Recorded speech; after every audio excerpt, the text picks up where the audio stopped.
morning. Good morning, everybody. Yes, I'm late. I'm late, but better late than never, right? How are you guys? Oh man, I'm tired. I say that every morning. You know you're getting older when you say you're tired all the time. Well, good morning, everybody. Let me see. Welcome to the Cannon Girl Theories show. I am Christina. That still sounds lame. I can't get it. I can't get it right. Anyway, good morning, everybody. Court is about to start in about 20 minutes, and I am trying to get myself together and make sure I don't have an echo. So we'll see how that works out this morning. I am having terrible reception. Hold on one second. I got it. First of all, my son is leaving me notes, which is cute, but um, what a terrible. This is a terrible side. I've gained so much weight. It's awful. It's absolutely awful. You know, I was trying my best to keep this thing going, but I don't think I'm going to be able to. So I'm going to have to, give me 1 second, y'all. Give me 1 second. As usual. I wonder if I can pause that. I guess I can't, huh? I keep trying to download this audio, but because it's 5 hours, I can't get it to download in time. It's not gonna allow me to stream if I do that. So I'm gonna have to start all over for the third day. I got it down to 3 hours. I don't know why it's taking so long too, because it's an MP4 audio file, so it should not be taking this long. But give me a second so I can close this out. And that way, it's the 4-hour audio that I've been trying to download for like days. And because I looked at PCs last night, you guys would be really proud of me. Okay, somehow all of my icons got disorganized. That's fantastic. Let me see. Let me put these back in order.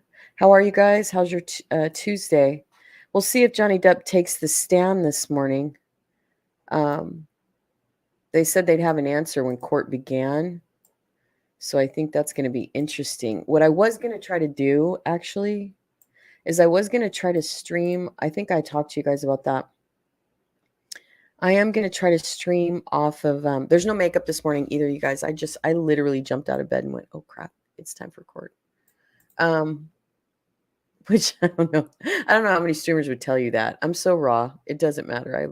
I'm one of those people that's 100% organic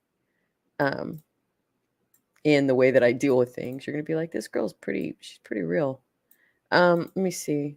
Broad. I guess you could call me a broad, right? I guess I kind of qualify as a broad now because I'm old. I'm in denial about that, but give me 1 second. I'm not on camera yet, so I'm trying to reorganize all of my icons because they got all disorganized. Darn it. Have you ever went to bed and I didn't even go to bed late, actually. I don't think, anyway. But have you ever went to sleep and then woke up so early that you feel like your body had absolutely no chance to recuperate or rejuvenate for the next day? That's how I've been feeling. I mean, I've literally been getting 4.5, maybe 5 hours of sleep. It's kind of my fault, though, because court actually stopped. It actually ends about, excuse me, I think about 3 o'clock my time. And so it's not really even that late when it stops. Oh, here's today's show. I gotta have that ready. It's not even that late, actually, when court, ends for the day. But for some reason, my ass cannot seem to get it together and go to bed at oops, I need to put that in there. Get it together and go to bed at my son has you should see this. It's so cute. My son left me a little note that says, Mom, stop saying He listens to all my streams. He's so cute. To be supportive. And of course, the first thing I do when I get on camera is say, Give me 1 second. I'm not there yet. I'm very close, but I'm not there yet. I have I did everything late. I talked to my brother yesterday. He was telling me about his stuff at home, and I feel bad for him. Like his wife, or his soon to be wife actually, has been really ill, and he's just been having a really trying time as a caregiver, and it's not fun being a caregiver. I can tell you that right now. It's exhausting, and it takes pretty much every ounce of energy you have in your body. So it's really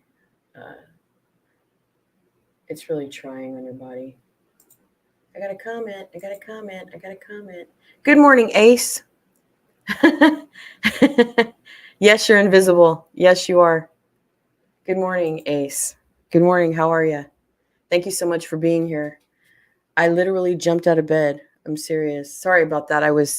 Everything's distorted. I have been trying to get that 4-hour and 22-minute audio recorded. It's all ready. I mean, I edited it and everything.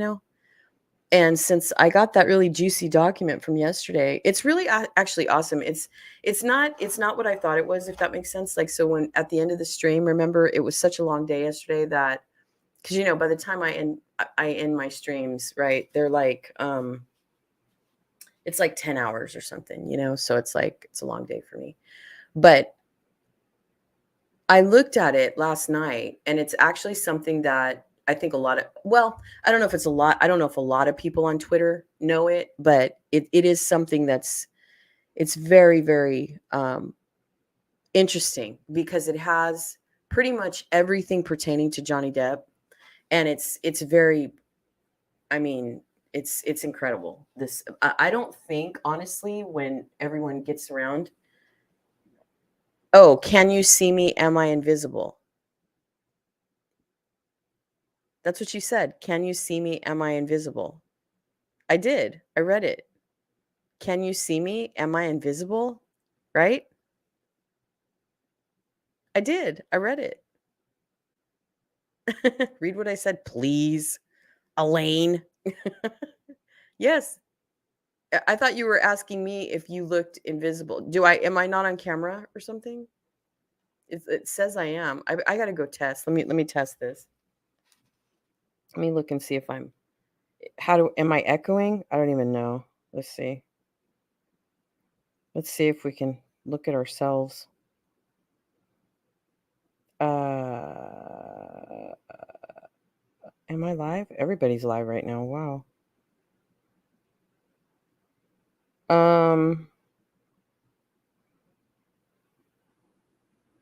Let's see. I have to look myself up. Can you believe that? It says I'm live. Let's see. Am I live? Oh no, that's day 20. What am I doing? If you're listening, or if you join. That's not today.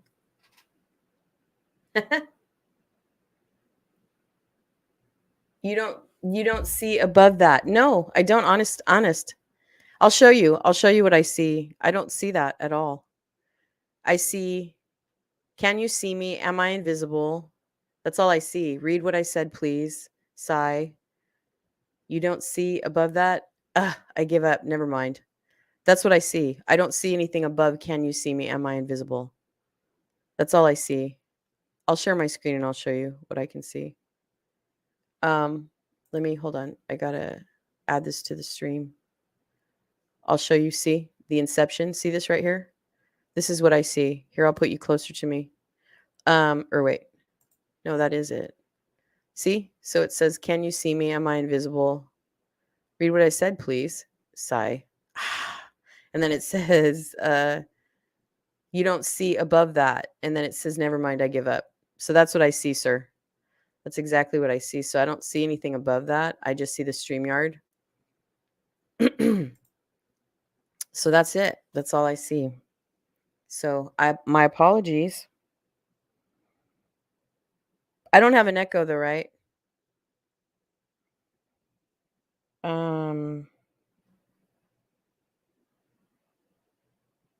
Why is this not showing? Oh yeah, there I am. Yeah. It doesn't, I'm checking myself to make sure. Mic check, mic check. Why is this not showing? Okay, good. I looked on my phone. Anyway, my apologies, Ace. Sorry about that. All right, are we ready? What's going on Twitter? We need to do our Twitter mornings. Good morning. I'm not my son's like, "Mom, can you please stop saying?" Yeah, I'm sorry about that, Ace. I don't know why. Sometimes like I said, I'm learning StreamYard, so why it wouldn't show us like anything that you put prior to that, I don't know.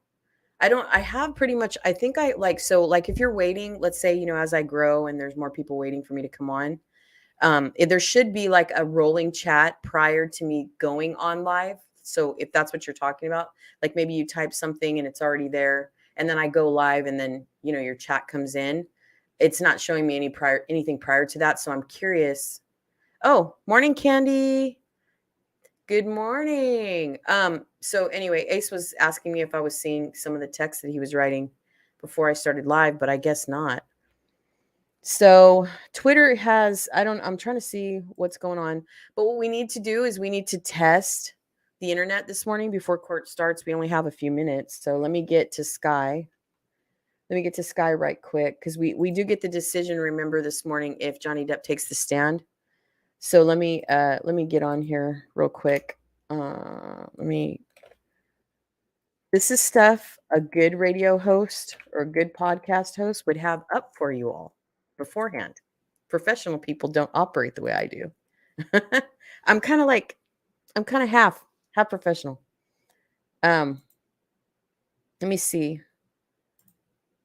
I feel like I still have a rough connection. I didn't bring the modem in here last night, so that's my fault if we have a shitty reception today. Oh, DEPP dive. Why is it not showing me the bottom of my chat? What is going on? Let me refresh this real quick. It's not populating my chat.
They're going to show them pulling up in just a minute if they're not already. I need to defrag, I think. I need to do a couple of technical things on here and see if it helps. Set reminder for Sky News. But I need to play a video, though, to see if I have an echo. Echo. If you guys are from my time, well, actually, maybe it's not my time. Maybe it's my son's time. If you're in their 30s, do you remember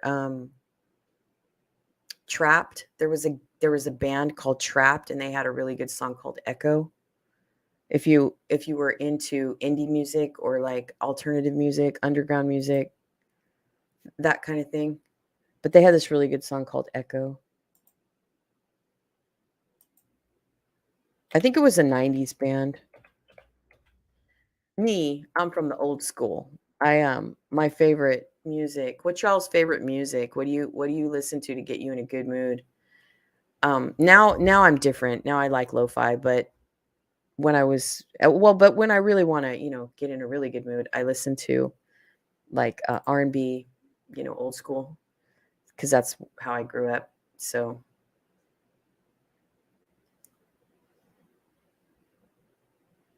yeah, do you really?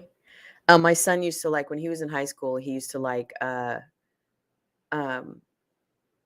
oh, what's this name of that? There were so many bands my son liked. My kids liked. They liked oh, what's the name of it? I know 30 Seconds to Mars for sure, but it was the band they liked was he was like had long hair. My son looked just like him. My son looks just like him.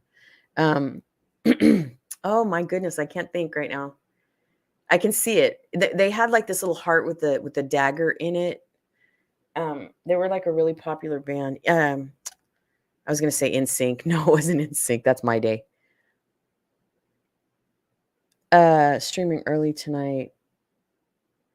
Does anybody know who's in the courtroom this morning? Okay, hold on. I'm just gonna play this little video, and I need to know if I'm echoing. Okay, I'm just gonna play anything. So I'm gonna click on this right here because this is a bogus channel, but I need to know if I'm echoing. So let's see. Let's just play this and see.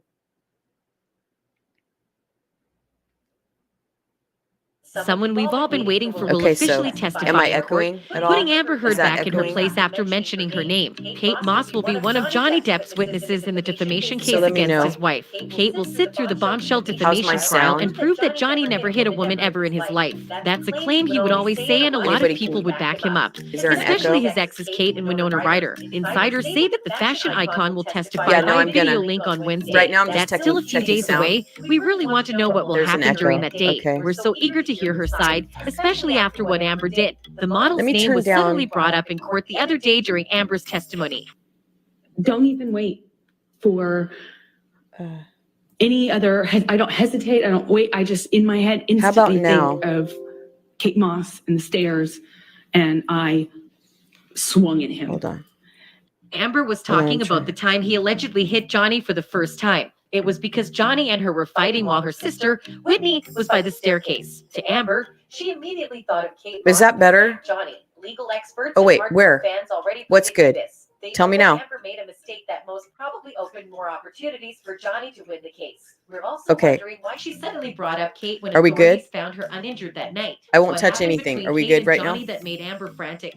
You ask, well, the two celebrities were in a relationship Is that good? from 1994 to 1998. One time, Johnny was almost arrested for destroying a hotel room after causing $10,000 worth of damage. Okay? While Kate was also present in the scene, she was sitting amid the disaster. So we should hear court clear, right? Without an echo?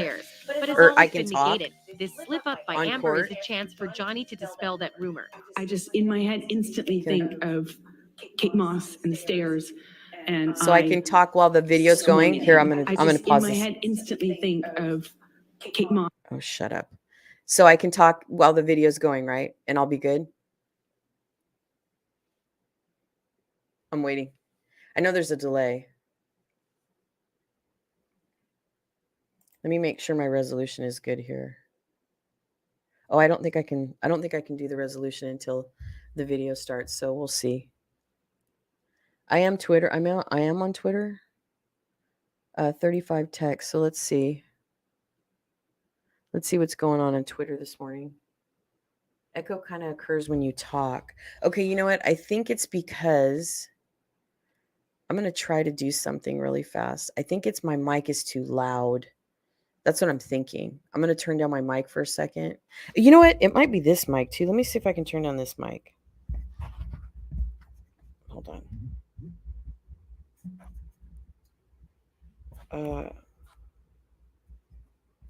Put that right there. We'll see. We'll see. I'm turning down this mic to see if that makes a difference. But I am going to turn down my regular mic. See, I have to turn down my mic. I shouldn't be showing you guys that. It's very unprofessional, apparently. So let me turn down my mic here and see if that makes a difference. Device properties. Okay, so I'm going to turn down my mic to about 75. and then make sure that the cancellation is good. Okay, so I turned down my physical mic. Right. Okay, so the only thing I can do is continue to play that video and keep talking because we have like literally 3 minutes. Okay, so how's that? Is that better? Swung at him. Better? If he did do Better, that, better? why would he have such a great relationship with Kate now, years after they broke See if up? I can turn And this why down. would she admit to years of crying after the split? Fans think Amber will perish on the How's spot that? once Kate testifies. She's a very private person who's willing I got to my little speak up and sound let crew her here. That must really mean something. While we can't wait for Wednesday, there's still a lot more people on the witness list. That's all for now. Thanks for Okay, watching. so hopefully there's no echo. We'll see. Court's going to start in about 2 minutes. No, not better. Freak, man. Oh, this audio stuff it just really upsets me. I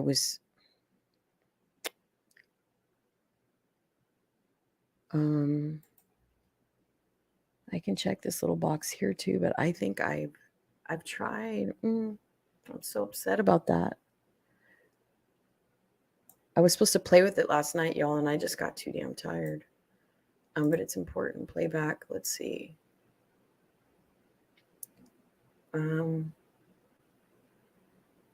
Speakers.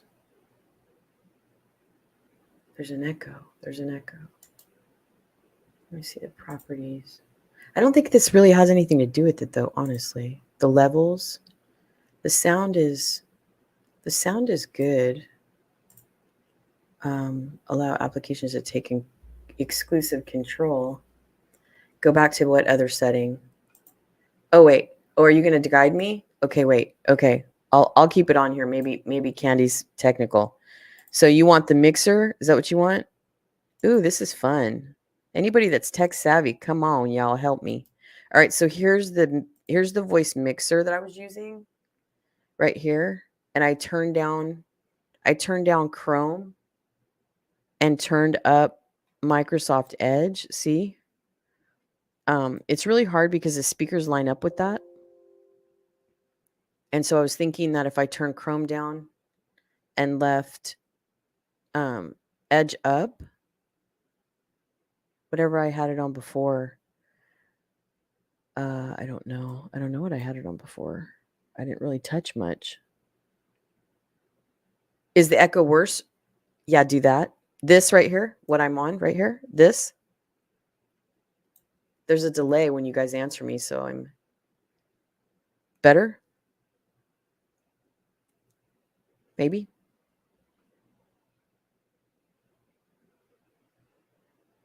We'll have to wait and see, I guess. I made coffee. You should be proud.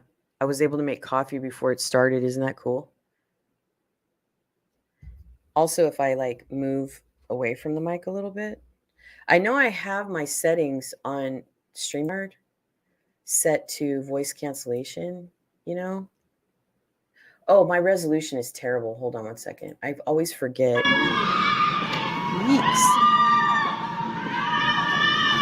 Alrighty then. Let me fix this resolution. All right, good morning.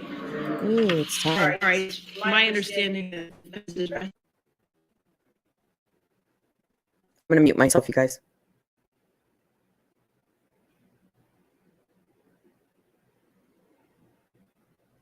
understanding that the rest is resting, is that correct? I'm not going to move it out, just take them. After we finish our motions and they come out, I'll let you say that, yeah, okay, let's just do it that way. All right, so based on them resting, you have a motion? And I did receive your memo ahead of time, so I have reviewed that. Okay. I have that, okay. Yes, sir.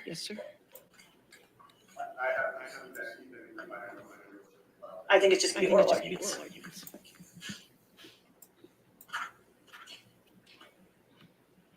Yes, sir. Good morning, Your Honor. May it please the court and you for plaintiff Johnny Depp. Mr. Depp hereby moves to strike defendant Amber Heard's counterclaims because Ms. Heard has not proven by clear and convincing evidence that Mr. Waldman made the three allegedly defamatory statements with actual malice. Right, but clear convincing is not my motion to strike standard. Understood, Your Honor. Okay. We have cited the Okay. standard in our brief. Thank you. Moreover, Your Honor, the court should also strike defendant's claim for immunity in attorney's fees based on Virginia's anti-SLAPP statute, as she is not entitled to immunity under the statute. Because we know that the court has carefully reviewed our motion papers, I will just hit some of the salient points. Thank you, sir. Thank you, Your Honor. I would mention, however, Your Honor, that because this is not included in our brief, that there is no record evidence whatsoever that Mr. Depp even saw any of the three statements that Mr. Waldman made prior to being served with the counterclaims in this action, which we believe is relevant to many of the legal standards. And as Your Honor is aware, Ms. Heard had signaled for the past week that she was planning to call Mr. Depp in her case in chief. And it was our anticipation that she would try to fill what we believe is a gaping hole with respect to the elements of her proof. Again, there's no record evidence whatsoever that Mr. Depp ever saw any of the three statements about which Ms. Heard is purportedly suing him for $100 million. As Your Honor is aware, the elements of defamation are as follows. 1, publication of 2, an actionable statement with 3, the requisite intent. See Thorpe versus Sanders, 285 Virginia 476 at 2013. The requisite intent for defamation against a public figure is actual malice. That is, the statement must be made with knowledge that it was false or with reckless disregard of whether it was false or not. See Sanders v. Harris, 213 Virginia 369 at 372, a 1972 case. See also Jackson v. Hartig, 274 Virginia at 2019. Reckless disregard, as Your Honor is aware, quote, is not measured by whether a reasonably prudent person would have published or would have investigated before publishing, ellipsis. There must be sufficient evidence to permit the conclusion that the defendant, in fact, entertained serious doubts as to the truth of his publication, unquote. St. Amant versus Thompson, 390 U.S. Supreme Court, 727 at 731. Your Honor, the evidence shows that Ms. Heard cannot prevail on her claim because she cannot and did not establish that Mr. Waldman made the statements with actual malice. Mr. Waldman testified that he conducted extensive investigation and reasonably believed that the three statements he made were true. Ms. Heard presented nothing to contradict that undisputed fact. Ms. Heard has no evidence of direct liability because obviously, Your Honor, we need to talk about direct and vicarious liability, but it bears noting that she has no evidence of direct liability and cannot prove actual malice by Mr. Waldman when making the three statements at issue. It is undisputed that Mr. Depp did not make any of the three statements at issue in Ms. Heard's counterclaim.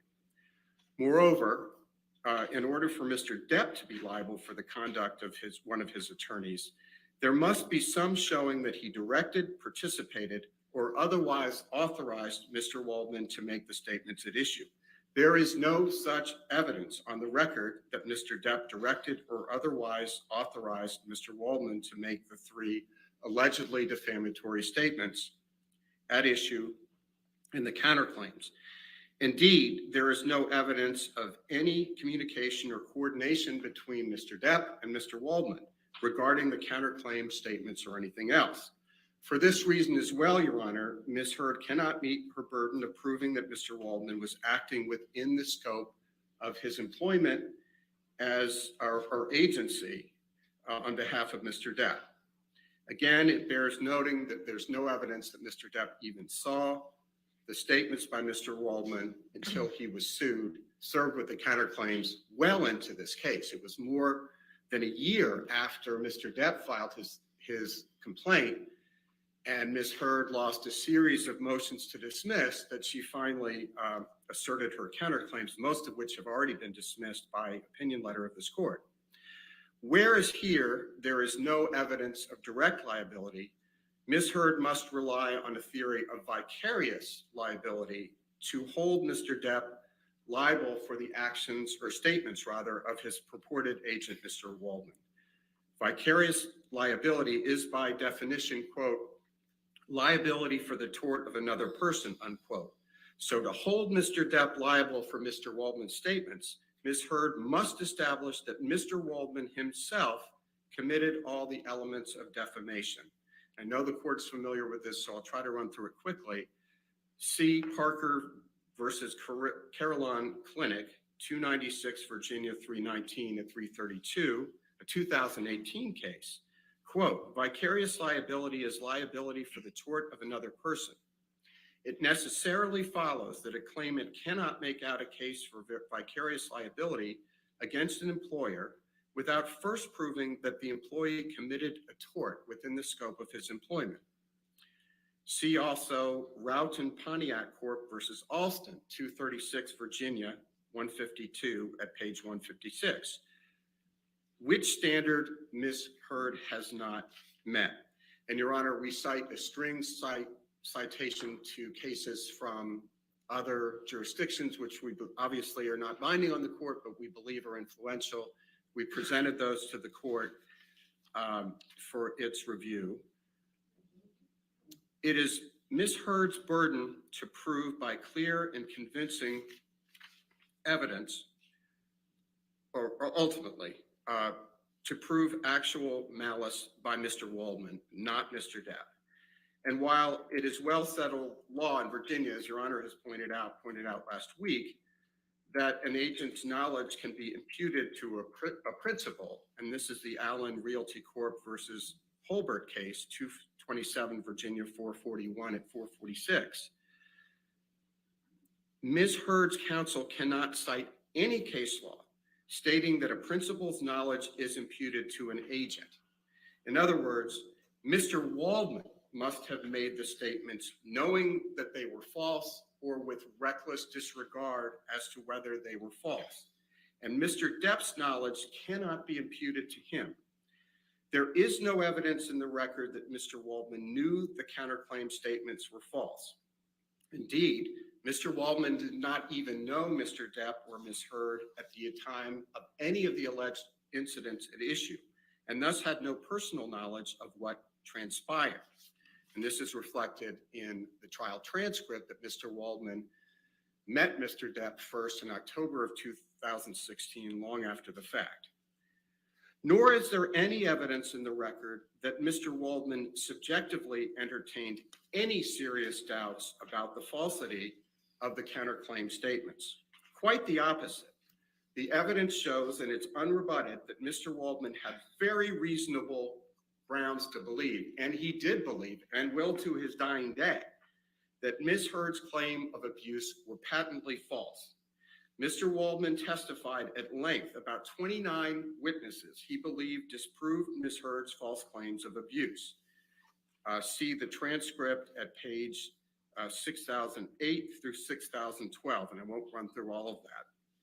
But his testimony that two trained police officers, Officer Science and Haddon, were called to the penthouse on May 21, 2016, and saw no signs of injury on Ms. Heard's face, as well as, quote, Ms. Heard's own witnesses who have testified in various forms at various times that there were no injuries to her face whatsoever between May 21st and May 27th, 2016, when she walked in to court with her publicist, her lawyer, her former best friend who no longer speaks with her, for a no-notice ex parte TRO. Some of the witnesses whom Mr. Waldman has cited, they include Laura DeVenier, Melanie Iglesias, who, as Your Honor recalls, was Ms. Heard's makeup artist, who decided to end any professional or personal association with Ms. Heard. Samantha McMillan, Hilda Vargas, Isaac Baruch, Trinity Esparza, Cornelius Harrell, Alejandro Romero, and Brandon Patterson, just to name a few. No reasonable jury could find that Mr. Waldman acted with actual malice in making the allegedly defamatory statements. He was not present for the alleged incidents. He has no personal knowledge of any of the alleged incidents. What Mr. Waldman knows is a product of the legal work he did, the sleuthing he did on behalf of Mr. Depp. Ms. Heard cannot possibly show that Mr. Waldman acted with actual malice, and her defamation claim must fail. 2, Mr. Waldman is an independent contractor, not an employee. It is axiomatic, Your Honor, that a person who hires an independent contractor is not liable for the independent contractor's actions. See Sanchez versus Medicorp Health System, 270 Virginia, 299 at 344. An independent contractor is a person who is engaged to produce a specific result, but who is not subject to the control of the employer principal as to the way to bring about that result. See Atkinson versus Sachno, 261 Virginia, 378 at 284. That's a 2001 case. An outside lawyer retained by a client in connection with litigation is an independent contractor. C. King versus Dalton, 895 F. Sup. 831, Eastern District of Virginia, 1995, where Judge Ellis, a legendary jurist known by all Virginia practitioners, held that, quote, a law firm attorney working with a client is nonetheless an independent contractor and is not an employee of the client corporation. In that case, the employer was a corporation, but the same logic applies when it's an individual like Mr. Depp. That was Mr. Waldman's role. Indeed, clients hire lawyers to obtain specific results or to try to obtain specific results, but they do not control the means by which the results are accomplished. Lawyers, as Your Honor has reminded us, are subject to professional obligations to exercise independent professional judgment. We are not at the whim of our clients as much as we want to serve them. See Virginia State Bar Professional Guidelines, Rule 1:2 and 2.1. And just to quote 2.1, in representing a client, a lawyer shall exercise independent professional judgment, unquote. Mr. Waldman is, as a matter of law, an independent contractor, and Mr. Depp cannot be held responsible for any alleged tort by his attorney, particularly for statements about which he was unaware until he was sued for them.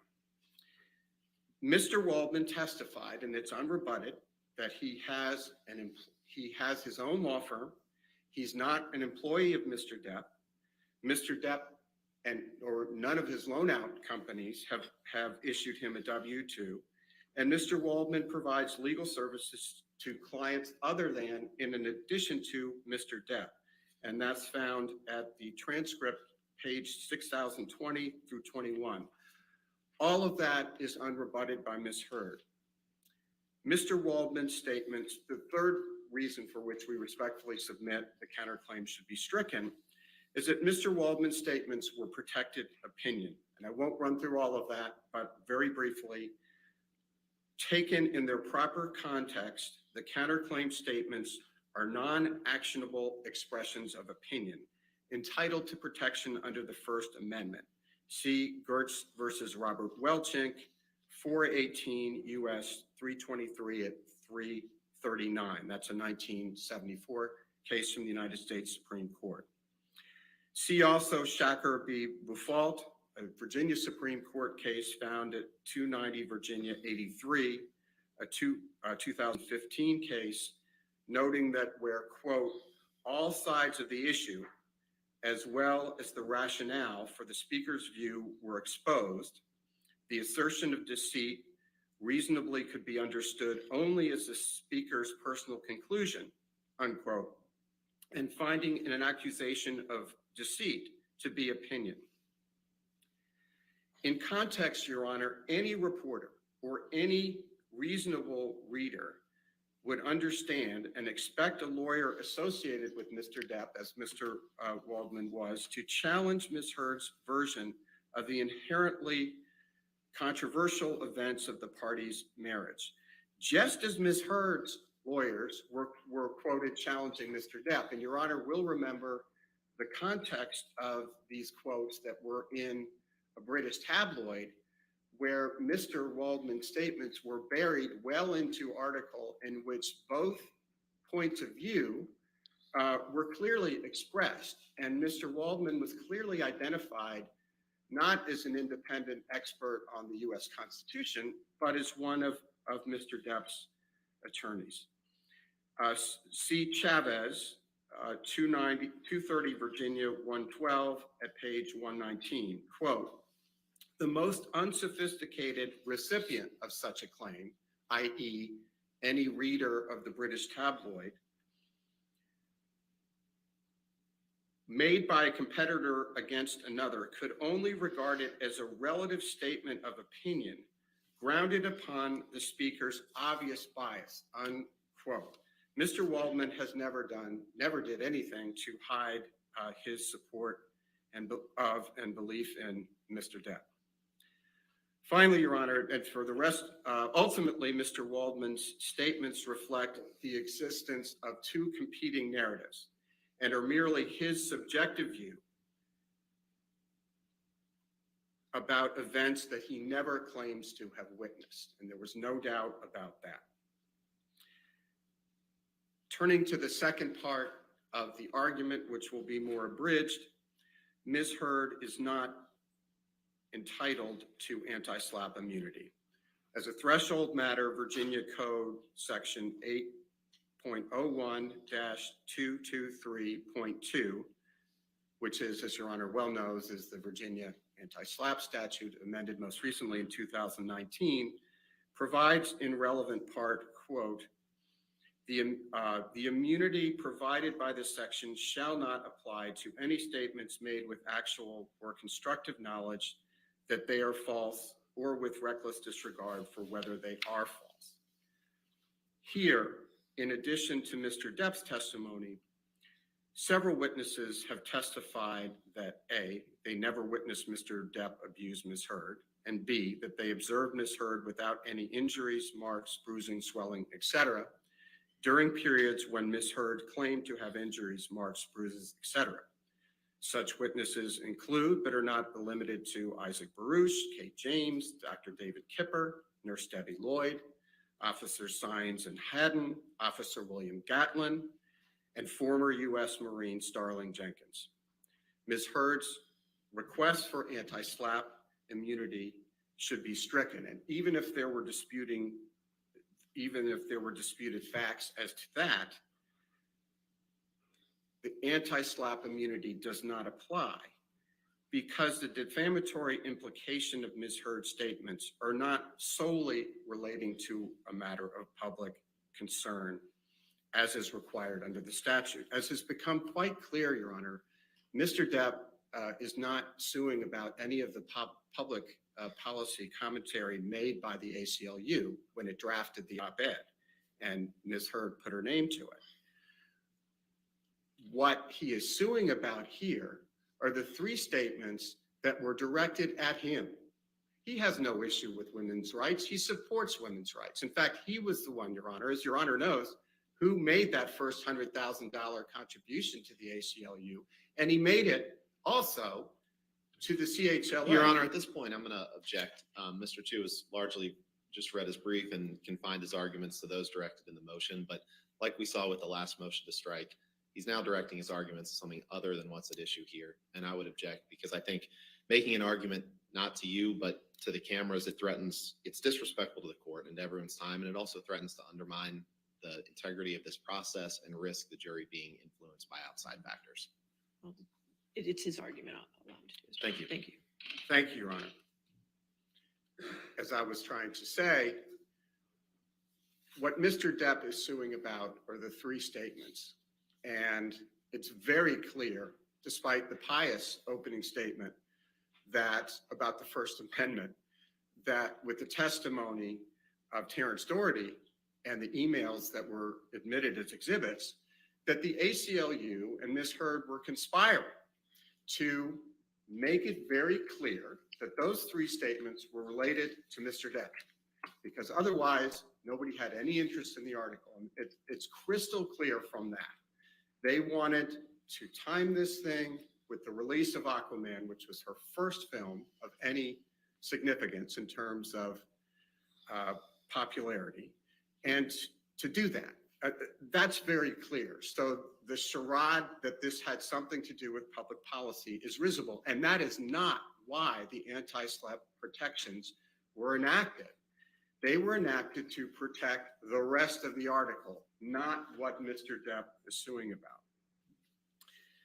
As generally analyzed by the courts, a matter of public concern is one which relates to, quote, a matter of political, social, or other concern to the community, unquote, as opposed to a matter of only, quote, personal interest, unquote. That's Connick versus Myers, 461 U.S. 138 at page 146. Instead, the defamatory implication at issue in each of the three statements at bar relate to the personal grievances between Mr. Depp and Ms. Heard, which does not rise to the level of a matter of public concern with broader implications for society beyond the two litigants in this action any more than Mr. Waldman's statements. I mean, adding the gloss of public policy might immunize the statements that relate to public policy, but those are not at issue here. Mr. Depp agrees with those statements. We're talking about the three statements that they very intentionally and very cleverly put in to make it clear the implication that it was about Mr. Depp. They had lawyers from the ACLU working around the clock with Eric George to be as clever about this as possible. And Your Honor remembers the testimony of Mr. Doherty about the consternation at the ACLU when they realized that USA Today and everybody else who read the article knew darn well that this was about Mr. Depp. This cannot be protected by the anti-SLAPP statute. It is a cynical runaround. And I think now that we have the undisputed evidence from the ACLU in the form of the testimony of Terrence Doherty, who was not only their corporate representative, he was their general counsel. He is a brainiac lawyer. They knew exactly what they were doing, Your Honor. And he referred to testimony of a woman at the ACLU who said she had nightmares about Ms. Heard, and he expressed no concern about that. Now, that was either because they knew about, that was either a reference to this game they were playing with the op-ed or the conspiracy they had to cover up her failure to make the donations. The donations became pledges, but we have evidence that she refused to sign the pledge card. So she's caught either way. Simply stated, Your Honor, Mr. Depp is not suing Ms. Heard for making statements about society in general. I think that's very clear from the record evidence. Mr. Depp is suing her for publicly naming him as an abuser by implication and forever tarnishing his good name, an act that, coming from an ex-spouse, is fundamentally personal in nature. For that reason as well, Your Honor, Virginia's anti-SLAPP statute is not applicable. And based on the foregoing, Your Honor, Mr. Depp respectfully submits that the court should grant plaintiff's motion to strike the counterclaims and also strike her claim that she is immune under the anti-SLAPP statute. Thank you very much, Your Honor. Thank you, sir. Yes, sir.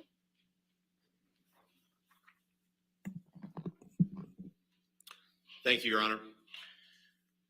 As Your Honor knows, the trial court is required to accept as true all the evidence favorable to Amber at this point, as well as any reasonable inference a jury might draw therefrom, which would sustain the counterclaim.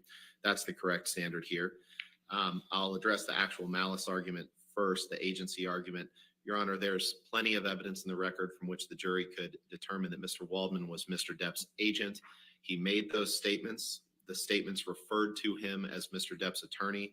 As Your Honor ruled on Friday with respect to the jury instruction conference, an attorney is an agent of his client. Mr. Waldman testified that he's been Mr. Depp's attorney since 2016.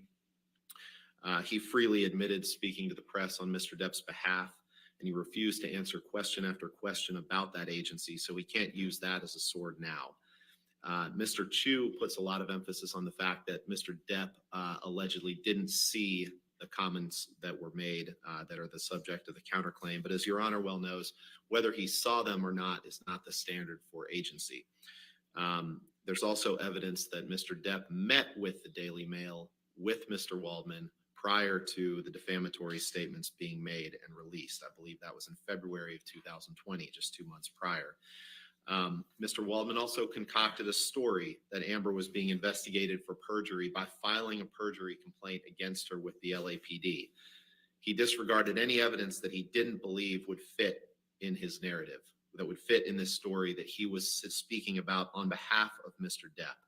And after Mr. Depp lost the UK proceeding, after Mr. Depp was ruled to be a wife beater by the court in the UK proceeding, the court there found him to be a wife beater. Mr. Waldman then got an overseas tabloid to run a story claiming that Amber was being investigated for perjury, which simply wasn't true.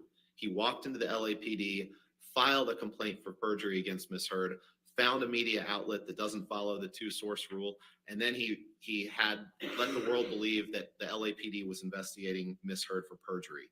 That's a shameful and a sickening example, Your Honor, of the lengths that Mr. Depp, through his agent, Mr. Waldman, would go to smear and to defame Amber Heard, and that continued in the 3 statements and the counterclaim. Your Honor has heard evidence, I won't go through all the evidence, but Your Honor has heard evidence from Ron Schnell, who's traced the negative hashtags toward Amber Heard online associated with those defamatory statements, and noted the staggeringly high number of them that were associated with Mr. Waldman.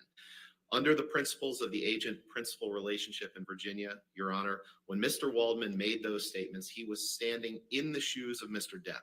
They are one and the same for the purposes of those statements.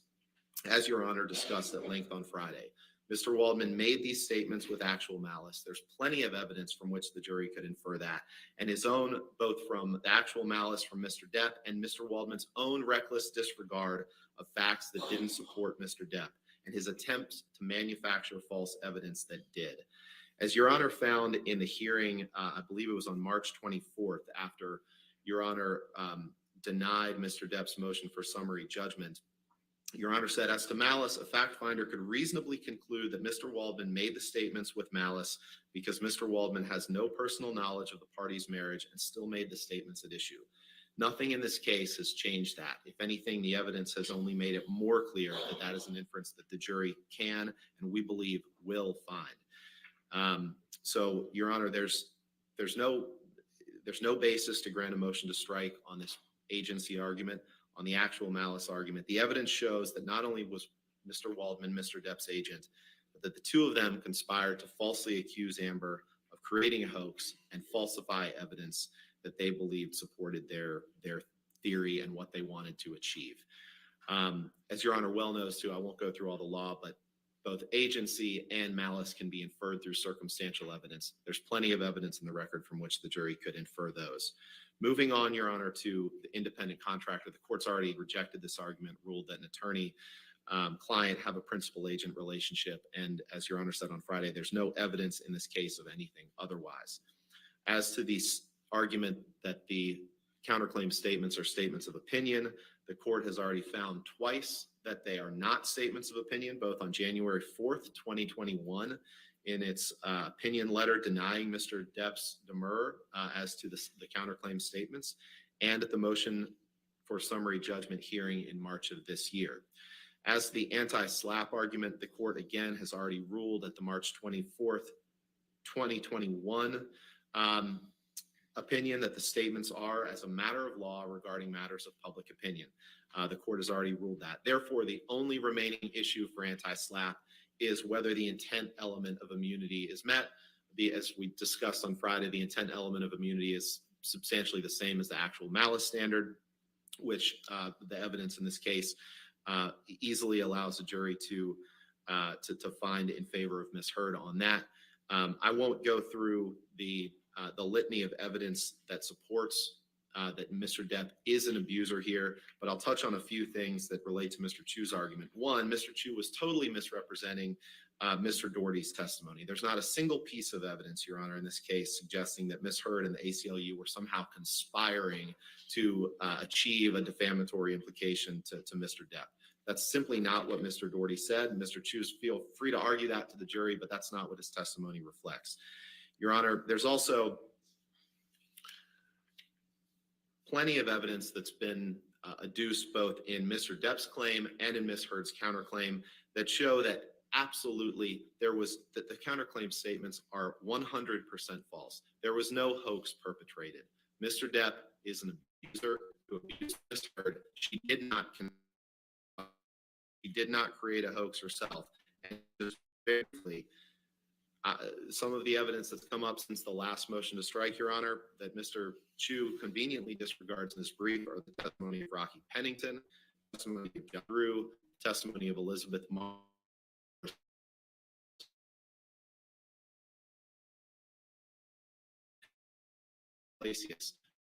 who testified that she covered Ms. Heard's bruises with makeup right after December 15th.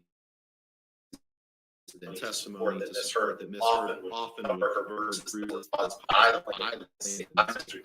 with makeup. He ignores the evidence of Christy Sexton. Ignores the evidence of Whitney and testifying extensively about Ms. Heard. Physical abuse, emotional abuse, psychological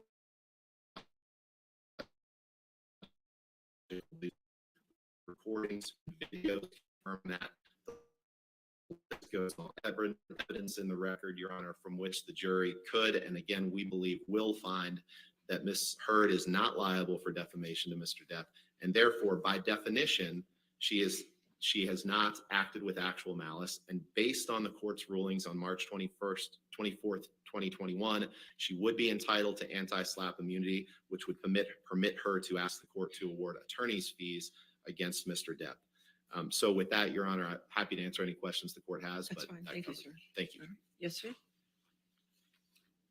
Your Honor, I will be brief in deference to the court's time and the jury's time. What Mr. Rottenborn said about Mr. Waldman's allegedly going to the LAPD about perjury is a complete non sequitur. If they thought that that were somehow improper conduct, they could have included it in their counterclaims. They included everything else but the kitchen sink, and most of it was thrown out. There was nothing in there about Mr. Waldman going to the LAPD. So that is a very clear non sequitur red herring distraction. Number two, when Your Honor ruled on summary judgment on the issue of the counterclaims, Your Honor was dealing with a different standard and a different evidentiary record. At that time, Mr. Waldman had not testified, which is material. Mr. Waldman has now testified for purposes of trial. We have his trial testimony. It's very clear that he did not act with actual malice. They didn't even argue that. So that's pretty clear.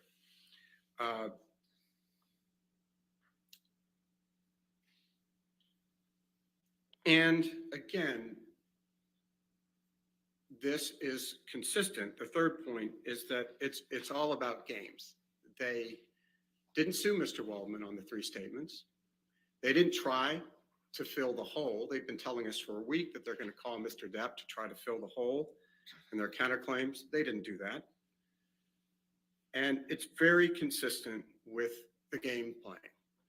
Let's go into court after the police have found no problem and after witness who had no relationship with each other said there are no visible marks. Let's not give Mr. Depp's lawyer the required 24-hour notice before the TRO. Let's march into court with our publicist, with our lawyer, with our best friend who no longer talks to her. Let's get a TRO. And when the Me Too folks say, why are you $2 from an abuser?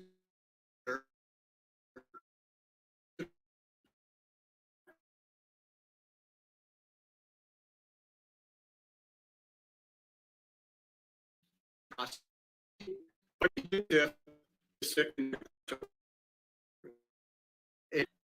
and that's what she's doing here today.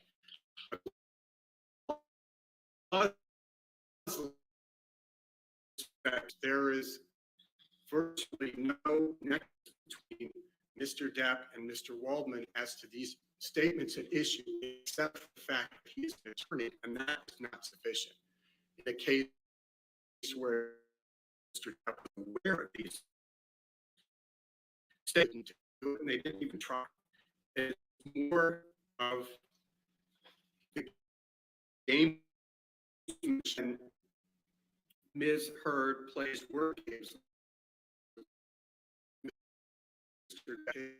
Imagine if the shoe were on the other foot and Mr. Depp, a man, saying to a woman, "Oh, woman, I only hit you, I didn't punch you." And when she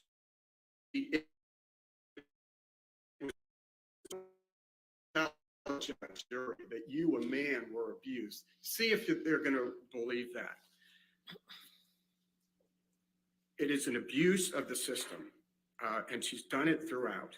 Finally, Your Honor, and Mr. Rottenborn makes an excellent point with which I agree, which was that with respect to each of the three statements, Mr. Waldman was clearly identified, even by the tabloid that printed these, well within articles that had both sides represented, that he was Mr. Waldman's attorney. Even the reader of a tabloid understands that when you're getting statements from attorneys, it's going to be forwarding their client's point of view.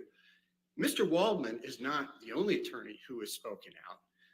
Robbie Kaplan, who was Ms. Heard's second attorney. So Ms. Heard started out with Eric George. He made comments to the press. Objection, Your Honor. Again, this is so much further beyond what Your Honor is addressing. I'm finishing up, Your Honor. Okay. I'm finishing up. My point, Your Honor, and it's on point, is that Mr. George made statements supporting Ms. Heard's position. Ms. Kaplan made very clear statements supporting her client's position on the merits, and so did Mr. Waldman. But everybody knows when reading those that those are statements by partisans. So for the reasons that we've stated and the reasons set forth in the brief, we respectfully submit that the court should grant a motion to strike, or in light of the fact that Mr. Depp may reappear, at the very least, take these motions under advisement until the close of all evidence. Thank you, Your Honor. All right. Thank you, sir. All right. In this matter, I've reviewed all the defendant's evidence as to her counterclaim, and I've considered the arguments of her counsel and plaintiff's counsel. First, to address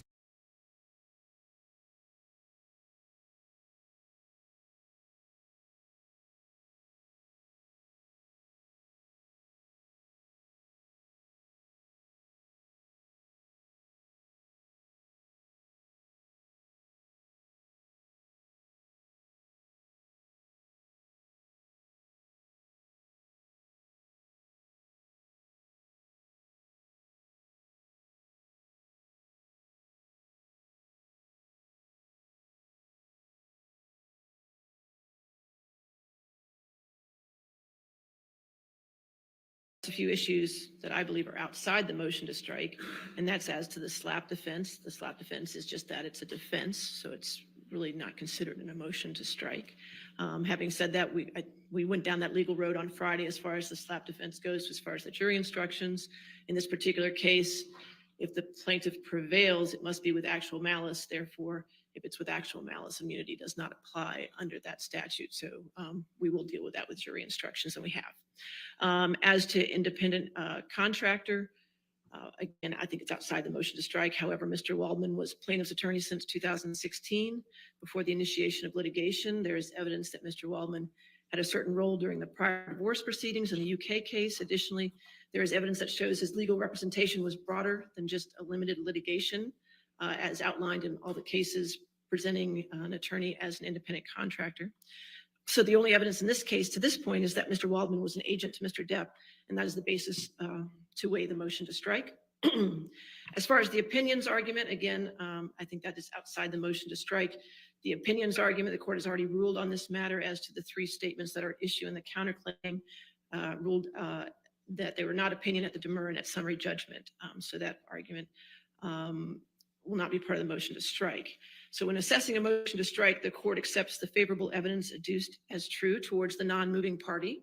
The court cannot reject any inference from the evidence favorable to the non-moving party unless it would defy logic and common sense. When there is any doubt and question, the court should overrule a motion to strike. Agency may be inferred from the conduct of the parties and from surrounding facts and circumstances. When there is no direct evidence, circumstances may, and usually are, relied upon to determine whether an agency relationship exists. A principal is liable for the tortious acts of his agent if the agent was performing his principal's business and acting within the scope of his agency. If an agent's tortious act arises from their agency relationship, is enacted in part to service the principal can be held liable for the tort. Here, the alleged tort is defamation. Besides demonstrating the agency relationship, the defendant must prove Mr. Waldman published an actionable statement, meaning a statement that is both false and defamatory with the requisite intent. As to agency, Mr. Waldman was plaintiff's attorney at the time of the alleged defamatory statements were made. Mr. Waldman does not deny this, and neither does the plaintiff. Moreover, Mr. Waldman made the allegedly defamatory statements about the defendant during the proceedings of this action and interacted with the defendant once the statements were made while still representing the plaintiff. Taking the surrounding circumstances as a whole, an agency relationship can be inferred, and thus a scintilla of evidence regarding agency must be turned over to the jury. In addition, the jury may infer that Mr. Waldman made these specific statements to a third party to serve as plaintiff by portraying defendant as an opposing litigant in a negative light. It is not disputed that Mr. Waldman published statements and that there is a question as to whether the statements are false, and both parties disagree and have presented conflicting evidence as such. As to actual malice, Mr. Waldman made the counterclaim statements after he met with his client. In addition, there is evidence the plaintiff was with Mr. Waldman at a meeting in February 2020 with the Daily Mail Online. Further, defendant claimed that she met with Mr. Waldman where he threw the paper containing the counterclaim statements within them. Consequently, there is more than a scintilla of evidence that a reasonable juror may infer Mr. Waldman made the counterclaim statements while realizing they were false or with a reckless disregard for their truth. It is not my role to measure the veracity or weight of the evidence. The Fourth Circuit and the Virginia Supreme Court have made it crystal clear that actual malice is a question for the fact finder. So therefore, the plaintiff's motion to strike is denied. Okay? Thank you. Is there any other preliminary matters before the jury? Yes, Your Honor. Okay.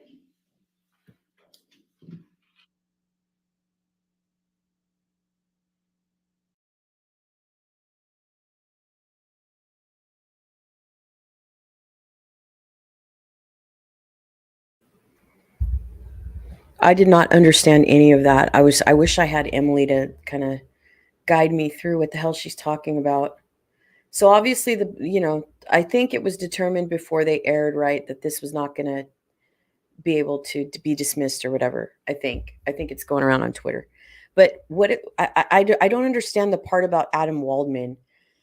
I'm trying to understand, but I don't quite understand. So if anybody understands better than me, I guess I could change that resolution right now. Eric or E. Let's see. I'm going to try to do 720.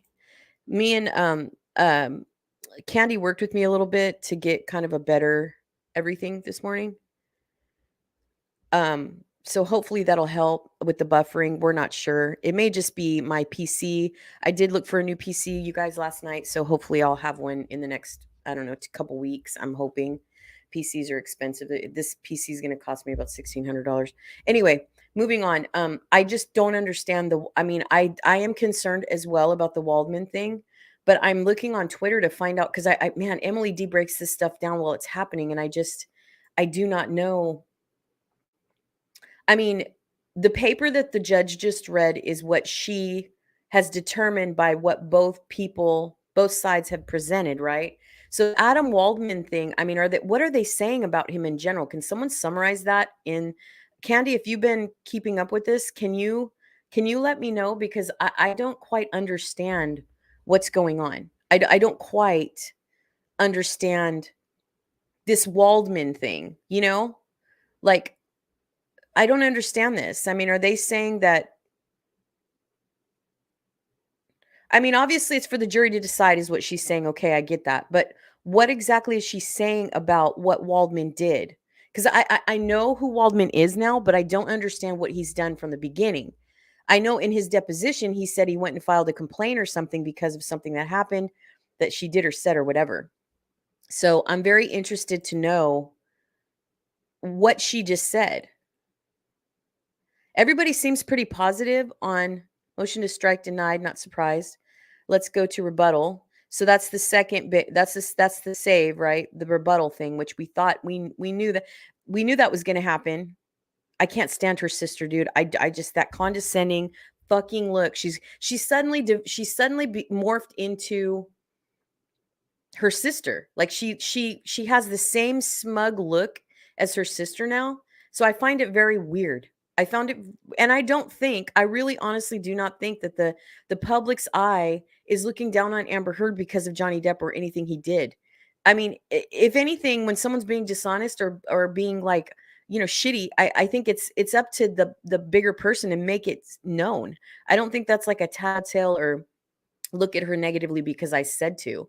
So I'm lost with this whole thing. Like, I haven't been keeping up with this case enough to understand prior to this. Yeah, Candy will break it down. She's at work, I believe. So I mean, I'm just trying to understand. Like, I knew when I wanted to do this and I wanted to stream, it would be kind of difficult for me because I didn't know if I would be kind of smart enough, I guess, to Waldman acting as an agent of JD when setting up media report at Amber Heard at her committing perjury. So are they saying that because he did that, Johnny Depp knew, so therefore Johnny Depp, it was intentional? Oh, okay. Gotcha. Yeah, this Jay Howell thing, I'm interested in. I don't know who she is.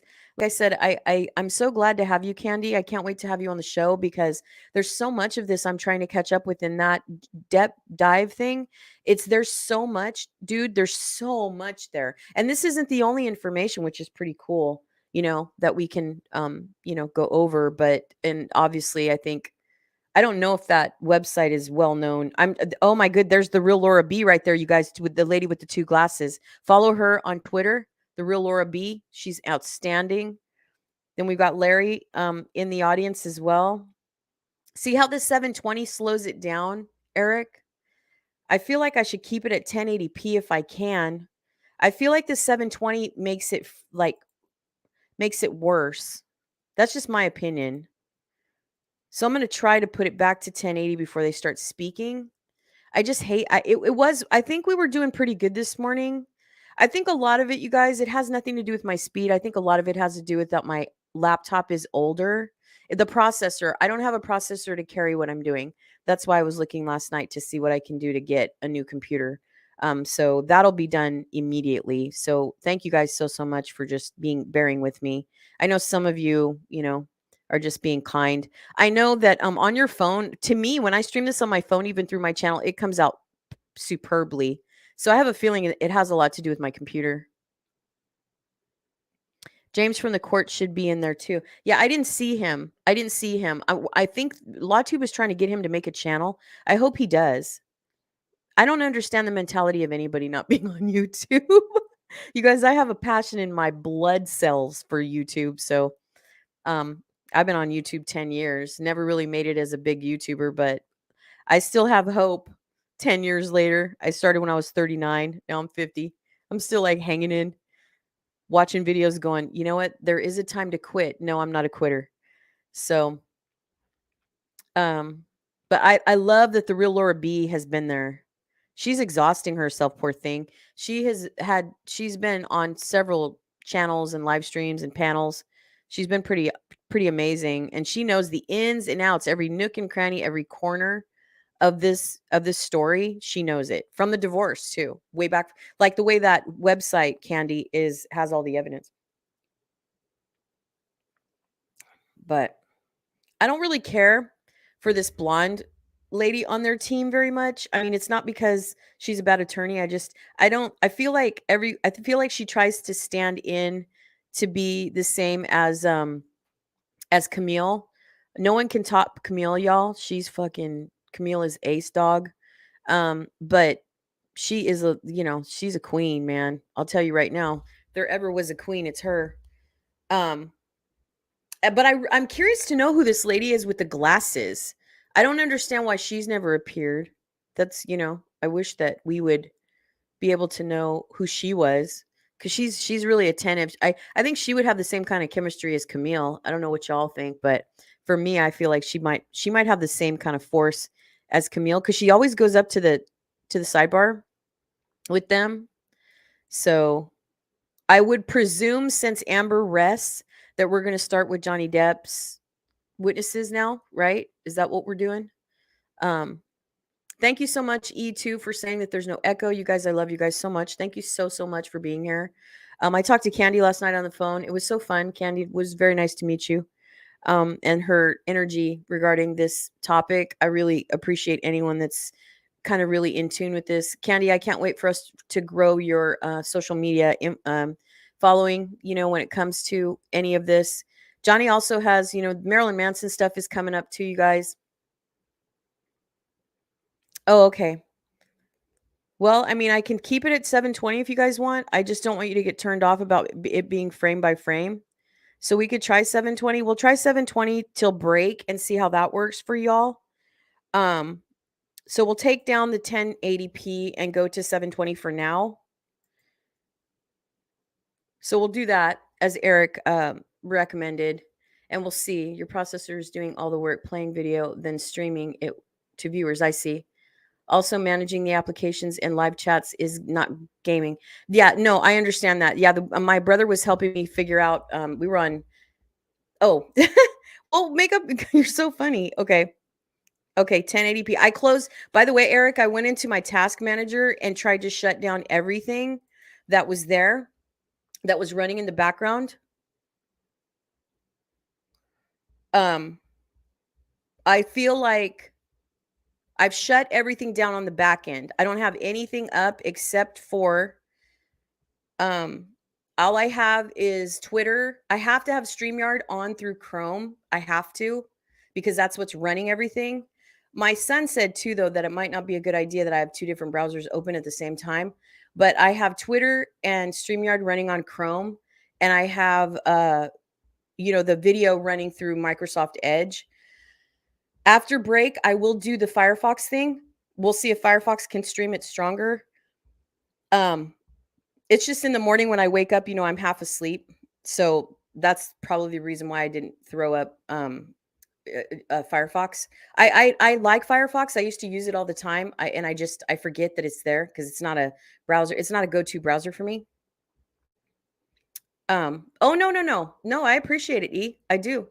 Anybody out there that's online all the time that has any experience with Twitch or, streaming or watches podcasts or anything like that, I'm very open to receiving any kind of advice or any kind of recommendation.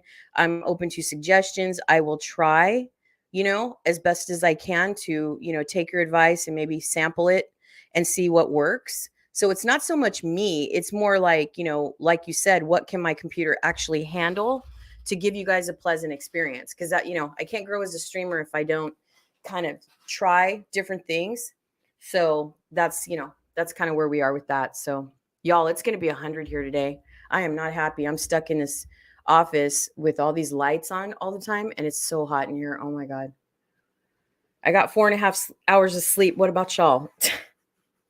Again, it's because I was trying to download that stupid audio video, and I don't know why, man. It's an MP4 audio file. I do not know why it won't just zip through. I use Wondershare Filmora, and I've been using Filmora for 5 years, and it's like I love it, but it's usually pretty fast. But I think it's because it's it's actually a 5-hour file that I'm trying to download. So I'm trying to get that thing on my channel before the trial ends. No one's going to want to watch it again.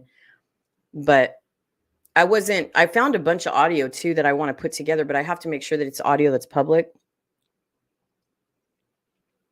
I'm having my coffee. I'm switching from heavy cream to powder, like non-dairy creamer.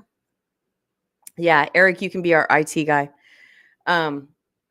Do all you guys drink coffee? What do you drink in the morning? What's your go-to? Is it tea? Is it coffee? Do you eat first thing in the morning? Do you not eat? I don't know, y'all. I've gained so much weight. I'm so mad at myself. I lost about 40 pounds last year and I've gained it back and my health is not in good condition. So I need to get this weight off of me. And I'm 1000% miserable. I'm so miserable. Nothing fits. I went and bought a bunch of clothes a couple of months ago and I cute little summer dresses, the whole thing. And now I'm so freaking overweight. I haven't even attempted, to be honest, but I used to be a shopping channel. So, I'm up on like all whatever's going on. I feel kind of a little bit weird because I haven't been keeping up with all that. But yeah, it's gonna be hot. And there's nothing worse than being overweight in the summer. I'm just gonna say that as an overweight person. But man, it's gonna be 100 today. So, and we have the kind of house that doesn't seem to even out cool. Like even with the central heat and air, it's like it doesn't evenly cool the house. So I think my household is a little bit irritated with me starting my stream at fucking 4:00 in the morning, but there's nothing I can do. It's 3 hours ahead of our time. What am I going to do?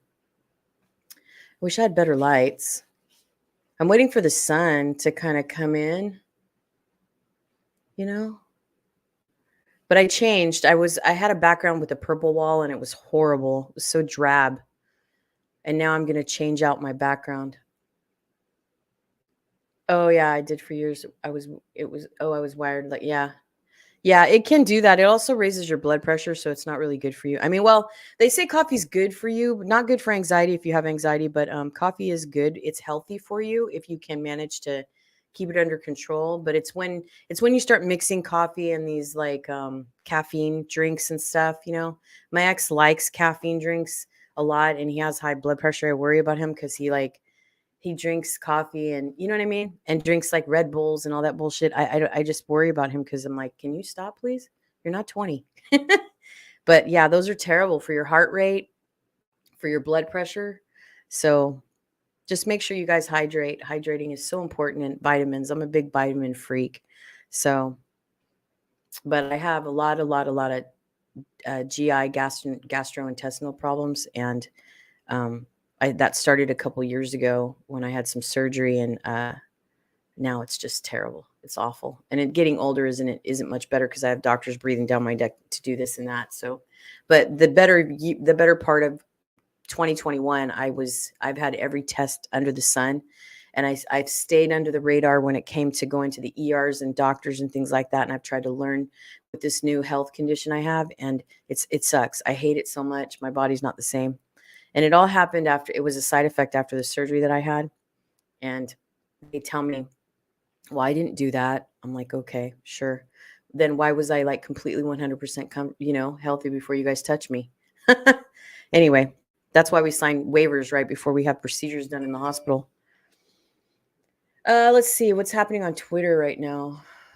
Not a lot of people on Twitter seem to be affected by this not being dismissed. So, and not a lot of people seem to be worried.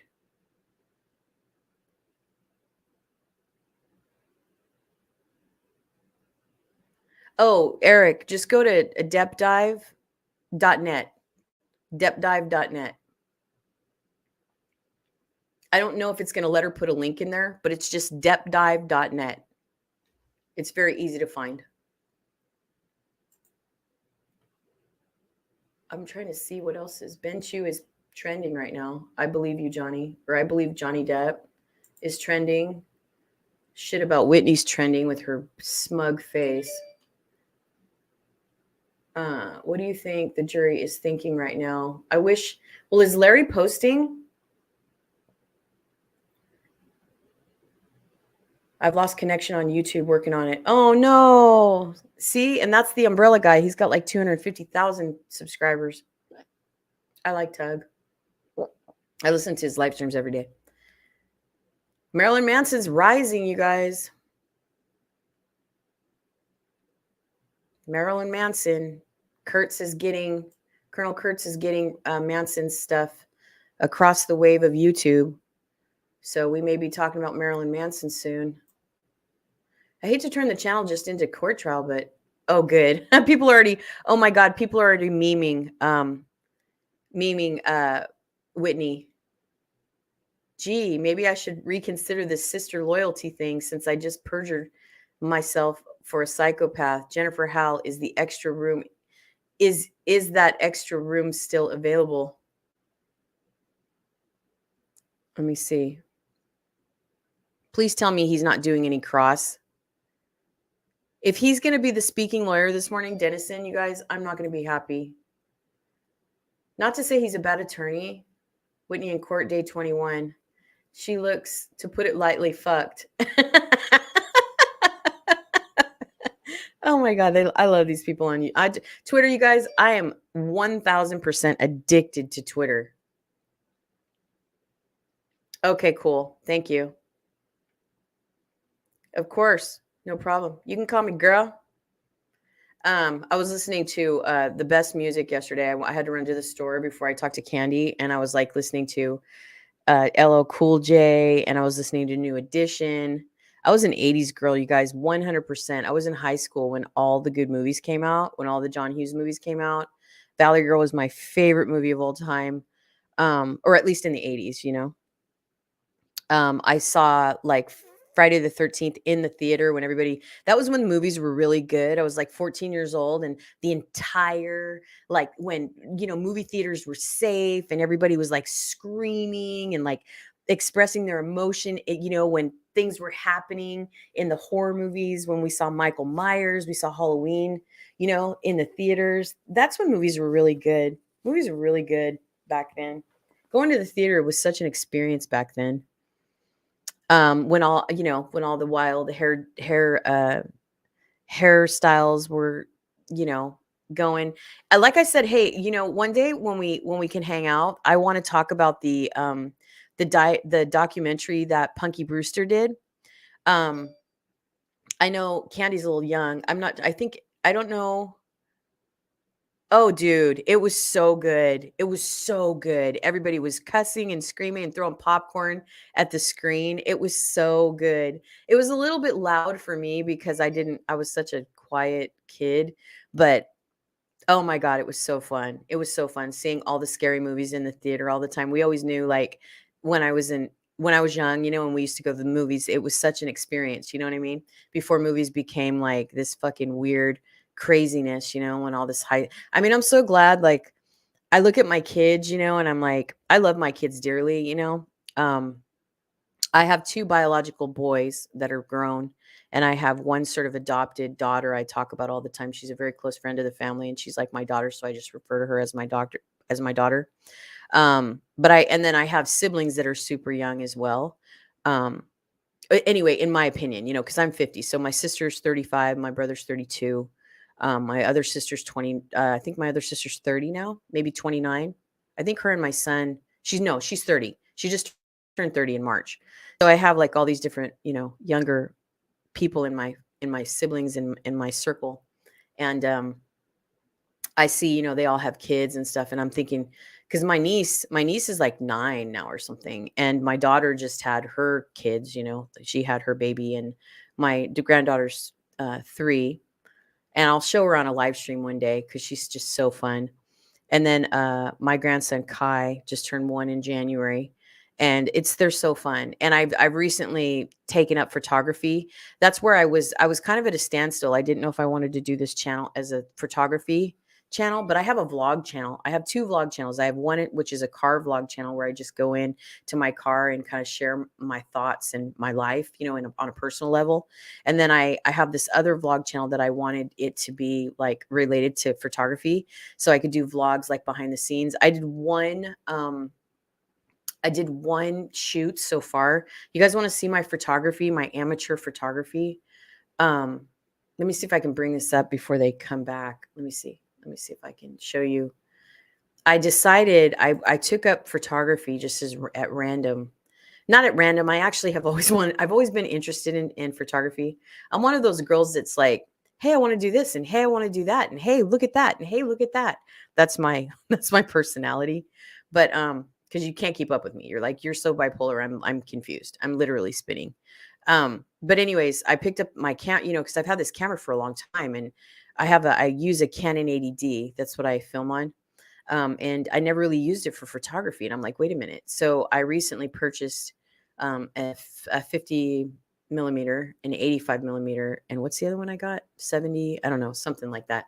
Anyway, and so I'm taking up photography. And so I begged my daughter-in-law, who's an aspiring Instagrammer, by the way. I will plug her as much as I can. I'll put her in the description box if you guys are on IG and you want to follow her. She's a fitness freak. She just I try to consult people that want to start social media because I've been in it for so long. I've never been successful at it, but a lot of people like the advice I give them, so I help them get started. Channels and IG. I don't know much about TikTok, so I can't really. I'm trying to catch up with that.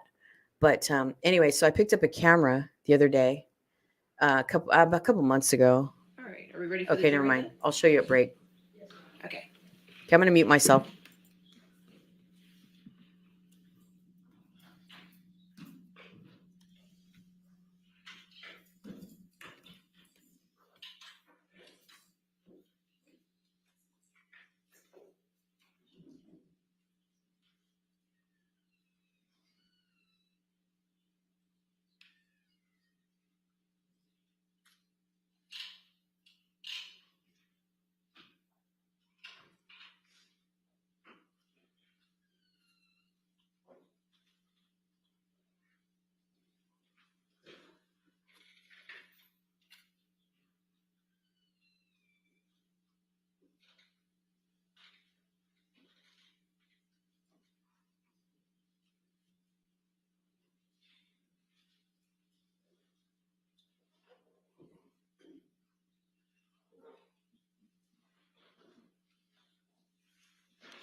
All right.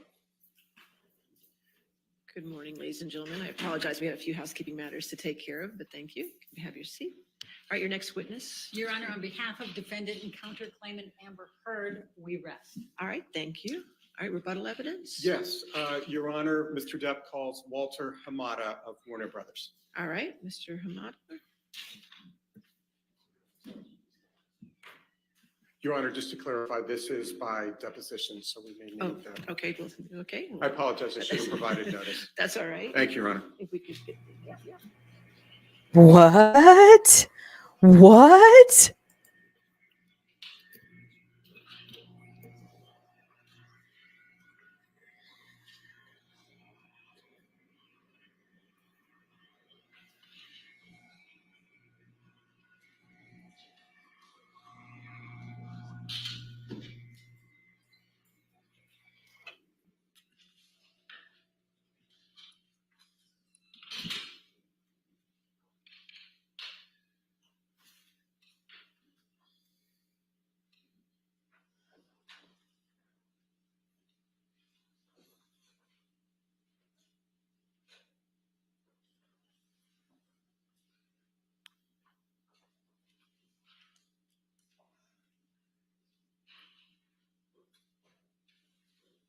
Ramada,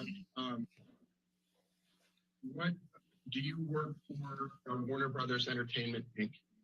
Yes, I do. In what capacity? My title is President of DC-based film productions for Warner Brothers.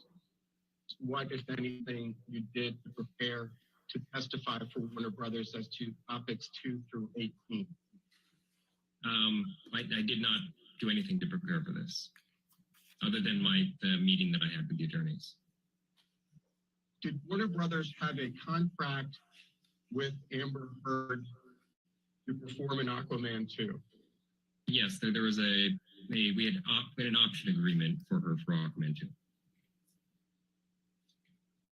Do you know what it is? It looks like a standard contract between an actor and the studio. And which actor was involved in this? Which actor was a party to this contract? Amber Heard. It's a contract for Amber Heard for the role of Mara in Aquaman and its sequels. Which studio contracted with Amber Heard? Warner Brothers. When did you come to be the president of DC? At the beginning of 2018.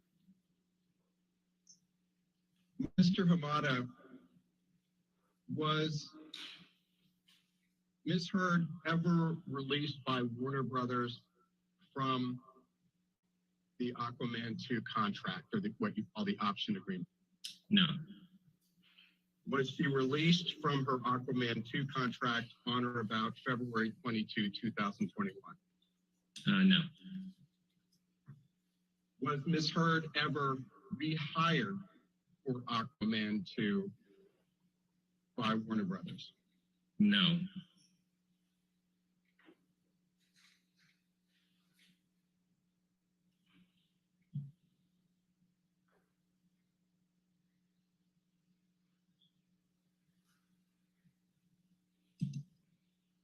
Did Ms. Heard receive a pay increase for Aquaman 2? No. Why not? We, as a rule, as a company, we go through a lot of trouble when we make our deals with our actors. We get options on them for subsequent movies. And I think traditionally, prior to me joining the company, every option was renegotiated. And one of the things that we were trying to put a rein on was not renegotiating every deal, with the understanding that people come in and make these deals and they have an understanding that there will be options and that there is a deal in place. And it was a big part of our philosophy that we were going to hold people to their options moving forward. But did Warner Brothers at any point in time reduce Ms. Heard's role in Aquaman 2? The role in the film the size of the role in the film that she has was determined in the early development of the script, which would have happened in 2018, I would say. So and from there, beyond normal development, the role sort of, the character's involvement in the story was sort of what it was from the beginning. Was her role ever reduced for any reason? No, I mean, again, from the early stages of the development of the script, the movie was built around the character of Arthur and the character of Orm, Arthur being Jason Momoa and Orm being Patrick Wilson.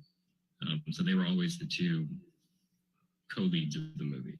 Did Warner Brothers ever plan to portray Ms. Heard as the co-lead in Aquaman 2? No, the movie was always pitched as a buddy comedy between Jason Momoa and Patrick Wilson. Was Ms. Heard cast in Aquaman? Yes, she was. Was Ms. Heard cast in Aquaman 2? Yes, she was. Was Ms. Heard paid for her services in Aquaman 1? Yes. Was Ms. Heard paid for her services in Aquaman 2? Yes. Was her compensation for Aquaman 2 affected in any way by anything said by Johnny Depp? No. Was her compensation for Aquaman 2 affected by anything said by Adam Waldman? No. Was her compensation for Aquaman 2 affected by anything said by anybody representing Johnny Depp? No.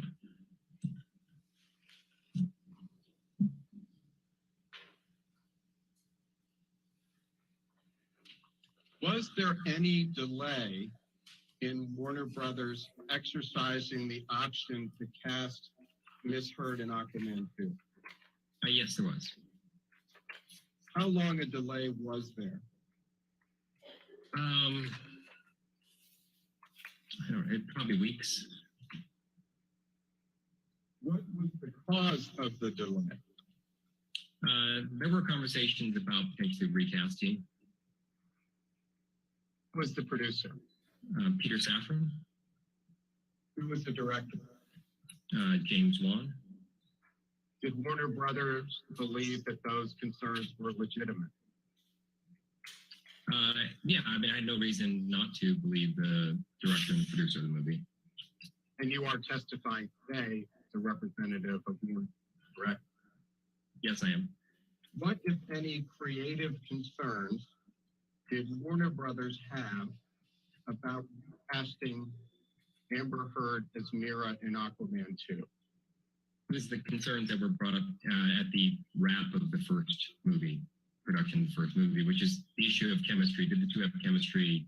I think editorially they were able to make that relationship work in the first movie, but there was a concern that it took a lot of effort to get there. And would we be better off recasting, finding someone who had better, more natural chemistry with Jason Momoa and move forward that way? Right? Did Warner Brothers take any steps affirmatively to audition other actresses for the role of Mira in Aquaman 2? No, we did not.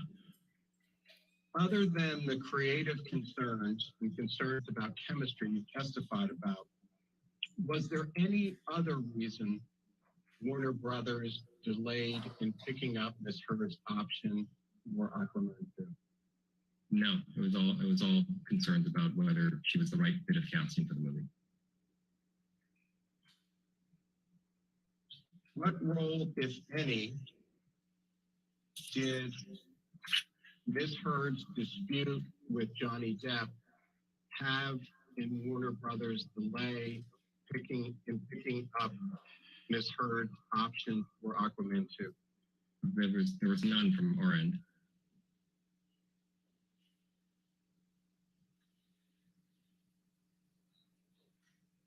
At any point in time, was Warner Brothers considering paying Ms. Heard more money for Aquaman 2 than is set forth in the option contract you previously identified? No, as I said, we were determined to hold our actors to their option agreements. Would Warner Brothers have paid Ms. Heard more money on Aquaman 2 if it had picked up her option earlier? No. At any time from the beginning of history through today, did Warner Brothers ever release Ms. Heard from the Aquaman 2 contract? No.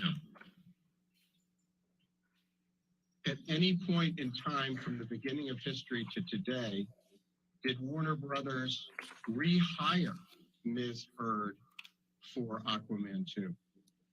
No, because we just picked up her option. And when is the last time you spoke with Rob Cohen relating in any manner to whether to exercise the option on Amber Heard for Aquaman 2? No, it would have been the same time that I was having those conversations with Peter Safran. So, in 2020.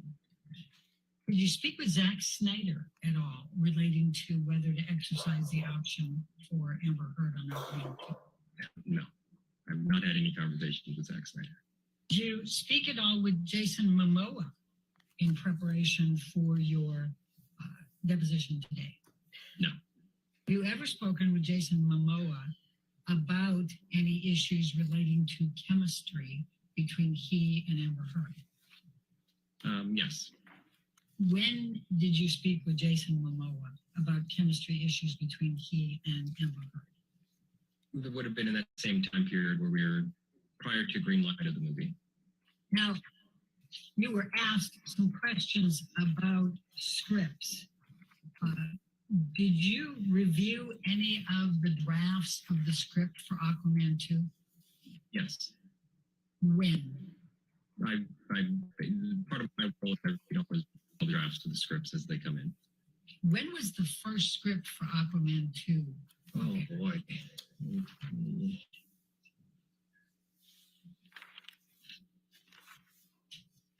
I cannot tell you. Probably in 2018, the latter part of 2018 would be my guess. And how many versions of the script had been written by the beginning of 2021 for Aquaman 2? Oh, there were probably half dozen drafts of the script. Right. What, if anything, did Rob Cowan say to you about chemistry? What specifically about the chemistry between Amber Heard and Jason Momoa? Just the fact that they didn't really have a lot of chemistry together. You know, the reality is it's not uncommon on movies for two leads to not have chemistry, and that it's sort of movie magic and editorial, the ability to sort of put performances together, and with the magic of, you know, a great score and how you put the pieces together, you can fabricate sort of that chemistry. And so I think at the end of the day, I think if you watch the movie, they look like they had great chemistry. But I just know that through the course of the post-production that it took a lot of effort to get there. Sometimes you don't. Sometimes it's very easy. You just put the, you know, characters on the screen together and they work. And sometimes it's harder. And so... Can you give me anything more specific about what it was with Amber Heard and Jason Momoa that was difficult for the chemistry? No, because it's like what makes a movie star a movie star. Like you know it when you see it, and the chemistry wasn't there. Now, you've used the term fabricated a number of times. What did you do to fabricate the chemistry between Amber Heard and Jason Momoa? Well, those are just, it's editorial. A good editor and a good filmmaker can pick the right takes, can pick the right moments, and put scenes together. Again, score is a big, you know, the music in a scene makes a big difference. It can make a happy scene feel sadder or a sad scene feel happier. And so it was sort of it's just the magic of post-production, editing, sound design, music, etc. And what do you mean by fabricating, though? I mean, were they literally falsifying, or were they just picking the best music? Let me just finish my question. Were they picking the best music and picking the best looks because that's their job and that's what you do on every scene? That is what we do in post-production. That's what filmmakers do. This is, on any production, you're doing that. You're putting performances together. Sometimes it's easier than others. This one was more difficult because of the lack of chemistry between the two. But they were able to, James Wan and the editor were able to get it to a place where the end result actually works. And it's great. And in fact, that's the job of every filmmaker, right? Is to put all the combinations together to make the most successful production. Absolutely. I'll tell you what has been marked as exhibit number 5. It's ALH 18247.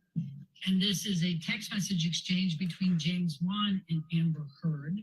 And you mentioned James Wan was the director of Aquaman 2, is that correct? And Aquaman, the first one, correct?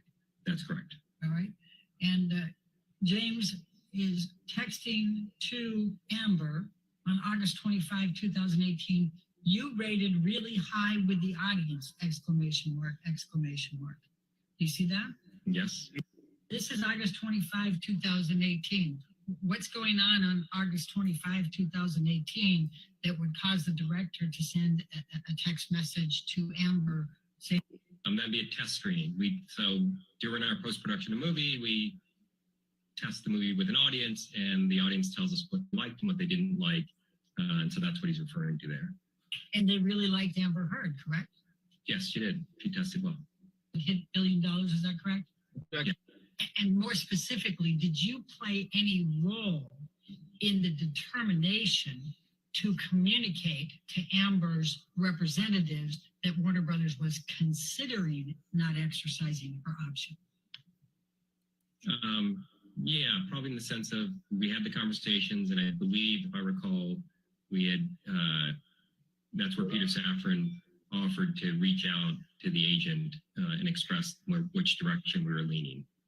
Have you seen any document that says there was any chemistry issues between Amber Heard and Jason Momoa in Aquaman 1? Documents? No, I mean, those were all conversations. But if Jason came back and James Wan came back, you were guaranteeing that Amber Heard would play Mera, correct? That's correct. Okay. And Jason Momoa was able to negotiate a different compensation structure, was he not, for Aquaman 2?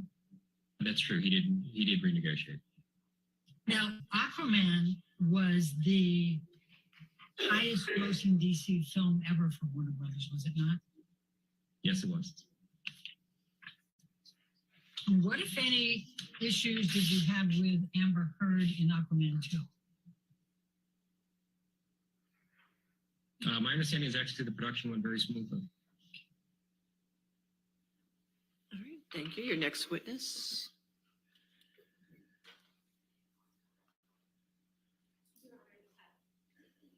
Your Honor, we call Dr. Colburn next, but I know we have a preliminary matter that we need to deal with briefly, if we may approach. Sure.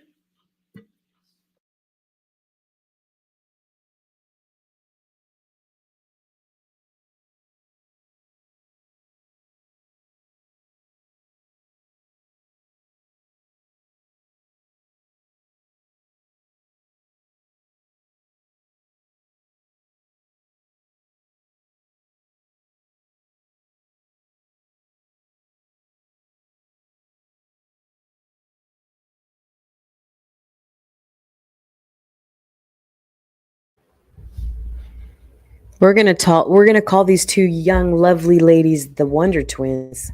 I think I like this girl with the glasses. I can't remember, but I think I like her too. I think her and Camille are good. I know she's also got a very, very soft voice, a very soft approach. So I can't remember who she questioned in Johnny's case, but I think I like her. So let me know in the chat if you guys like her too. I can't remember her name, but I know she's questioned, some others as well when Johnny Depp's case first started. So I like the fact that they're letting these girls lead. I like that a lot. I feel like I like Ben Chu a lot. I like the way he presented whatever it is that he did this morning. The other guy, that Dennison that crossed yesterday, was a little bit, I just feel like he's a little slow sometimes. I feel like it's his style of lawyering. I know I heard Emily D say that there's certain seasoned lawyers that just are the way they are, kind of, so even though he's kind of slower, takes a little time to get to his point, he's a little flustered sometimes. Not flustered with his words. I feel like he's just a little hesitant when he's making his points when he's crossing. But these two, I think I really like. So let me know if you guys feel the same about these two.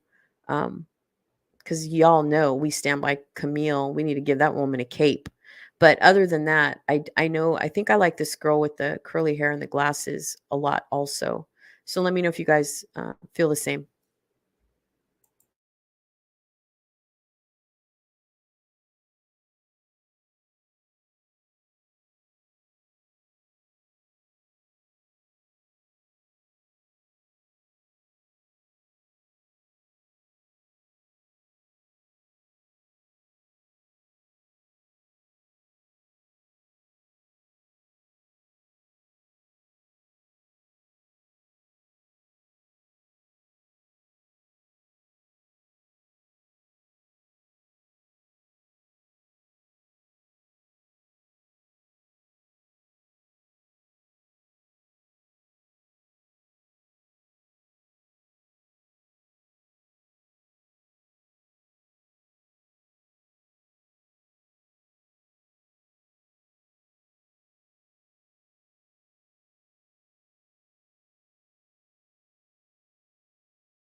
Welcome, Tobias. I believe that Tobias Dalton. Welcome to the chat.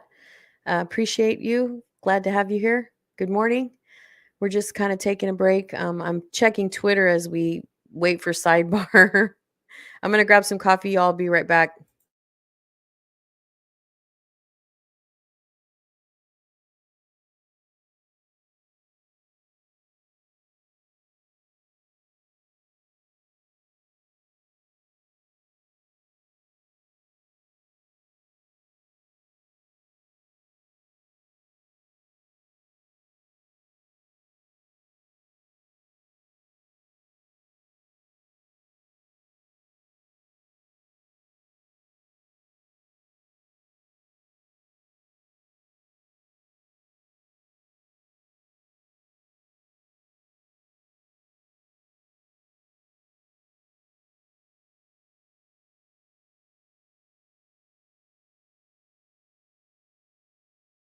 All right, ladies and gentlemen, I apologize again. We have a few things to take care of. We're just going to go ahead and take our morning recess now for 15 minutes. Do not discuss the case and do not talk to anybody, okay? Do not do any outside research. Sorry, that was the same thing.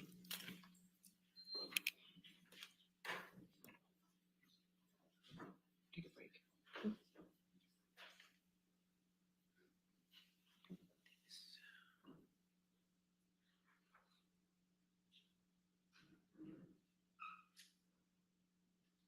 All right. If the doctor testifies, then is that WebEx? Okay, so I'll get that set up too while we take the break as well. All right, we'll go ahead and take a break.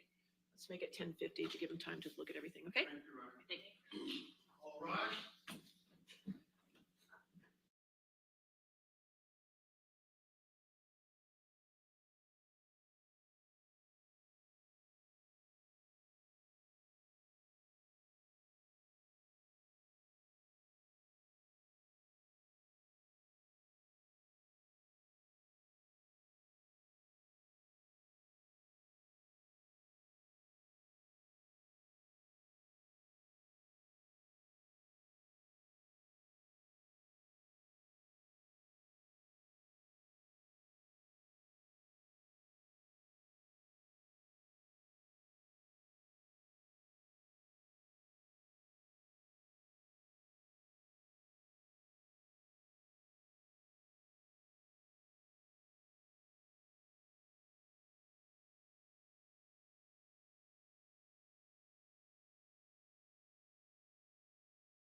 Are we at break, y'all? Because I'm lost. Are we at break? I went to go heat up my coffee. My camera's not. My camera's acting up. See? Darn it.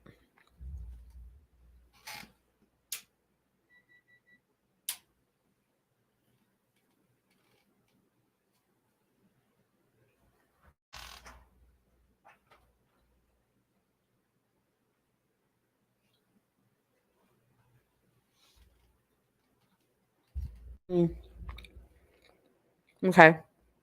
I gotta fix my camera. My camera does this to me once in a while. Oh, you know what? Wait a minute. My stream's behind. Eric, do you have another live stream going? Where's Ace? Ace, do you have another live stream going? How far behind am I? Crap. I forgot. I didn't want to interrupt the whole thing of the when she was talking.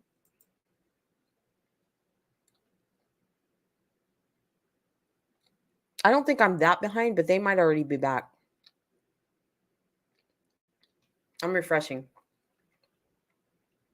Are they already back, Candy? Remember when she was talking about like her decision? I didn't want to ruin it, so I left it alone, and I knew I'd be behind.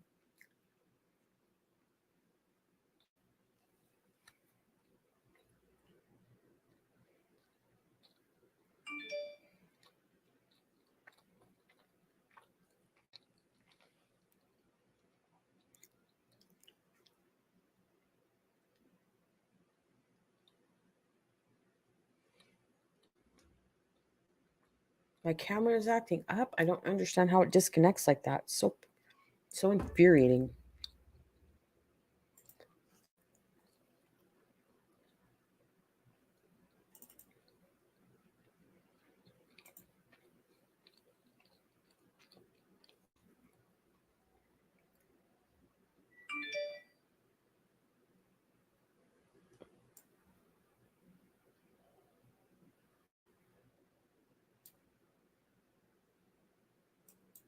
Oh, man.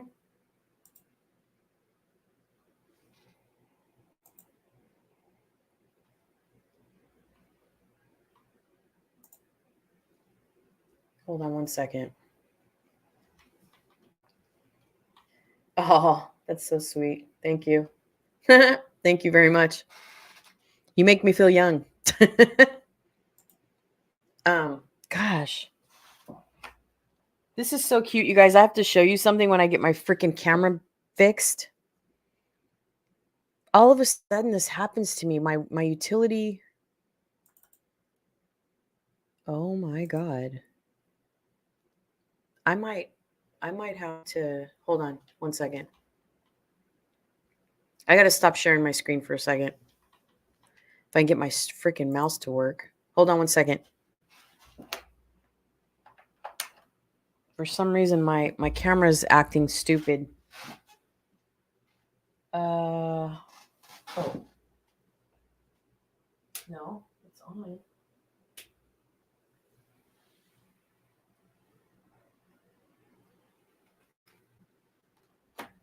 No, that's not it.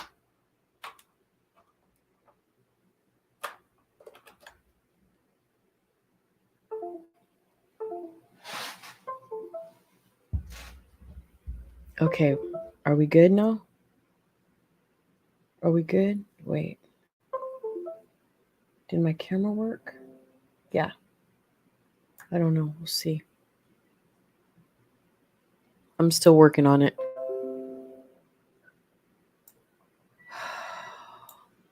Technicalities, man. Always. Yeah, I know. Sorry. Oh, crap. No, you can't see that. Wait, can you see that? No, you can't see that, right? My son tells me that. Oops, I wasn't supposed to say his name. He's like, Mom, you better not ever say my name on camera. I'm like, okay. Yeah, I forget. Thank you, E. Appreciate it. I was looking for that picture I was going to show you, but right now I'm frustrated with my camera. My camera's not working. I don't know. I may have to just go audio because I get frustrated. I won't mess.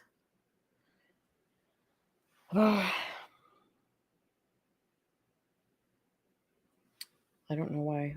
The only way that it'll work, I think, is if I come back, if I reboot, and I don't think I want to do that. Oh my goodness gracious.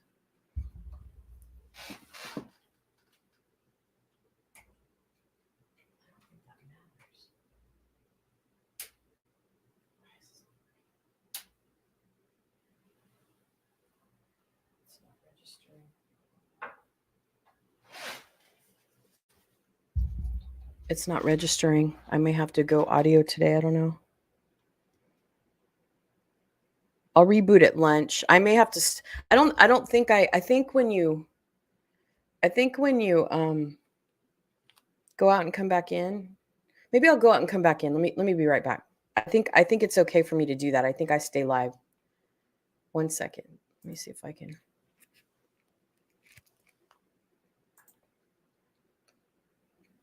I'll be right back.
Can you hear me okay?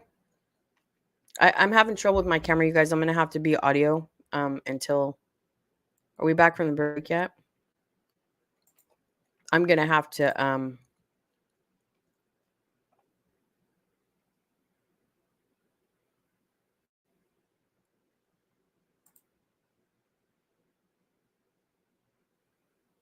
Window.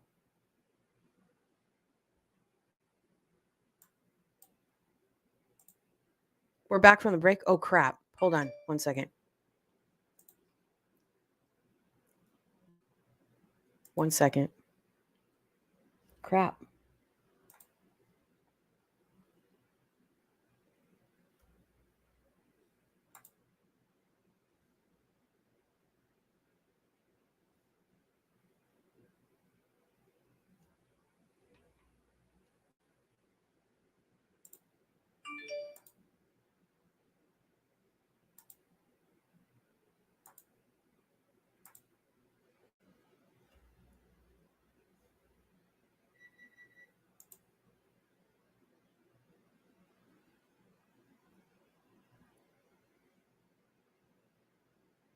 Oh, I thought we were back from the break yet. I thought we were back from the break. Yeah, I saw that. I'm telling you, man, I don't know what they're doing to us, but they don't want us to see it. Just like my camera's fucking with me this morning, too. I'm just pissing me off. It happens once in a while with stupid Canon utility, but it doesn't normally, like... It doesn't normally do this, you know. I mean, well, you guys have been with me now, so you're so patient and kind. Thank you. I wanted to show you this cute little note my kid left me, but I don't...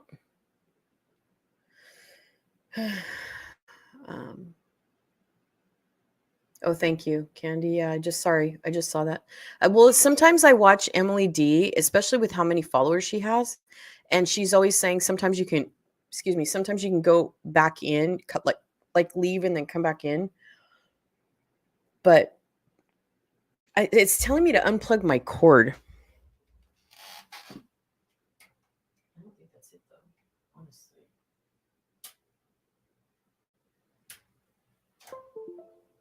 Oh, cool. Got it back. I got it back. I think I got it back. Whenever it clicks like that into autoplay, I think I got it back. Let's see. I got to refresh too. Don't let me forget.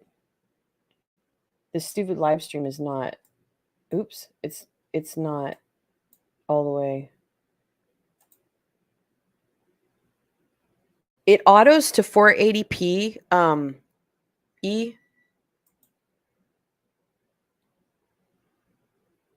mean, I want to put it on 1080p just because I hate like low resolution. But like you said, my brother was breaking down processors to me yesterday and said, "Girl, you can't be having your audience won't stay." I'm like, "Thanks, Aunt. Thanks. Thank you. Love you. Thank you." My brother's been on my channel before, you guys, too. He's if you want to follow him on YouTube, he does movie reviews. His channel's called the Animoxshow. Or no, excuse me. Animoxshow. ANIMOX show. I need to put him in my description. I forgot. He wanted to come in yesterday, I think. We were talking on the phone. So if you guys want to follow Ant, you like movies. I know he's getting ready to do the top 10 best Johnny Depp movies. I can't wait to see that video. I'm super excited to see it. Our brother was an actor, so it's like we've grown up kind of listening to my brother's stories and on set and stuff. I mean, we weren't on set, but he would tell us stories, you know what I mean? But my brother passed away, so. Yeah, I did, actually. So I think, what do you think, E? You think 720? Should we go with that for now? Let's try 720. Yeah, I'm going to, E. I'm going to. What do you think about 720? I think we'll leave it at 720 and see how y'all feel. Uh-oh.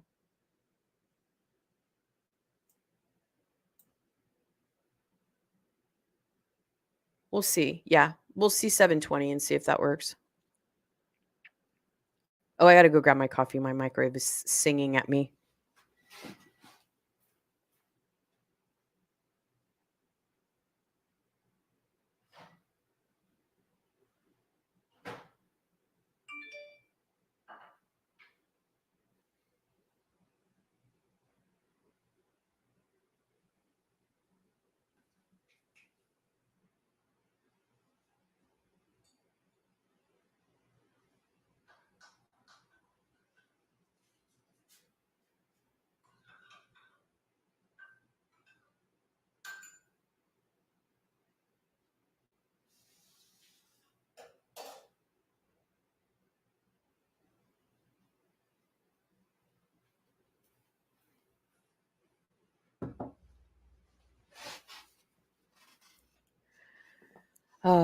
Yeah, unfortunately, we have a lot of people that we've lost in our family.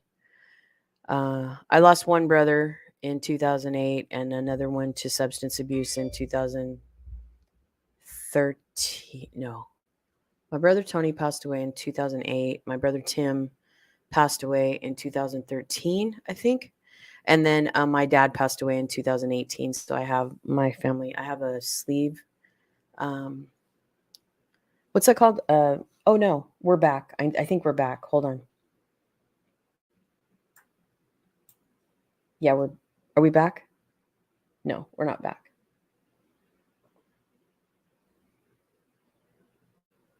I have like a sleeve. What's that called? A sleeve. Not a memorial, but like a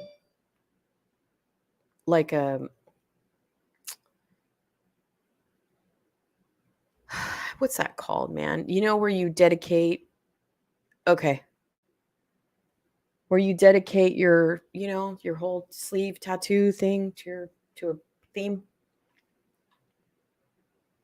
All right. Let me get back in here 1 second. Mute myself for a second. Come on.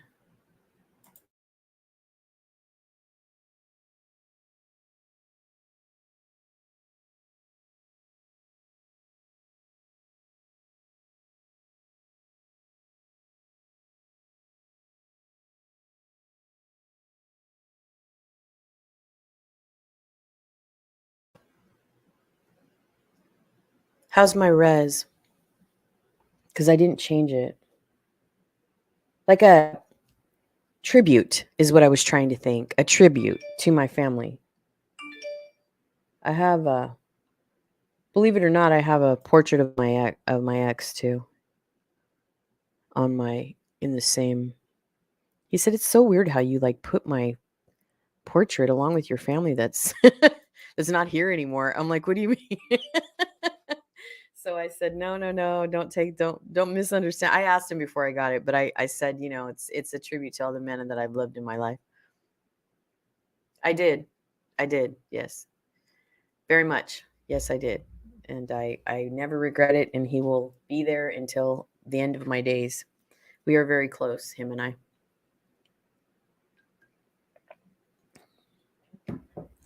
We are very close. We haven't spoken in a few weeks, but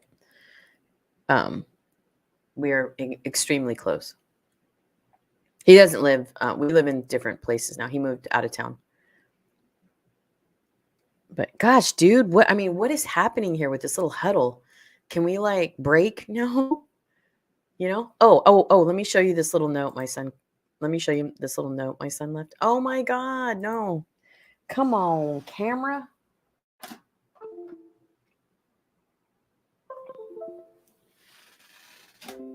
It should work. There we go. Hey, yay. See this note? It's so cute. Look.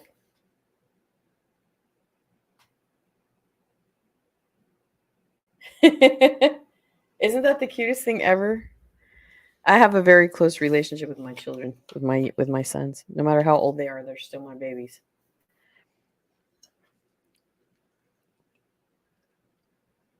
My son stopped by to visit me and he was like, "Stop saying I go,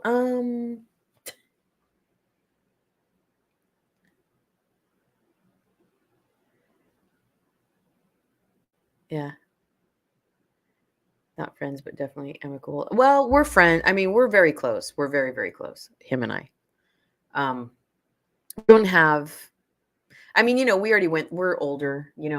My ex and I are older, so it's like we already know like the tale of life, if that makes sense. So, we've had we already kind of passed that moment in time where it doesn't work out, and you kind of surpass your bitterness, and you either decide to stay in each other's lives or not. You know what I mean? And I chose to have him in my life. All right, so I'm gonna go ahead and stay mute. All right, yes. We ready for the jury? Yes. Okay.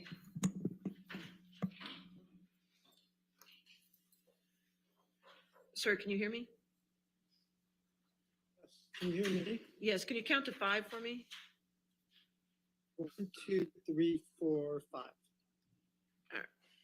I'm just trying to get you on the big screen. We're waiting for the jury. Just give us a minute, okay, sir? Thank you.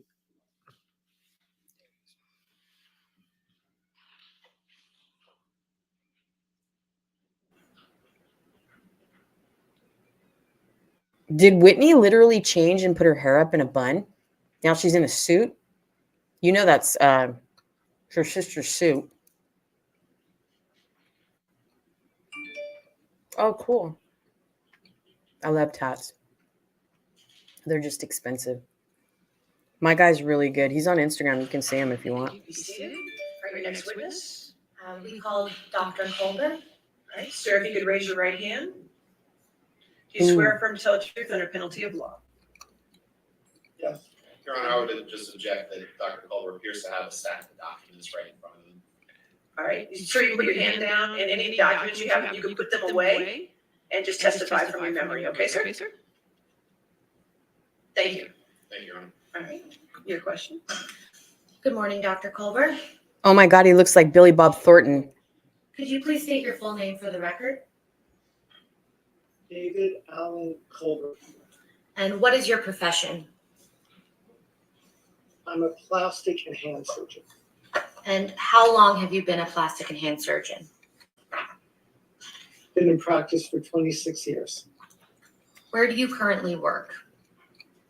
At Cedars-Sinai Medical Center. How long have you worked there? For the past 26 years. Do you know the plaintiff in this action, Johnny Depp? I do. And how do you know Mr. Depp? I had taken care of him when he had injured his hand. Oh my God. When did Mr. Depp become your patient? Sometime in March of 2015. Wow. And what type of treatment did you provide to Mr. Depp?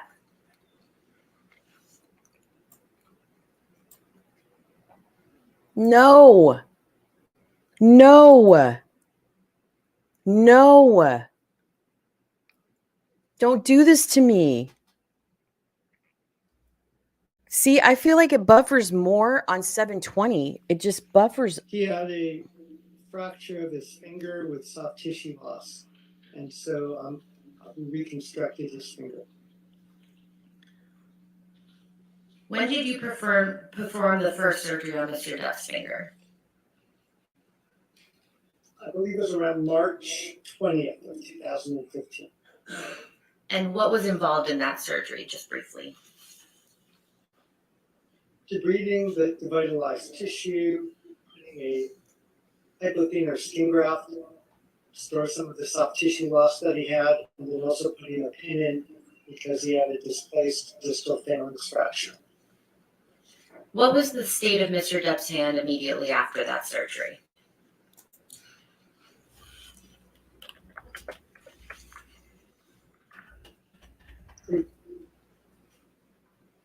I'm sorry, I think the audio cut out a little bit. Could you please repeat your answer? It was injured and he had soft tissue loss and then fracture of his distal phalanx.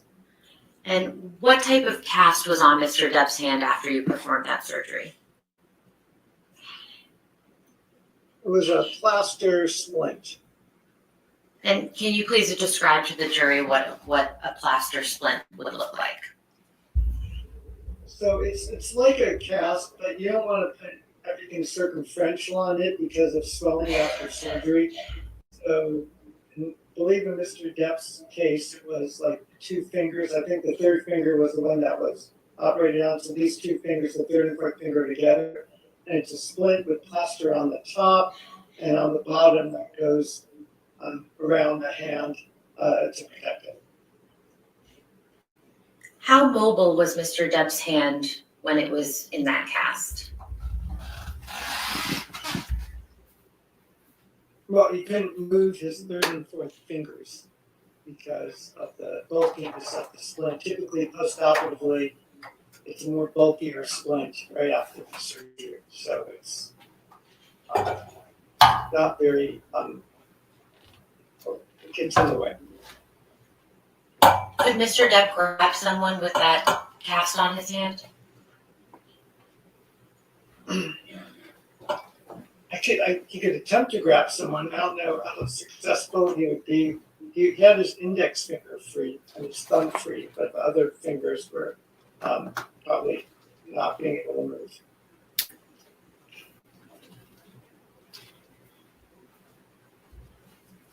How long was the pin in Mr. Depp's finger? About 11 or 12 days. And how was the pin removed? It was removed under local anesthesia in my office. How long did you ultimately treat Mr. Depp for his hand injury? For several months. And why was that?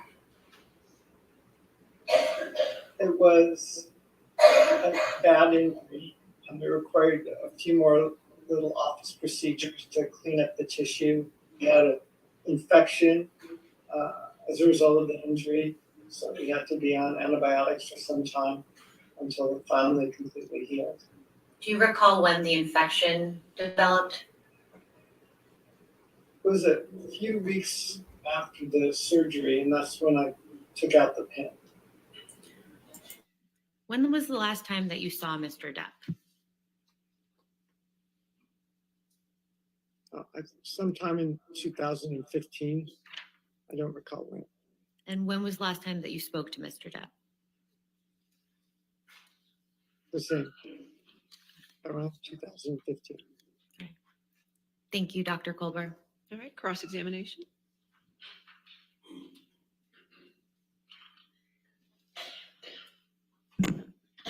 Good morning, Dr. Culber. So you said that this plaster splint was put on after surgery on March 20th, 2015? Yes. And a plaster Yeah. a plaster splint, is that sometimes called half a cast? Sometimes it's called half a cast or a soft cast, something like that, yeah. And it's made of plaster of Paris, right? Correct. And plaster of Paris hardens like a cast does, correct? Yes. So other than the fact that it's a little smaller than a cast that goes around your whole hand, it's just as hard as a cast that would be put on a broken arm or a broken hand, correct? Well, it's softer on the side so the fingers can expand for swelling. So it's not fully, the plaster appears circumferential around everything. So there are areas that are softer to allow for swelling. But the parts that are covered with plaster of Paris are just as hard as any other cast, correct? Correct.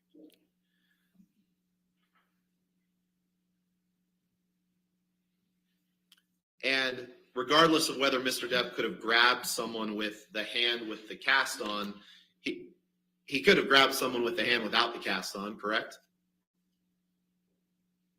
Correct.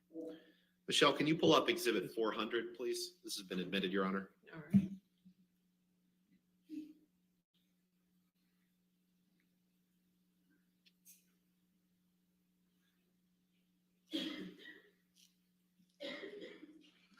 Permission to publish.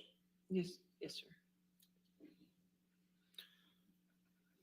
Dr. Culber, I'm just going to ask Michelle here to just scroll through these pictures, and I'd ask you to take a look at them. Your Honor, I'm going to object for lack of foundation for these photographs. They're already in evidence. With respect to the questions to the witness. They're in evidence. Thank you. Michelle, if you could go back up to that, stop right there.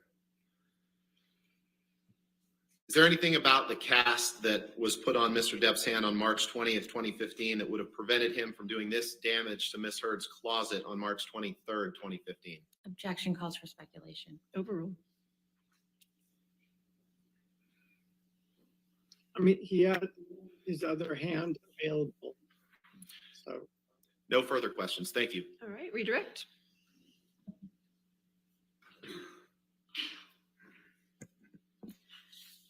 Dr. Culber, how many fingers were in the plaster portion of Mr. Depp's cast? I believe 2 or 3, at least 2 were, and the third one and the fourth one. And why did you call it a soft cast? Because it's not fully, plaster doesn't go around the entire hand because you allow for swelling. So there's plaster to protect the fracture. So there's a little plaster on it, but it's on the top and the bottom, but it's not completely circumferential. So there's soft spots to it. And where are those soft spots located again? Usually we'd put a piece of plaster underneath the fingers and on top, and then the sides of the fingers, it's soft so that the fingers can swell after the surgery. Could Mr. Depp have hit someone with the hand that had the cast on it? He could have hit someone with it. It probably would have injured, damaged the cast. Did you ever notice any damage to Mr. Depp's cast when you treated him after the surgery? I don't recall. But nothing that comes to mind. Could Mr. Depp form a fist with the cast on? No. No further questions. Thank you, Dr. Kohler. All right. Thank you, sir. That completes your testimony. Thank you. All right. Your next witness.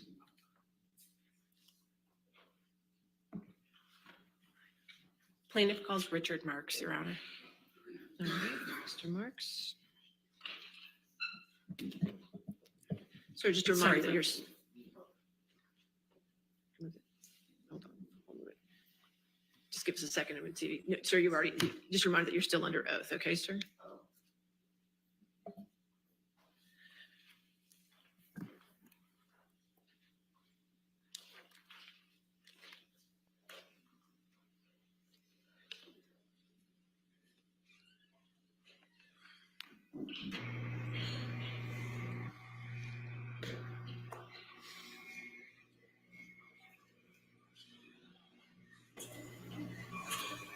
Everybody loves Camille. She's so cute. All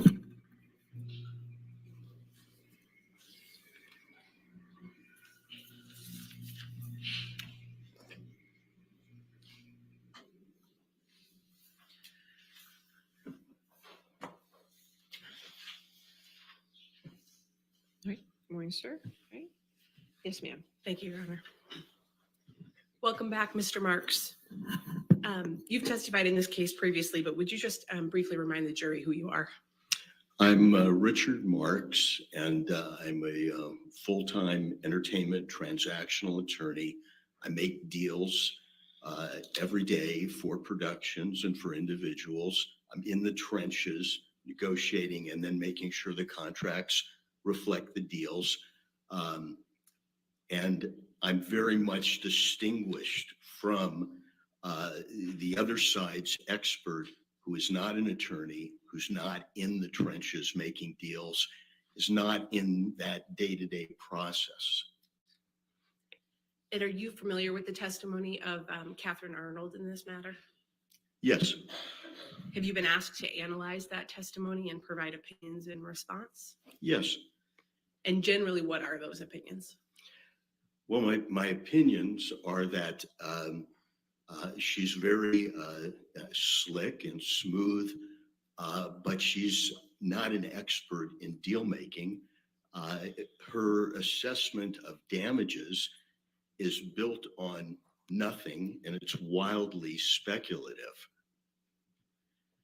Are you familiar with Ms. Arnold's opinion that it's customary for an actor to renegotiate the fee for a subsequent picture option in a multi-picture contract when a film is successful? Yes, I heard that opinion. And are you also familiar with her testimony that under those circumstances, an actor will renegotiate a 50 to 100% increase in their salary for the next optional film? Yes, I heard her say that. Do you agree with those opinions? Absolutely not. Why not, sir?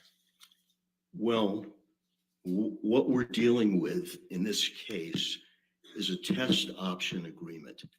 And that's an agreement, it's a multi-picture agreement. And it's the nightmare for people like me. The test is going to take place, let's say, for 10 actors the next morning at 9, and you have to fully negotiate a contract that might cover 4 movies and have it signed before they're allowed to test, so that if they're chosen for the part, we have the full contract. There's no renegotiation.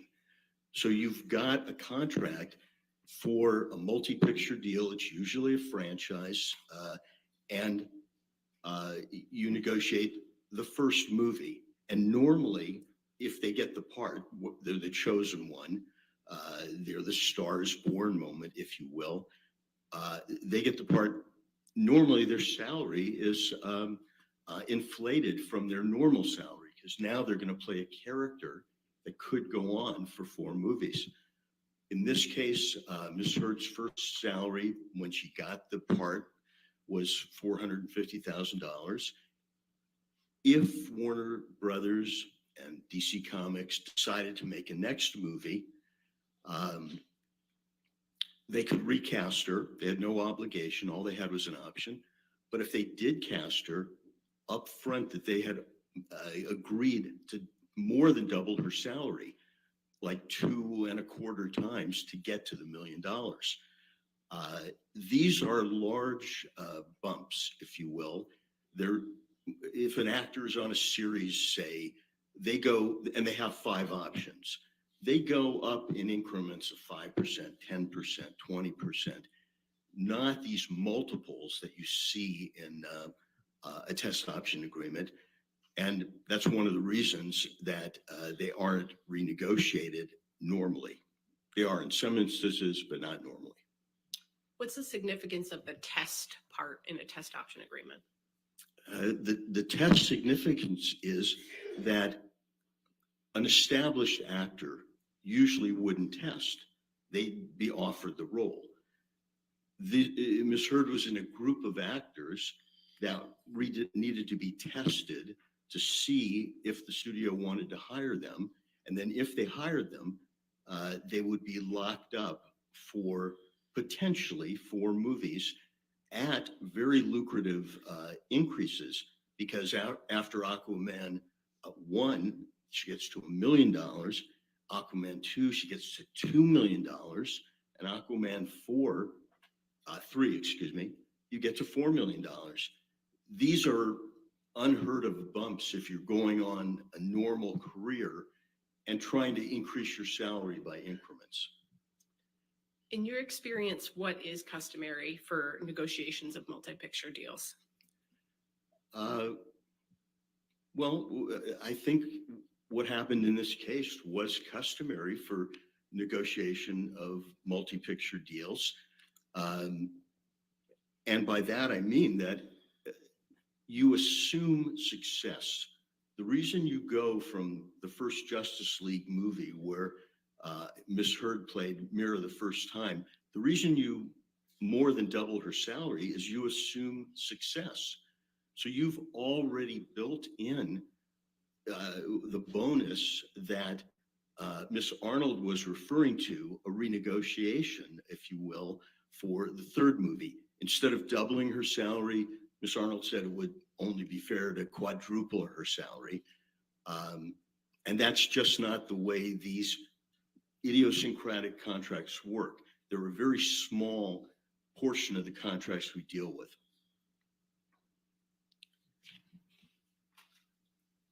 Are you familiar with Ms. Arnold's opinion that Ms. Heard's salary for Aquaman 2 could have been renegotiated to around $4 million? I am. Do you agree with that opinion?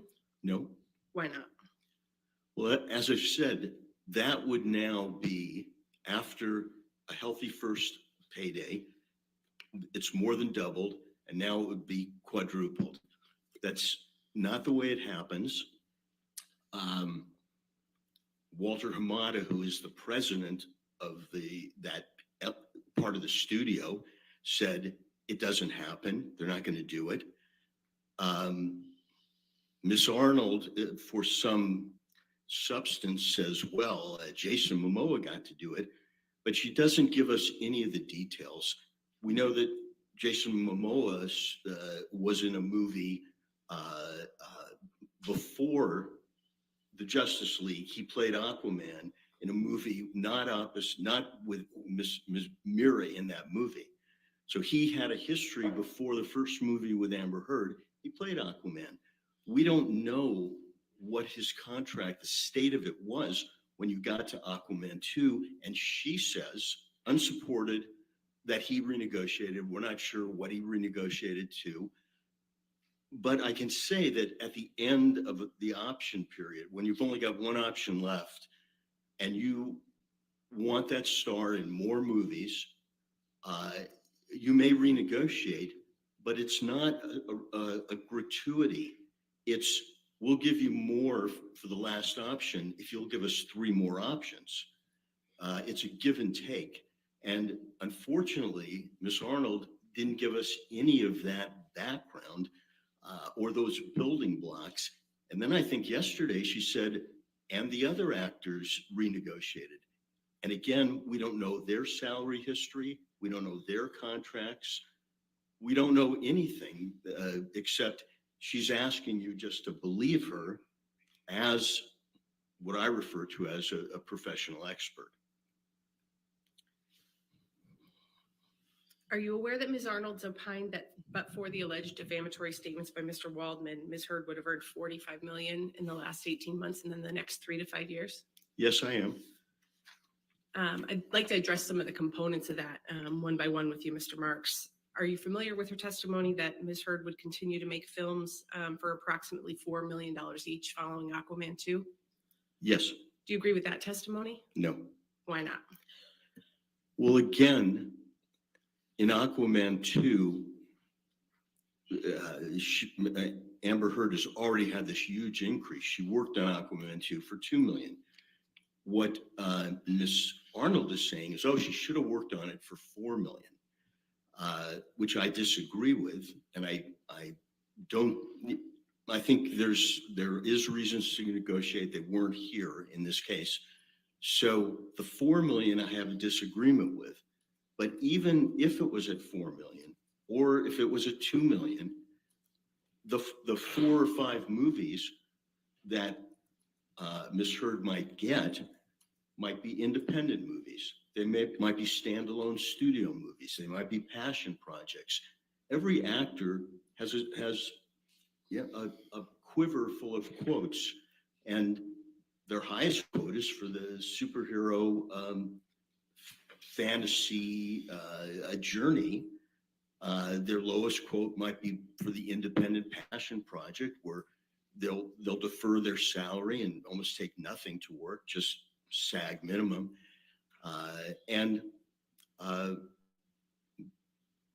To assume that she'd get 4 or 5 more movies at this, her last fantasy quote, would be to assume that those are also those type of movies, playing another character. And Ms. Arnold says that Ms. Heard's breakout moment, her Star is Born moment, is Christmas 2018. If that's true, and I don't think it's true, those moments don't normally happen to supporting cast. But if it's true, as a deal maker, you would expect if you represented producers, production companies, to flock in, to take advantage of this hot star and to sign them up. And we have from Christmas 2018 to spring 20, where there is none of this activity. The Star is Born phenomena didn't happen. Miss Heard starred in one series of 8 episodes, and she earned a healthy fee, $200,000 an episode. But that's 5 times less than the million Miss Arnold is tossing out, supposedly based on Jason Momoa's quote. She doesn't prove it or give us facts. And Jason Momoa is not a comparable actor. He's been in a series where they shot 78 episodes, 44 episodes, 21 episodes. He played Conan the Barbarian. He was in Game of Thrones. It's not a comparable. I'm unresponsive to. All right, I'll sustain the objection. Next question. Mr. Marks, we'll get to some of those issues in a moment, but I want to take you back for a second. I believe you testified a few minutes ago that your understanding is that the last option in a multi-picture deal might be renegotiated under some circumstances. Do you have an understanding of whether Aquaman 2 was the last option in Ms. Heard's contract with Warner Brothers?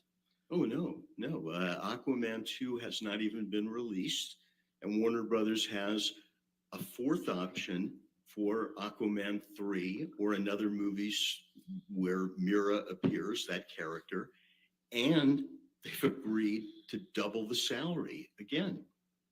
So it's in success, and that assumes that they recast and that they make the movie. Are you aware of Ms. Arnold's testimony that Ms. Heard would have made several $1 million on endorsement deals, such as the one she had with L'Oreal? I'm aware of that testimony. Do you agree with that opinion? No. Why not? Again, this is a business of personalities. We didn't, after the breakout moment that Miss Arnold talked about, Christmas 2018, we didn't see endorsement deals flocking to Miss Heard during that 16-month period before Adam Waldman made a few statements in the London Daily Mail, I believe it was. We didn't see those endorsements coming to her. We didn't, what Ms. Arnold shows you is these non-comparable actors, they had endorsement deals.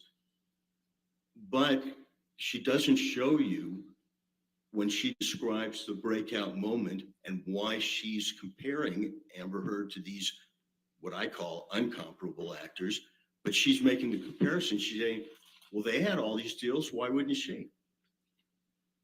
But for the statements that happened 16 months later, and I guess my primary question is what happened in the 16 months, even if you believe 3 statements in the Daily Mail are the stake through the heart of this Stars Born moment. Do you have an opinion about Ms. Arnold's testimony that Ms. Heard would have made $1 million an episode in a couple of streaming series following her A Star is Born moment? Yes, I heard it. I have an opinion. What's your opinion? Well, after Aquaman 1, this is a major coup. Amber Heard got that role. She tested for it. She could have been the other 19 actresses or 10 or whoever else tested, didn't get it. She got the role, and she got her salary doubled for Aquaman 1 to $1 million. Now, Ms. Arnold wants you to believe that that $1 million would translate into, she'd get that for each episode of a series. We know what she got for a series. She got a series in that period after Christmas 2018, before spring of 2020. She got a series. It was 8 episodes, and it was $200,000 an episode. And Miss Arnold is from somewhere in a glib way saying she got a couple series and $1 million each. And I can tell you, as someone in the trenches, rarely does an actor get $1 million for a series episode? And again, in those 16 months, there were no offers for series at $1 million an episode. In fact, her only series is the 200,000. And if you look at her resume, the series that Miss Heard were in, I think the longest one ran 8 episodes. Jason Momoa, if you were to believe Miss Arnold, and somehow Jason Momoa's agent broke their confidentiality and agreement, and he had a series at $1 million an episode. If you're to believe that, Jason Momoa has had a series with 78 episodes, with 44 episodes, with 21 episodes, with 18 episodes, with 21 episodes. He was in, again, there's not a comparableness there. We spoke a few minutes ago about the test option agreement. What's the significance of the option part of that agreement? The option part of the agreement gives the employer, the studio, the option. They don't have to do anything. They have an option to either employ you at a very healthy salary to play this role or not. They can recast the superhero role. You just have to think of how many actors have played Batman or Superman.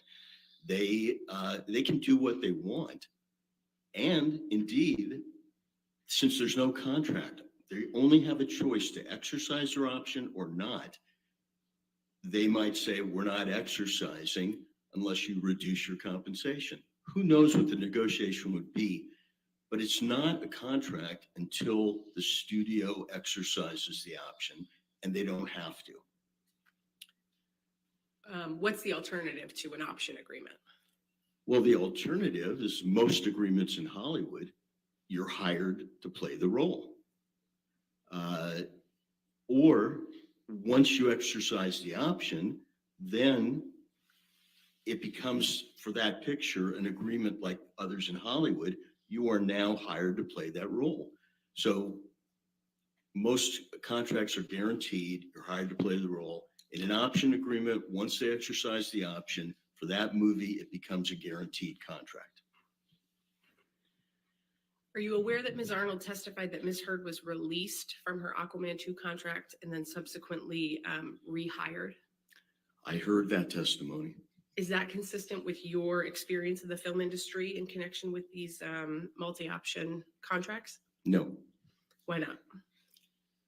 Again, studios don't do things they don't have to do. As we heard Mr. Hamada, the president of the studio, say, you either exercise your option or you don't. They exercise their option. He denied releasing and then rehiring. And in my experience, in almost 5 decades in the business, doing this type of work, not talking about it, not consulting. I mean, I have, I heard Ms. Arnold say she'd been an expert 100 times. I'm a transactional lawyer. I do this occasionally. Basically, it's not a contract till they option it, and they pick up their option, and at that point, it's guaranteed contract, and then different rules apply to it. In your experience in the industry, do studios typically comment on those types of actions that they're taking with respect to options? No, just like Mr. Hamada said, they don't need to comment on it. They either exercise the option or they don't. In Hollywood, silence is the default. You play no card before it's time. And the cards there were exercise the option or not. And I was surprised by Mr. Hamada under oath, basically saying that there was this discussion of chemistry. That objection, Your Honor, hearsay. I think it was an in-court statement this morning, I believe, Your Honor. That's right. It's the same hearsay that it's hearsay like yesterday. I mean, it's hearsay. I'll overrule the objection. Go ahead. Thank you. I didn't hear. Go ahead, sir. Overruled. You can continue, Mr. Oh, Marks. I'm surprised to hear Mr. Amata say that they talked about chemistry. That would normally be behind closed doors because it can't help your relationship with the actor. You're either going to exercise or not. And that was quite a bit of candor from someone at his level. And so, therefore, I take it at face value. I think he felt that he was under oath and he was telling the truth, but it wouldn't Objection, be. Your Honor, is I'll sustain the objection. Mr. Marks, are there circumstances where a studio would be more likely to say something about not using an actor again in a franchise? Yes. What are those circumstances? Once they've exercised the option, once the contract is guaranteed, the studio still has the right to pay the actor, but not play them, pay or play them. And that is a rare condition because you've hired the actor, you've got to pay them, but you say, go home, we're recasting. In that situation, after you've exercised the option and the contract is guaranteed, if you pay off the actor, that's normally commented on. That becomes a bit of information because it's not normal. Is that circumstance different from Ms. Heard's contract with Warner Brothers for the Aquaman movies? Oh, yeah. Miss Heard's contract, again, it was just an option. Either we exercise it or we don't. And if we exercise it, she's in the film. If we don't, she's not. Until we exercise it, we have our right to recast or not make the movie. And even after we exercise it, we still have a right to recast and not make the movie. We just have to pay her salary. Do you understand that Ms. Arnold compares Ms. Heard's career trajectory with that of other actors, including Jason Momoa, Gal Gadot, Zendaya, Ana de Armas, and Chris Pine? I heard that. And what's your opinion of those actors as comparables for Ms. Heard? Even Ms. Heard's agent, Jessica Kay, said that 4 of those actors weren't objection, Your Honor, comparable. hearsay. And I believe same response, Your Honor, that it was in testimony that was played in court earlier this week. I mean, that's not what she testified to. I mean, he's characterizing testimony that was from days ago, and I don't even think she testified to that, Your Honor. You can cross-examine. Overruled. You may continue, Mr. Rose. Again, they are not comparable. Jason Momoa was Aquaman. Chris Pine was Captain Kirk. Gal Gadot was Wonder Woman. Zendaya has been working on Disney Channel since she was 13. She's in all the Spider-Man movies. She goes by one name. Ana de Armas, when she was in a movie that they call, her breakout, it was as a nude poster. She's been in an ensemble piece, Knives Out. These are not comparables. Now, Miss Arnold stuck to Jason Momoa, who's the most non-comparable because of his history and his career. But she didn't give us the advantage of telling us what his contracts were, what he renegotiated to, what he earned. She didn't give us any of those building blocks. She just she set him up as a comparable and then said what Ms. Heard should earn, but she never gave us the salary of Jason Momoa or the other comparables. And she built like this house of cards on nothing. She showed us with her words, the beautiful clothing that the emperor was wearing, but we could see, if you know the business, Objection, Your Honor. that he wasn't. Beyond the scope of the question. All right, I'll sustain the objection. Next question. Okay. You were just speaking about Mr. Momoa as a comparable. Are you aware that Ms. Arnold compares Ms. Heard to Mr. Momoa as an actor with equivalent franchise experience who was able to renegotiate his salary for significant increases in bonus? Yes. What's your response to that opinion? Again, he didn't have comparable franchise experience to Miss Heard. He was Conan the Barbarian. He played Aquaman in a movie that Amber Heard was not in. He played Aquaman, not a supporting character like Mira. It's just not comparable. And you can say the words, but I saw nothing from Miss Arnold to back it up, something to build on, which if she was a negotiator in the trench, the studio negotiator would say, okay, so show us, where's the comps? Let's talk numbers, because ultimately that's where we have to get to, not just because you say it so. We just don't believe you. You've got to show us. In your experience in the industry, what factors influence the negotiation of the terms of a film agreement with an actor? Well, I mean, first, it depends on the film. If the film is $1 million movie and everybody's deferring their salaries, that's one thing. If it's a superhero movie, that's another. But for deal makers and negotiators, the best predictor of what the deal should be is past earnings, precedent, comps.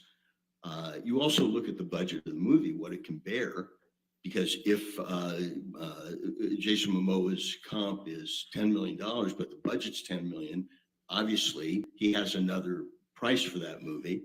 But the best predictor of future earnings is past earnings. And I didn't see any Miss Arnold talk about past earnings at all, except the earnings in this rarefied superhero 4-picture deal, where instead of incremental increases, which you normally see, it was multiples increases.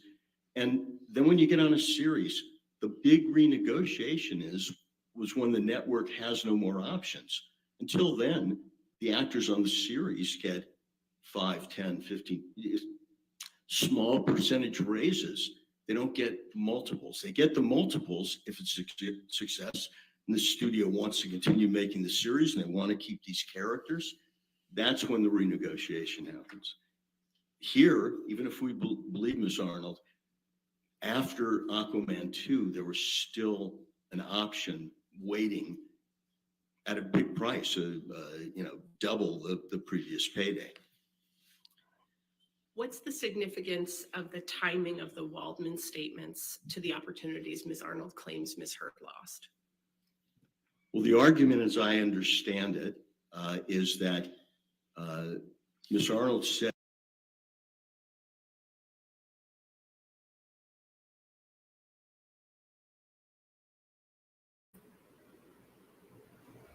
this frustrates me to no end. I don't know why it's doing it. I just don't understand it. I think if it's happening to other people, then I can't. I'm afraid to refresh it. As that Ms. Heard lost all these opportunities because of those losses were caused by Adam Waldman's statements 16 months later. So I think the timing. Sure.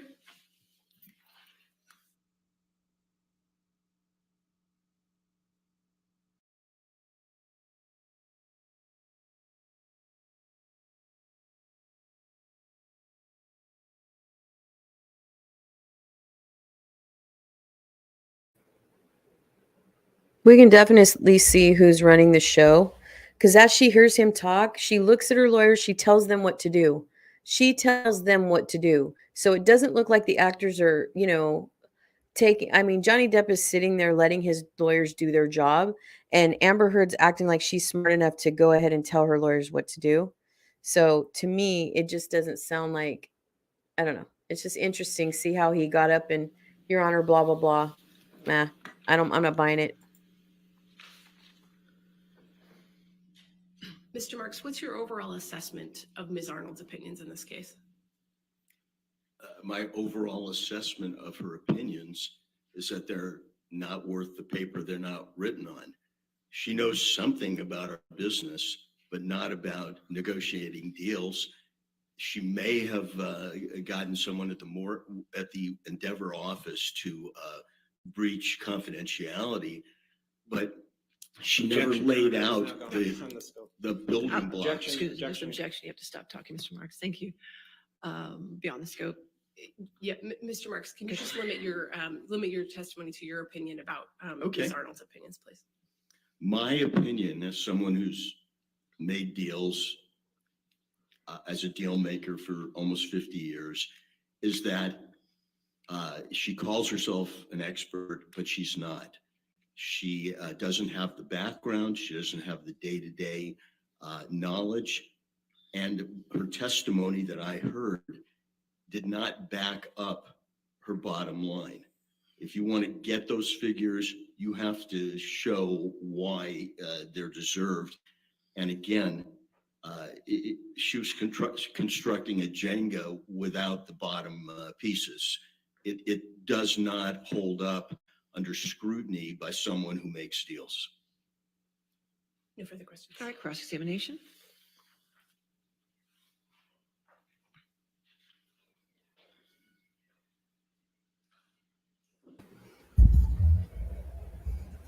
Put something in your ears. It's Baby Rottenborn. So annoying. I can't stand his voice. So you agree that studios use comps to negotiate deals, correct, with actors? Sometimes they do. And you have an issue with the comps that Ms. Arnold used, correct? As you testified to. I have an issue with the comps that she says she used that she didn't disclose. The comps being the actors that you just talked about. She did disclose, she disclosed the actors. She disclosed the actors and budget figures from their movies. She never disclosed their salaries and salary history as comps. You're not offering a different set of comparators that should be used, correct? I'm saying if you are going to... That's not my question. Are you offering a different set of comparators than what Ms. Arnold used? I'm not here offering comparators. I'm saying what she offered are not comparators. That was my question. You're not offering comparators, correct? No, I would say that Ms. That was Bird's my comparisons are where you that look. was my question. Motion to strike after the. All right, we'll strike after that. Just answer the questions, Mr. Marks. Thank you. Now, you're a deal maker, correct? Yes. What actors have you negotiated for in superhero movies? Well, recently I've negotiated for Chris Pratt in a superhero series for Amazon. I've negotiated a deal for Michael Douglas, not in a superhero movie, but a historical movie. I've negotiated recently a deal for Paul Rudd and Will Ferrell on an Apple series. Billy Crudup on an Apple series. Those are the recent talent deals. What actors have you negotiated for in a superhero movie? As I sit here now, I can't remember a superhero movie that I've negotiated. I've certainly negotiated over my career franchise movies and fantasy movies. Your Honor, so it's no, you haven't negotiated with any actors for superhero movies, correct? So you would define like, I don't know, Jungle Book isn't a superhero movie. It's more of a fantasy. Okay, so no, correct. Your Okay, answer is no. all right. So as I sit here, I can't think of a Marvel type superhero movie that I've negotiated. Although I know there's one or two in there. Now, you testified and you agree that Mr. Momoa negotiated his multi-picture contract for Aquaman 2, correct? I heard Mr. Hamada say there was a renegotiation, but no facts were proffered, such as he didn't have an option. His options were out, what he was earning and what he renegotiated to, and he is Aquaman man. So yes, I did hear there was a renegotiation. And you understand that his salary went from $3 to $4 million to $15 million. If you tell me that, I haven't seen his contract and I haven't heard any testimony under oath that that's where the leap was. Now, Ms. Heard's contract. Did he get more? Did they get more options for when Ms. they made that leap? Did they get more options? Ms. Heard's contract was a talent option contract, correct? Yes. And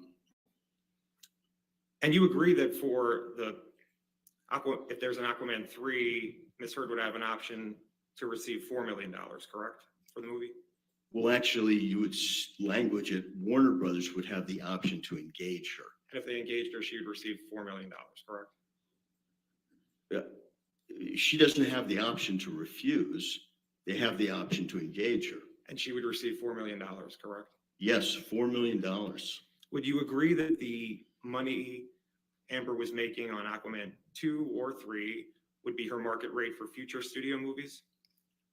I would think it would be her rate for future studio superhero movies, but not necessarily studio movies that aren't superheroes. That could be standalone. That could be other type of studio movies. But for studio superhero movies, it would be $4 million, correct? If I was Ms. Heard's agent, that's where I would start.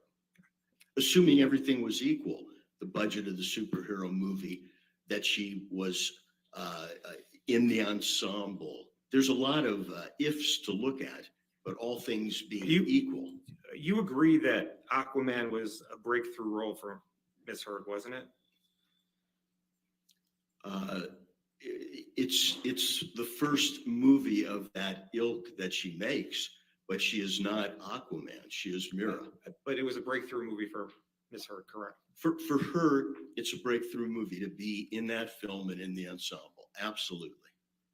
And she was the female star of that movie, correct? I believe so. You would agree that for all of the actors Ms. Arnold listed as comparables, their career trajectory went up after their breakthrough, correct? She didn't give us the raw materials to look at, but I'll take your word that all those unrelated actors in unrelated films, except for Jason Momoa, they went up. As did Miss Arnold when she went from 1 to 2. In your experience, can you identify an actor or an actress who's not been able to get a new studio movie after a breakthrough performance in a superhero movie? As I sit here now, I haven't been asked to opine on that, but there are lots of supporting characters in movies that don't appear in the next movie. But a female star in a breakthrough movie in a superhero movie, can you identify any actress who's not gotten another studio movie after that?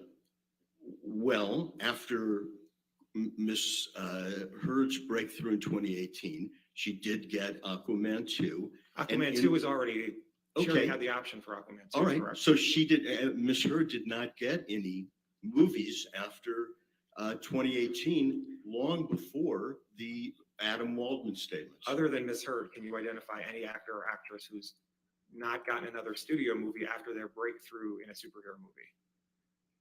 As I sit here now, I haven't been asked to research that, and I can't. That would be a normal thing. And you're not providing an alternative number for Miss Heard's damages, correct? For the jury. Correct. I'm not providing an alternate number. I think she's been more than adequately paid. I'd move to strike after no, I've not been provided another number. That's all. I mean, my question was, you're not providing another number. I think it's in fairness and the full answer to the question, Your Honor. It was a yes or no question. He said his answer was no. I'm not going to strike it. Okay. All right. No further questions. All right. Redirect. Did she just say that she wasn't going to strike the rest of that answer? Mr. Marks, did she just say that? Mr. Ladenhoff, you were discussing some franchise and fantasy movie agreements that you've negotiated with actors. Could you just describe some of those for us? I've had such a long career that I mainly forget what I've done, but I negotiated all the contracts for Pinocchio, if you will, that was produced. Is Coming to America, the original, is that a fantasy movie? The Golden Child, is that a fantasy movie? Yeah, and by the way, I may have negotiated contracts and ultimately the film wasn't made. But as I sit here now, those are the only ones that come to pass. If I was looking at my resume or going through my files, I might think of others, but there isn't a deal that I haven't made. And I think you also testified in response to Mr. Nadelhoff's questions that you have negotiated some deals for Chris Pratt and Paul Rudd. Do you recall that testimony? Yes, these are for a streaming series. Do you happen to know if both of those actors have played Marvel superheroes? I believe they have, but don't quote me because that's not my genre. Okay. No further questions, Your Honor. All right. Thank you, Mr. Marks. You can, you're free to stay in the courtroom or you can leave, okay? Thank you very much. Thank you. All right, your next witness. Plaintiff calls Michael Spindler. Michael Spindler.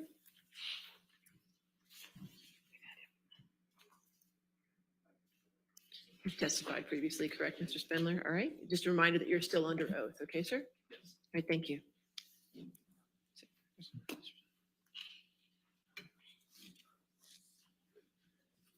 Yes, sir. Thank you.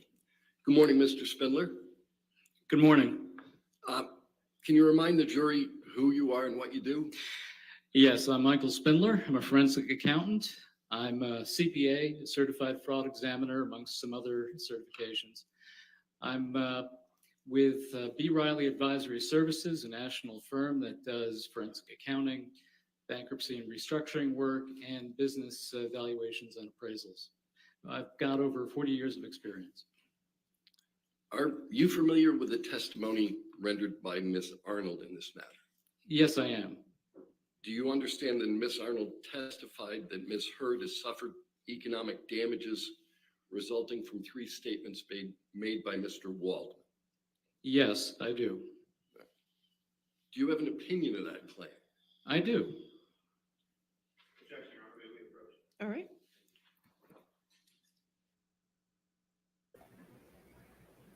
Let me guess. Baby Rottenborn wants to get him nixed, which he can't, right? Trying to keep up with Twitter. Jesus. Maybe we approach, look at them with their big ass folders. They just don't want him to speak. They've got all these seasoned people that have been in business forever, and they want to and no one has anything to back anything up. And every single time they have someone that actually has proof, they want to shut him down. It just kills me. It kills me. Is my sound okay, E? You said you couldn't hear, so I wasn't sure if you were just busy doing something or if my sound is just rough. It's very hard for me to tell.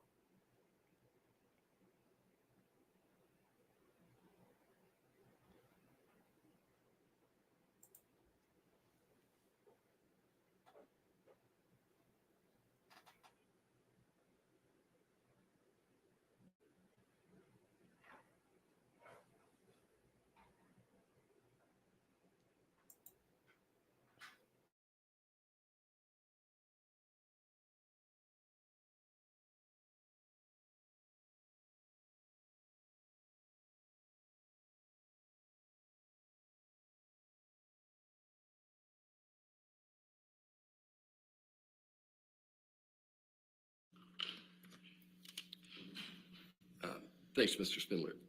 Now, you indicated that you had listened to Ms. Arnold and she testified on behalf of Ms. Heard relative to economic damages. Have you formed an opinion as to the testimony and opinion rendered by Ms. Arnold?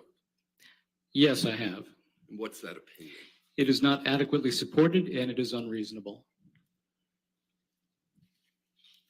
There were multiple elements to that analysis, both damages related to her film career and to endorsements. Have you analyzed both those issues? Yes, I have.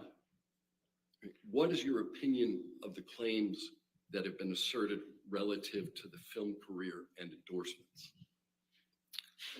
Okay, well, first of all, with respect to her damages calculation, there was no calculation per se. She initially looked at these comparable actors and seemed to use that as a basis for numbers. She didn't provide the underlying calculation. She didn't provide underlying support. And then it appeared as though in her testimony, she backed away a little bit from that, but she still suffers from the issues of not providing detailed calculations or support for where those numbers come from.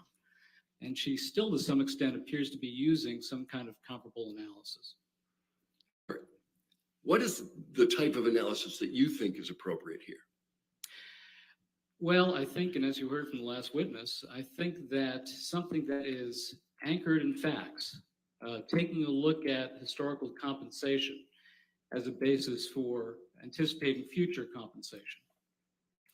Have you looked at Ms. Heard's prior compensation? Yes, I have. I've looked at tax returns that were provided for the period of 2013 through 2019.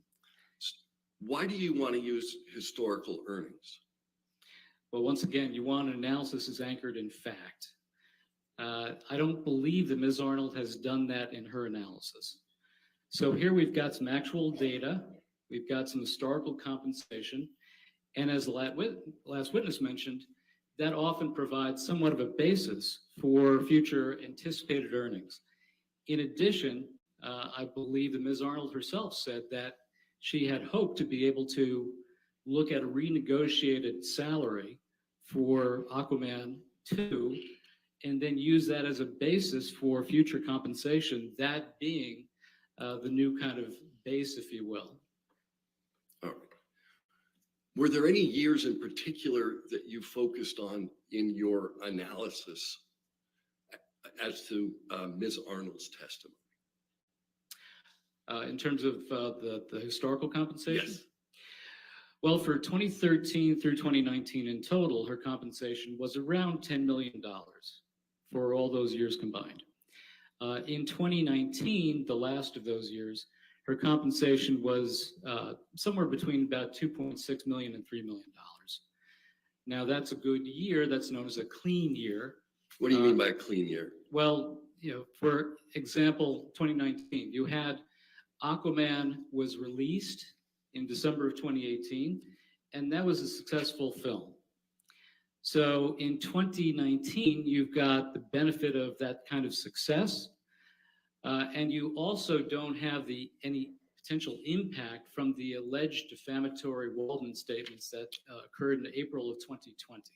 So 2019 is clean of all that. What did you understand Ms. Arnold's methodology to be? Her methodology initially appeared to be based on these comparable actors that she had identified, and theoretically, the compensation that they earned, although she doesn't identify what that compensation is or provide any support for it or any calculations. What is your opinion of that methodology from an accounting perspective? That methodology was unsound. It's just unsupported. There are no numbers. There's no data that she provided and support for that. What methodology did you understand Ms. Arnold to adopt at trial? Okay, well, it looked like somewhat of a mix and match approach. She used different approaches, I believe, for different elements of the damages, although it's still a little bit unclear to me, a little bit vague. But there are 4 basic components that she was looking at, and we can go through those in any order you wish. All right. With respect to the television series portion of her analysis, what do you understand that methodology to be? Okay. Objection, Your Honor. May we approach? All right.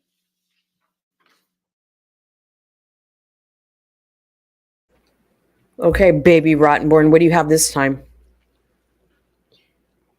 Or Rottenborn? Jesus, come on, man. They just don't want anybody to speak that has actual factual, grounds.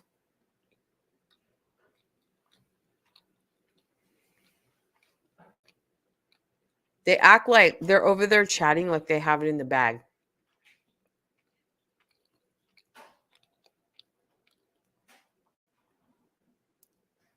They don't want to. What now? Are they going to say that their expert had some kind of data, like paper form data? Because I sure as hell didn't see any. She's basing well, someone told me. That's what she said. Someone told me. This was yesterday, remember? I can't remember her name. Whoever they're talking about up there. It's such bullshit. Amber Heard's team is such full of shit. They lost the last objection, though, whatever it was, the bar. Yeah, she's super fucking chummy. They're acting like they're giggling and all this because they rested now. So they're like, yeah, we got it. No, you don't, bitch. No, you don't. Every single time Dennison gets up there, I don't know, something just, I don't know. I feel like he's just not, I mean, I hate to say it because he's on Johnny's team, but I just feel like he's not effective. I mean, that's just my personal opinion. He's just not effective.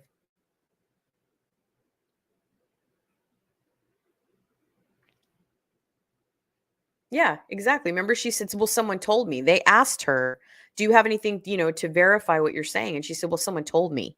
Well, that's hearsay. Someone told you. How do we know that that's true? Someone could have said anything.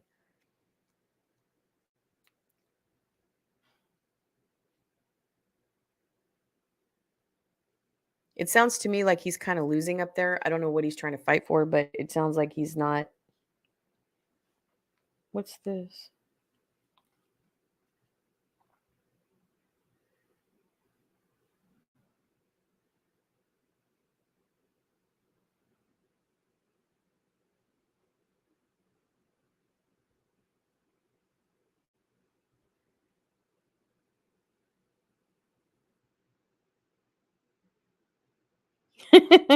What?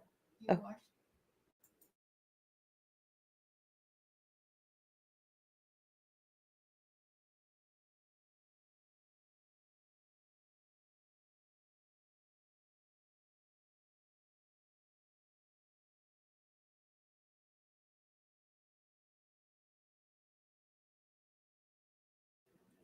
My son sent me something. It's so funny. He sent me like an article. Lion bites off zoo attendant's finger in horrifying video. My son sent me something saying, just in case any of you were thinking of doing this, I'd strongly advise against it. That's so funny.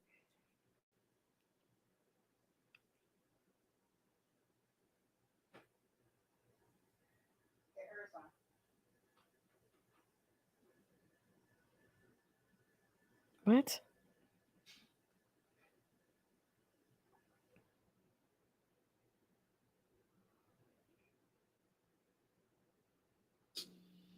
The earnings from television shows. Did you analyze what historical earning Ms. Heard had during the period that you were concerned with relative to television shows? Well, yes, during 2019, she entered into a contract in July of 2019 to appear in a television series at $200,000 per episode. All right. What about endorsement deals? Did you look at what she had made on endorsement deals during that period? She did have a contract with L'Oreal at $1,625,000. All right. With respect to her movie roles, what were her historical earnings during that period? Well, certainly for the most recent years, you had the Warner Brothers deal, which was a 4-picture deal.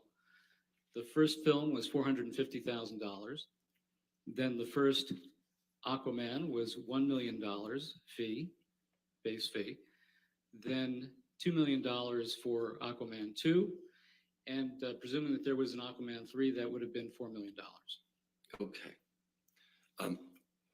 Why do you look at historical earnings as part of your analysis? Because you want your analysis to be anchored in facts. You want it to have a sound methodology, and you want to come up with a reasonable result. So if you take a look at, for example, the analysis that Ms. Arnold did, it didn't appear to be... Let's just look at the analysis that you're doing.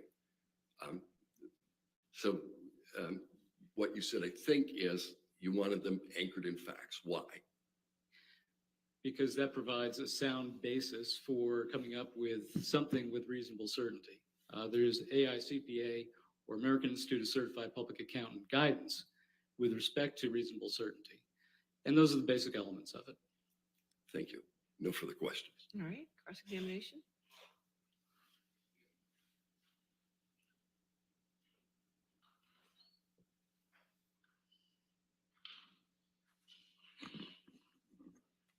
Hello again, Mr. Spindler. Good morning. I'm going to ask you a few questions that may refer to the statements in Amber's counterclaim against Mr. Depp. When I refer to those statements, I'm going to refer to them as the Depp-Waldman statements. Do you agree that we can both be on the same page what I'm referring to when I say that? That's fine. You can use your terminology. I'm sorry, there's an objection, sir. If you hold on. Can we approach it? Okay.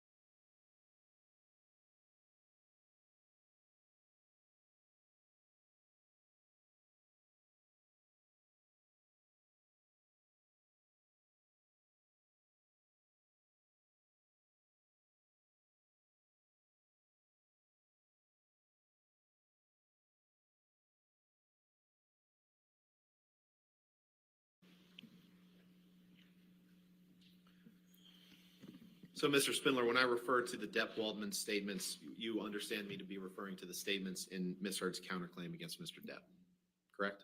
I'll understand that, yes. Now, you're here to provide a rebuttal opinion to Ms. Arnold's, part of Ms. Arnold's testimony, correct? Correct. You're not providing opinion on whether Ms. Heard suffered defamation by Mr. Depp, correct? That is true. You're not offering an opinion as to what any of the underlying facts relating to whether Mr. Depp abused Amber, correct? That's correct. You're not offering an opinion as to the magnitude of damages that you believe Ms. Heard may be entitled to if she proves defamation by Mr. Depp. You're just reviewing what Ms. Arnold has said, correct? That's correct. And you said that you want your analysis to be accurate in facts, right? Anchored in facts. Anchored in facts. You'd agree that what an actor earns in one period isn't necessarily reflective of what he or she may earn in future periods, correct?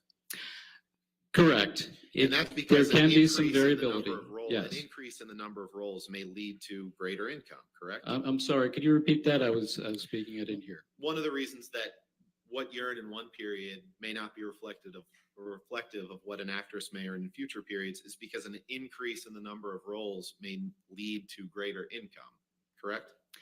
The number of roles or the particular project itself, yes. Sure, getting better roles may lead to greater income, correct? Correct. And the same is true for an endorsement. As an actress's profile grows, the amount of money that she may be able to earn from endorsements grows as well, correct? It can. So it depends. What Ms. Heard earned from, say, 2013 to 2019 that you testified to isn't necessarily reflective of what she might earn over the next 5 years, correct?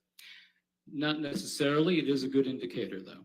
And you'd agree that from 2013 to 2019, in terms of earnings and star power, that Ms. Heard's career trajectory was on the upswing, correct? There was a slight increase during that period of time in her earnings from 2013 through 2019. And you'd agree that that was as a result of getting more lucrative roles, right?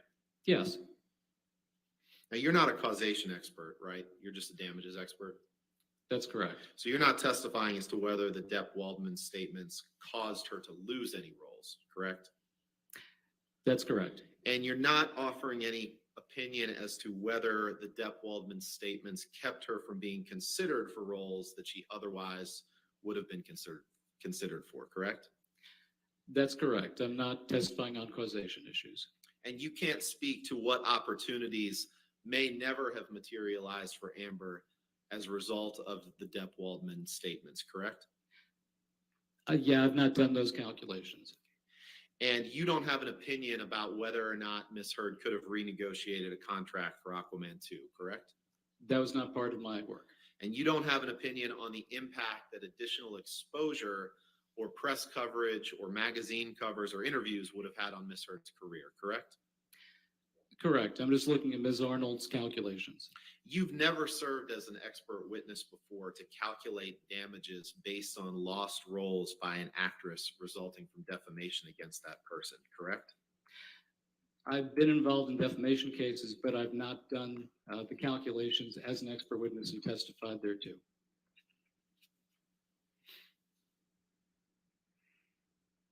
And there's never been an instance in which you have served as an expert witness in a case to calculate damages based on alleged defamation against an actress, correct?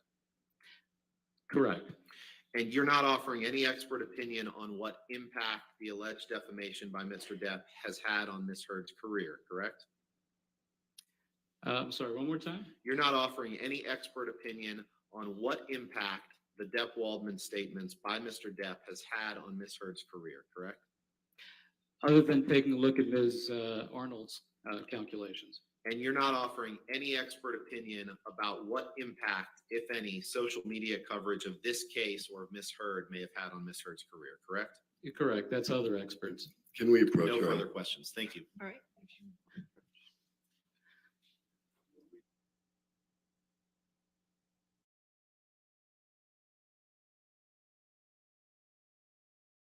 For you. Okay. All right, thank you, Ms. Spindler. You can have a seat in the courtroom or Thank you, you are free to everyone. go. Thank you.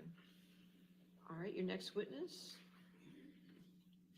Plaintiff calls Doug Banya, Your Honor. Okay. Can you spell the last name for me? I'm sorry. Bania.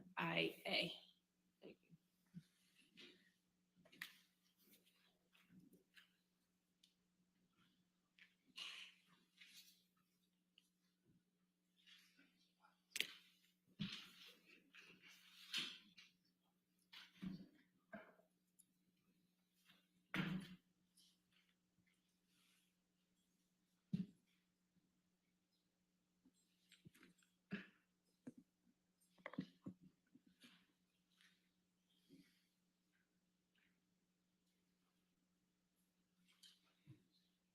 All right, so you can.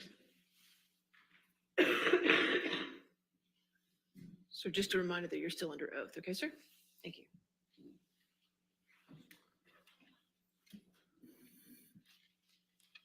Good afternoon, Mr. Banya. Good afternoon. Can you briefly reintroduce yourself to the jury, please? Yes, hi, Doug Banya. I am from Nevium Intellectual Property Consultants based in San Diego. I value intellectual property. I provide litigation support in infringement and defamation cases, as I'm doing today. And I use internet and social media analytics in both of those services. Since you last testified in this case, the jury has heard testimony from Ronald Schnell and Catherine Arnold. Are you familiar with their testimony? Yes, Were you asked to analyze their testimony and provide opinions in response? yes, I was. Have you formed opinions in response to the testimony of Mr. Schnell and Ms. Arnold? I have. Generally, what are those opinions? Generally, Mr. Schnell provided no evidence of a correlation between the Waldman statements and the hashtags and the spikes of those hashtags on Twitter. Second, based on my internet and social media analytics investigation, I've concluded that the alleged comparable actors that Ms. Arnold came up with are not comparable with Ms. Heard. And then thirdly, Mr. Schnell and Ms. Arnold both failed to provide any evidence of a causation as it relates to the Waldman statements causing any economic harm to Ms. Heard. Let's dig into those opinions a little bit. You're familiar with the testimony of Mr. Schnell that there are more than 2.7 million alleged negative tweets related to Ms. Heard between January 2018 and June 2021? Yes. And what's your understanding of how Mr. Schnell identified those particular 2.7 million tweets?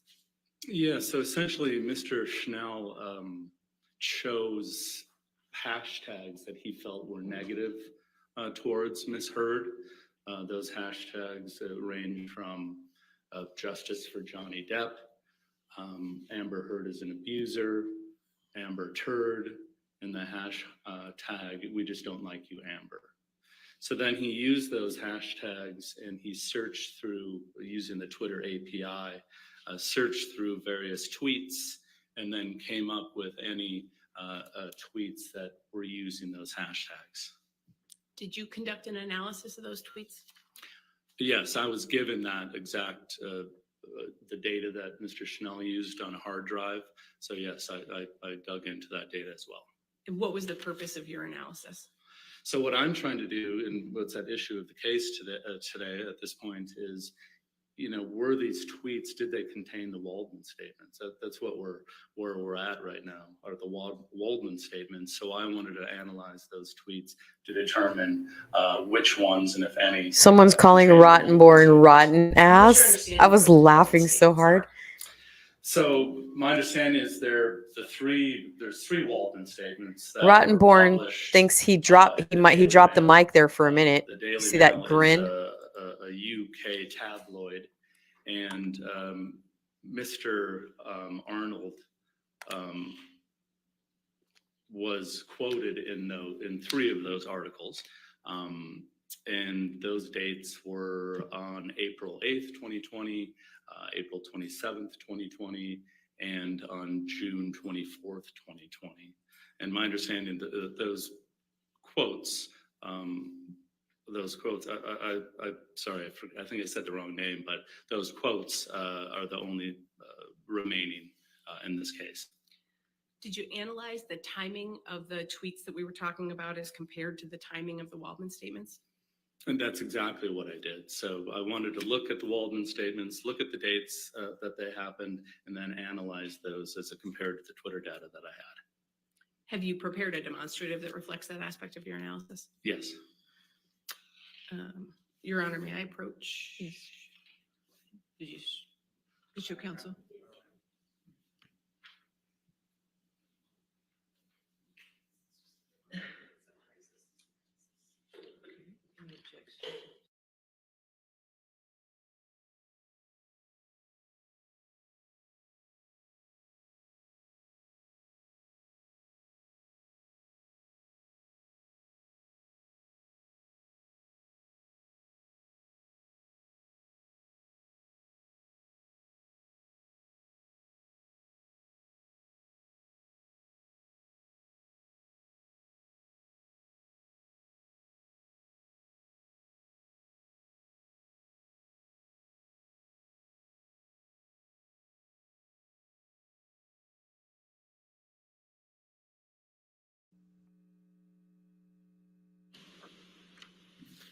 All right, so 1293 will just be marked for identification as demonstrative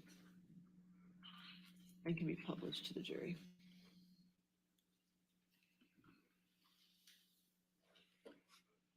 Mr. Vanya, can you explain to the jury what this demonstrative shows? Yes. So this shows the total hashtags and tweets that Mr. Schnell was analyzing. This is the summary data that their tweets that are running from January 2018 to June of 2021. And again, these are related to the four hashtags that I discussed. Whenever I get an assignment such as this, when I'm dealing with a defamatory statement that's allegedly gone viral online, where there's economic damages involved and there's a lot of data involved, I like to take the data and I like to do a 30,000-foot view of the data to see what I'm looking at, to see if there's anything interesting, odd, different about the data. And the first thing that I noticed is 35% of the tweets were prior to the Waldman statements. So again, remember, my assignment is to determine if the Waldman statements are a part of the tweets that Mr. Schnell analyzed. So obviously, if these tweets were prior to the Waldman statements, in no way could they have anything to do with the Waldman statements. So that was the first issue that I noticed. Then I noticed what I like to call kind of the alleged defamatory time frame. And as I discussed, that's when the Waldman statements were published. That's the date down here. You know, the first one was in the beginning of April, and the last one, which is the third one, was at the end of June. But what I found interesting is only 2% of all of the tweets happened during this Waldman statement period. So really, these are just observations. And for me, there were red flags that I made note of. And then I just continued with my analysis. What other work have you performed in connection with forming your opinions about the purportedly negative tweets? Yeah, so now I realize that 35% are irrelevant and 2%, only happened during this important period. I just continued to dig into the 2.79 million tweets that Mr. Schnell provided. And Tom, can we take that one down? And Mr. Banya, have you prepared another demonstrative that depicts that analysis that you were just describing? Yes. Okay, yes.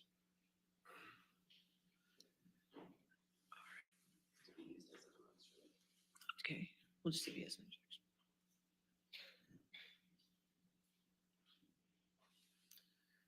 objection. No, I'll give you time to look at it, sir.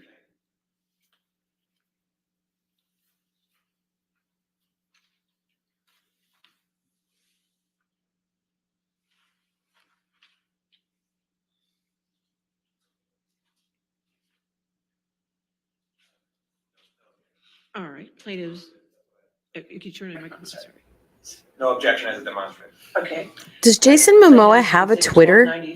I was looking for him just to see if he's said anything, but I can't find him on Twitter. I know he's on Can you Instagram. explain what this demonstrative shows? Yes, this is showing the various spikes as it relates to the hashtags that Mr. Schnell testified about. This is actually an exhibit or a demonstrative that he used in his testimony. What this is showing are the largest spikes related to the hashtag Justice for Johnny Depp. I don't know if you remember his testimony or any of his demonstratives. The other three hashtags did spike at the same time, but a very small spike. So what I'm showing you here are the 6 top spikes in Mr. Schnell's analysis. And what's important here again is the very first spike and the largest spike again happened before the Waldman statements. So what I'm trying to figure out is what tweets were related to the Waldman statements. So this number 1 spike, which is the biggest spike, was prior to the Waldman statements. So it's irrelevant to the case. And then the second thing I noticed that was interesting here is here are the dates in gray right here. This is the time in which the Waldman statements happened. And you're going to notice, as we discussed before, only 2% of the tweets happened during that time. But I found it very interesting for such a viral event that has potentially caused such economic harm. There's no spikes in this area. And actually, you're going to see that Mr. Waldman, his statement came out here in the first April 2020 article.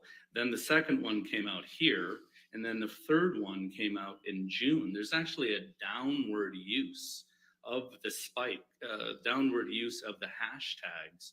So I'm not seeing any correlation as it relates to the Waldman statements and any spikes here as it relates to the hashtags Mr. Schnell chose. Did you analyze each of the spikes that are depicted here? Yeah, so what I did is I looked at the 6 different spikes, and you're going to notice that each spike represents a month. So the second spike, is July of 2020, and so on to the 6th spike going to April 2021. And what I did is, I don't know if you remember my last testimony when I went into Google search, and I'm able to go into Google search. I went in and I typed in Amber Heard. And then after you hit search, you can use the tool and you can go back in time. And I chose each 6 of these dates to go back in time to see what was the media talking about back then. What was the general public being fed as it relates to Amber Heard back during those spikes. And what I found is none of them, well, actually I analyzed the top 3 search results because they represent 50 to 70% of what people click on. And I realized that none of them had anything to do with the Waldman statements. Are you aware of Mr. Schnell's testimony that the tweets using the 4 hashtags he looked at were mathematically correlated? Yes. What does that mean? So what Mr. Schnell is saying, which is irrelevant to this case, is the 4 hashtags that he randomly chose, they tend to go up and down together. And that's why he had these spikes here. So the correlation there is how those 4 hashtags work or dance together going up and down. But first of all, the hashtags have nothing to do with the Waldman statements. And the fact that there's a correlation with the hashtags is irrelevant to this case because we're dealing with the Waldman statements, which none of that correlation analysis he did had to do with. How do you know that the correlation doesn't have anything to do with the Waldman statements? Can I clear this at all? No. Oh, yeah. Well, first of all, I know because that would happen right here. If when Mr. Waldman, one of his quotes was published, you would see a big spike right here. And then you would see maybe a little noise down here. And then the third time you might see second time a big spike, and the third time a big spike. That's not here. So that's telling me there's no correlation between the Waldman statements and this hashtag use. And then I've actually provided evidence that there's no correlation because I analyzed each of these spikes and none of them had to do with the Waldman statements. Is mathematical correlation the same as causation? No. Why not? I mean, correlation is simply a relationship between 2 or more variables or 2 or more things. In this case, the correlation question is, when the Waldman statements were published, at the same time, did you see a correlation with spikes in these hashtags? And again, can we clear this? You see none of that right here. It's actually a downward trend. There's no spikes, there's no correlation. So, again, Mr. Schnell provided no evidence of any correlation. What correlation opinion did he provide during his testimony? Well, he provided the correlation that the 4 hashtags, spike together. But again, the hashtags have nothing to do with the Waldman statements. And the fact that they're correlating or moving together is irrelevant to the case because the case is about the Waldman statements. So what is causation then? So causation is where one thing causes a change in the other. So as it relates to this case, did the Waldman statements cause Ms. Heard to have economic harm? In other words, did the Waldman statements cause Ms. Heard not to make as much money in her career? And again, Mr. Schnell provided no evidence of this. Ms. Arnold provided no evidence of this. And as a matter of fact, during Ms. Arnold's testimony yesterday, she didn't even know what causation was. She was asked, do you know the difference between causation and correlation? And she said that she's not a semantics expert. We're not talking about the words. When it comes to damages, you have to prove causation prior to calculating damages. So there is no causation that's proven here.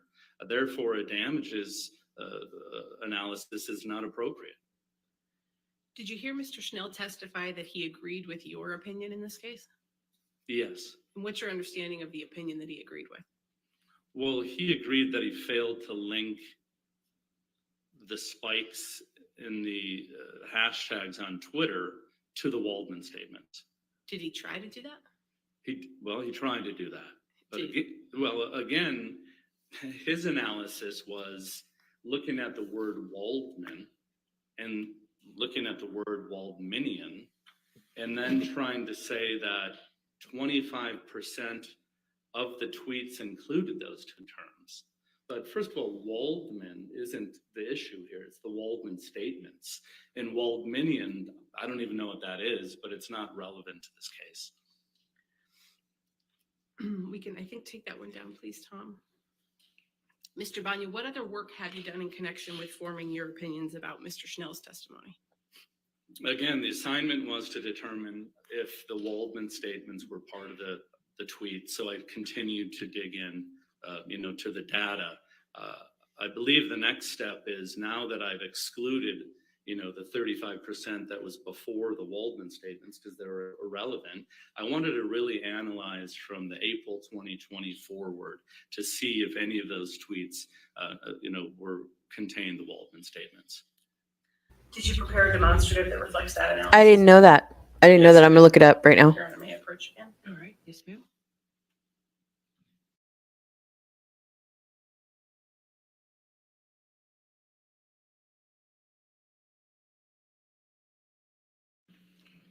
Any objections, sir? No objection as a demonstrative. All right, we'll mark it for identification as plaintiffs 1295 as demonstrative and publish to the jury. So, Mr. Banya, did you consider the content of the statements made by Waldman as part of the work that you did? Yes.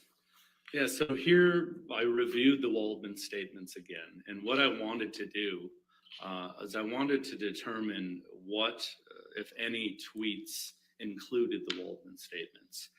So what I went back to the Waldman statements, and I came up with key terms and key themes for those Waldman statements, which are listed here. The Waldman statements were about abuse hoax, sexual violence hoax, and fake sexual violence. So what I did is we're now dealing with a 1.2 million tweets because, we're starting in April 2020 because that's when the Waldman statements started. And what I did is I searched the 1.2 million tweets, for these three phrases. And I determined that there were 751 tweets that included those key terms, which is 0.06% of the 1.2 million. And then as I was sifting and sorting and analyzing this data, I realized that a lot of these tweets had the exact same language. It was interesting to see it was the exact same tweet because I'm analyzing the language to see if it matches one of these three. I realized that a lot of these tweets were retweets, likes, or shares. So therefore, I eliminated any of those, and it came down with 95 unique tweets. And then what I did from there is I analyzed those to determine if any of these terms were in there. And I identified 5 tweets that were related to the Waldman statements. Do any of the hashtags Mr. Schnell analyzed include the words from the Waldman statements? No, they don't. And, because I am rebutting Ms. Arnold, her testimony yesterday, she was saying that the Waldman statements caused these hashtags.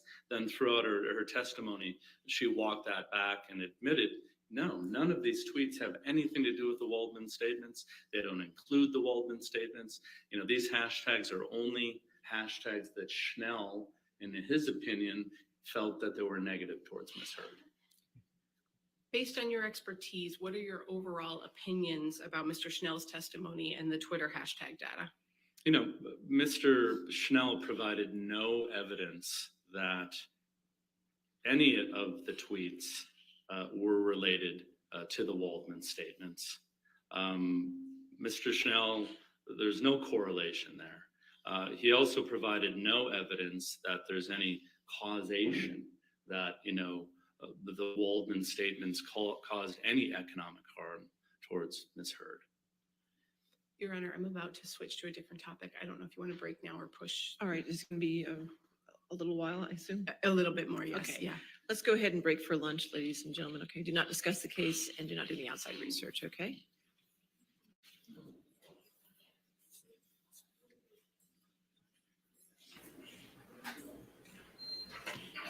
Okay, y'all. We're going to let the jury leave the room.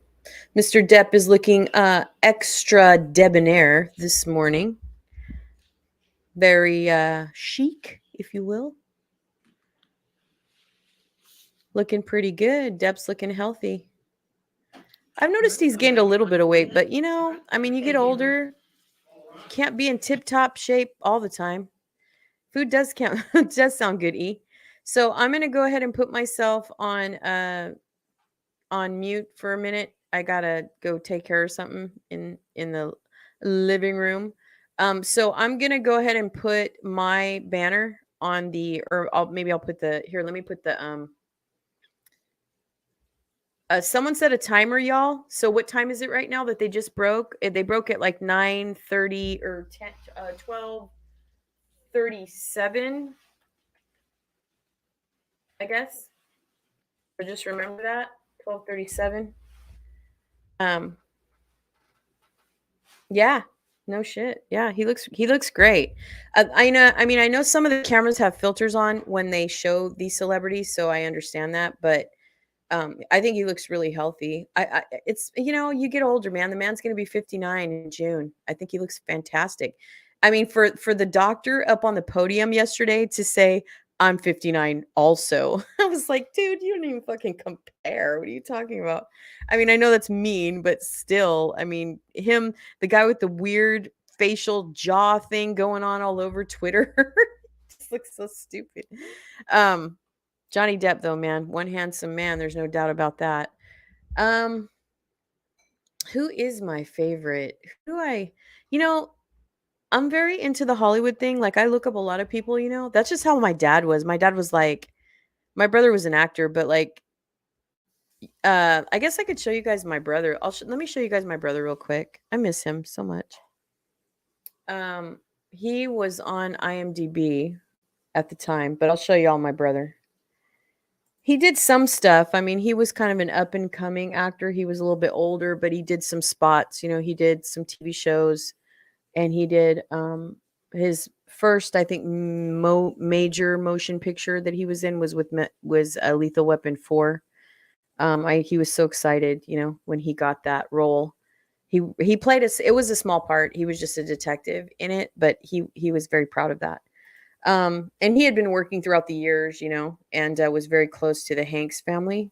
So, not Tom, his brother Jim. They were very good friends, him and his wife, with Tom and his brother. But I'll show you guys my brother just to be proud, honestly. But yes, we will go get some food. Give me 1 second. And then before the break ends, I will show you guys this picture. I was telling you I took a picture of my daughter-in-law, soon-to-be daughter-in-law. And it was my first time, so it's not like, fantastic or anything. But I think it was decent, for an amateur photography. I don't know if any of you all have any hobbies. Let me know. Are you guys into anything? Do you do photography? What do you do? Do you ride motorcycles? Do you fish? Do you cook? Twitter post comparing him to Vulture. Oh, yeah. Yeah. No, I saw the monster thing that you sent, the Monsters Inc. God, you guys, I'm so tired. Oh my goodness, I can't believe it. I'm so tired this morning. I don't know what it is. I think because I was a night owl before I started doing this, and I feel like my body doesn't really like rest or like really go into deep, kind of like rest mode until like 3:30 in the morning, 4 o'clock. I don't know. That's just how I feel because when I wake up to do this, since it's 4:30 my time, well, this morning my alarm went off and I was like, I'm getting up at 5. You know, it was like I was tired. And then on top of that, I just threw a hat on. Let's see. Well, I brushed my teeth and washed my face, of course, but I'm trying to see if I can put this caps lock, man. It gets me every time.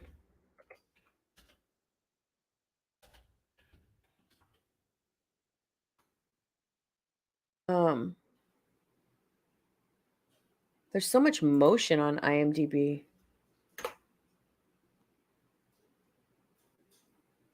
It's so funny, it's like right when the internet and YouTube and all that stuff was really kind of popping off. We lost my brother. It was very sad. In a car accident. It was very sad. And my condolences, Candy. I know you said you can relate. Yeah, really. So this is my bro. I'm going to share with you guys right now. Hold on. He passed away. This is my brother right here. Or was my brother, actually.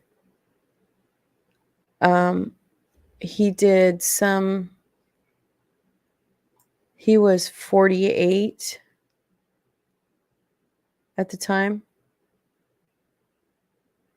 And he did a few roles, not a lot, but he was just kind of breaking out into he had a lot of friends in Hollywood, but he worked, and his fiance also knew the Lucas family, the Star Wars guy. So, but these were, I think there's a lot of celebrities in Hollywood that grow up and know, you know what I mean? Know of other celebrities and things like that. But, I don't think it's, yeah, in Lethal Weapon 4, he had really long hair. My brother had very long curly hair like Jason Momoa, almost identical. His hair was to the middle of his back. So for this particular headshot, he had his hair cut off. He might even have it in a ponytail. I'm not sure because he did just a headshot. But he had long hair, and in the movie, you can see there's a snippet on it's once in a while, I go onto YouTube and I look it up just because I miss him. He was my oldest brother. And then to lose my other brother, to substance abuse. That's why I think this case touches so many people in such a personal way. Because I think, like I said, we all know someone that knows someone, that either has a mental disorder or, is struggling with mental health or has someone in their family or somewhere somehow has substance abuse issues, So I think it rings very close to people. And so, that's kind of why, I feel like it's just hits home, Let me see. Let me put myself back on here so I don't have to. But anyway, I know he's hungry. I'm cooking. He's cooking. And then let's see. I want to show you what he looks like, but I don't know what he looked like right before he passed away. It was very sudden. It was very sad for our family. We got a call, and man, I'll tell you right now, our family went through a straight consecutive, few years. That was just call after call. It was just horrible. It was horrible to lose that many family members. We lost our aunt in 2006 to murder. we lost my brother. Well, here's how it went for my family. I used to have a channel where I talked about all this, but we lost my aunt to murder in 2006 in December. Then my dad got sick in January of 2007. So he was super sick and he was mourning the death of his sister. His sister was his best friend. And then right after 2007, then we lost my brother in 2008, right?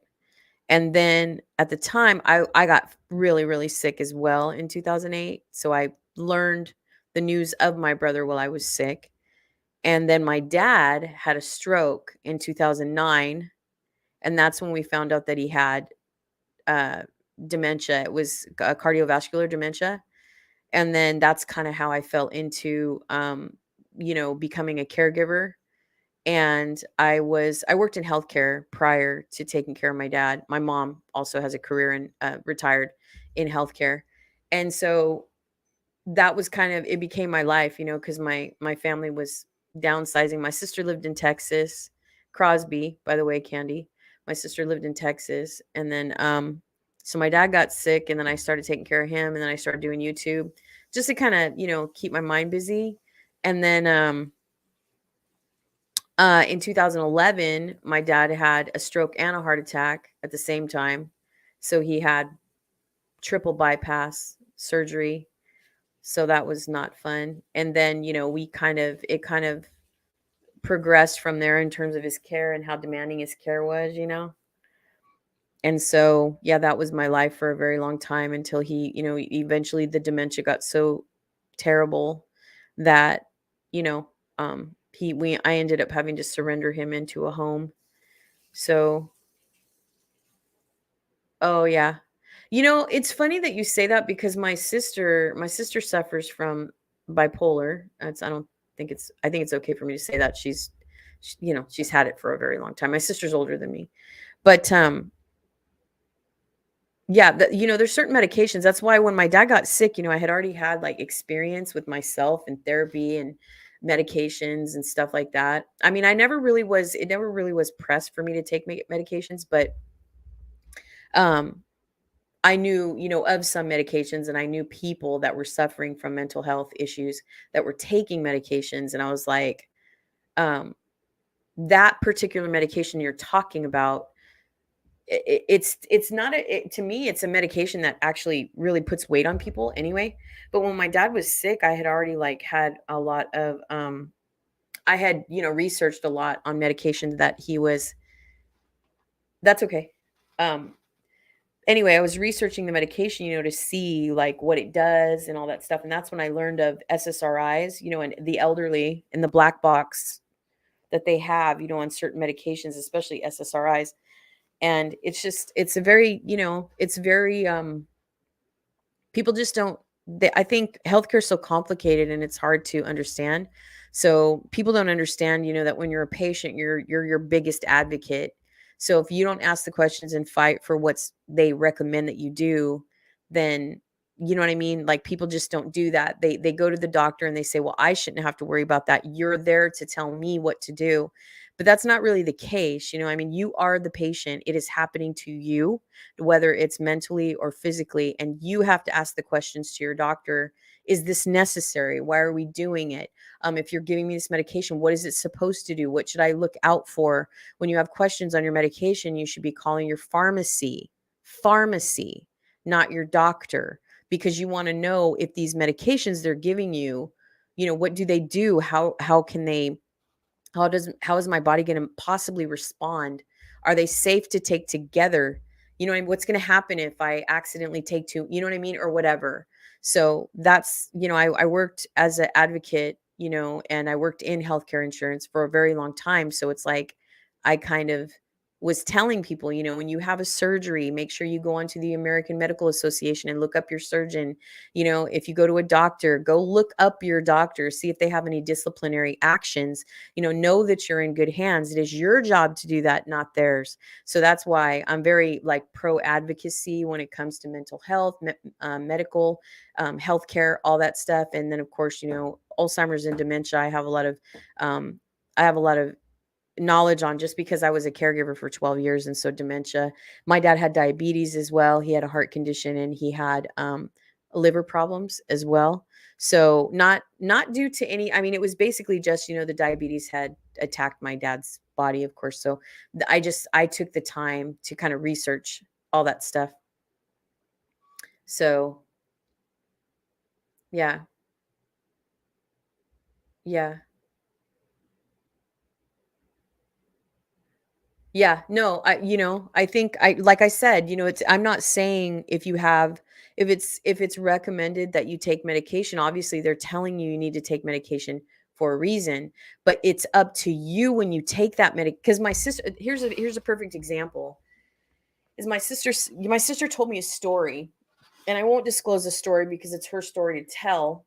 But my sister said she had a bad reaction to a medication that she was kind of confused about. She didn't know, like, she didn't realize at the time, because she was not well, that this medication had this certain reaction, like her demeanor, her mood, everything. And I said, it's kind of like when you take something and you don't feel right, even as an allergic reaction. Some people will say, oh, well, I can't take this pain medication or that pain medication because it makes me sick, because it makes me literally regurgitate, or it makes me literally ill. Well, your body's having a reaction to that. You may not be technically allergic, but if your body is rejecting that medication, then you need to tell your doctor that that you're sick, that this medication makes me sick, that kind of thing. And it's a perfect example, because my brother was just telling me a story last night about how his fiance is going through some recovery from some surgery she's having, and she had a bit of a reaction to one of the medications. And I guess they didn't realize that she was having a reaction to this medication, and it was a pain medication. And I was like, the first thing you do, you jump on the phone and you say, hey, this medication is making me feel, I don't feel, and I think your body will talk to you and say, right away, especially, I mean, I'm anaphylactic, so I have to be very careful. I wear the red bracelet every time. And I mean, my doctors get very frustrated with me, because as I get older, my allergies get worse. So it's like I'm just completely allergic to everything. And so it's very difficult for doctors to treat me, because I have such a reaction when it comes to my mouth, my throat, swallowing, everything. I'm not really a rash or redness person, but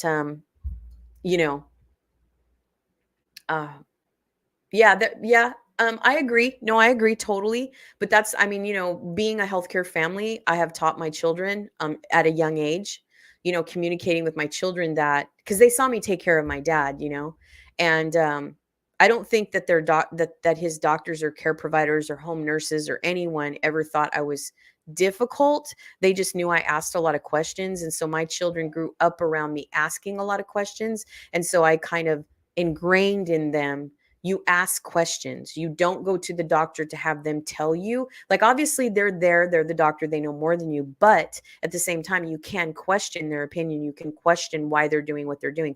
I mean, I'm not saying oppose what they're doing, but you should know, like, why are we doing this? What's our plan? Is this necessary? Like, do I have other options? Can I get a second opinion? That kind of thing. And so that's just something I like to share with people, because I think a lot of people just, healthcare in general is very complicated. It's very overwhelming for people, especially when they're not well.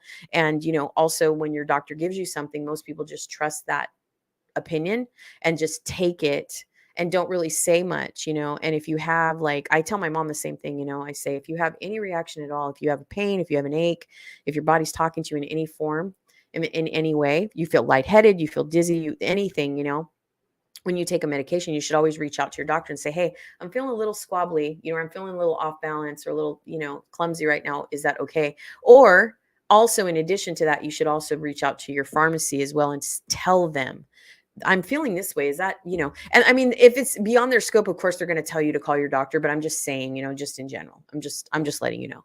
So that's why I feel like, when they talk about Johnny Depp too, and about how he could hold his liquor, or sometimes people couldn't really tell when he was on anything, I think, I don't know. For me, I don't know about other people, but I think my youngest son inherited that. I'm not quite sure if my oldest son inherited that as well, but I'm a reader. I read the room. I'm very detail oriented. So I don't know about you guys, you can let me know in the chat, but I'm one of those people where I can walk out of the room and walk back in and scan the room and know everything that's been moved, no matter what. I mean, and I can tell just automatically. I can tell like if something's been moved or something's not right, or you know what I mean? I could just scan it. Or like if someone wears something, they're in the same clothes, but something's different when I see them maybe the same day, but later, I can tell, if they've changed or if they're like, they're, I don't know. I mean, if they, even women, like if they have their makeup on and they change something, I can tell immediately like what they've changed. It's really weird. I've been like that since I was really young. So I got to keep this mind sharp. I'm getting older. But anyway, I was looking for Jason Momoa's channel though. I didn't know he had a channel. Not, I mean, I'm switching topics now, but yeah, anyway, I didn't know Jason Momoa. I'm really well. I mean, I thought he would have a Twitter. Most people have a Twitter, right? It just would seem like most people have a Twitter. But I was looking for that blue check, because there's a lot of accounts that say Jason Momoa on Twitter, but there's not one with a check. So that was kind of weird. I didn't know. You know what I've been wondering too lately, you guys, is what's going on with Will Smith. You know how that Will Smith Chris Rock thing happened right before this thing happened? And I am subscribed to his channel. I am. I just didn't have the bell on, so I don't know if he's made any. I think he has a TikTok too, doesn't he? I know a lot of celebrities do like stories and stuff on IG. I know IG has been super popular with celebrities. The VA PCM doc usually looks to me to tell the insurance ins and outs. What research I've done. Oh, that's good, right? What's a V? I know the VA is the medical, right? Military. But what's the PCM? What's that? PCM. Something. VA PCM doc. I'm waiting for the VA to approve the latest in migraine treatments. Oh, wow. Veterans Affairs. Gotcha. Yeah, my ex is ex-military. He's Army. He's the Army. He was infantry. So he's got some pretty amazing tattoos too that kind of tell a story of his time in the military. That was the first time I've ever dated anybody in the military. It was very interesting for a long time. Even now, it's a very, very long time. I remember like dating him way back in the day because I've known him now, 15 years or something. But when I remember first going over there, and I've always been like a city girl, like I grew up, my brother, my brother was my mentor, my inspiration in life. And he always surrounded me with like theater, just everything that had to do with the industry. So it's like that's all I knew kind of. And I'm very like, I like art, I like theater, especially real theater, plays and stuff. And then that's kind of what I came from. So when I met my ex, I remember meeting him, and he was I went over there, and it was like I walked in, and it was very different for me. It was very interesting because I've never been in that environment. And his dad was World War II, like, military all the way. Medals. I mean, gosh, the medals that his dad had were like amazing. I was like, whoa, he's got all these medals. And his dad was a chef at the VA. Like he would travel from VA to VA and, make dinner and make food for everybody. So that was kind of cool to witness that. His dad was Italian. My ex is Italian. So, anyways, so I remember walking in their house, and how old was I when I met him? I was your age, Candy. I think I was 36 when I met my ex, and he was 41, I think. Anyway, went over to his house, and the first thing that happened when I walked in was Fox News was on. And my parents watch the news sort of kind of, but not like them. You know what I mean? Like news is everywhere all the time. And then there was, of course, military stuff around everywhere. That was new for me too. And then there were like, I remember walking in their pool room. They had a pool room. It was an extra rec room or whatever you call it. And it had a pool table and the whole thing, and just nothing but mounts of like animal heads, like everywhere. And I was just like, it was just new for me, the hunting and the fishing and the whole thing. And my ex is very into toys, I guess you could call it. You know what I mean? Like he's been on a motorcycle since he was 5. So he even now, like he bought some dirt bikes or something on his property, and he's been like getting into that. He's very, very active, very in shape. Lived in the gym since he was like 10 or 12 or whatever. But it was very interesting being in that environment, because I just never was around the military, background kind of thing. And so it was just interesting. I mean, for me, it was kind of, it makes me giggle because I'm a city girl, like with, just being around, like I said, like my brother, whatever my brother was kind of introduced me as I grew up, and stuff. Same, we're 8 years apart, I think, but like even music, school. That's why I have like we're not that far apart in age, but I that's why I say so much about like relationships where there's an age gap, because I feel like we were so opposite. You know what I mean? Like even till this day, like we are so opposite. He is so different than me that it's like and it's so weird, we have this close relationship, but it's like we don't have a lot in common, like in terms of like food and movies and school and music. And it's just weird, so what you see in a regular relationship is kind of weird. That's why when I see this case, I'm like, what in the world do they have in common? You know what I mean? Not to say that they probably didn't have a good time around each other, Amber Heard and Johnny Depp. It seems like he has a very youthful spirit. So I could see why younger women would probably have a good time around him. Even the way he interacts with the kids at the hospital, when you see those videos of him in the hospital, you can see he's a very fun person. You can tell he's very subdued and very private. You could just tell he's shy in some way, in some manner. But he seems like, although I do have to say the videos I see of him with his band are a little bit different. I feel like, I don't know. I feel like he's a different person up there. So maybe that's who he was all along, and then him just building his career over time. We kind of have this perception of him in the acting aspect of his life, of his theatrical life and movies and stuff. But when I see him on stage singing or whatever, or with his band, he just seems like a different person. I don't know. He seems like a different person to me. I mean, I know they say rock star. Yeah, speaking of relationships, I am 39, my ex-wife is 55. Wow. Wow. I don't know. I mean, I don't think there's anything wrong with, an age difference relationship, but I have learned in my maturity, I feel like, that if you're going to date someone that is younger or older, that there has to be some kind of bridge that links you. I mean, otherwise you just can't really relate to each other because you come from a different time. It's a different generational thing. So for me, I don't know. I mean, that's just my own opinion of my experience, so there's lots of people that disagree with me or that think that, maybe in their perception it's different. But for me, I just have to have something in common with the person more than just movies or food. Like I have to have something where, like, if I play, at least we need to like the same music or something that can, because telling stories is like your thing, right? As you get older, you talk about this and you talk about that. But the one thing that's weird about me is I never talk about school and stuff. I don't know. I don't go back that far. So, because I got married young, and I had kids young. So it was like, I don't really talk about high school or college, or I don't know. I just don't have those stories to tell. I had a family early, so I was busy.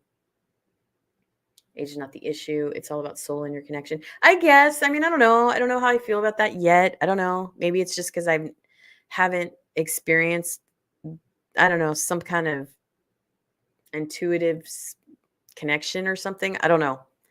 But I mean, for those that have had that and have a good perspective of it, I think it's it's great to share that with other people, because then it gives them, hope of having any relationship, right? It doesn't really matter.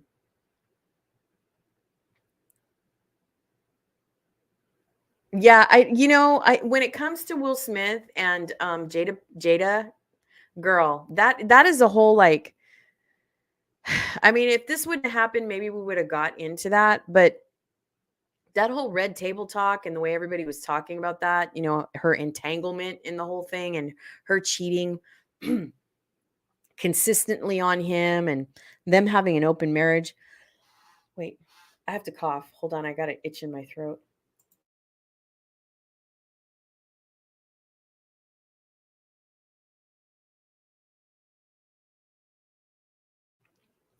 I have a fan above me, and I don't know, sometimes it's just I have water in front of me. Yeah, that whole Jada Pinkett and Will Smith thing, the comedians are having a field day with that. I have a lot of favorite comedians, and I haven't been watching. Tom Segura is my favorite comedian ever. I like Kevin Hart. I like some of the mainstream comedians, but I like Tom Segura. He's my favorite. I like David Spade a lot. He made his recent Netflix special. You guys have to see it. It's funny. I like David Spade. I watch his podcast too. I don't think they just have snippets of it on YouTube. I think it's on like Spotify or something, or Apple, where he has the full podcast with Dana Carvey. My favorite, my absolute 100% favorite though, top comedian that I love is Joe Coy. He's my favorite. It's just because the way he talks about when he was his family and the way when he was younger and stuff. He's one of my favorites. Let me know in the chat who your favorite comedian is. I like Dave Chappelle. I do like him. Who else do I like? Let's see. I'm trying to think of any female. Any female. Any. I'm trying to think. Is there a famous female comedian that I like? I don't know. I can't really think right now. I watch a lot of podcasts though. I also like that guy. Oh gosh, he's Asian. I can't remember his name. He's very famous though. Gosh, I can't remember his name. He has like a dragon, like his podcast is on YouTube as well. Oh, I can't remember. He's super famous though for his podcast. I listen to also, I don't know if you guys listen, but I listen to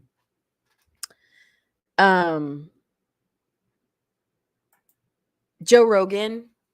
I mean, I didn't know of him until my ex introduced him to me, and then we started listening to his podcast. That was years ago. And then also my ex used to like the something twins. They're on YouTube too.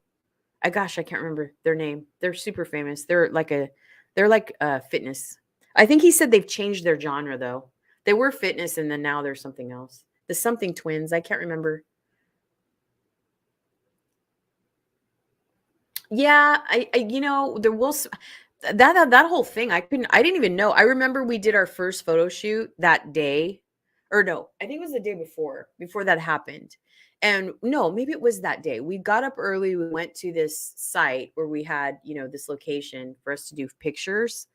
And it was our first official shoot. And that night when everybody was like relaxing, kind of, it was the night of the Grammys or something, or the Academy Awards, or I don't know, something. And then we were sitting there and we were proofing the pictures because we weren't watching the award show. And my daughter-in-law, or my soon-to-be daughter-in-law, I call her my daughter-in-law, whatever. She's gonna marry my son no matter what. Anyways, but she was sitting on the couch and she was like, what? Her phone was blowing up and she's like, something's happening. And I was like, what? And she's like, yeah. She's like, something's happening with Will Smith. And I was like, oh, okay. Well, because we were proofing these pictures. And then all of a sudden it was everywhere. And like, that's when, the whole Will Smith and Jada Pinkett thing started. Chris Rock, whatever. And then I think everybody kind of knew why he wasn't talking, though. I mean, it only made sense that he didn't say anything. Of course, he wasn't going to say anything. And I don't think he was going to have a response on stage. I just don't.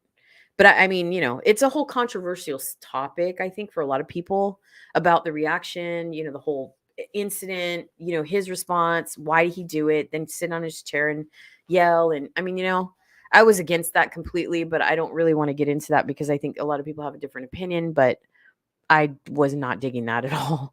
But again, we were oblivious to what was going on, and that was what was happening. And then all of a sudden, the whole details of Will Smith, and actually this Johnny Depp thing kind of blanketed that because he's kind of out of the spotlight now. So he kind of got a quick save on that one, of getting out of the spotlight. But I know a lot of comedians were commenting on it, and didn't really appreciate it.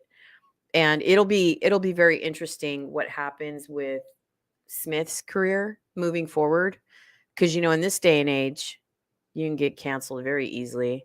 I don't even know if he's going to come back from that. I mean, people say, oh, once a certain amount of time passes by, they'll just recover. But I don't know. I don't know, y'all. I just don't know. But anyways, I'm going to put my banner on really quick. I'm going to use, I'm going to go and like get a snack because I went to the store yesterday. I was so excited. I've been sitting in this chair for like, I commend all the people that live stream because to be in a chair for 8 or 9 hours, this chair I have is terrible. I need to get a good ergonomic chair. I need a good PC. So now that I'm kind of making my list of how, if I'm going to do this and do it right, I'm going to get it right, peeps. So I'm not going anywhere. I'm very excited to do this, but I want to have the right equipment, the right gear, right? I need a good chair. I need a good desktop. I'm going to go with the desktop instead of a laptop this time. My brother, like I said, was helping me, pick a machine yesterday. And stuff anyway. So it's a long day, 10 hours in a chair. I mean, obviously, if you have a day job, that's fine. I haven't worked in a while because of my health. I don't work, like have a 9 to 5 kind of thing. And plus I took care of my father, for a long time. But to sit, it's like getting up, like, and just sitting in this chair is something I'm not used to. So being in this chair, not moving around or anything. So I'm going to give you guys the rest of the time at break. Well, I'm going to put the banner, just my channel banner up here, and I'll play some music in the meantime. StreamYard has some good lo-fi music. It is a loop though. I will warn you, it's a loop. So we'll just leave that. We'll leave it up there, and then I'll be back in about it was 12:37. I mean, yeah, 9:37 for me, but 12:37 for y'all. So I think we need to meet back here at what, 10:37 in however many minutes. I don't know. Well, I'll be back in about 15 minutes, but if y'all want to come back and enjoy your lunch or whatever. So I'm going to mute me myself and put the banner on, and I'll be right back. And I'm trying to refresh on the back end, just make sure I don't miss anything. But that's what we're going to do. So enjoy your little break time. And I'm going to go get something to drink and make my rounds around the house and find a snack in the whole thing. So I'll be back. And here's the break music, and enjoy your little break time away from me, I guess. So I'll see you guys in a bit.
Okay, y'all. They might be back pretty soon.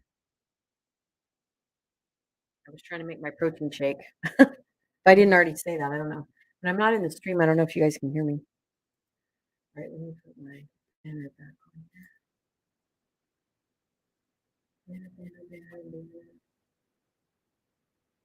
We're on day 21, right? Yeah, day 21. Are we back yet?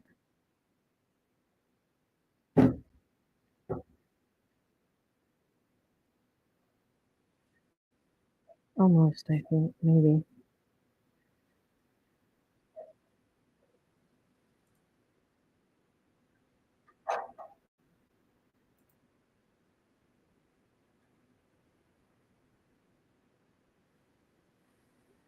Okay. I think, how many minutes do we have left, E? I'm gonna try to.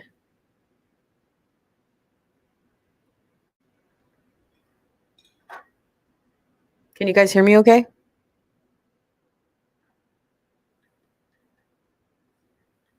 I was trying to run and make a protein shake right quick. Because I'm not gonna eat. Your girl got to lose some weight.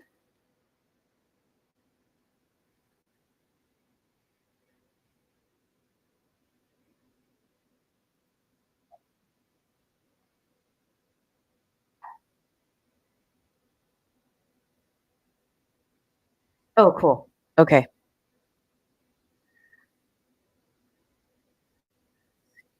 I'm trying to keep track of Sky. I don't think Sky breaks, you know? All right, so I'm gonna go ahead and add this now. I'm gonna keep myself on audio just for a second and turn my mic off because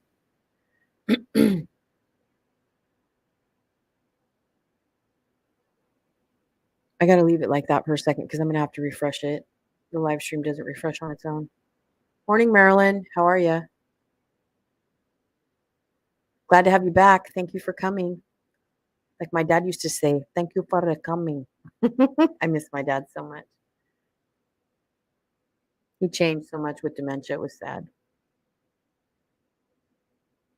He had a really good sense of humor.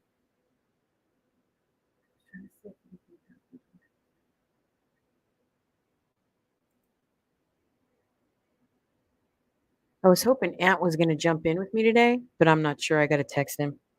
Let me ask him.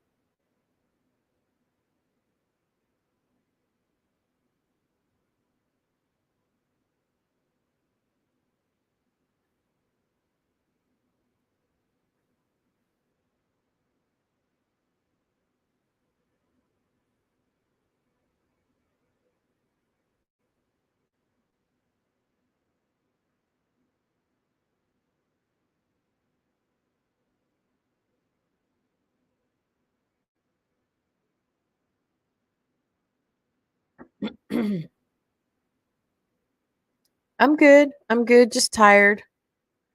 Just tired. You know, doing this is new to me, so waking up in California is like hard. I don't know. I'm one of those people that suffers from insomnia, so it's like being, trying to force myself to go to bed early is terrible. Like, but I need to pull myself away from my desk though, because since I've been doing this, I've been at my desk like watching the Umbrella Guy till like 1 in the morning or something, and then going, fuck, I gotta wake up in 3 hours. Because I've been trying to do that. I've been trying to get that audio together, that Johnny Depp Amber Heard audio thing. It's already ready. It's just it's wanting to take like 3 or 4 hours to download. And it's really weird, like I said, because it's an audio file. It should not take that long. But then again, consider my laptop like a 3-wheelie, a yellow bus laptop. I thought it was fine until I learned about processors, and I was like, damn, I need a new one.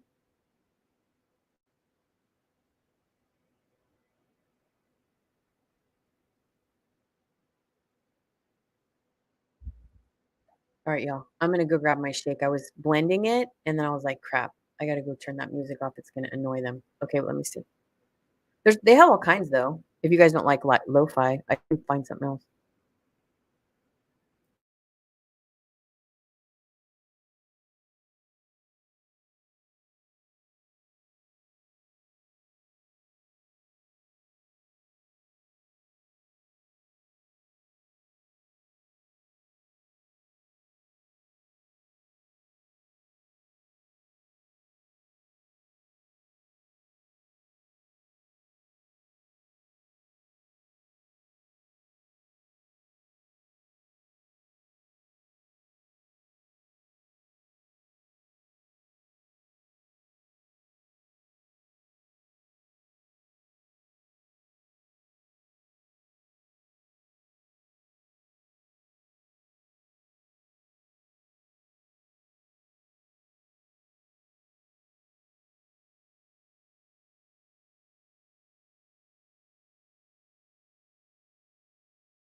Oh, okay, sure.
All right, so ready to get started?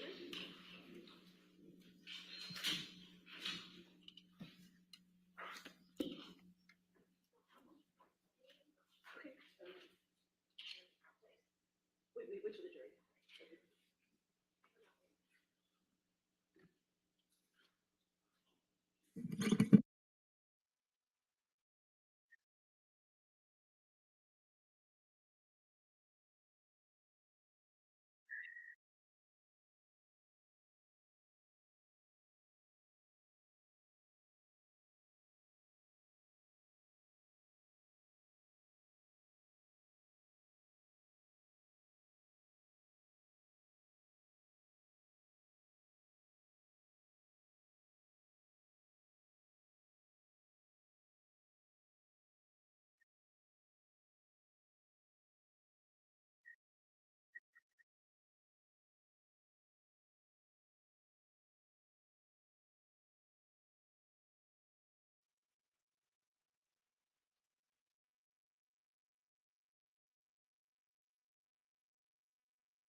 Your next question.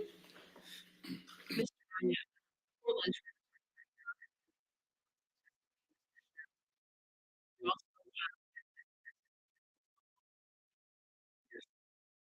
and are you aware of this group?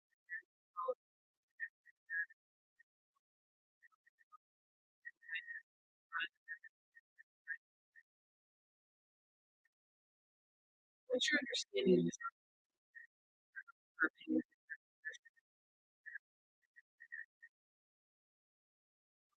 Ms. Arnold stated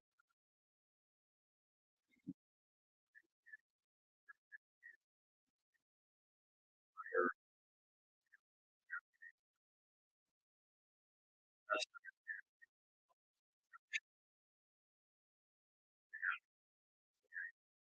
And that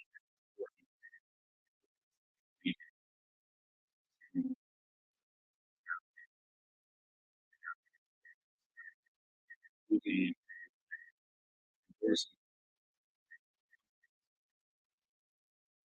So that was her approach.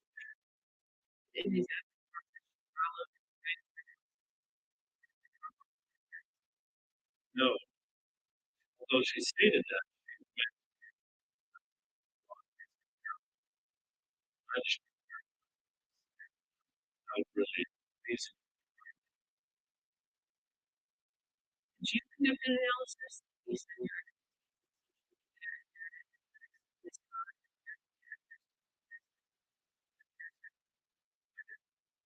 And which, since Mr. Arnold stated that the proper approach is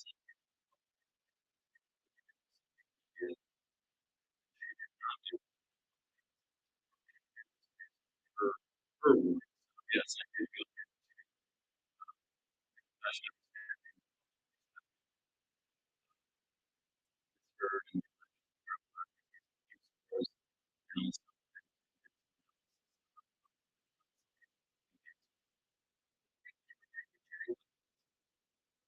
yeah, in Q score.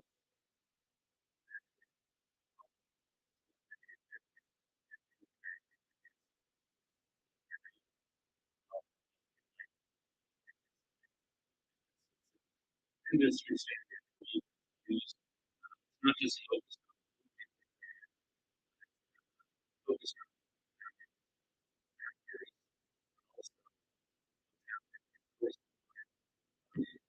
is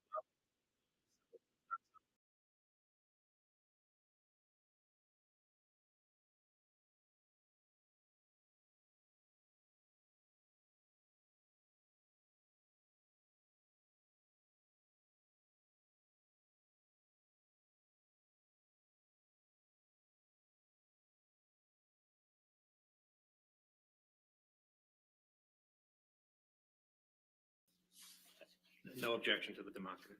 All right, we'll identify plaintiffs 1296 for identification and public to the jury. Mr. Banya, what point in time do these Q scores represent that are reflected on your demonstrative? so these are the winter 2019 Q scores that are reflected here. And what was important for me is I wanted to find Q scores that represented Miss Heard after Aquaman. And remember, Aquaman is December of 2018. These Q scores were gathered January and February of 19, but before the Waldman statements. And what did you find based on the Q scores that you looked at? So as you see here on the left are positive Q scores, and the higher the number, the better. As you can see, Ms. Godot has the highest Q score out of the group of actors here at a 28. But you're going to notice Ms. Heard has the lowest positive Q score. She has a 9. So I find that very interesting that she doesn't appear to fit in as a comparable with these alleged comparable actors. I think what's also interesting is the average Q score for all actors being scored at that time, which include all the alleged comparable actors here, score at an average of 17. And you can see, again, she is 9, well below that. And then on the right side, you're going to see the negative Q scores. So this is how much people dislike you. So the lower the score is better. You can see Mr. Momoa is over here with the lowest at an 8, but you can see Ms. Heard is over here at a 28, which was quite a difference. A 20-point difference from Mr. Momoa, and also a 10-point difference, from the average of all actors. So she is very, very much her positive score is very low, and her negative score is very high, which tells me that she does not fit in as a comparable as it relates to these alleged comparable actors. What opinions did you form based on that Q score analysis? My opinions as it relates to these Q scores is, Miss Arnold used these actors as allegedly comparable actors. But really listening to her testimony yesterday, it appears that she's abandoned this approach. I don't think she's using these comparable actors or these alleged comparable actors anymore. She's more relying on her experience, and I agree with that. Did Ms. Arnold offer a criticism of your use of the Q-scores here? She did, yes. And what's your understanding what that criticism is? Well, what I believe she was saying is that I should have ran Q scores for these allegedly comparable actors after each of their breakout films, which I disagree. First of all, Q scores doesn't work like that. Q scores are available twice a year. So it's not that I could pick a month or a different month for each of the Q score actors.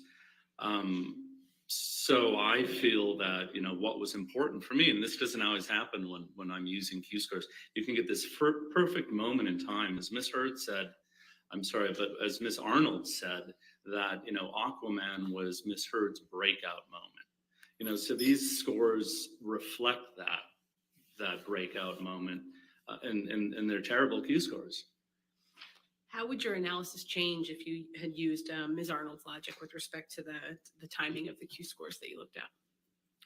I mean, if you really think about what Miss Arnold was saying, is she's saying that she thinks Q scores are the highest for each actor right after their breakout moment.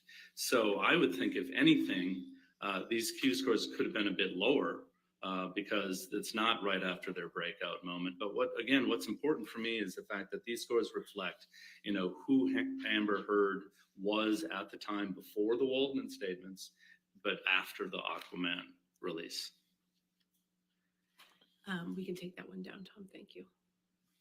What other work have you done in connection with forming your opinions in this case? Again, taking the advice from Ms. Arnold, it's important. She says the industry looks into social media, what their followings are like, you know, with the numbers as it relates to their followers. You know, again, what is the public perception of them? So I analyzed their social media accounts, but prior to the Waldman statement. So. And how did you do that? Yeah, so what I did, I don't know if you're all familiar with the archive.org. They have a tool called the Wayback Machine. What archive.org does is it archives the internet. So you can go back in time to see what websites and web pages used to look like in the past. Not all the time can you actually get a celebrities' social media accounts to have been archived, but we were fortunate that each of the alleged comparable actors' social media accounts were in archive.org. So I was able to go back in time prior to the Waldman statements to see what the following activity was for each of the alleged comparable actors. Mr. Banya, did you prepare a demonstrative that reflects your social media analysis? Yes. Your Honor, may I approach? Yes, ma'am.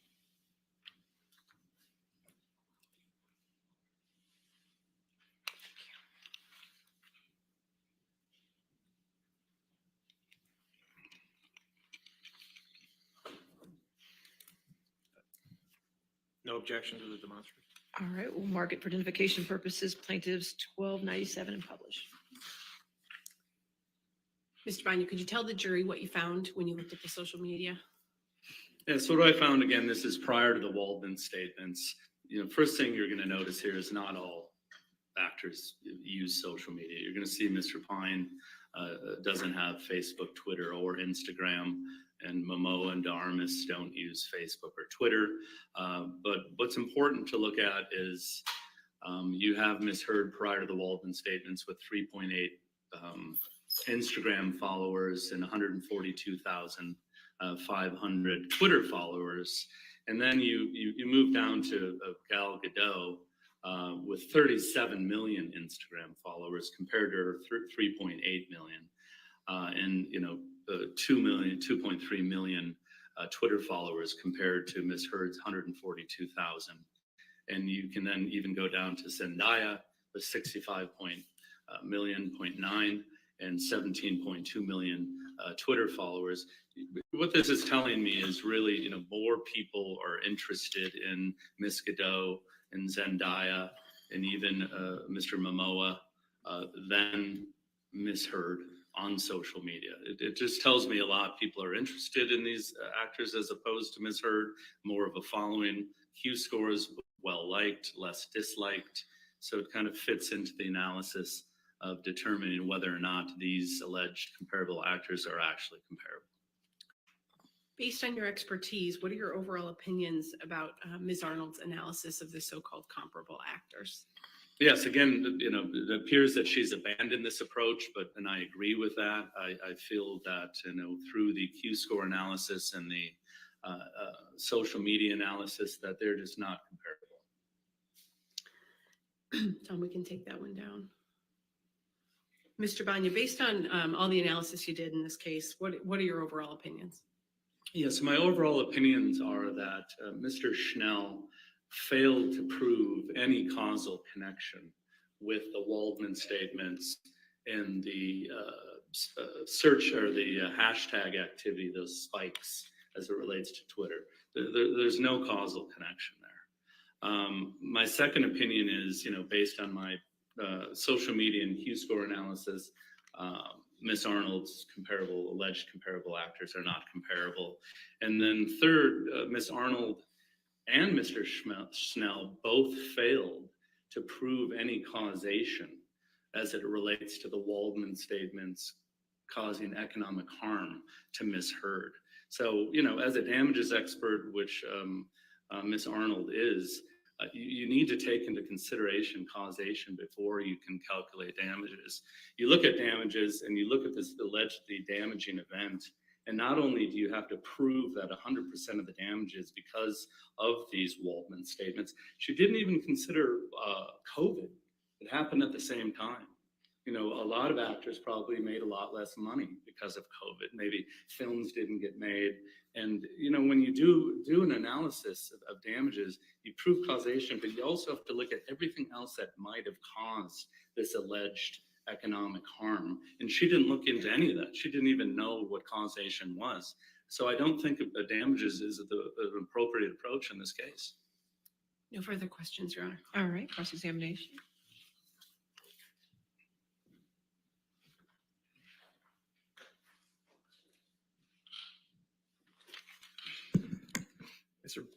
Good afternoon, Mr. Bang. Hi. Yeah, you're not a damages expert, correct? I am a damages expert, but not providing any quantitative damages opinions in this case. In this case, okay. And is it your testimony that only if a person repeats the Waldman-DEPP statements could they be related to the defamation? Say that one more time. Are you saying that a person literally has to repeat the Waldman-DEPP statements in a tweet for them to be related to the defamation? No, if you looked at my analysis,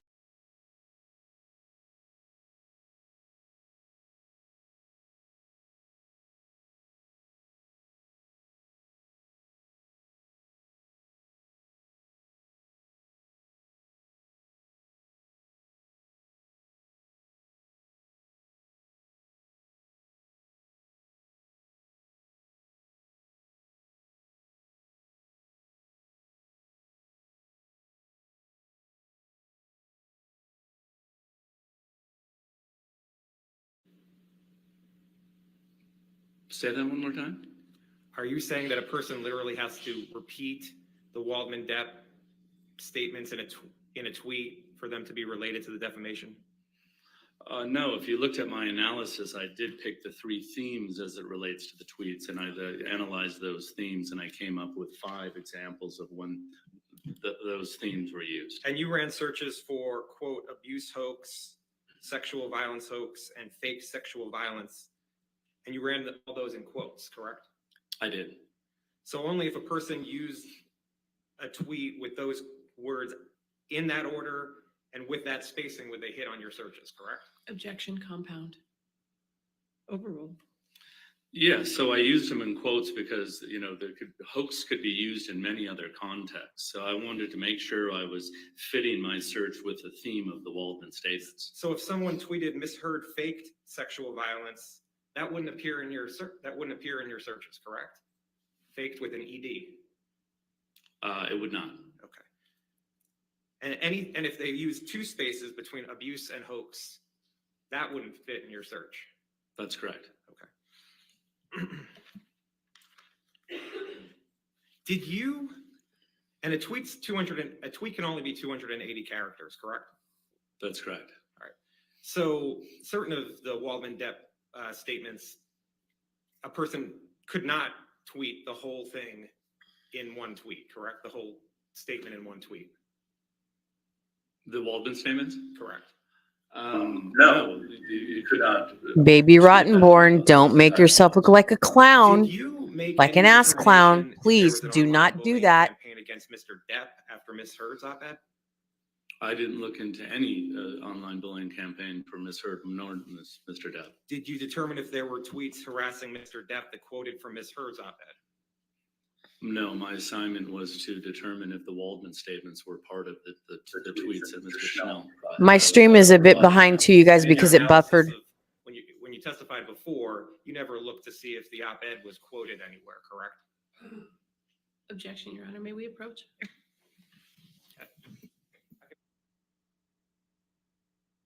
All right, questions withdrawn. Next question.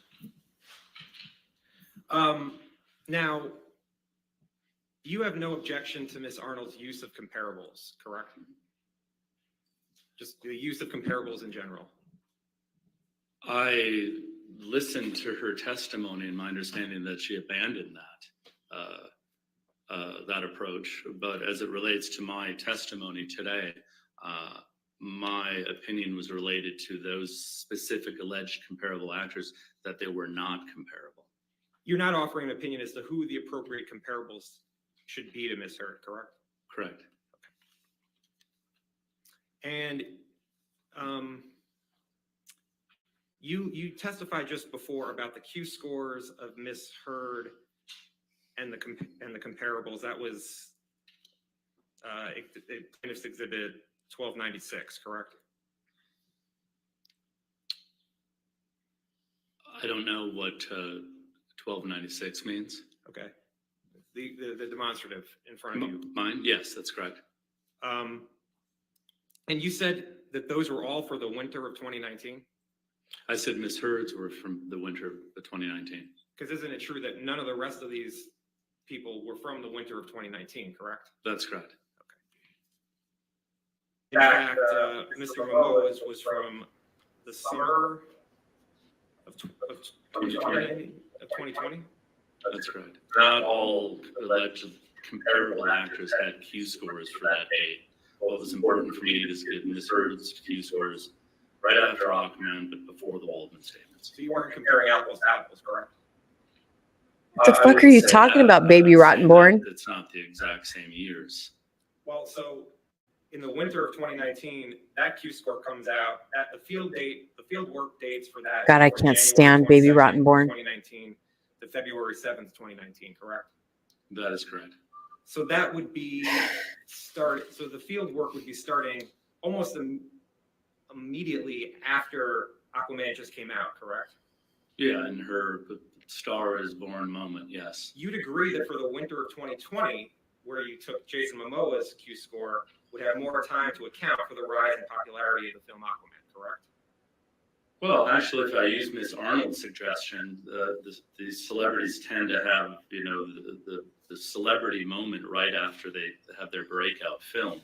So I disagree with that. I think maybe his Q scores could be lower as it relates to when I use them. You'd agree that for the winter of 2020, Mr. Momoa's Q score would have more time to account for the rise in popularity of the film Aquaman. I don't know if it accounts for the rise of popularity. Again, using Ms. Arnold's words, usually a Q score will be the highest right after the film, like I did measure Ms. Heard. Try again, Baby Rottenborn. Try again. All right, thank you.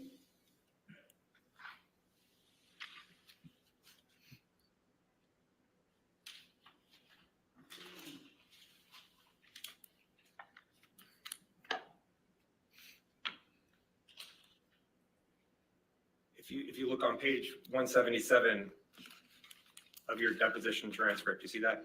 I don't see a page. Is that what you handed me? You don't see page 177? I think 4 pages per. Oh, yes, thank you. And I asked you at lines 6 through 10, you'd agree that for the winter of 2020, Jason Momoa's Q-score would have more time to account for the rise of popularity in the film Aquaman, and you answered yes. At that time, as I am a rebuttal expert to Ms. Arnold, based on her testimony, I've learned something new from her. You didn't look at Ms. Heard's Q-score for summer of 2020, correct? She doesn't have any. And Ms. Armis had a lower familiarity score than Ms. Heard, correct? If I don't have that in front of me, but if you're saying that, yes. Okay. And Ms. Armis's career trajectory has gone up since the summer of 2020, correct? I don't know. I didn't analyze her career trajectory. Okay.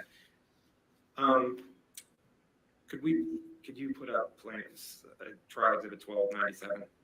That was the demonstrative.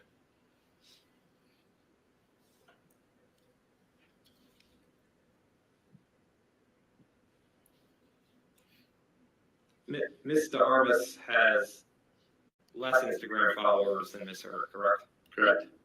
And Ms. Heard has more than double the Instagram followers of Mr. Armis, correct? Yes. And isn't it true that you get more social media followers the longer you're on? Where is he going with this? Because he's not making any sense. He's not making any sense at all. Depends on many other factors. And so Mr. Armis had a low familiarity score and less Instagram followers, yet your testimony is that she would not be a proper comparable to Ms. Heard? That's correct. And you're not offering a different set of people who should be comparables, correct? That's correct. Okay, thank you. You can take that down. Now, you understand that Mr. Waldman has been banned from Twitter for life for harassing Amber Heard, correct? I don't know that, but if that's the case. And you understand that Mr. Waldman appealed the decision to Twitter and they have confirmed his ban for life? Objection, Your Honor. May we approach on this one? Okay, sure.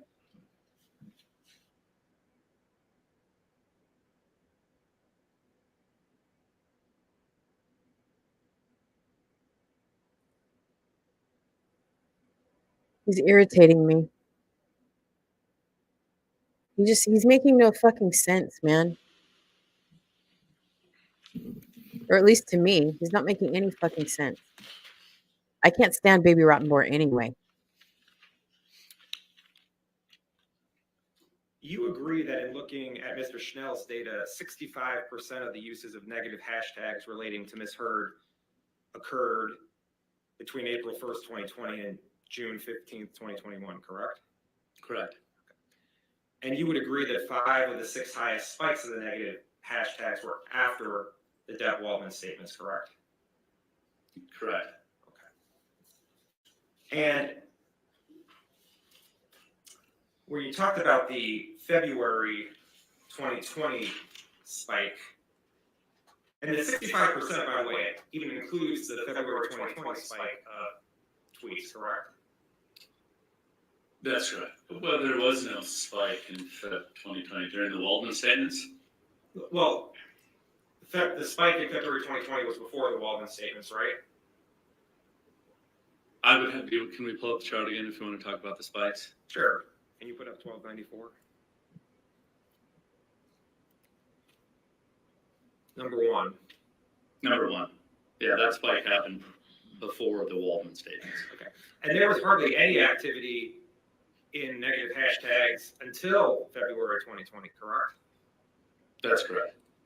And you understand that the spike in February 2020 was related to the partial tape that Mr. Waldman and Mr. Depp leaked to the Daily Mail, right? I'm aware that the articles were related to Heard admitting to hitting Depp. And you understand that Mr. Waldman testified that Mr. Depp and Mr. Waldman met with the Daily Mail in person to provide the partial tape to the Daily Mail. Objection, Your Honor. She's talking about, he talked about what the number one related to. What's the objection? Sorry, lack of foundation and. I'm asking if he knows or doesn't. All right, overruled. So what's important to me is the fact that this spike is Sir, prior to the sir, Walden statements. do you know if Mr. Waldman testified that Mr. Depp and he met with the Daily Mail in person to provide a partial tape No, in February 2020? You don't know one way or the it's other. irrelevant to my opinion. Okay. And the spike in July of 2020 came right after the last defamatory statement by Mr. Depp and Mr. Waldman, correct? The July spike, which is number 2, is not related to the Walden statements, and there are articles related to abuse between Heard and Depp and feces found in Depp's bed. And that's based on Google searches you did? That's correct. Okay. And the July spike in time came after the June 27th, 2020 defamatory statement by Mr. Depp and Mr. Waldman, correct? That's correct. Okay. And 5 of the 6 spikes came after the defamatory statements, correct? After the Waldman statements, yes. Okay. Now, you testified before that you eliminated shares and likes of the Depp Waldman statements from your analysis, right? Repeat that, please. Did you say that you eliminated shares and likes of tweets that included the Depp Waldman statements? That's correct. When I was doing my analysis, I noticed the exact same text was a part of many of these tweets. Don't shares and likes disseminate the negative information? That's quite possible. Okay.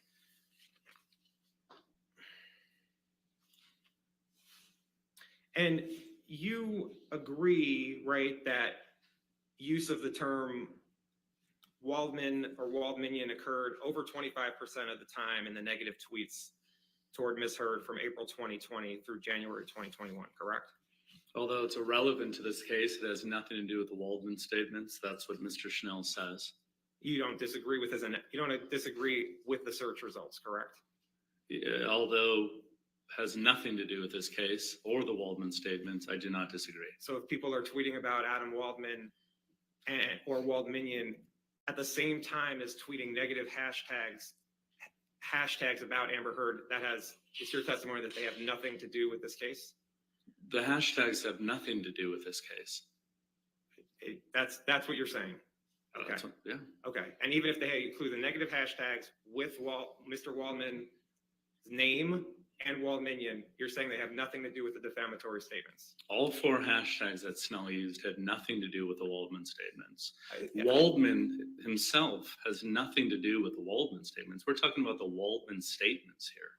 Waldminian, I don't even know what that is, but again, it has nothing to do with this case, and it's not related to the Waldman statements. That's what's important. And the reason you're saying they're not related to the Waldman statements is because someone didn't literally copy what Adam Waldman said in the Daily Mail and tweeted out? Well, I looked at enough tweets that included the name Waldman that have nothing to do with anything negative or the Waldman statement. No, they must have had to have the negative hashtags toward Ms. Heard, because the only way that those would have been in the data you looked at would have had the negative hashtags towards Ms. Heard. It was looking at that universe, correct? Well, first of all, I don't agree that justice for Johnny Depp is a negative hashtag towards Amber Heard. So listen, the assignment was to determine if the tweets that Mr. Schnell presented were related or included the Waldman statements. In your review of the tweets related to Ms. Heard, you cannot point to any that were positive toward Ms. Heard, correct? Again, I was not looking for that. And you did not review the hashtag Justice for Johnny Depp during the time frame from April 1st, 2020 to January 1st, 2020 to see if there were any that were not negative toward Ms. Heard. I did not look into anything as it relates to anything other than what relates to the Waldman statements. That's what's at issue here today as we sit in court. Okay. And you didn't form any statistical analysis to rule out the Waldman statements' impact on the hashtags, correct? Correct. You did not analyze whether media and press coverage other than the Waldman statements affected Ms. Heard's career, correct? Correct. Okay. Looking at the exhibit that's in front of you, where you have the numbers here, those you said are related to Google searches? The 1 through 6? Correct. Yes. Okay. And can we put up plaintiffs 888?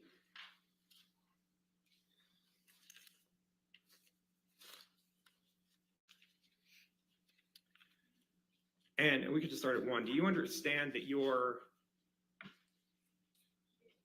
okay. Oh, thanks. And 888, it's page 76. These are the documents you relied upon for your opinion today? Yes. And are these the search, where it has the different letters? These are the searches that you ran for the various time frames and the articles that came up for numbers 1 through 6, correct? No, I mean, obviously document 1A is the Heard supplemental expert witness disclosure. These are documents that I used throughout the time I've been working on this project. So these aren't related to those 1 through 6 numbers. Okay, these are documents you relied upon for your opinion today? These are documents that I relied upon when I presented my designation. For your opinion today, that you're offering today?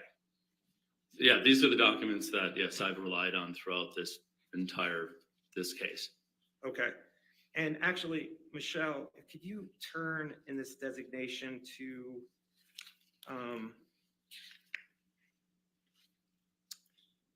let's see.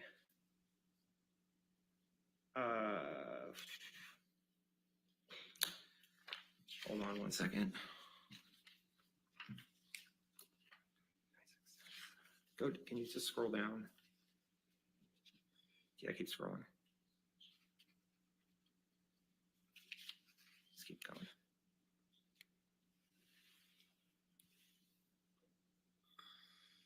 Keep going.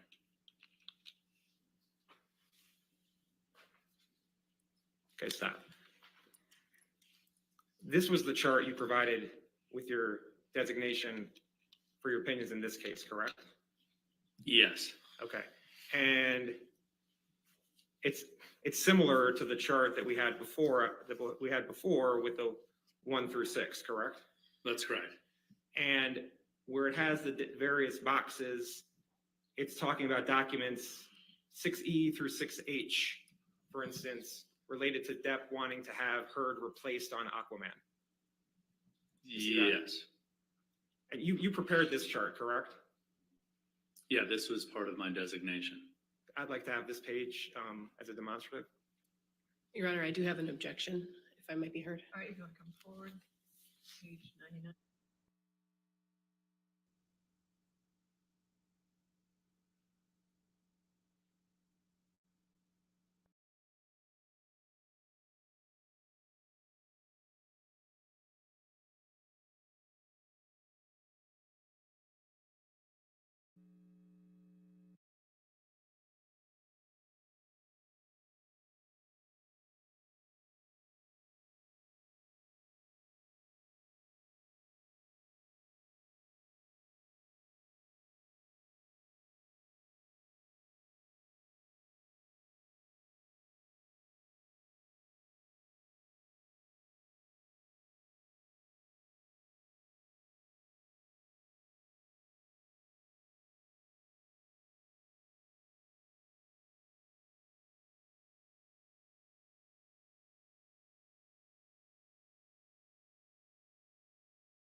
Mr. Banya.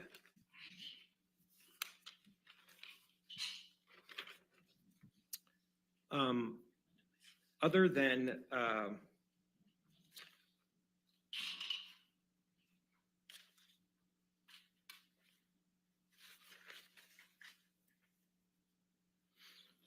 so as I understand it, the way you determined that the tweets were not related to the Waldman statements was that you looked at time and then you ran certain Google searches, correct? Correct. And then the top 3 hits came up. Correct. And then you looked through the article to see if the Waldman statements were there?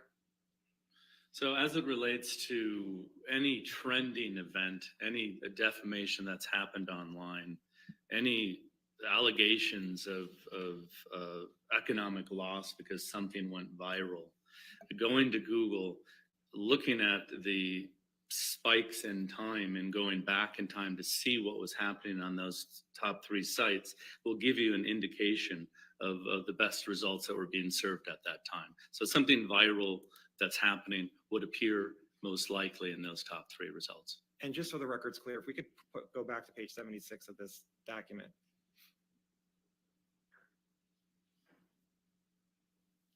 Numbers 6A through 6N, going to the next page, those are the headlines of the searches that you found? Correct. And you don't disagree that that negative tweets toward Ms. Heard have continued throughout the analysis of the tweets, correct? I'm not looking at whether they're negative tweets or those hashtags are negative. I'm determining if those tweets are related to the Waldman statements. Well, okay, and you have no opinion whether the tweets were positive or negative towards Ms. Heard. That's what you're saying. Yes, I'm just analyzing whether or not they're related to the Waldman statements. Okay, thank you. Nothing further. All right, redirect. I have no further questions of this witness, Your Honor. Thank you, Mr. Banya. Yes. Thank you. All right, your next witness.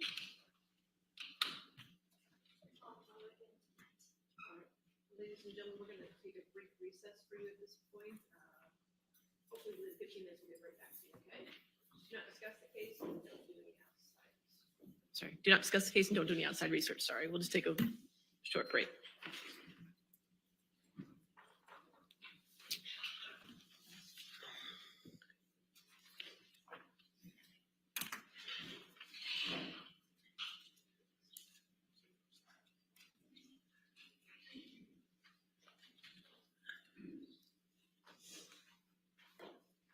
All right, so just so that we're on the same page, you can have a seat.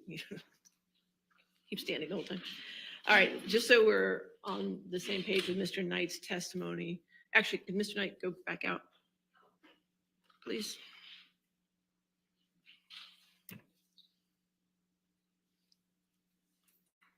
All right, so we're on the same page with Mr. Knight's testimony. There is a rule on witnesses. However, Mr. Knight's a rebuttal witness. The purpose of excluding witnesses from the courtroom, usually it's a courtroom, is to deprive a later witness of the opportunity to shape testimony to correspond with that of an earlier witness. The issue we have here, obviously, if it was a direct witness in the direct testimony, you had time to do a rule on witnesses, let them know about the rule on witnesses. With a rebuttal witness, it's a little different, because they didn't know they were going to be a witness. You didn't know they were going to be a witness. I understand that part. The problem is the courtroom in this particular case appears to be the world. So what we have to do here is I'm going to do a voir dire, and I'll allow both sides to ask questions as well of Mr. Knight to see what he has seen of the case. And I'm just going to use the factors that the case law in Virginia uses, which the factors to consider, because the court does have broad discretion to permit or prohibit a witness to testify in this particular circumstance. So the factors I'm going to consider is if the impropriety was intentional, which we'll find out, the prejudice attached to it. Also, if the excluded witness learned about substantive aspects of the case from an earlier testifying witness and whether that knowledge had any effect on his or her testimony. So those are the three factors I'm going to look at in weighing this decision. So keep that in mind when you do your voir dire. And it's my understanding that the evidence that Mr. Knight will testify only relates to Hicksville. Is that correct? Okay. All right. Now we can have Mr. Knight. Okay.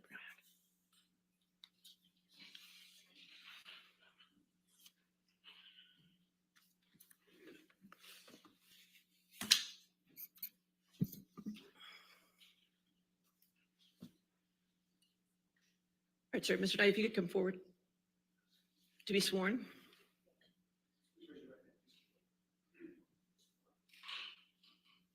you solemnly swear or affirm to testify truthfully in this case and penalty of law?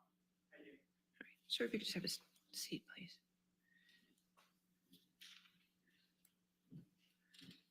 Sir, what we're doing is I'm just going to ask you a few questions outside the presence of the jury. Then the attorneys are going to ask you a few questions, okay? Sure. Then I'm going to have you step back outside after that, okay? No problem. All right, what's your full name, sir? Morgan Higby Knight, Okay, you don't have to be that close. All right. All right, how do you spell your last name? NIGHT. Okay. All right, and sir, before I can allow you to testify, I just want to ask you a few questions. Have you seen any of the trial that's been going on for the past 6 weeks? Approximately 5 weeks ago, a friend of mine texted me that Hicksville was mentioned, and I watched a little clip where Okay. it was mentioned. Which clip did you watch? I believe it was somebody testifying about, I think it was the security guard testifying maybe about Hicksville, or I forget exactly who was testifying, but it was something where Hicksville was mentioned, and it was about something about a wrist or something like that. All right, and what did you do after that? At some point, did you get in contact with attorneys? So I didn't reach out to them.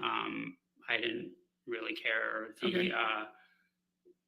The innkeepers that worked at Hicksville before reached out to them and said, we saw some stuff that wasn't true. And then they asked, is it okay if I give the attorneys your phone number? So the attorneys reached out to me. Okay, and when did the attorneys reach out to you? May 3rd. May 3rd. And you talked to the attorneys at that time? Yeah. Okay. Not Camille, but Geraldine.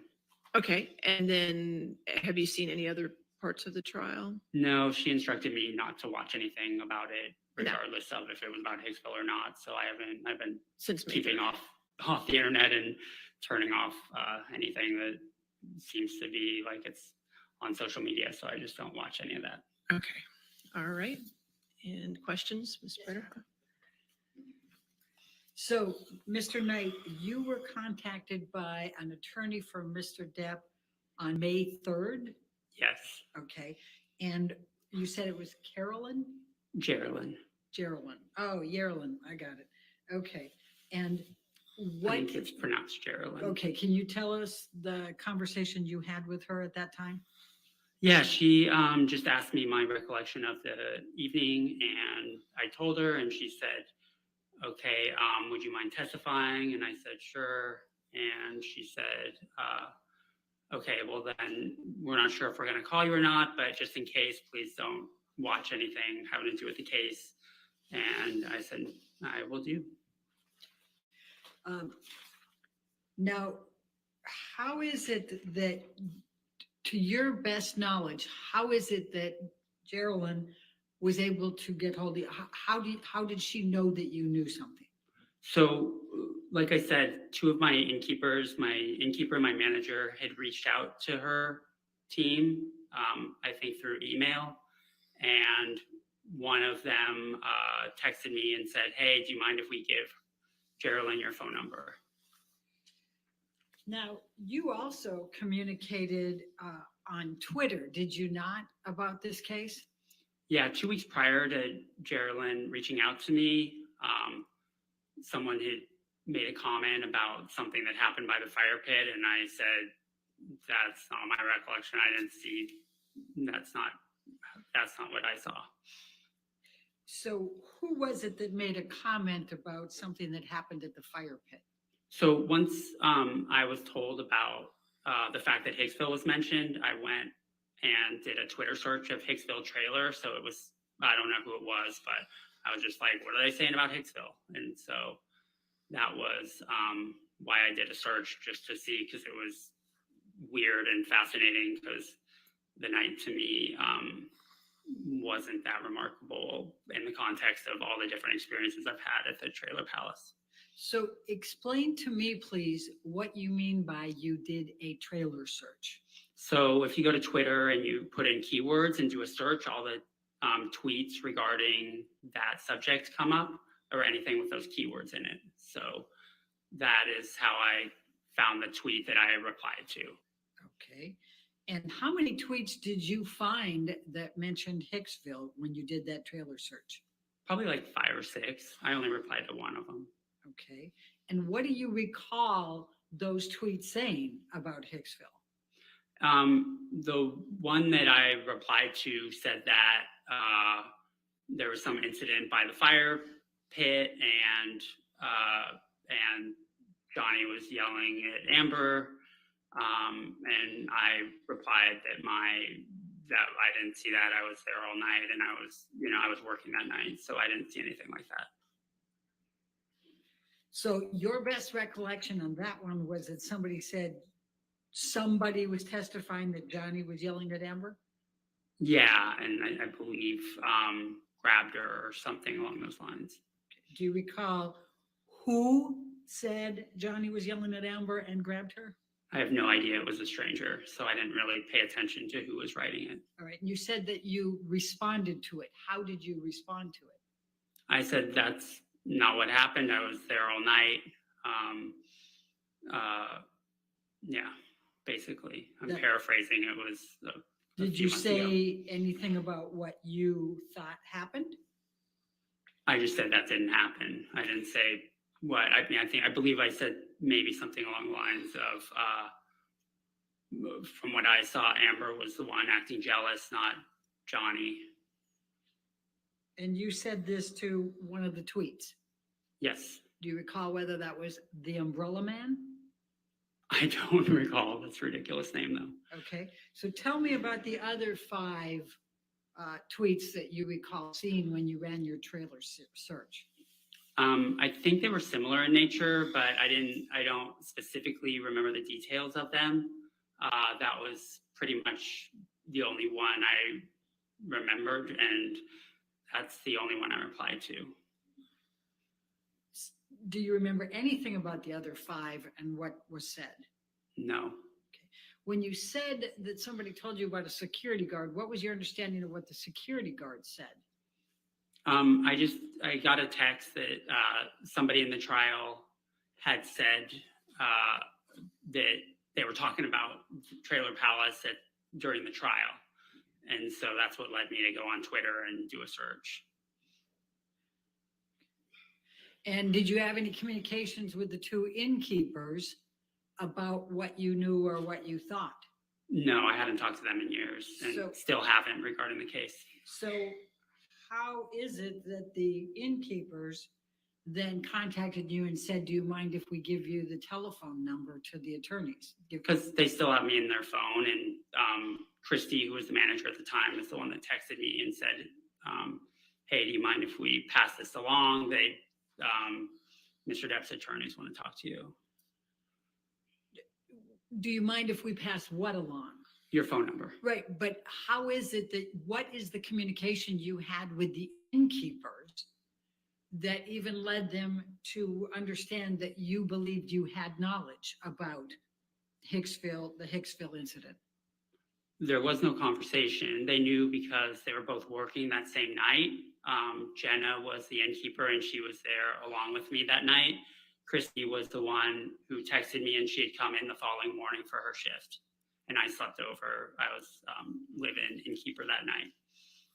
So I'm trying to understand. So just based on the fact that 7 years ago, they happened to know that you were working that night. 9 years ago, and it's because I was there with them. My math, well, it's 2022 right now, and that was what year? Oh, that was 2013. You're right. Okay.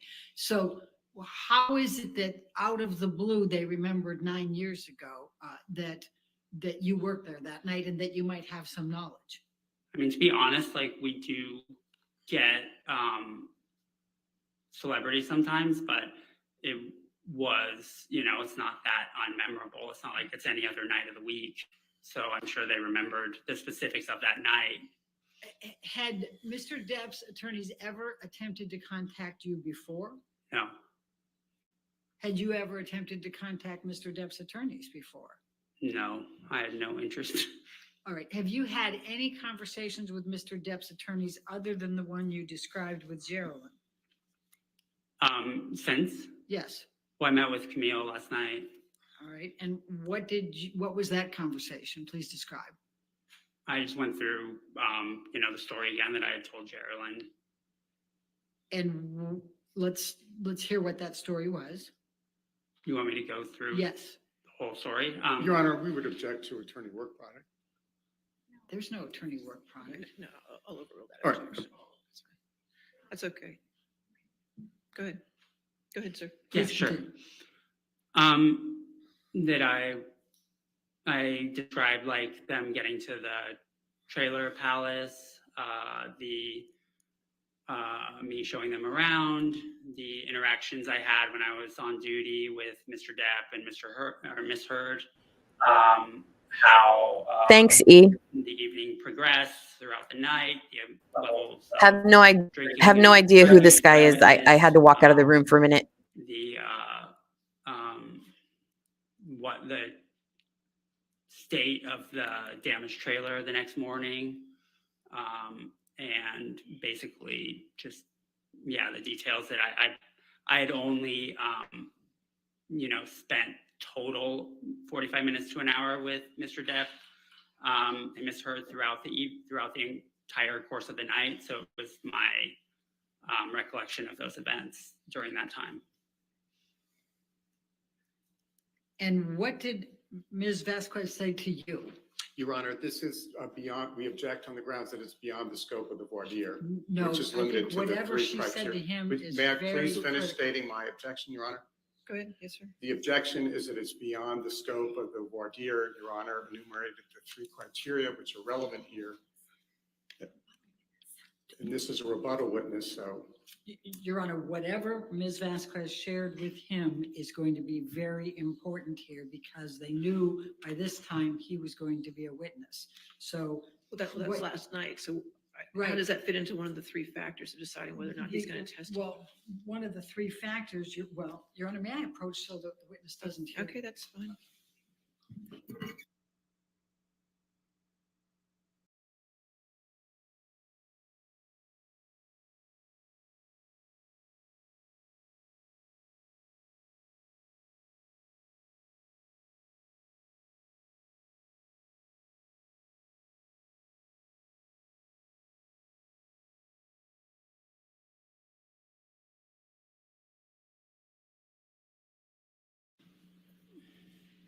Mr. Knight, did Yes. Ms. Vasquez provide you with any information that anyone had testified to or said at any point?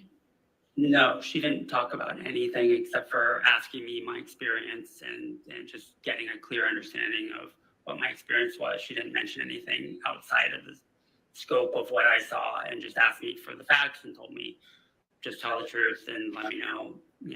Why are there so many bailiffs in What the any of court? Witnesses said in this trial.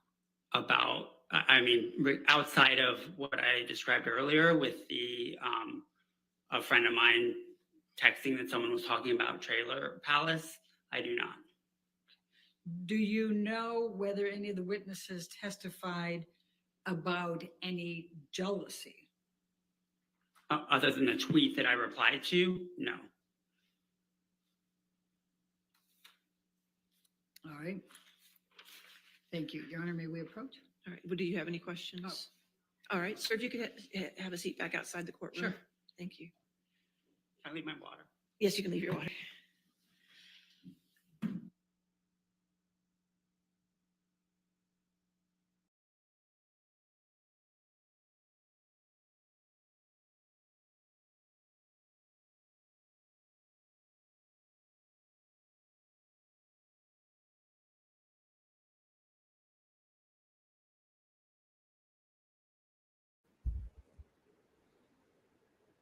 I gotta get in on this Hicksville thing. I don't know. I know those were some oh, this is the episode where the girl or something tried to make some pass or something, and like JD was supposedly supposed to be upset about it. Is that where we are with this thing? He's a weirdo.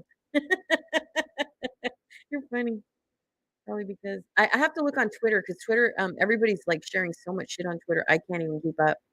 There's so much like documents and all this stuff. That's why I'm trying to retweet them. But this is what happens when your client is a lying liar who lies. People come in to tell the truth, and you have to do everything you can to shut them down. The whole world can see this. Take take the lost team turd. Okay, I'll retweet you, Christina.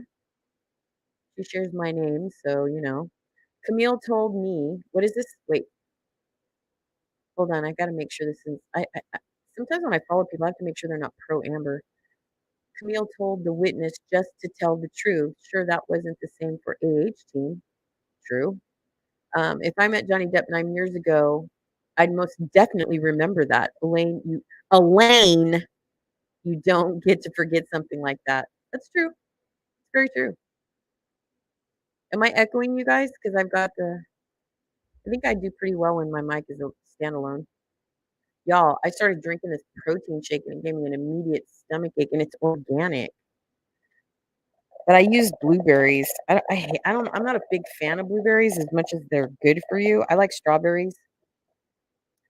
And I used a banana and some peanut butter. That's how I make my protein shakes. I miss my spinach though.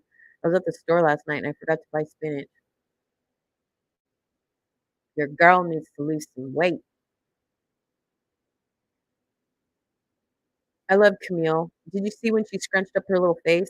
I'm curious to know. I'm waiting for the DUI guy to say something about the jury because they always look at Camille before they react, apparently. So I'm trying to make sure. Elaine trying to. What is this? Elaine. I'm dying to hear what Emily said. We didn't check Emily's response at lunchtime. Darn it. I'll have to reply back to. I mean, we'll have to check into Emily at the end. See what she thought. Emily's my girl, man. She's my favorite LawTube person. She deserves 1 million subscribers, honestly. Can't wait for his testimony. Please let him testify. Please, please, please give this one to Johnny. I am so nervous. I hope he gets in. Everybody's like all frantic about this guy. This, ladies and gentlemen, is what getting caught out of your lies looks like. That's true. Oh, he was the surprise witness, right? Was he what do you guys make of this? The defense bringing in the Hicksville witness this late in the trial. I mean, he has already been on the stand. If so, I totally missed the testimony. No, I mean, she was just basically, I think what they were doing is for him as a witness, I think there's a process where like they get questioned if they're considered to be a witness. And so I think that's what's happening right now is they're trying to do it so that he can testify. So I don't know. We're going to see right now. They're walking back. So we're going to see. I like Camille. I think he has, well, because she's testifying that he blew up at her or something and was aggressive and jealous at this trailer park. And if he saw something, there's a witness that's come forward and they have, truth, and he deserves to be able to tell the truth. That's why they're trying to shut him down because they're like, who's this guy? We never, someone that can tell the truth. That's what Twitter's saying anyway. He's the rebutted witness. Thanks, Marilyn. Thanks, Mayor. Can I call you Mayor? You're my little entourage, all you guys. You're my crew. All right. So based on weighing the factors, I'm going to allow Mr. Knight to testify. Yay! Oh, Twitter's going to blow up right now. Hold on. I'll tell you guys that If I now. knew you were going to do a sidebar, I wouldn't have made him leave. I never know. Awesome. Here we go. Come on, Twitter. Come on. Give me those 100. My heart is pounding. We need to testify.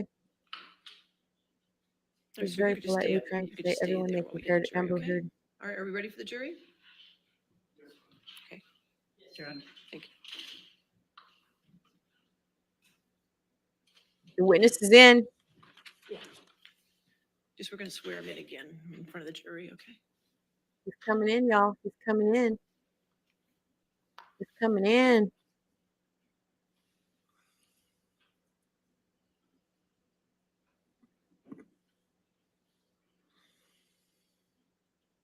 Johnny is so handsome.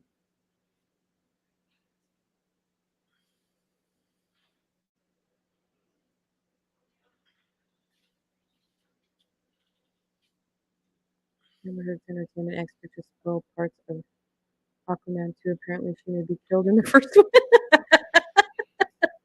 In the first act of the movie. They killed her off? Really? Aw, man. I mean, not all, but aw, that way, you know? He's in. He is in. Yes, yes, yes. All right, you be seated. All right, thank you, ladies and gentlemen. I apologize for the interruption. You're going to notice as we get closer to the end of the testimony, you're probably going to have some more interruptions, and I apologize for that. But there's just some matters we have to take up outside your presence, okay? All right, thank you.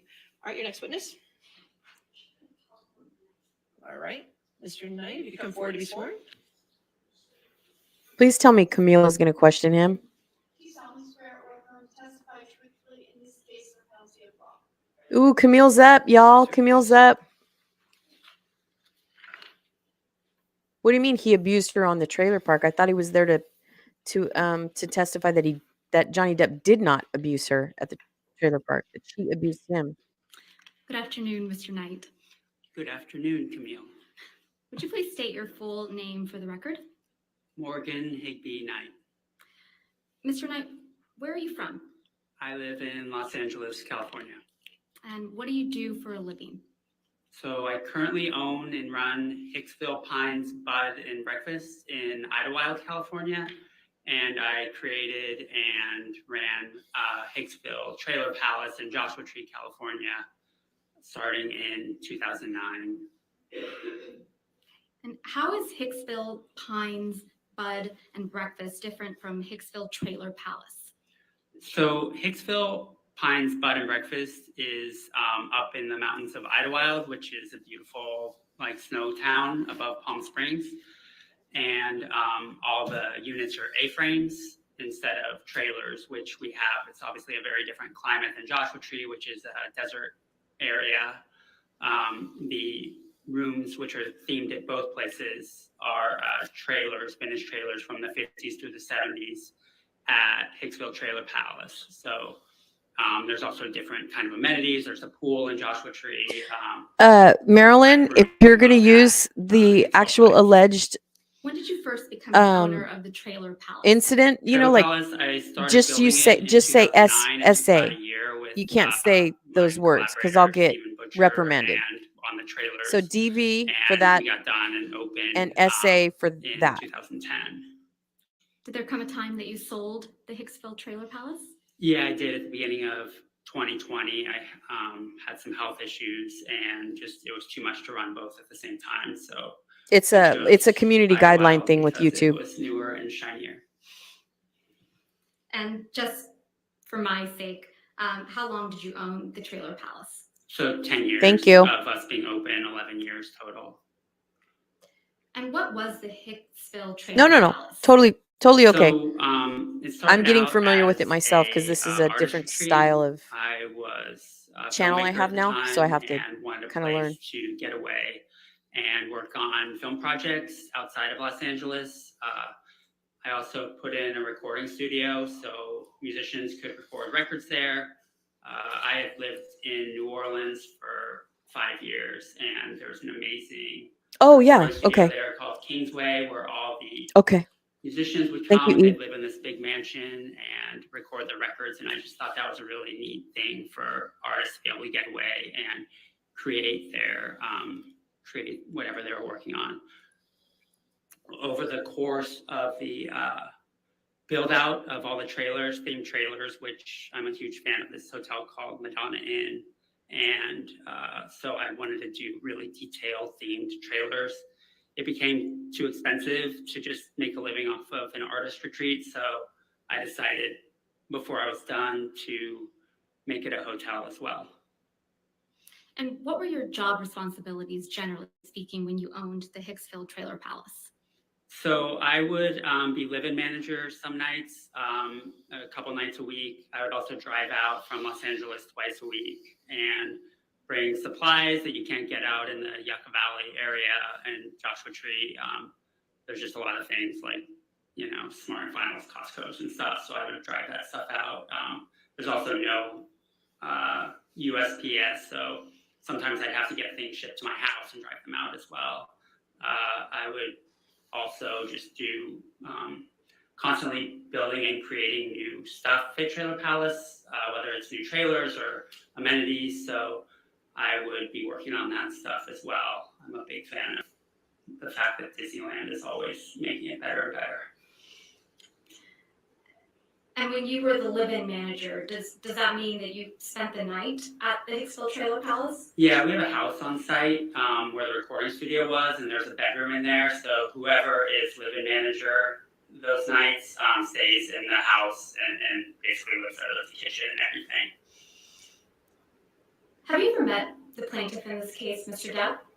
I had met him really briefly at the Bike Room in the late 90s. I worked with some of the people that performed there and was good friends with Squirrel Robin from the Pussycat Dolls and some other friends in this band, The Imposters. So I was there and I met him once. How about Miss Heard? Ever met her? I had never met her before. They were guests at the hotel. When was the first time that you met Mr. Depp and Miss Heard together? In late May 2013, when they were guests, Mr. Depp's assistant Nathan had rented out the entire place so they could have a night there in privacy. What do you recall, if anything, about Mr. Depp and Miss Heard's arrival to the Hicksville Trailer Palace? Mr. Depp got lost, so his security guard who arrived early asked me if I could go fetch them because he had an old car that didn't really fare on the dirt roads out there, which are pretty horrible. So I went out and made sure that they got themselves and the car back to Hicksville safely. Do you remember approximately at what time that was? It was 3 or 4 in the afternoon. What was Mr. Depp's demeanor when they first arrived? At Trailer Palace, he was super excited about the place, really complimentary, just had a lot of questions and seemed like he was in a really great mood. And how about Miss Heard's demeanor? Anything stick out? She was pretty quiet. She just kind of didn't say that much when I was giving them the tour of the grounds and the trailer. And was anyone else with Mr. Depp and Miss Heard when they first arrived? There's people that are arriving throughout the afternoon. Did she get implants? I think she has cheek implants because they look really weird. I think 10 to 12 people total ended up staying. The security guard had gotten there earlier and just to check out the place. But yeah. And did I understand your testimony previously that the entire trailer park was rented out by Mr. Depp and Miss Heard? Yeah, the whole place slept, I believe at the time, about 25 people, but there was only 10 to 12 in this party. And who was part of that party besides Mr. Depp and Miss Heard? I'm really horrible with names, but I remember one of them was Miss Heard's sister and the security guard I mentioned before, but I honestly forgot his name too. What happened when Mr. Depp and Miss Heard first came onto the property? So I gave them a tour of, we give all guests a tour of their specific trailer and the grounds and show them around the, when someone rents the whole place, they get another trailer called the bar trailer, which is basically a place to set up their alcohol and stuff. And some people in the group were just putting their beverages in that area. And where were you when Mr. Depp and Miss Heard, did there come a time when Mr. Depp and Miss Heard went to the bar trailer? I didn't notice most of the time that my interactions with them, everything's kind of centrally located. So there's a fire pit, bar trailer, and picnic tables all right in the same area, so they were generally around that area the entire evening that I saw them. And what did you observe of Mr. Depp and Ms. Heard as the evening progressed? So Mr. Depp was super, just super curious and really nice. He was also really interested in my innkeeper because she was a musician, so they would talk about music a lot. At one point, the innkeeper who lived at the next door property went home and grabbed her guitar, and they had sung a song or two around the campfire in the early evening. There was another instance where Mr. Depp, the innkeeper, her name was Jenna, and myself were talking about books and music, and Miss Heard came over and kind of interjected. She seemed a little annoyed that Mr. Depp wasn't spending time with her. What about Ms. Heard's demeanor made you think that she was annoyed? I think just generally she, it's hard. Like I think,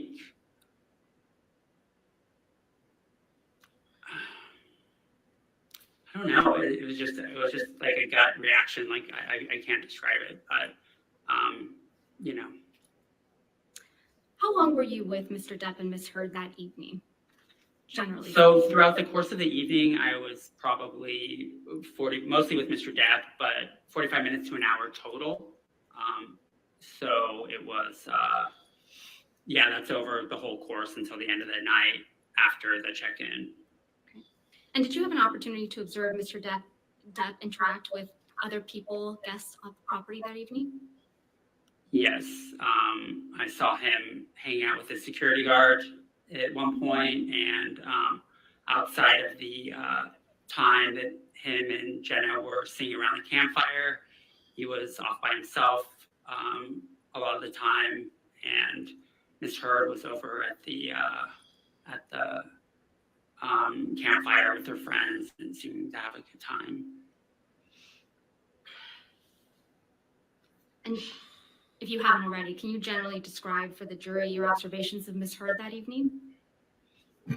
Yeah, she seemed to be having a really nice time with her friends around the campfire. And yeah, everyone was in a pretty good mood. Did there come a time in the evening that you observed Mr. Depp and Ms. Heard had a disagreement or an argument? Yes. I was speaking with Mr. Depp, just one-on-one, talking about Hicksville, and Ms. Heard came over and she said that I want to talk to you and seemed really upset about something. So I went and back in the house because it was really, they went off on their own and she started yelling at him, and I didn't want to hear it. It honestly was really triggering because I've been in an emotionally abusive relationship before. Objections. Move to strike. What's the objection? You're up, or maybe reproach. Okay, sure.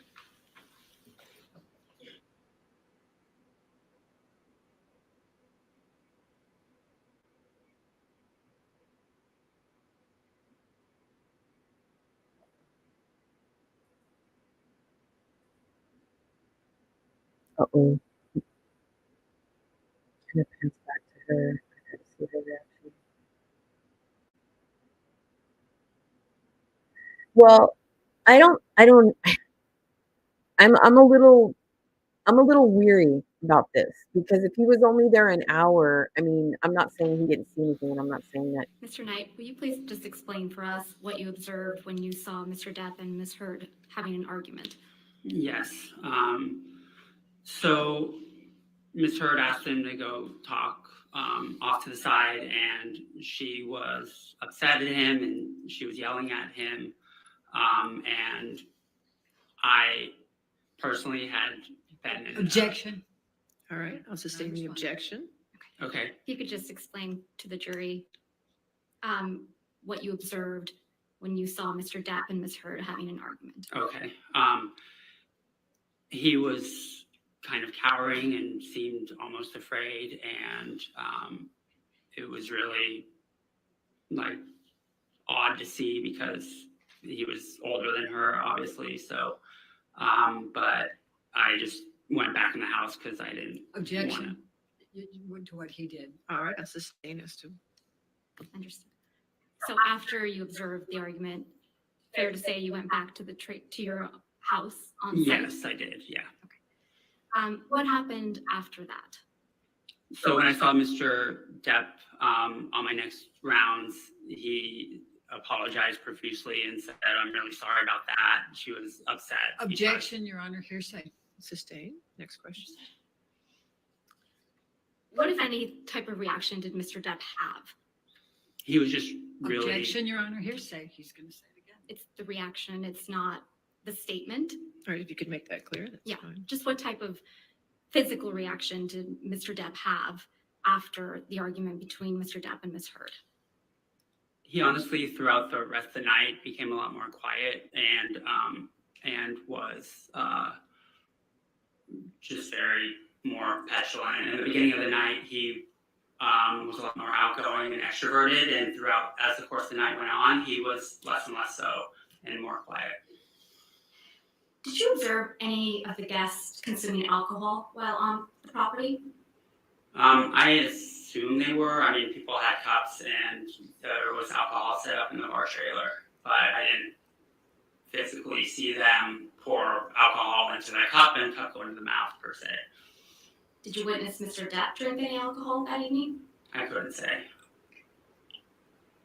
Anything about Mr. Depp's demeanor that made you think he was perhaps intoxicated? Yes, as the night went on, I am a former bar owner, so even though I wasn't drinking that night, I'm very familiar with the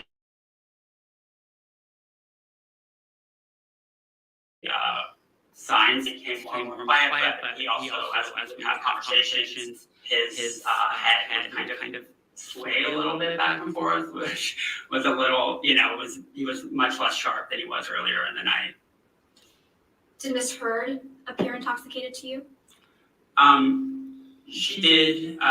She seemed, I think when she was angry at him, it seemed like she was intoxicated, but that's just based on my experience and my own personal trauma dealing with abuse. Objection, Your Honor, move to strike. All right, I'll sustain the objection. I'll strike it from the record. Please disregard that testimony. Did you observe anyone do or take drugs? I did not. Did you witness Mr. Depp and Ms. Heard interact other than the argument that you previously described for the jury? At the end of the night, I heard a commotion. I was inside the house and came out. I couldn't tell what was going on. And Mr. Depp and Ms. Heard were having a discussion about I'm not sure what, but then they went to their trailer. At that point, a lot of people had already gone to bed. So it just kind of petered out. Everyone went to bed, including myself, and I didn't hear anything else the rest of the night. What time did the evening come to an end? I'd say it was almost around 3 a.m. Did you ever see Mr. Depp grab anyone? Objection, leading. Sustain. Did you ever see Mr. Depp become physical with anyone? Objection, leading. Sustain. Next question. Did you ever witness Mr. Depp get angry at anyone? Objection, leading. Sustain.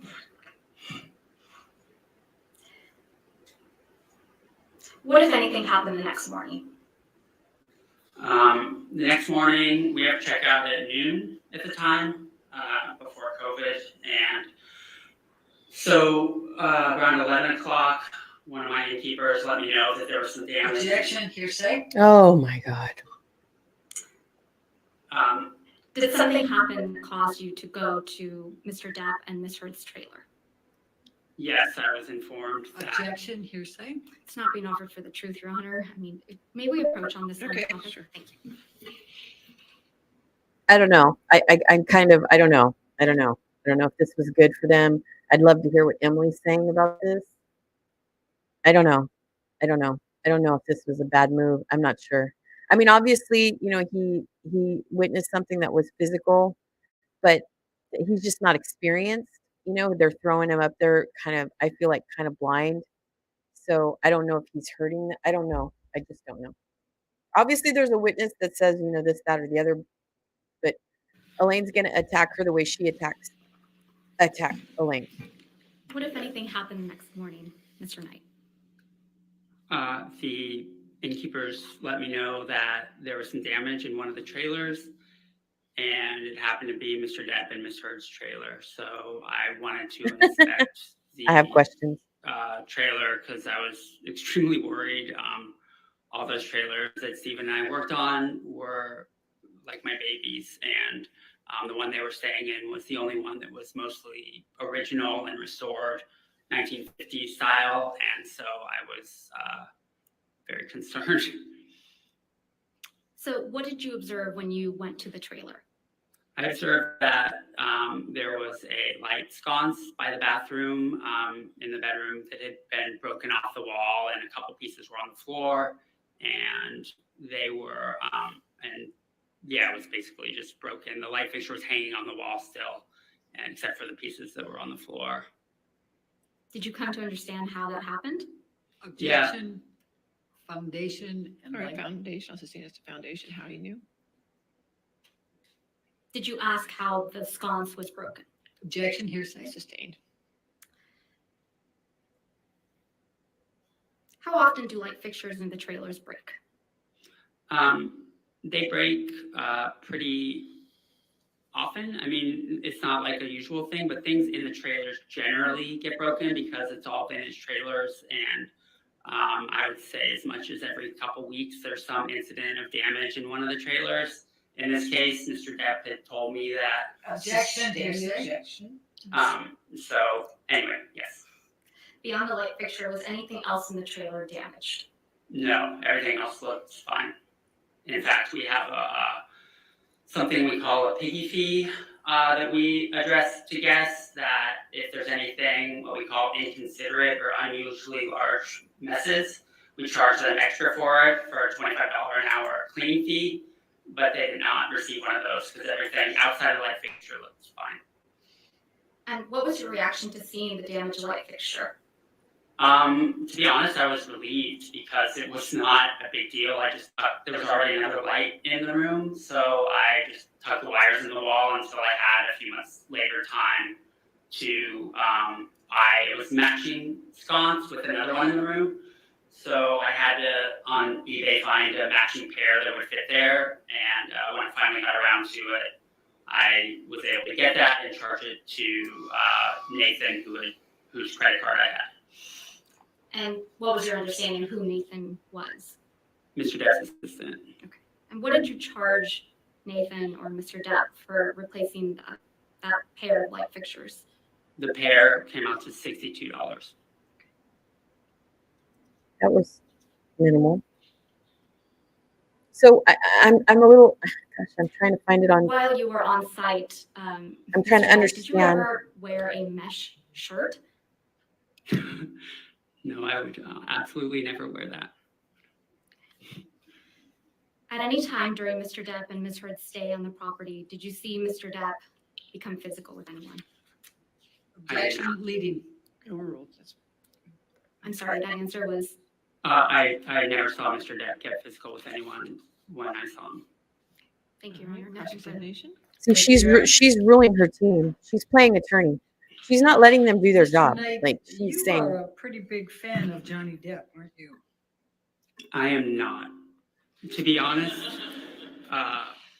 throughout the evening, Sorry, I just asked you one question. Oh, I didn't ask you apologize. the rest of that. I You apologize. wanted to participate in this trial, didn't you? I did not.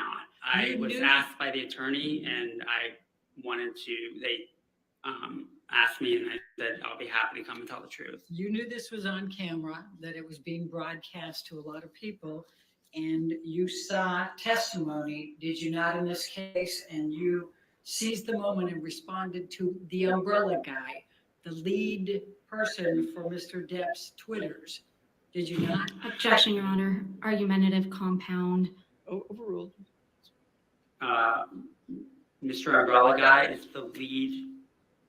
The lead. You what? know that he leads one of the most predominant pro-Depp Twitters out there. I have no idea. I don't care or follow the umbrella guy. In fact, you do follow a Twitter called Johnny Depp fan, don't you?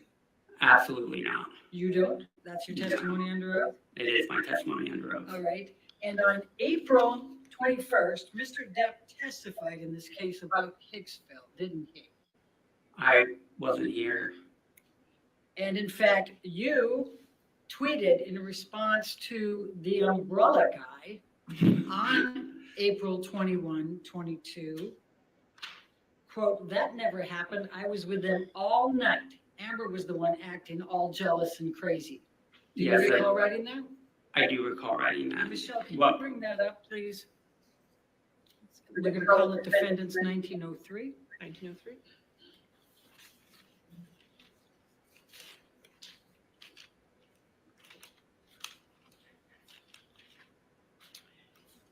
And I'm going to go ahead and ask you to redact, leave in the umbrella guy and the date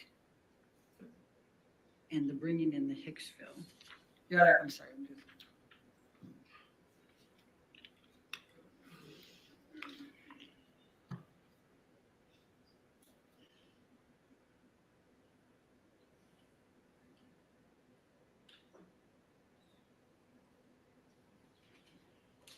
Is she looking at him because you can't bullshit a bullshitter? Is that what she's trying to, like, I'm talking about Amber right now. well, she's working on that.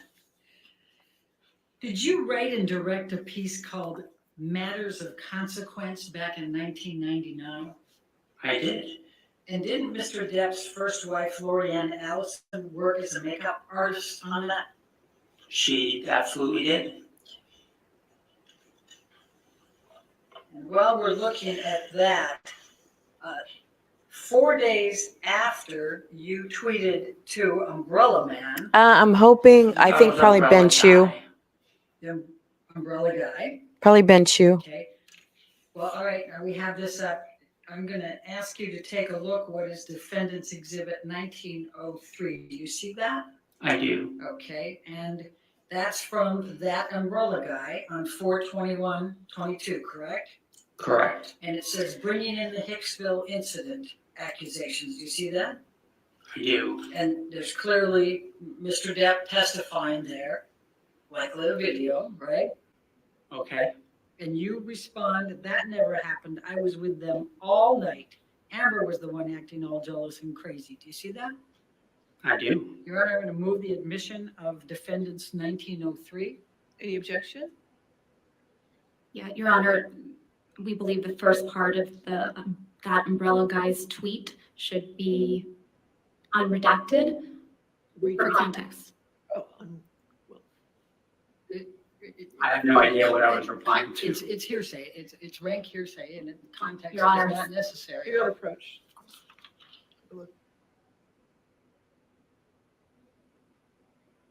Well, I trust Camille, whatever she thinks. I think it'll be Ben Chew, by the way. I'm not sure. I'm just guessing. So we'll have to tune into LawTube to figure out who they think is going to do. I don't know. Court TV has been announcing everything. I don't think, I retweeted something from somebody this morning that said the list of witnesses. So I don't know if this guy was on it because I've been kind of doing this myself, and I'm wondering. I don't know. Was he this guy on the list? I wonder. Was he on the list? I don't know. All right. Can make that redaction. With that redaction, any objection? No, Your Honor, thank you. Okay, 1903 will be in evidence with as redacted. He's gonna show if the umbrella guy will show the tweet tonight. He'll show it. I'm surprised he hasn't said anything yet. I'm following him. I'm trying to see if he's saying anything. I'm sure he's saying something. Let me see. Oh my. I'm trying to see. Now, so you reached out to the Umbrella Guy in this text, this Twitter, right? I wouldn't call it reaching out. And in fact, the Umbrella Guy is in Mr. Adam Waldman. Do you know who Adam Waldman is? I have no idea. Well, he's testified earlier that he talks to the Umbrella Guy. Did he what? He talked to the umbrella guy? Yeah, were you aware of that? I honestly, this sounds like schizophrenia. Okay. Now, 4 days after this event where you texted, Your Honor, yeah, it's in, okay, good. 4 days after that, you tweeted something pretty nasty about Elon Musk, didn't you? I did. Okay, thank you. So you don't like Elon Musk, right? Objection Well, relevance. Oh, I don't know Elon Musk. overruled. Thank you. So that was the context of that is that he I had, didn't ask you for the context. I apologize. Okay.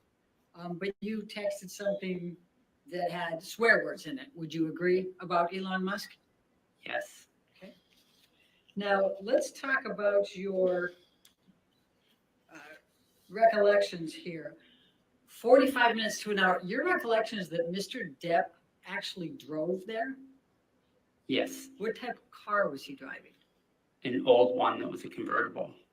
An old convertible? I'm not a car guy, so I couldn't express the model. All right, and your recollection was this was May of 2013?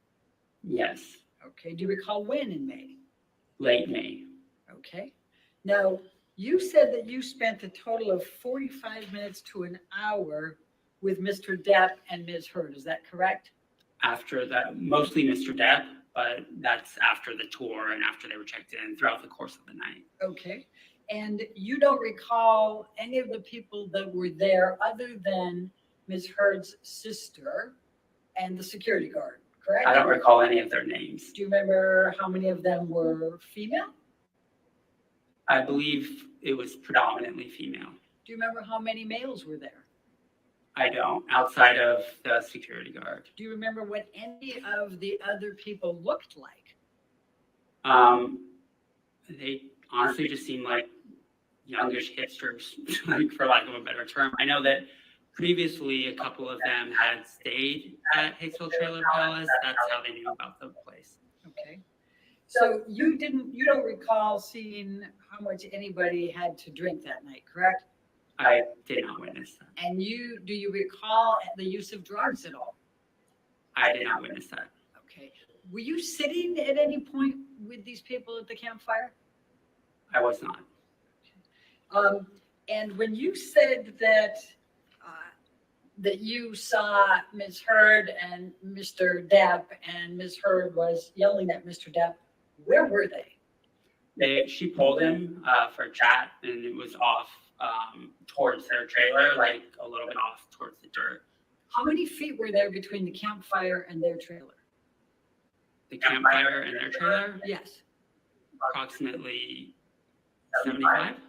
Okay. So where in that 75 feet did Ms. Heard pull Mr. Depp and yell at him and he cowered? 20. Okay. 20 from the campfire. From the campfire. Yeah. So your testimony is that Ms. Heard grabbed Mr. Heard, pulled him 20 feet over, yelled at him, and he cowered. Yes, that's what I witnessed. And then did they go back? I went inside the house. So you don't know whether they returned to the campfire or they returned to their trailer? I do not. Okay. And do you know whether there were any disagreements or physical communications, anything of that nature? Why is she smiling? That doesn't look good for her. I do not. She has a Do you smug know look on whether her face. Mr. I don't like did it. anything to anybody else at the campfire? I didn't see anything. Okay. Do you know whether Mr. Depp grabbed anybody's wrist and asked them if they knew how many pounds of pressure it took to break their wrist? I wasn't there the whole time. Okay. Is it your testimony that Mr. Depp and Ms. Heard went last to their trailer? Everybody else went before them? The rest of the people, I think about half of them had already gone to bed, and they went, it was all around the same time at the end of the night that the rest kind of scattered. There might have been a couple of people that went right after them or right before, but it was all around the same time. Okay, so your recollection is that when Amber and Johnny Depp went back to their trailer, that dissipated, everybody then left at that point?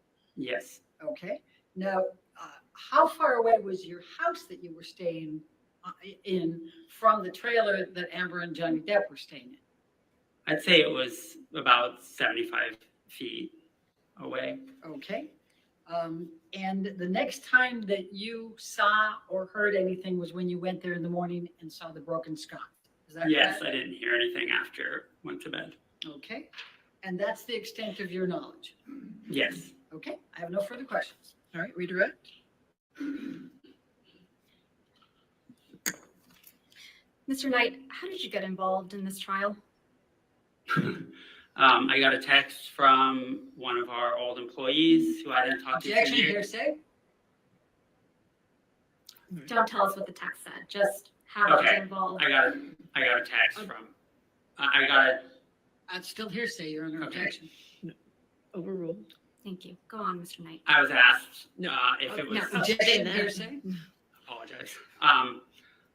What did you? I got a text. You received a text. Okay. Yes. From and whom? From a former employee. And how long had it been since you had heard from this former employee?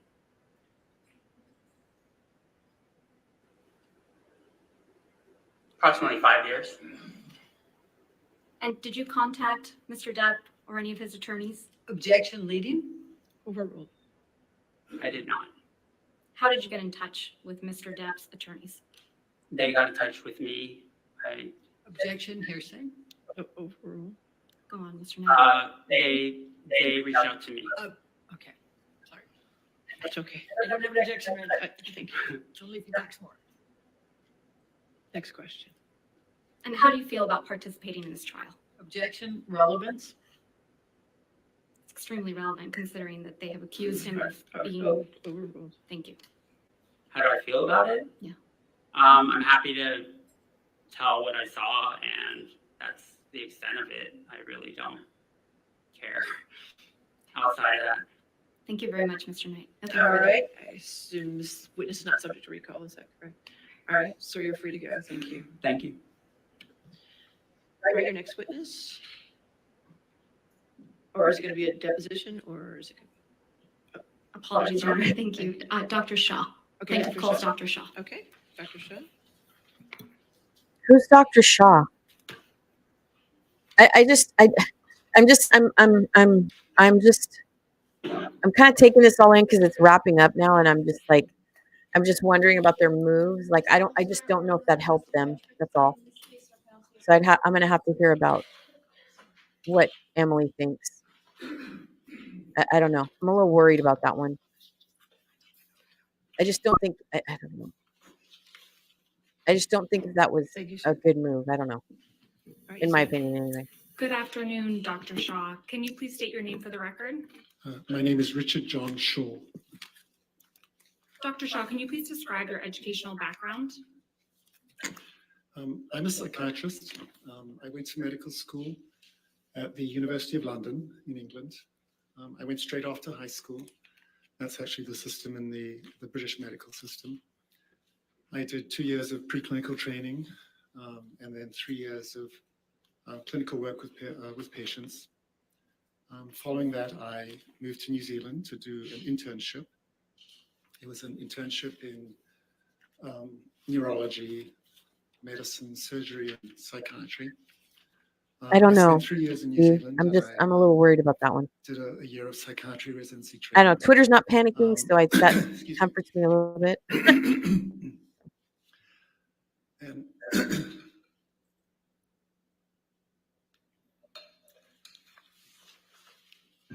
following that, excuse me.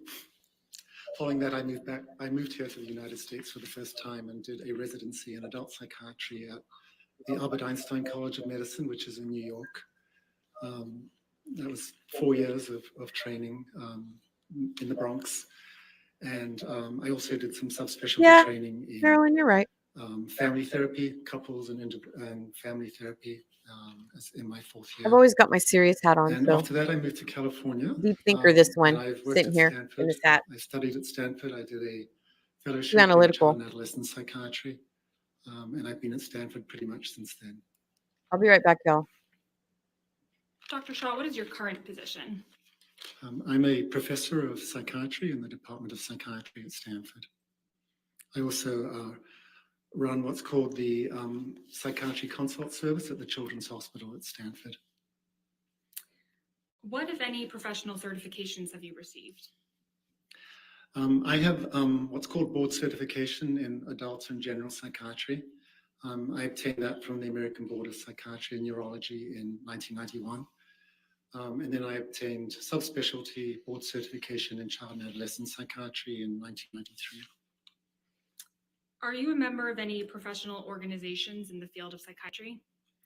Yes, I am. I'm a member of the American Academy of Child and Adolescent Psychiatry. I'm also a member of the Academy of Consultation Liaison Psychiatry.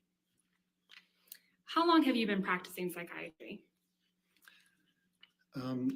If you include my training in psychiatry residency in the US, that would be since 1985. Is that approximately 35 years? Yeah, I think so. What percentage of your practice involves treating patients? Yeah, approximately 3/4 of my time is working with patients.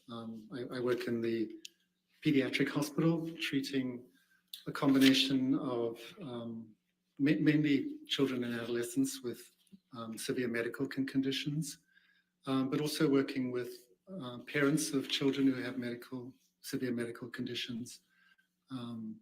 I also consult to the pediatric emergency room, and we evaluate patients who show up with suicide attempts and other serious situations.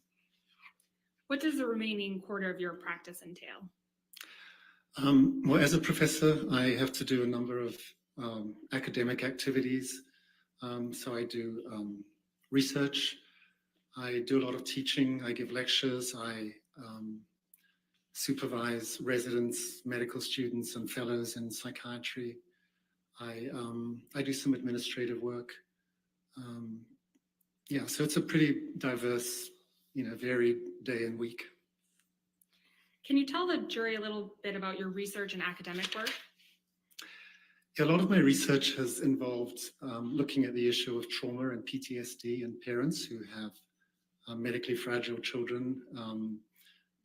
A lot of these parents are naturally really affected by their child's illness and develop trauma symptoms.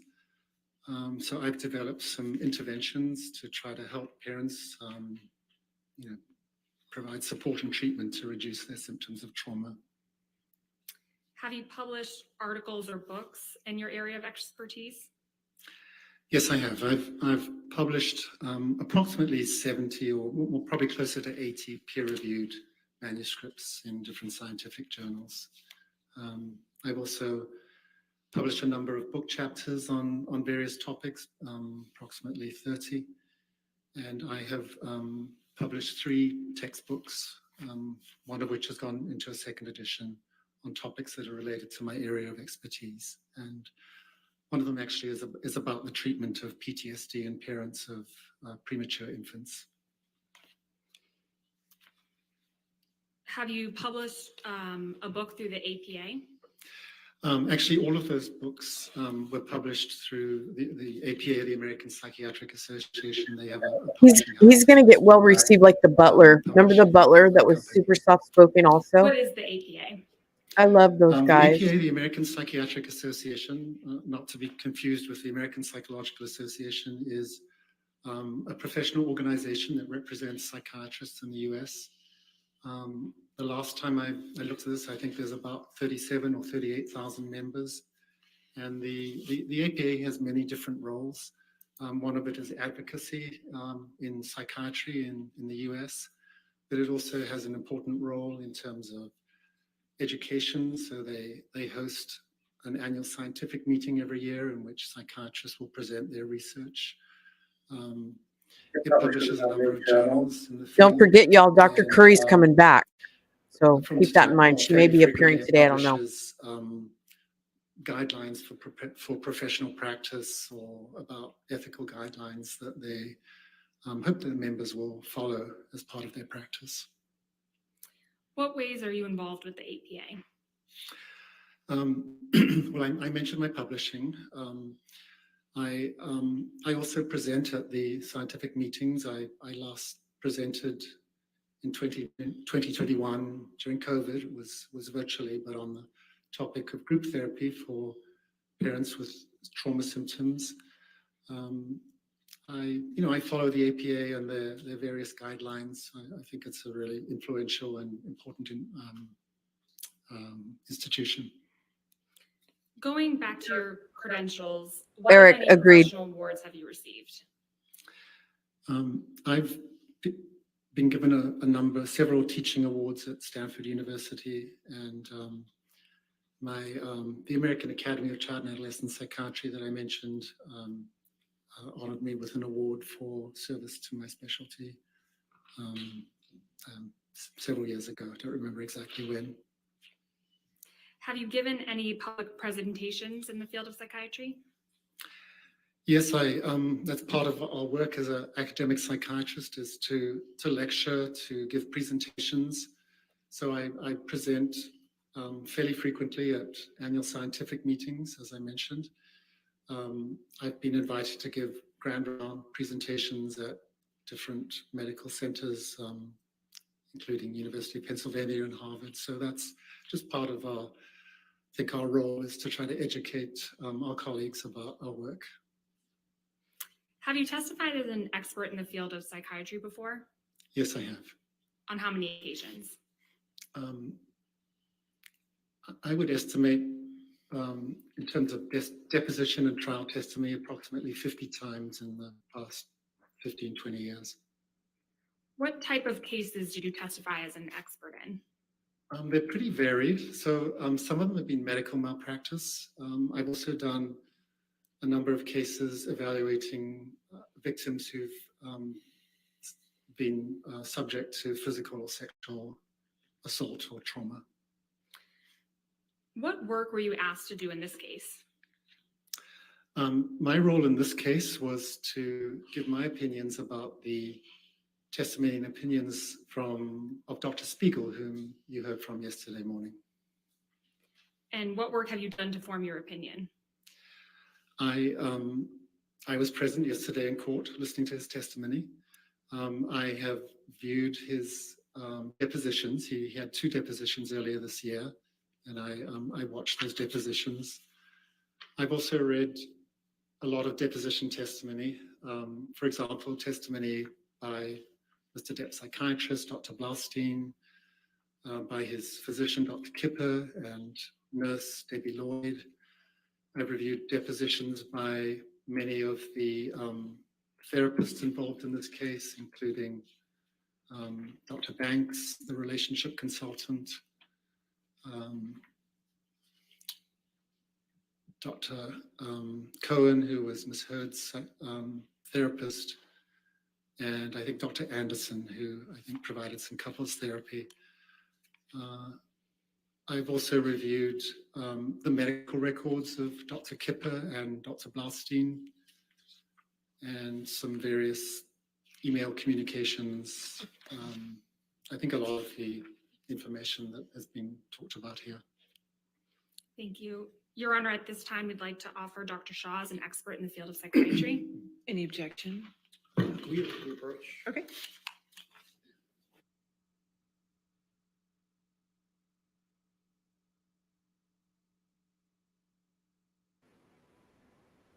Of course they want to approach. Of course they do.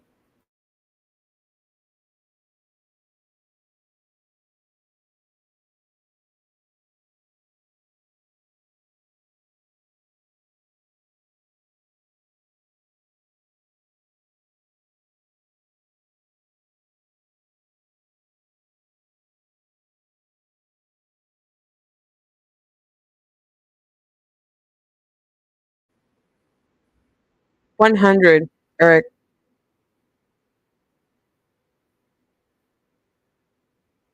That's what's so good about this case, is that everyone viewing it kind of is left to form their own opinion. Because I definitely think, as much as Amber Heard is unliked, I think there were moments that people kind of raised an eyebrow. But like I said, the people that have been following this case for years, especially with that website that we talked about, there's just so much there. So if you wanted to investigate yourself, there's enough, pretty much all the material available in terms of against her. And even all the recordings that even we didn't hear in court are there. So any objection? No objection, Your Honor. All right, so he'll be moved as an expert. Thank you. Dr. Shaw, you testified that you observed Dr. Spiegel's testimony yesterday. Yes, that's correct. And to reorient the jury, can you please generally describe the main areas in which Dr. Spiegel testified? Yes, he. Objection, Your Honor. They heard what he testified to. What's his opinion? All right. Foundation to reorient them. That's okay. We can move on. Okay. Do you have an opinion of Dr. Spiegel's testimony? Yes, I do. And what is your opinion? I have a couple of primary opinions. The first is that my opinion is that he violated the ethical principles that are outlined in the Goldwater Rule when he gave his opinions about Mr. Depp, specifically with relationship to personality traits and his cognitive abilities. My second primary opinion would be that that Dr. Spiegel's opinions were unreliable and that he had insufficient information. Objection, Your Honor. All right. You don't approach? Yeah.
Johnny is attentive today.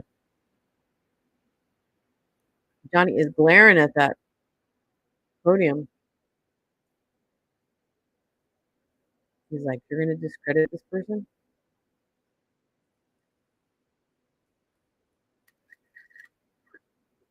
Baby Camille, let's hope that she's effective.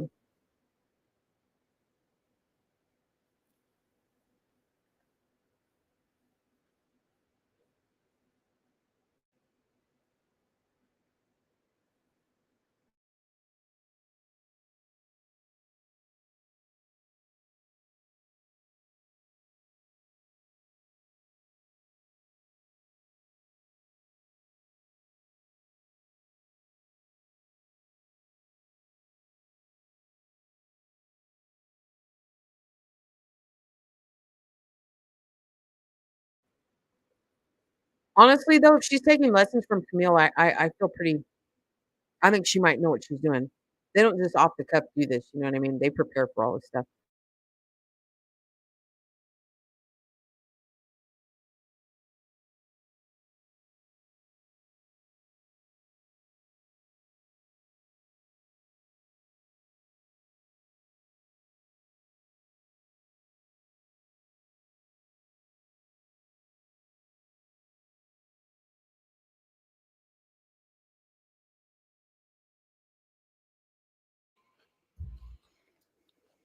He's like, "What's the problem?"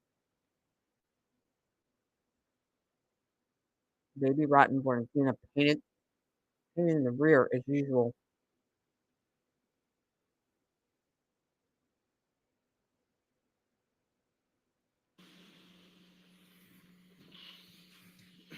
Sorry, you guys. I don't mean to eat in your ear.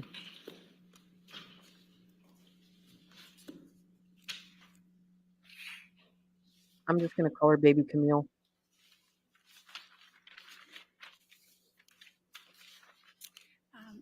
Dr. Shaw, you mentioned the Goldwater Rule. What led up to the publication of the Goldwater Rule? The Goldwater Rule came about in response to an incident that occurred during the 1964 presidential election when Senator Barry Goldwater was running as a Republican candidate. And there was a magazine called Fact Magazine that started a campaign to discredit Senator Goldwater. And they obtained a mailing list from the AMA and sent out a single survey questionnaire to about 12,000 psychiatrists in the US, asking if they felt that Senator Goldwater was fit to run for office. And about 2,000 psychiatrists responded, 1,000 of whom expressed very negative opinions about Senator Goldwater and made comments such as, for example, he was a megalomaniac, he was a paranoid schizophrenic, that he had narcissistic personality disorder. And as a result of that, he was replaced as a candidate and then went on to sue Fact Magazine for defamation of character. And he was successful in that lawsuit. And in response to this incident, the American Psychiatric Association, that I think was really concerned about how psychiatry was being represented and statements psychiatrists were making about someone they had never met or evaluated, issued the Goldwater Rule. And the main premise of the Goldwater Rule was that it was improper for a psychiatrist to render a professional opinion about a public figure unless they had personally and closely evaluated them. What justifications did the APA provide, other than the ones you mentioned, for enacting the Goldwater Rule? They wanted to make sure that psychiatric illness wasn't being stigmatized. They wanted to ensure that individuals weren't defamed by statements made by a psychiatrist that weren't backed up by medical evidence.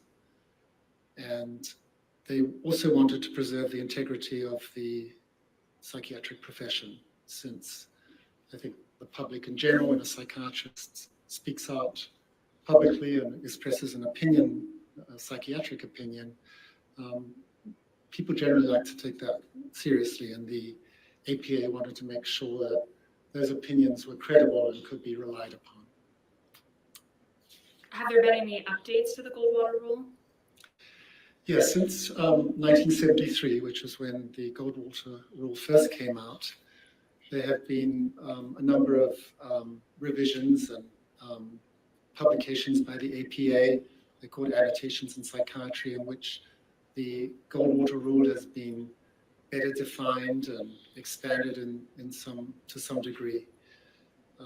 So, for example, in 2017, in this publication, the APA reasserted that it was not ethical to provide a psychiatric or professional opinion about someone who had not been evaluated personally by that psychiatrist, that it was unethical to provide an evaluation without obtaining consent from that individual.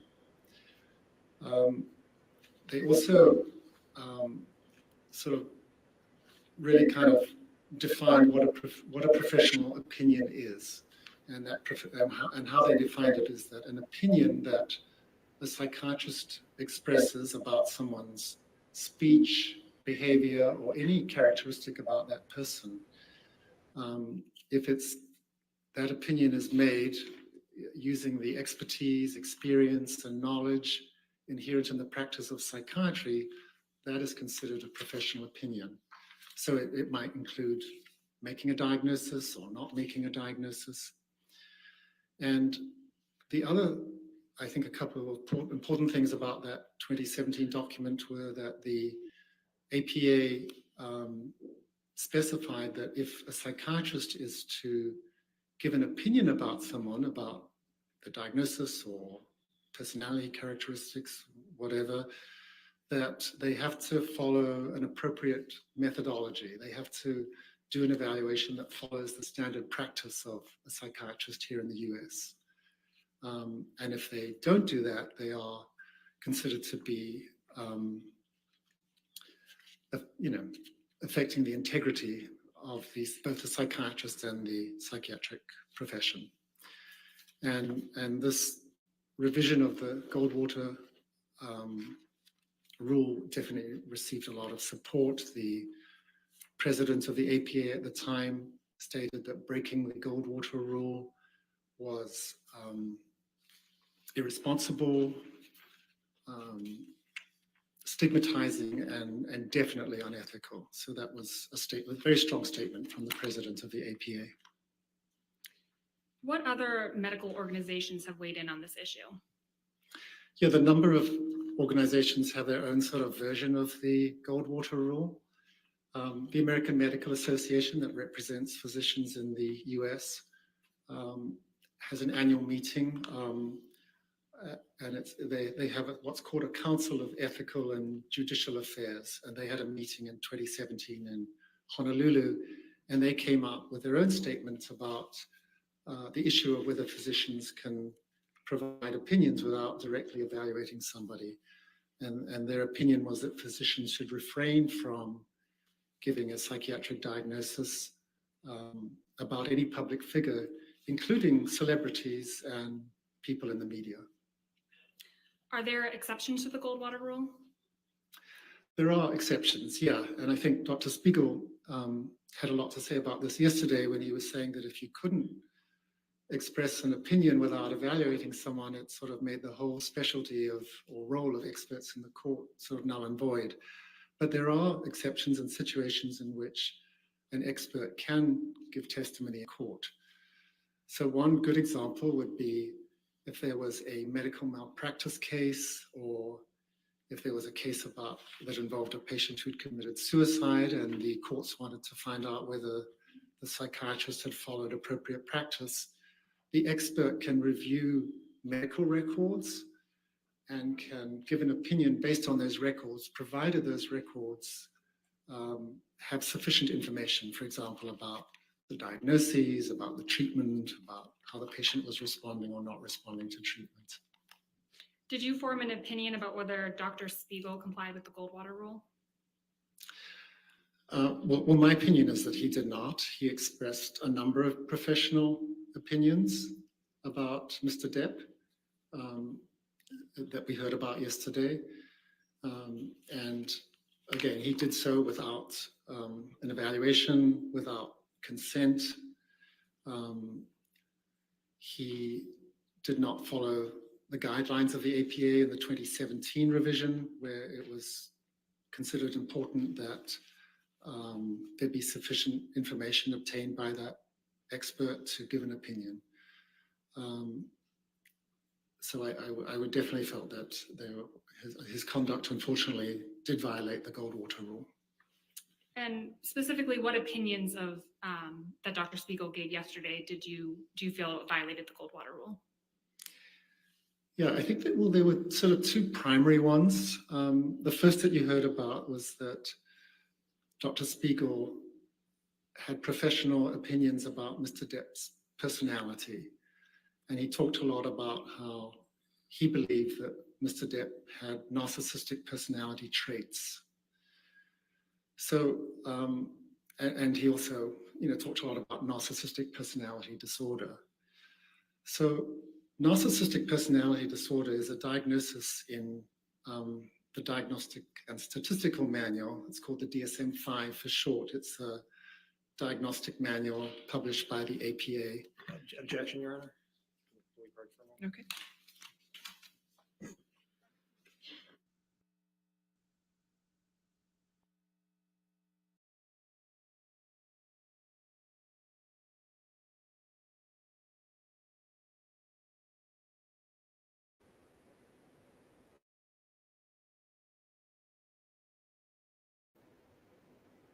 Baby Rottenborn gets on my damn nerves.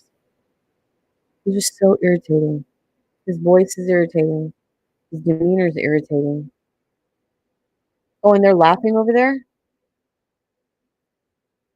They're laughing. Are they serious that they really think their doctor did something positive for them?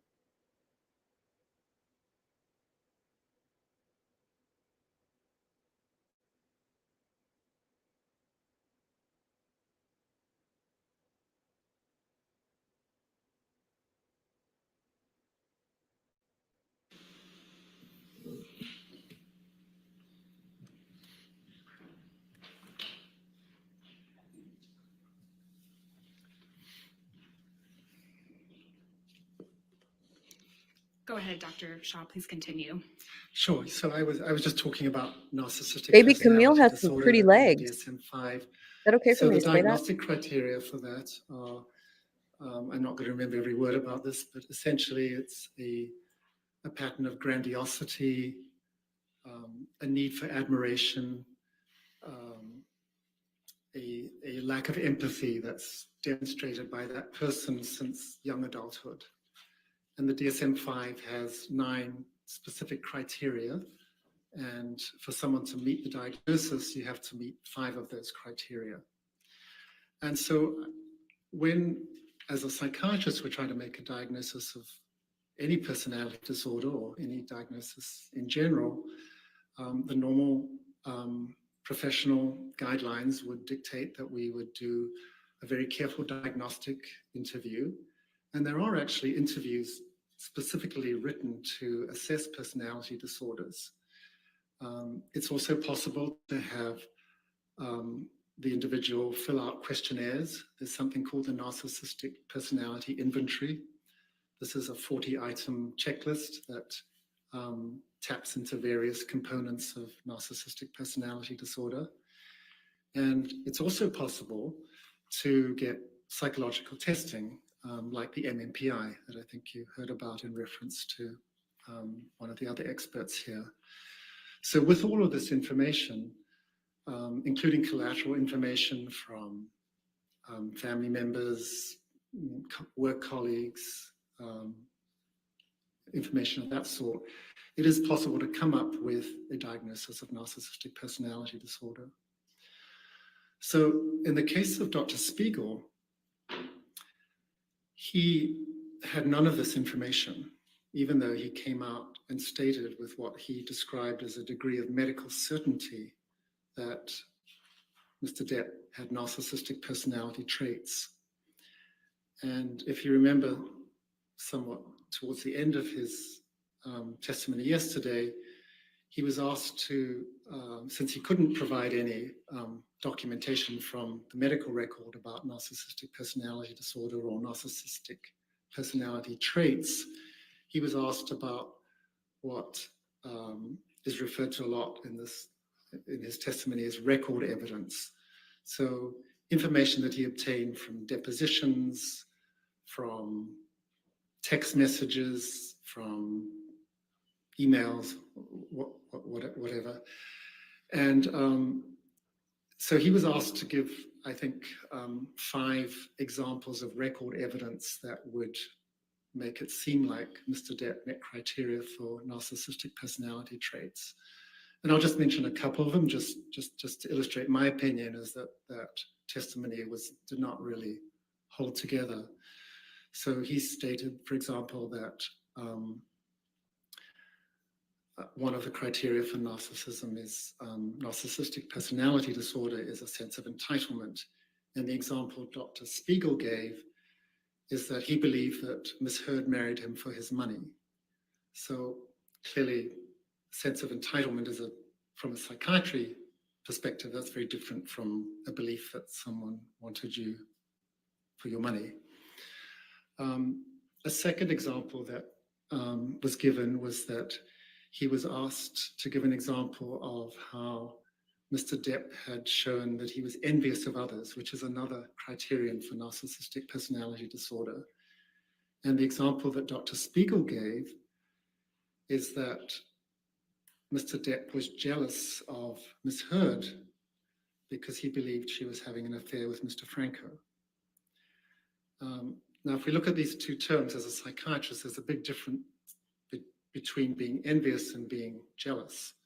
As a psychiatrist, when I think about envy, I think about somebody wants something that someone else has, and it makes them feel Objection, Your bad. Honor. I think this is going beyond his All right. investigation. He's giving his opinion as to how Dr. Spiegel violated the Goldwater rule with respect to his testimony about narcissistic personality traits. He did, but now sustain the objection. Next question.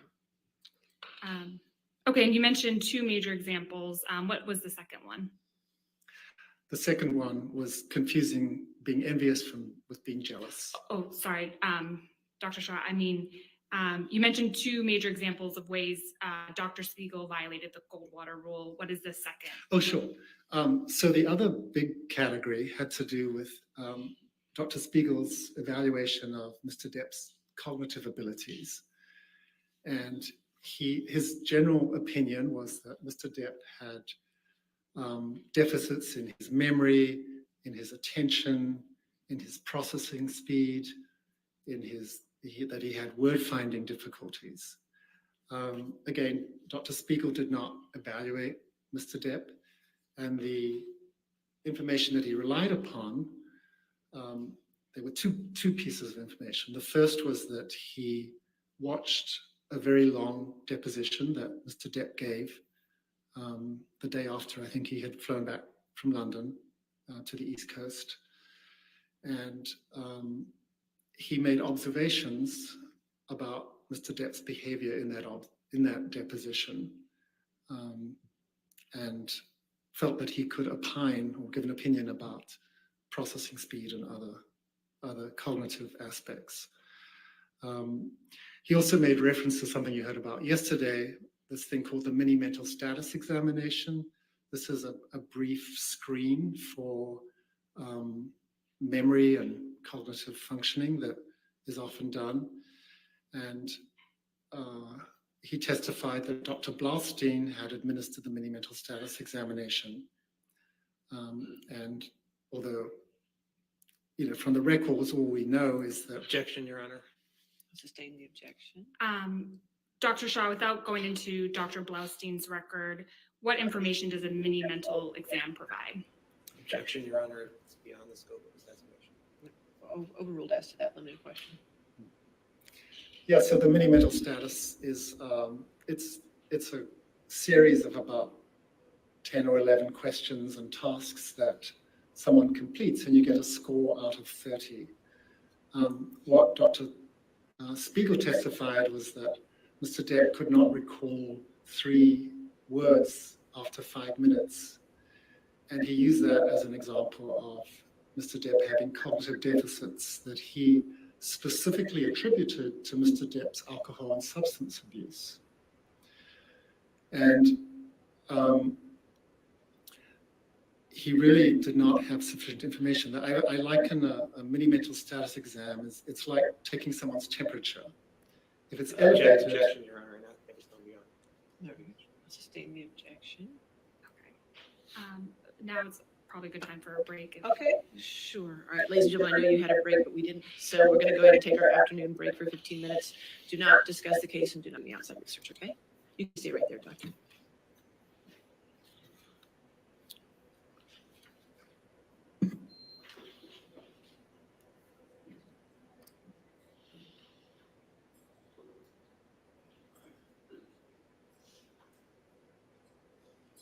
if they think their doctor made them look good yesterday, they're wrong. I mean, yeah, You're excused for 15 minutes too, sir. this Doctor. Okay, this come back at doctor, 4:17 then? I agree is, Okay. let me see. This doctor I agree is long-winded. I mean, I kind of get that.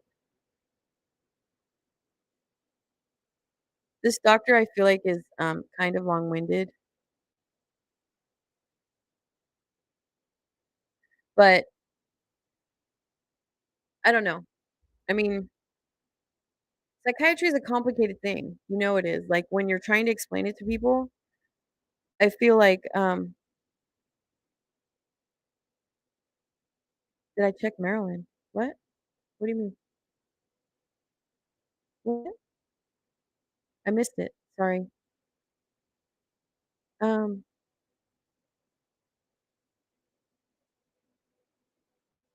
maybe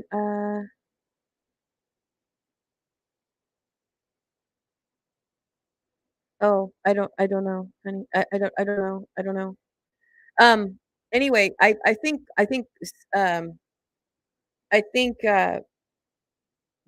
psychiatry is complicated, so that's my opinion when I'm listening to all this.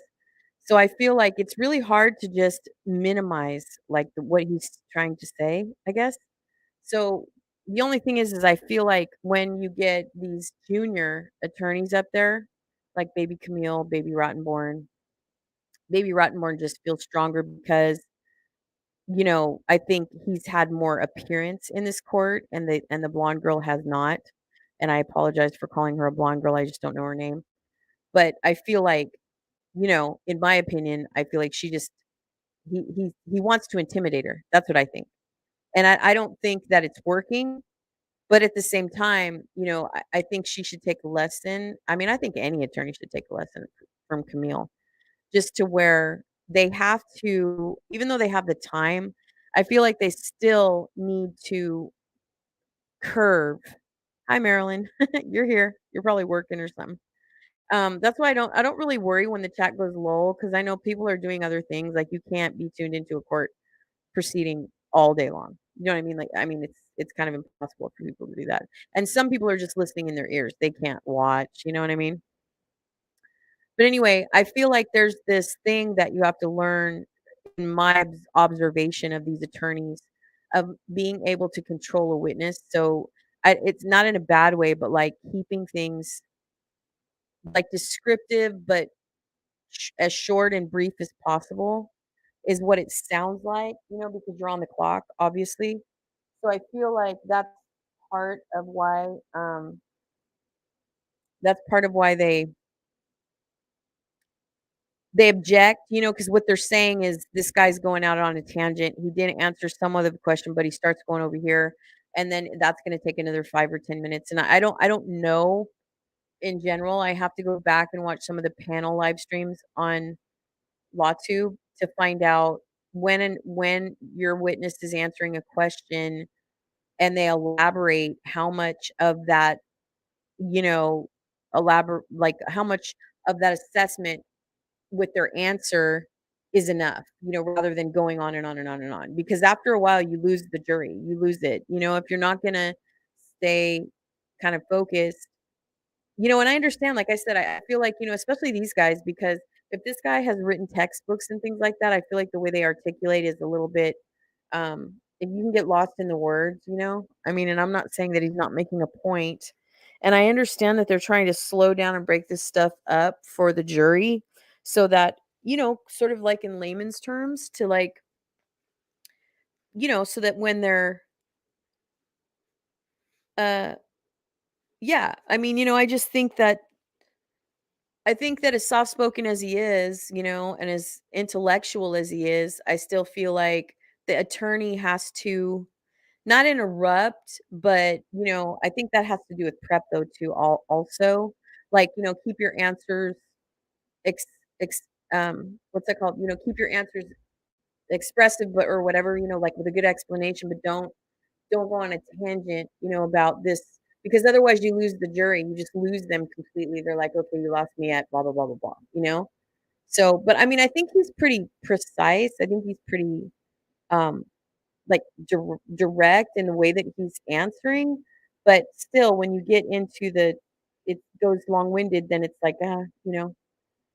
But personality just, I mean, I understand though, you know, because I think a lot of people, even myself, studying narcissistic abuse for like 1,000 years, um, I don't think people understand how to decipher envy versus jealousy. I think people don't understand they are two completely different planets, and I think a lot of people get them confused, you know, and even me, I mean, I've had to look them up a few times because they're so similar, you know? So I feel like that's kind of can be an issue, you know, especially when you're learning something psychological because it can be like just especially when you're talking about the DSM-5 and the criteria, you know, and stuff. Because you can actually hold on. You can go in, you can actually pull up the DSM-5 on let's say you're going to therapy, okay, for an example. So for a long time I was going to therapy and I was I learned how to decipher what kind of therapist I needed, which at the time, you know, I had so much loss in my life that I needed to find someone that focused on grief and loss. That's what one thing I learned. But I also learned that it was very important for me to learn how to express what kind of care and help I was looking for versus the kind of therapist I was going to make sure the therapist specialized in how to help me. You know, because I think therapy can also be confused also, you know, in terms of the goal of therapy. The goal of therapy, in my opinion, in my perception, is to provide you with tools on how to cope with whatever it is that you're struggling with. That's my perception of therapy. That's my idea of therapy. And I think a lot of people, you know, don't finish or don't continue with therapy because they think they're just sitting down somewhere on a couch or video now or whatever, you know, with COVID of just, you know, telling your therapist what's wrong in your life for 45 minutes and going home and feeling worse. There's a lot of people that feel like therapy's worse because there are a lot of therapists out there that are not effective because they're not providing tools. And so when I was going to therapy, my point being is that I was searching for a diagnosis because I had been on and off, you know, seeking counseling, you know, for a long period of time in my life due to things that happened in my life, you know, some of the medical related that I feel like traumatized me, you know, that I didn't understand how they affected me. But I feel like there was just, I needed I needed, because all these diagnoses were thrown in the air, you know, like no one really knew what was wrong with me or whatever. And I was like, I'm all fucked up. Can you please just help me?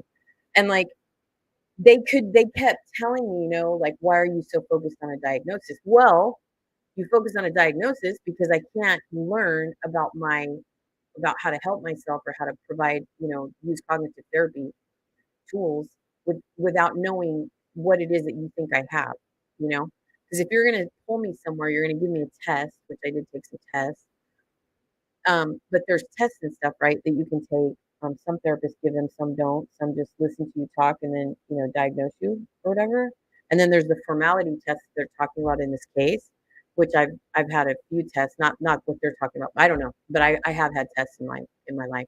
So that said, I was telling them, you know, it's important to me to know if you're gonna put something on a piece of paper and you're gonna label me with something, then I need to know what the fuck that is. I need to know what it is so that I can study, you know, so that I can learn about it, so that I can learn how to deal with it and live with it. You know what I mean? And understand, you know, you need to give me some tools to cope with what is happening so that I understand how to, you know, put myself in perspective when I need to and so on and so forth. But for a long time, I was, you know, seeing therapists that were just telling me, why are you so focused on your diagnosis? Well, I'm focused on a fucking diagnosis because when I go to the doctor or whatever, you guys have something on a piece of paper. And if you're trying to tell me that I'm not supposed to know that that's not supposed to be important to me, but yet it follows me everywhere I go.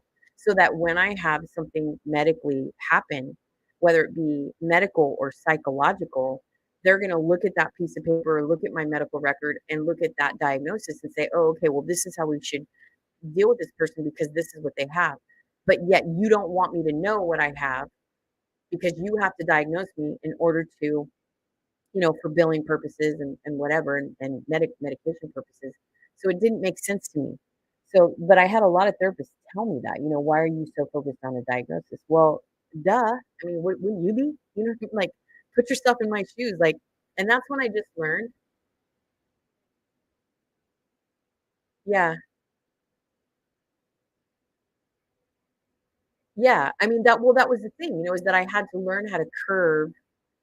Like, first of all, I was at first, I was like anybody else before I knew as much as I know now, because, now it's like, 15 years later.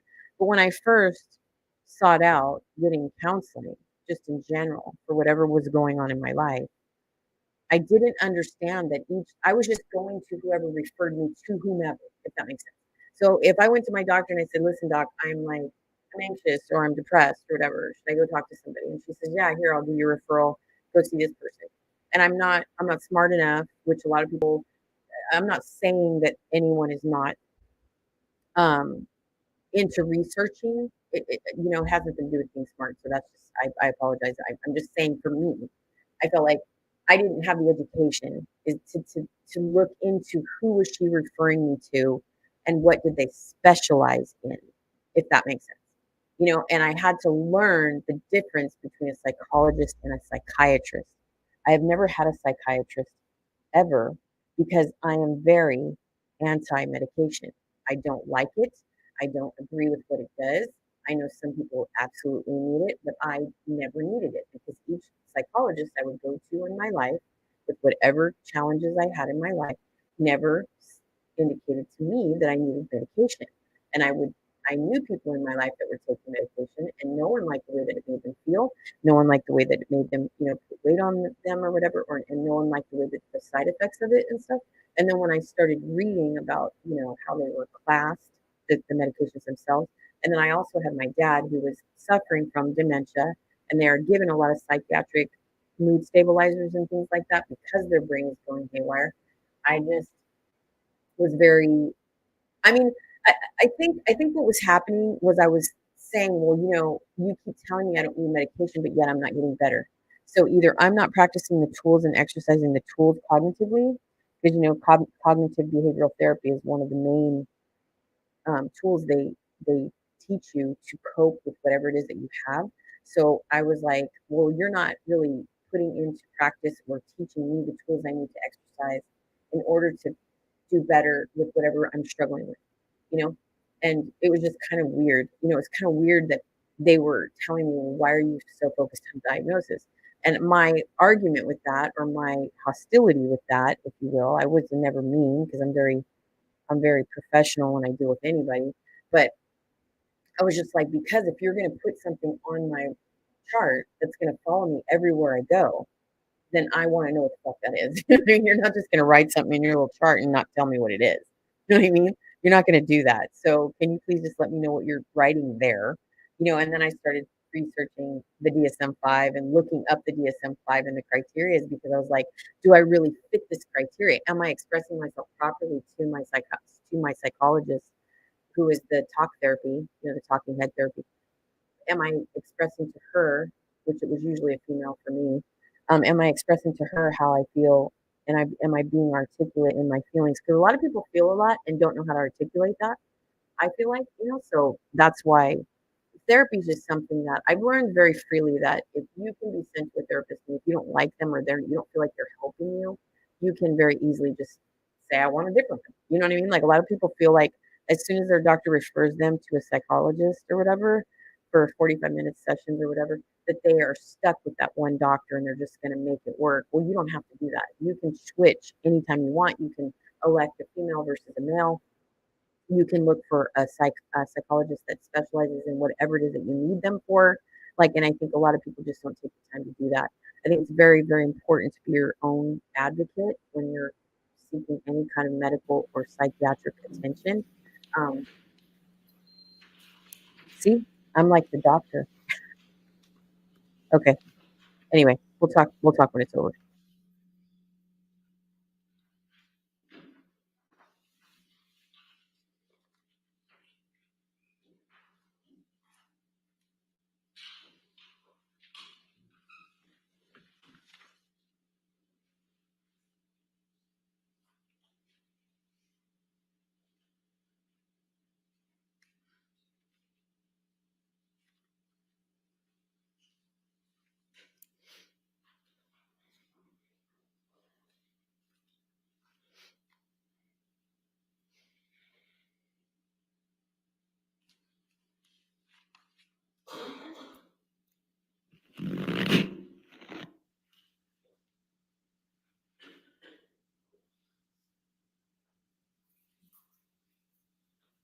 Thank you. You be seated. All right, your next question. Thank you. Dr. Shaw, is the Goldwater rule limited to diagnoses? It's not. It's includes all professional opinions. Do you agree with Dr. Spiegel that the Goldwater rule doesn't apply to expert witnesses? I don't agree, no. How could Dr. Spiegel express an opinion without violating the Goldwater rule? This has actually been a topic that's been written and published about. So it is possible for someone to give testimony about a matter without interviewing someone. And there's certain sort of ways that it should be framed. So for example, when Dr. Spiegel was testifying about the report that Mr. Depp was unable to recall these 3 objects, what he could have done is said that I have not personally examined Mr. Depp, so I can't speculate about his cognitive state or ability to function cognitively. However, it is possible that someone who's not able to recall 3 objects could have issues related to substance use, which was what his opinion was. However, what he should have done in expressing his opinion is then have followed up to say that in order to really establish whether these were relevant and significant cognitive deficits, Mr. Depp should have had psychological testing to establish the nature of these deficits. And he should also have added that there are other potential explanations for these findings. So for example, it's possible that Mr. Depp... Objection, Your Honor. He's now going past the designation. I think he's just opining as to, or is responding to Dr. Spiegel's testimony yesterday. No, he's opining as to what Dr. Spiegel could have said, but it's past the, whether he, about the All right, Goldwater. if we can move on. Okay. Who's qualified to give an opinion about cognitive deficits and processing speed? It would have to be someone who could conduct the type of neuropsychological testing that I was mentioning. You can't establish the presence of cognitive deficits without Objection, a Your Honor. battery of tests. Objection, again, this is beyond the Goldwater. Overruled. You can't establish cognitive deficits without appropriate neuropsychological testing. And that can only be done by a psychologist or neuropsychologist. So a psychiatrist like Dr. Spiegel would be giving an opinion outside of his area of expertise if he gave an opinion about cognitive deficits that required psychological testing to be further evaluated. Dr. Spiegel yesterday testified about the practice of forensic psychiatry. Do you recall that testimony? Yes, I do. What is forensic psychiatry? Forensic psychiatry is a specialty of psychiatry that relates to matters on the intersection between psychiatry and the law. So, for example, what we're doing today is forensic psychiatry, where a psychiatrist comes into court and gives an opinion about a matter to help the court come to an opinion. Are there professional standards that govern the practice of forensic psychiatry? Yes, there are. And what organizations have issued those standards? One of the primary organizations that has issued guidelines about the practice of forensic psychiatry is called the American Academy of Psychiatry and the Law. This is an organization that represents forensic psychiatrists. And it has published guidelines about what constitutes an ethical and sound practice of doing a forensic assessment and providing a psychiatric opinion. So this guideline, I think was published in 2015, actually contains many elements that are consistent with the Goldwater rule. So for example, it states that for a forensic assessment to be done, there has to be informed consent, and there should be a very thorough, comprehensive evaluation that would include reviewing past records, past psychiatric history. It would include doing what's called a mental status examination, which is a careful evaluation of someone's mood, cognition, things of that nature. And The guidelines do state that it is reasonable or permitted to provide an opinion without an evaluation. But if you're going to do that, there's some things that you have to really make clear in your opinion when you express that opinion. And the first is that you have to acknowledge the limitations of your opinion and not, like Dr. Spiegel, say that his opinion was held with a degree of medical certainty. You have to explain what's missing, what data you did not have that you were not able to rely upon in coming to that opinion. You also have to talk about what additional information you would need to come to that opinion.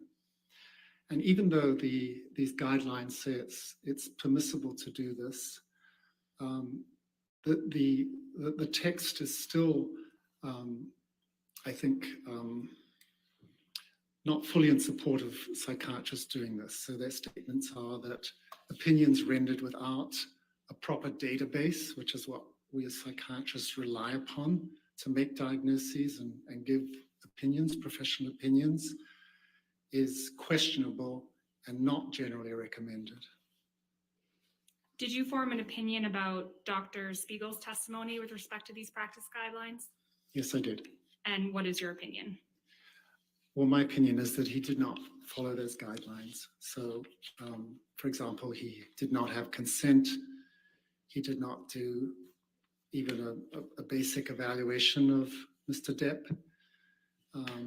When he gave his opinions, as I just mentioned, he said they were opinions that he had to a degree of medical certainty, and he did not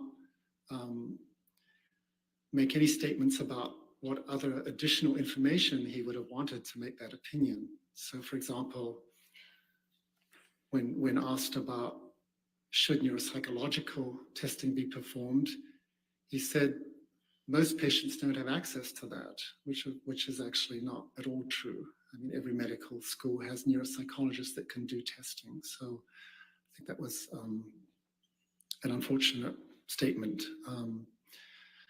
So I think those are the primary ways in which the Goldwater Rule was violated, and the practice guidelines were not adhered to. Dr. Shah, yesterday Dr. Spiegel was talking about correlation and causation. What is the difference between correlation and causation?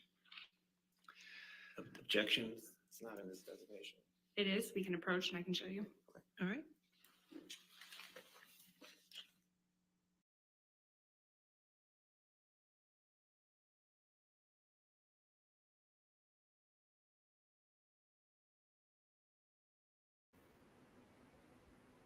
Oh, baby Rottenborn, would you just get your shit together, Elaine? I remember him saying that too. I remember him being asked that. Remember that? It was yesterday, the weird guy with the mouth weirdness. I remember him being asked. I'm telling you, man, Johnny Depp looks quite dashing today. There are days when I feel like he looks really healthy and really handsome in a female perspective. But then some days there just looks like he always looks nice and chic. But so there's some days that I just feel like he looks a little bit stressed or tired, which is I guess to be expected. Go ahead, Dr. Shah. Yes, so the difference between a correlation and causation, correlation is a statistical analysis of a relationship between two different factors. So in Dr. Spiegel's testimony, he talked about, there being a correlation between opinions he had about Mr. Depp, his narcissistic personality traits, his substance abuse, things of that nature. So a correlation doesn't say anything about whether or not these factors caused that, the behavior he was discussing. Perhaps one of the easiest ways I could describe this difference between correlation and causation is if we look at the issue of measles, if you bear with me. So there's a correlation between being young and catching measles. Now we know that measles is not caused by being young. Measles is caused by a virus. But young children have not been exposed to the virus. They don't have the immunity, so they have a higher rate of measles. So the difference statistically is well, the difference is between causation and correlation is illustrated by that example. So another way I might put this is if we had 100 people in a room, just bringing it back to the issue of IPV that Dr. Spiegel was testifying about. Let's say we had 70 people who had all the risk factors for IPV and 30 people who had no risk factors for IPV. So what can we say about those 70 people? We can't say that any single one of those people has perpetrated IPV, even though they may have all the risk factors. And if we look at the 30 people who have no risk factors, we also can't say whether or not they have perpetrated IPV. So the actual presence of risk factors for IPV that Dr. Spiegel was talking about, they say absolutely nothing about what happened in this case. Thank you, Dr. Shaw. Nothing further. All right, cross-examination.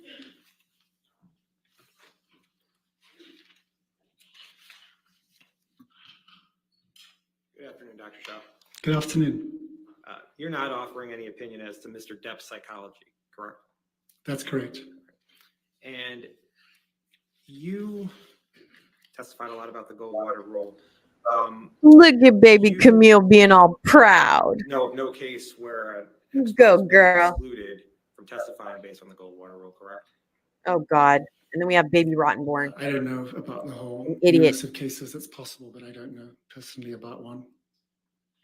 And you, before this case, you've never offered an opinion on the Goldwater rule before, correct? That's correct. And you've never written an article on the Goldwater rule, correct? I have not. And you've never given a presentation on the Goldwater rule, correct? I have not. And you've never been on any committees regarding the Goldwater rule, correct? I have not.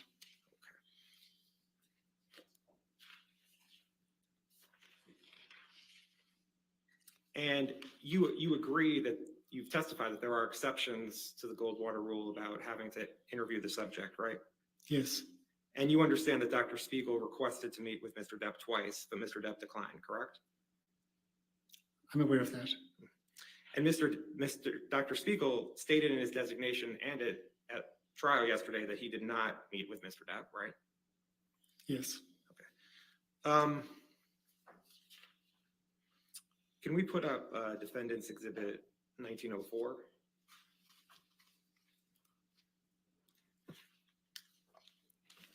Dr. Shaw, have you seen the opinions of the Ethics Committee on the Principles of Medical Ethics? Yes. Okay. And if you could turn to 79 of the PDF, it's actually, thank you. You see where it's highlighted here? Yes. And it says psychiatrists have also argued that the Goldwater rule is not sound because psychiatrists are sometimes asked to render Objection, opinions. hearsay. He's an expert. Without conducting an examination of an individual, examples occur in particular in certain forensic cases and consultative roles. This objection attempts to subsume the rule with its exceptions. Come on, baby Camille, object and throw him off. Expertise and/or an opinion in these contexts is permissible because there is a court authorization. Have your finger on that mic. Or an opinion without examination. And this work is conducted within an evaluative framework, including parameters for how and where the information may be used or disseminated. You see that? I do, yes. And this court authorized Dr. Spiegel to testify in this case, correct? Yes. Okay, thank you. I have nothing further. All right, redirect.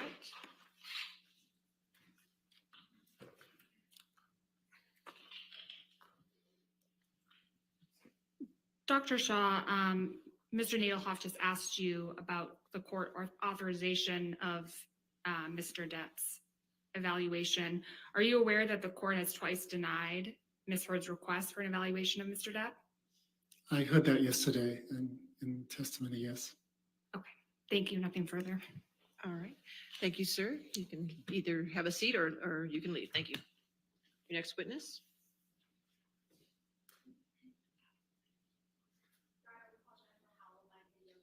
All right. Get the TV.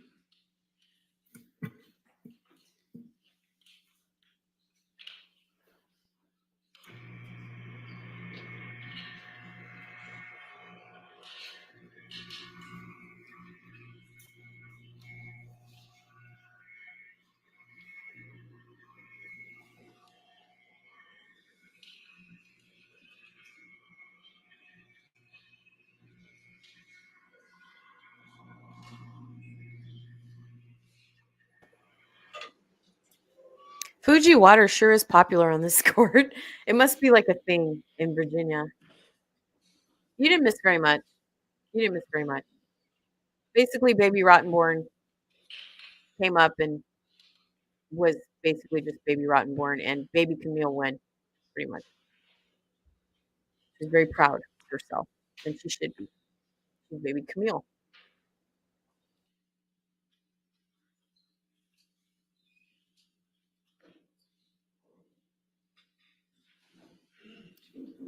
Please state your name and address for the record. Jennifer Howell, Los Angeles, California. And what is your current occupation?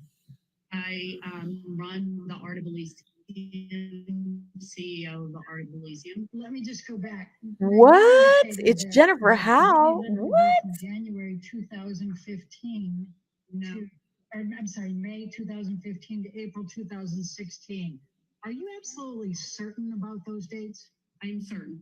Yes. She came and went at different periods, but all of her stuff moved out of my house April 2016. And I'm sorry, did you say you were 100% certain of that? Ms. Hall, could you answer my question? Yes. She did go back to Amber and Johnny's at different points, but she was still living with me during that time. The question I asked, because you were talking at the same time Ms. Vasquez was giving an objection, was I believe that you said you were 100% certain of those dates. Is that correct? Same with me. All right. Oh, you previously testified that you were the CEO for Art of Elysium. Is that correct? That is correct. And are you still currently in that position? Yes, I am. And how long have you been the CEO for Art of Elysium?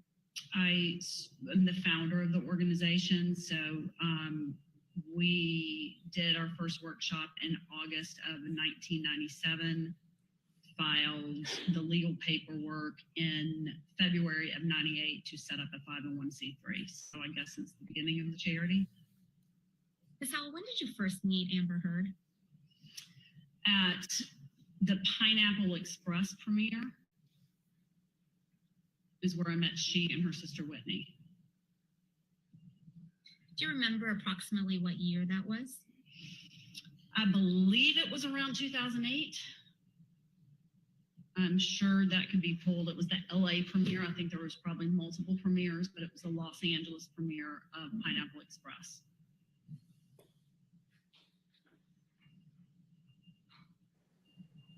I don't know how this lady's so relevant to this case, but they are completely, everybody's been waiting for this. I was a guest of James Franco, and Amber was in the movie. And so I met she and her sister at the, to be specific, at the after party of the premiere. Did Ms. Enriquez end up working for Art of Elysium at some point? Yes, she did.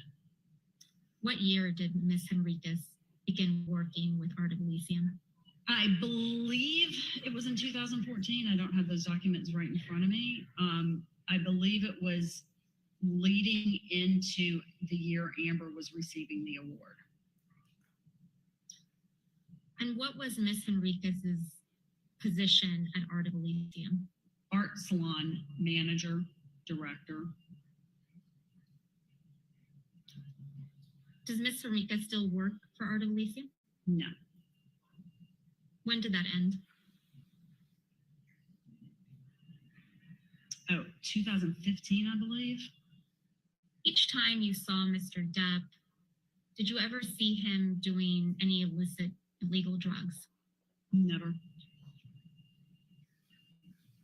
Did you ever see him consuming excessive amounts of alcohol? No. Never.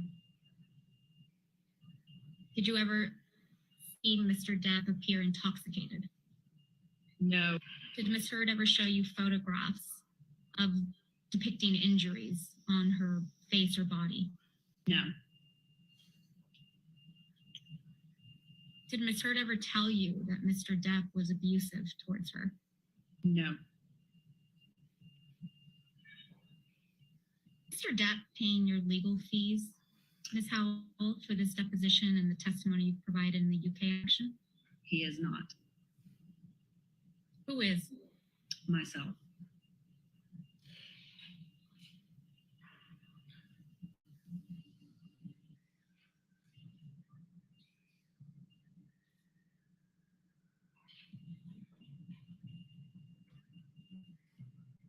Do you feel any particular sense of loyalty towards Mr. Depp? None at all. Do you feel any sense of loyalty towards Ms. Heard? None at all.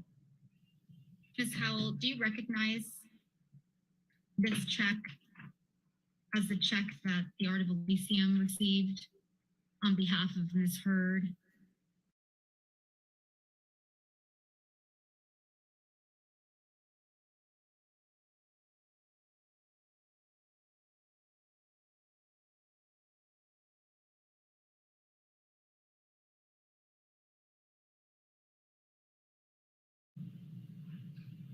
Do you feel any sense of loyalty towards the anonymous donor was Elon Musk? Is that true? Yes. If I could please have Exhibit 4 brought up.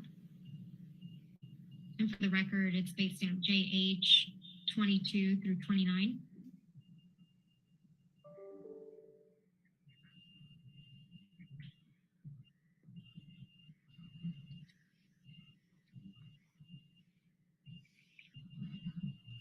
What for?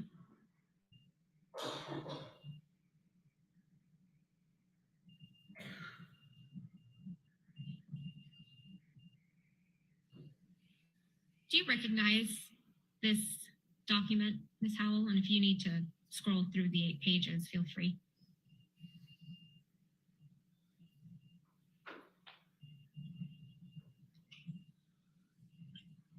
Can you scroll down?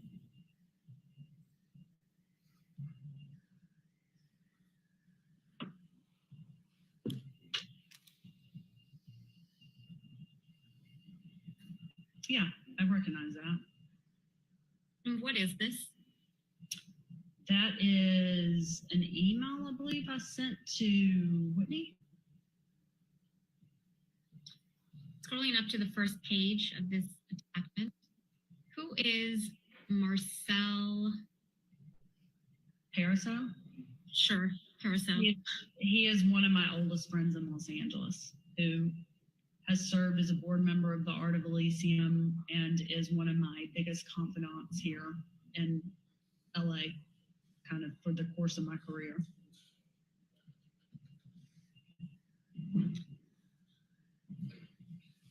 I'm going down to the 3rd page of this exhibit. Thank you.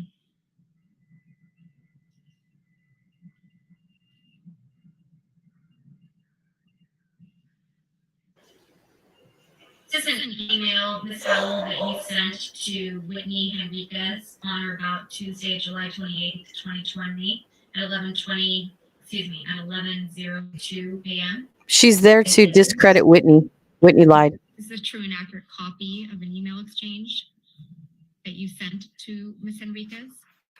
Yes, I believe I'm the one who gave that. Yes, it is. And then did you forward this email exchange and the attachments to Marcel Parasol? Yeah, I asked him to keep it for me. Why did you send this email and letter to Ms. Henriquez? Because I've struggled very much with what to do in a situation that I love someone who I know is doing something very wrong, and I know that they're doing it because they're trying to protect their sister, and I'm trying to protect her, and I'm just trying to get her to wake up and do the right thing, which is tell the truth. It's the only thing that can help everybody involved in this case. Ms. Howell, do you recall submitting a witness statement in the United Kingdom? Yeah, they basically just called to verify the witness statement that was submitted previously. And do you recognize this document to be the witness statement and the declaration that you submitted in the UK? And if you want to scroll down to look at it.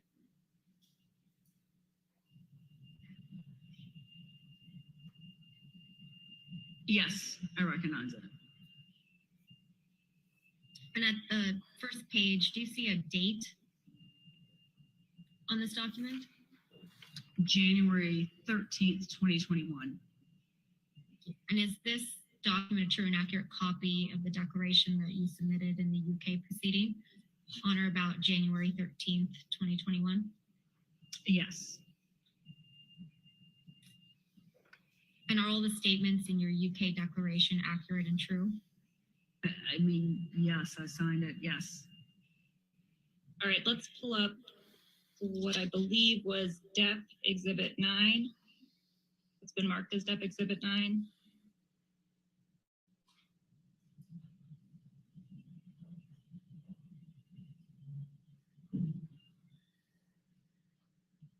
Exhibit 9.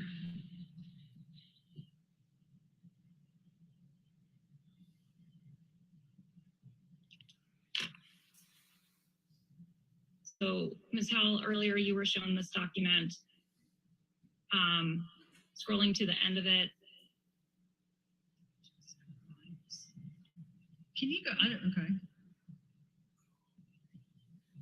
There.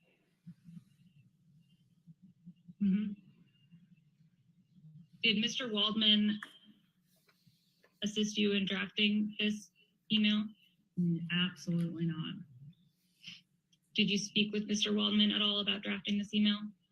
About writing an email? No, I did that on my own accord. Did you speak with Mr. Waldman at all about contacting the ACLU? I do not recall having a conversation with him about that. And Ms. Howell, you testified earlier that you received a check from Fidelity Charitable in January of 2018. Is that correct? I don't know if I said the date. Yes, I received an anonymous donation from that check that was submitted. Whatever it's on there, I just don't know the date off the top of my head.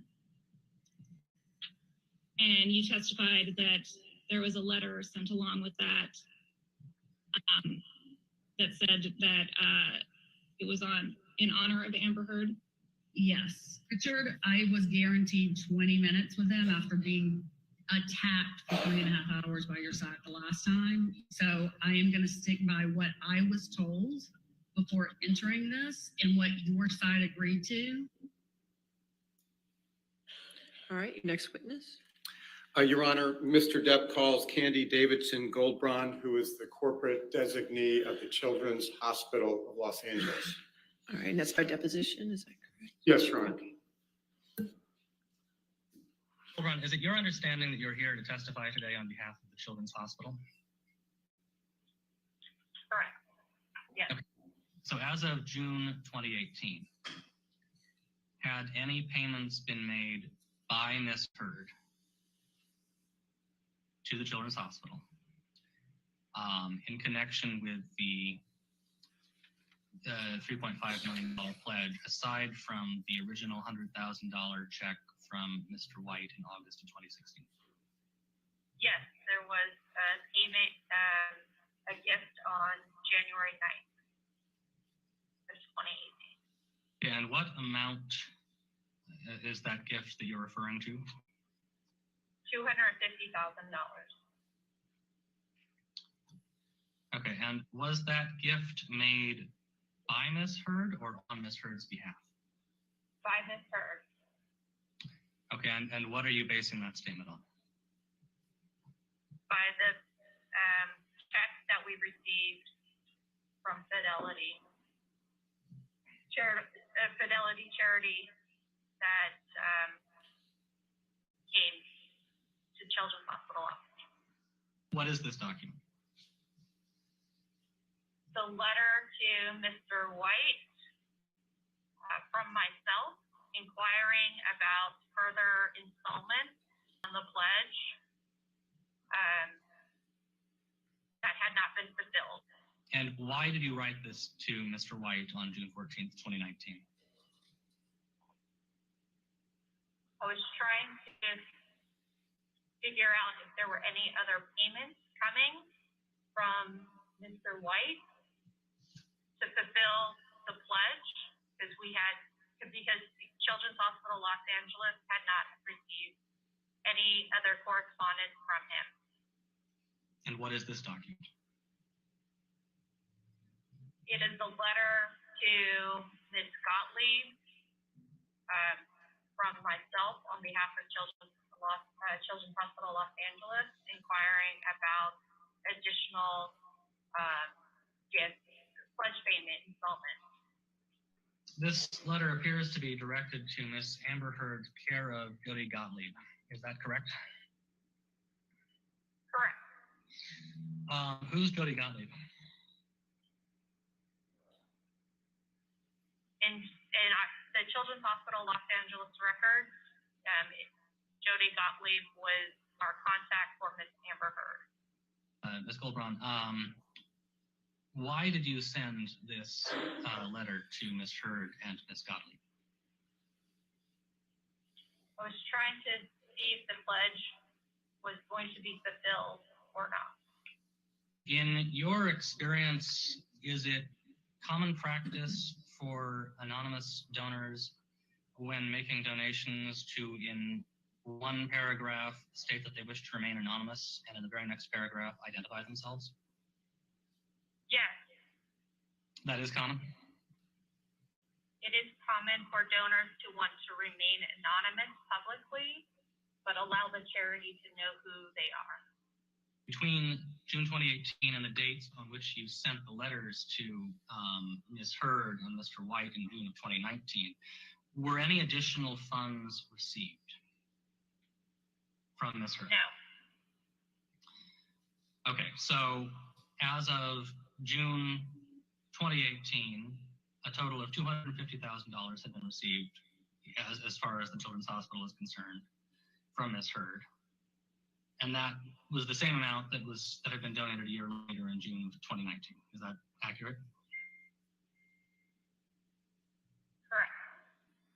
As of the date of this deposition, March 30th, 2021, how much in total has Ms. Heard donated to the Children's Hospital?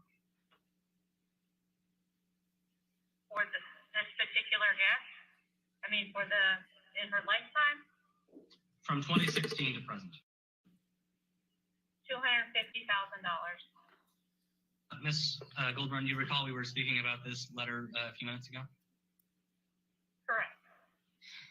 All right, and this was a letter that you sent to Ms. Heard, correct? Correct. Did you ever get a response to this letter? No. As of October of 2018, how much money had Ms. Heard directly donated to the Children's Hospital? $250,000. As of March 30th. I'm sorry, I didn't hear the end of that. Sorry, I just realized. You said October 2018? Correct. Okay. Yeah. $250,000. As of March 30th, 2019, how much money had Ms. Heard directly donated to the Children's Hospital? $250,000.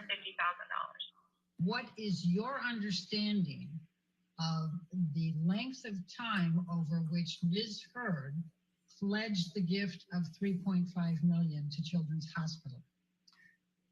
There was no date arrangement with Ms. Heard to have this pledge paid off in a particular time. If Ms. Heard were to pay this, the rest of the $3.5 million in 2 years or 5 years, would Children's Hospital welcome that? CHLA welcomes every and any donation that comes its way. Has Amber Heard's pledge of the $3.5 million to Children's Hospital expired, to your knowledge? Not that I'm aware of, no. It has not expired. All right, thank you. Your next witness, or? Your Honor, I think we've concluded our witnesses for today. We will have more live witnesses tomorrow. Okay, all right, ladies and gentlemen, that'll be the end of your day for today. Again, do not do any outside research, do not discuss the case with anybody, and we'll see you tomorrow morning at 9 a.m., okay? Thank you.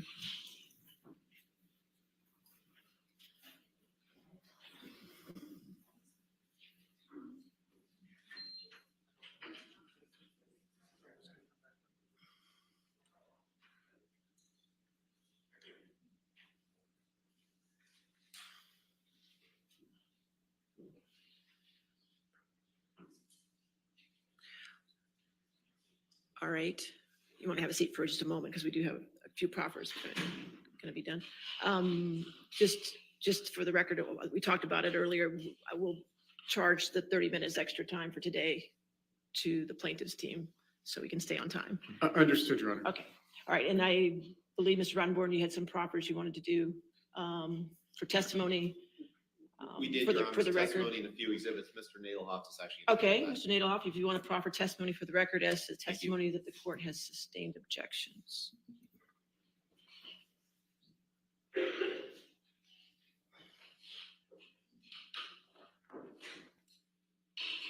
Here, Your Honor, it's a box here, so I just. Okay, that's fine. You can stay there as long as you stay close to the microphone. I appreciate it.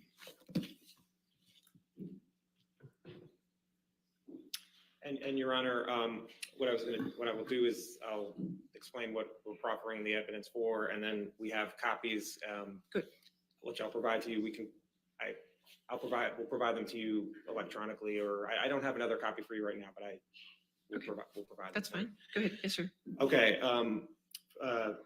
Your Honor, for Laurel Anderson, on March 31st, 2022, the defendant attempted to designate certain portions of the deposition testimony for trial of Dr. Laurel Anderson, a clinical psychologist who worked with Ms. Hurd and Mr. Depp. Dr. Anderson testified in the therapy session.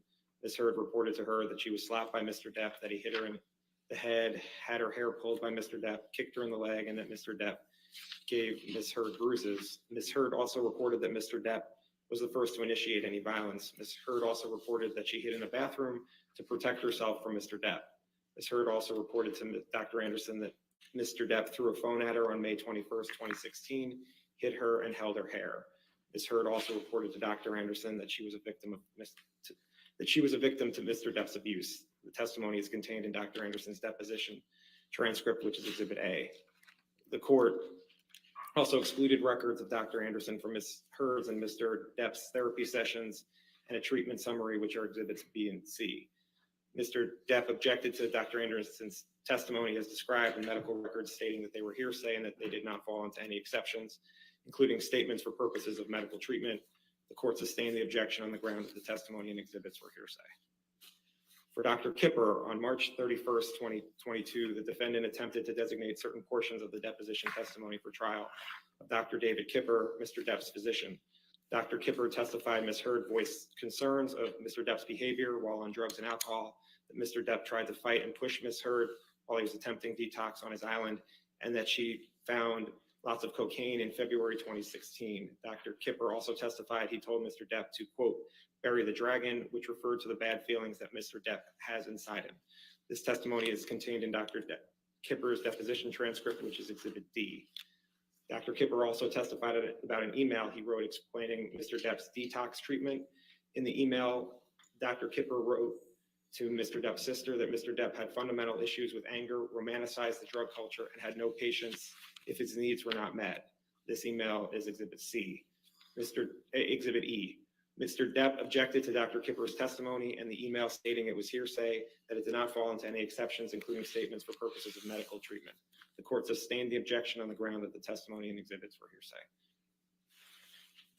Deborah Lloyd. On March 31st, 2022, the defendant attempted to designate certain portions of the deposition testimony for trial of Debbie Lloyd, Mr. Depp's nurse. Ms. Lloyd testified Ms. Hurd voiced concerns about Mr. Depp's behavior while on drugs and alcohol, and that Mr. Depp worked himself up into a rage and was trying to fight Ms. Hurd while he was attempting detox on his island.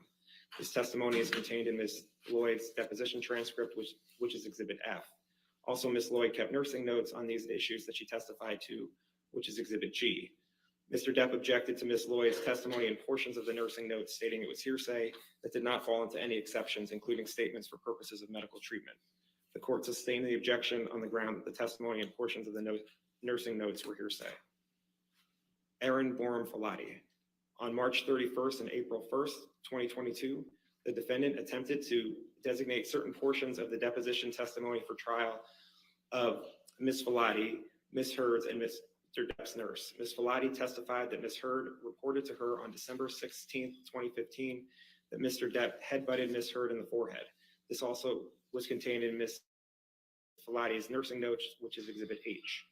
Ms. Filati further testified that Ms. Heard reported being freaked out after the December 2015 incident and testified to text messages between herself and Ms. Heard where Ms. Heard reported the incident of abuse. These text messages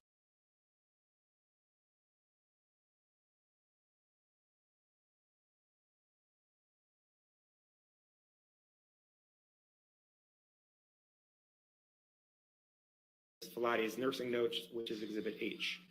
Ms. Filati further testified that Ms. Heard reported being freaked out after the December 2015 incident and testified to text messages between herself and Ms. Heard where Ms. Heard reported the incident of abuse.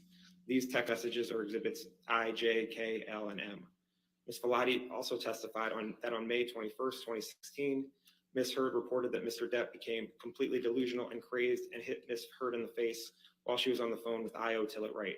Ms. Filati testified to text messages reporting this as well, which are contained in Exhibit N. The testimony is contained in Ms. Filati's deposition transcript, which is Exhibit O. Mr. Depp objected to Ms. Filati's testimony, portions of the nursing notes, and the text messages referenced stating it was hearsay that did not fall into any exceptions, including statements for purposes of medical treatment. The court sustained the objections on the grounds that the testimony and portions of the nursing notes and the text messages were hearsay. Amy Banks, Dr. Amy Banks. On April 29th, 2022, the defendant attempted to designate certain portions of the deposition testimony for trial of Dr. Amy Banks, a clinical psychologist and relationship consultant who worked with Ms. Heard and Mr. Depp. Dr. Banks testified that in therapy sessions, Ms. Heard reported that Mr. Depp attacked her physically, including by hitting her with his hand. Dr. Banks also testified that Ms. Heard reported that Mr. Depp cut his finger off and burned himself with a cigarette. Dr. Banks also reported that Ms. Heard told her that Mr. Depp initiated the violence while on a session with Mr. Depp, and Mr. Depp did not object to the characterization of the violence. Finally, Dr. Banks testified that she believed Ms. Heard's accounts of the violence and that Ms. Heard was a victim of domestic abuse. This Oh, I'm testimony so is contained in sick Dr. of Banks' Rottenborn. deposition transcript, which is Exhibit P. And then, of course, conveniently, they don't have a copy for Depp team. They're doing this all for the media. I agree with Christina on that one. For providing improper expert opinion. The court sustained the objections on the grounds that the testimony Fuckery. about the abuse was hearsay. We'll hear what and that Dr. Emily Banks' says in a testimony that minute. Ms. Heard was a victim of domestic abuse was improper. Why are we going over all the shit that's already been in? Donald It's all in court On record. April 29th, 2022, the defendant attempted to designate certain portions of the deposition It's testimony irritating for me. trial of Dr. Connell Cowan, a clinical psychologist who worked with Ms. You're really going to burn the Dr. end. Cowan The testified jury's going to that be in the bitter therapy for burning session, the end of Ms. Heard reported abuse by the Mr. day Depp, including time. text messages and medical notes. All he's where all Ms. he's Heard doing is reported burning in their December time. 2015 that, quote, Johnny did a number on me, end quote. This testimony is contained in Dr. Cowan's deposition transcript, which is Exhibit Q. It is also contained in Dr. Cowan's medical notes in Exhibit R at DEPP 9122 through 23 and is contained in text messages that are Exhibits S and T. Mr. Depp objected to Dr. Cowan's testimony, stating it was hearsay that did not fall into any exceptions, including statements for purposes of medical treatment. The court sustained the objections on the ground that the testimony about the abuse was hearsay. Alan Blaustein. On April 29th, Is he really going to go through all the witnesses right now at the end of the day? Testimony for trial of Dr. Alan Blaustein. The judge is clinical very psychologist who annoyed, worked with I'm Mr. Depp. sure. Dr. Blaustein testified that She in the wants to therapy get out session, of there. Mr. Depp reported that he had cut himself as a child and burned himself with cigarettes. Dr. Blaustein also testified about the drugs that Mr. Depp was on, as reported to him by Ms. Lloyd. This testimony is contained in Dr. Blaustein's deposition transcript, which is Exhibit U. This information was also contained in emails, which are Exhibits V, W, and X. Irritating. Mr. Depp objected to Dr. Blaustein's testimony regarding the cutting and burning himself as speculation, and the testimony regarding the drugs Mr. Depp And was we're taking as hearsay we're and revisiting this. any Why? exceptions, including statements for purposes of medical treatment. The court sustained the objections on these grounds. Bonnie Jacobs. On May 4th, 2022, the defendant attempted to introduce into evidence the treatment notes. Well, the judge isn't going to of be Dr. very happy. I Bonnie know Jacobs, a Christina clinical just said I didn't psychologist, know the losing who worked with side Ms. Heard. gets to throw a The treatment tantrum notes over show the Ms. judge Heard reporting rulings abuse to by her Mr. Depp, face. including sexual Is it violence. The normal? treatment And then notes she asked are Exhibit Y. Andrea Based on the court's ruling, Burkhart. If you guys want to follow Andrea on Twitter, she's really good. Also, she's Mr. Depp always objected to Dr. appearing on Jacobs' notes as Legal hearsay that Tube, did not fall into any or exceptions, including Legal statements for Law purposes Tube. of medical Sorry, treatment. The I'm court tired, you guys. sustained the objections. Yeah, on he's those burning. grounds. I'm telling you, he's pissing the judge off. There's no way. I have some more. Really, you As long as you do. don't just keep turning every page in that book. No, I'm it is not not. staying for that. It is not. Okay. Thank you. Is he serious? Look at his. Do you see that? Like the way they're moving like that? I don't know why. Oh, did the resolution change? I can't believe he's just fucking. Why is he doing this now? This is insane. The UK judgment on April 29th, 2022, Ms. Heard moved to allow evidence and questioning regarding the UK judgment and for admission of the judgment itself, which is Exhibit Z. She's very Before annoyed motion, Ms. Heard argued that he Mr. waited Depp till opened now. the door to the admission of the judgment by presenting evidence You of heard her damages attitude. I'm after not. the date I'm of not the waiting for judgment you on to turn November every 2nd, page in that book. 2020. You're out of your mind. For example, Ms. Heard observed that Mr. Depp had sought damages for losing his role in Pirates I of hope the she Caribbean just 6, wipes a all movie that has shit not and yet says, been "Sorry, made. buddy. Ms. Heard further You just observed that wasted Mr. my Depp time." testified that the op-ed had caused him and his family irreparable harm, thereby suggesting that his reputational harm had continued to the present. Ms. Heard noted that Mr. Depp's expert designation Them and their indicated fuckery Michael tricks, dude. I'm Spindler sick relied of on it. Mr. I'm Depp's earnings so from sick of it, as my daughter would say, 2021 bro. when reaching his opinion, which resulted in an amendment to the designation. Ultimately, Oh the my court found that God. Mr. Depp had not opened the door to the admission of the UK judgment and overruled the motion, which the They're court doing did this for the again today media, with, to remind the Mr. media, Pena's, to remind it out in public what he's being accused of. That's all they're doing. It's fuckery. Finally, Straight up fuckery. Adam Bercovici, on May 19th, 2022, Oh God, Ms. come Heard attempted to on. call Adam Bercovici, who is an expert Is he in really going to go through policing every and single Los witness Angeles Police at the end of the Department, day? policing of domestic They've been violence there calls 8.5 for hours. service. Mr. Bercovici would have testified to his qualifications in the field of policing and LAPD policing of domestic violence calls for service as follows, and further outlined in Ms. Heard's fourth supplemental and rebuttal disclosures dated March 31st, 2022. Mr. Bercovici spent 30 years with the Is he really going to go LAPD, through that retiring in entire 2012 package? She's got to as shut him lieutenant. down. He has extensive experience as a patrol officer, field supervisor, uniformed watch commander, Oh both my as God. sergeant, second, and lieutenant It's one, 5'10" along with multiple assignments over there. as an officer in charge, lieutenant second of specialized detective units.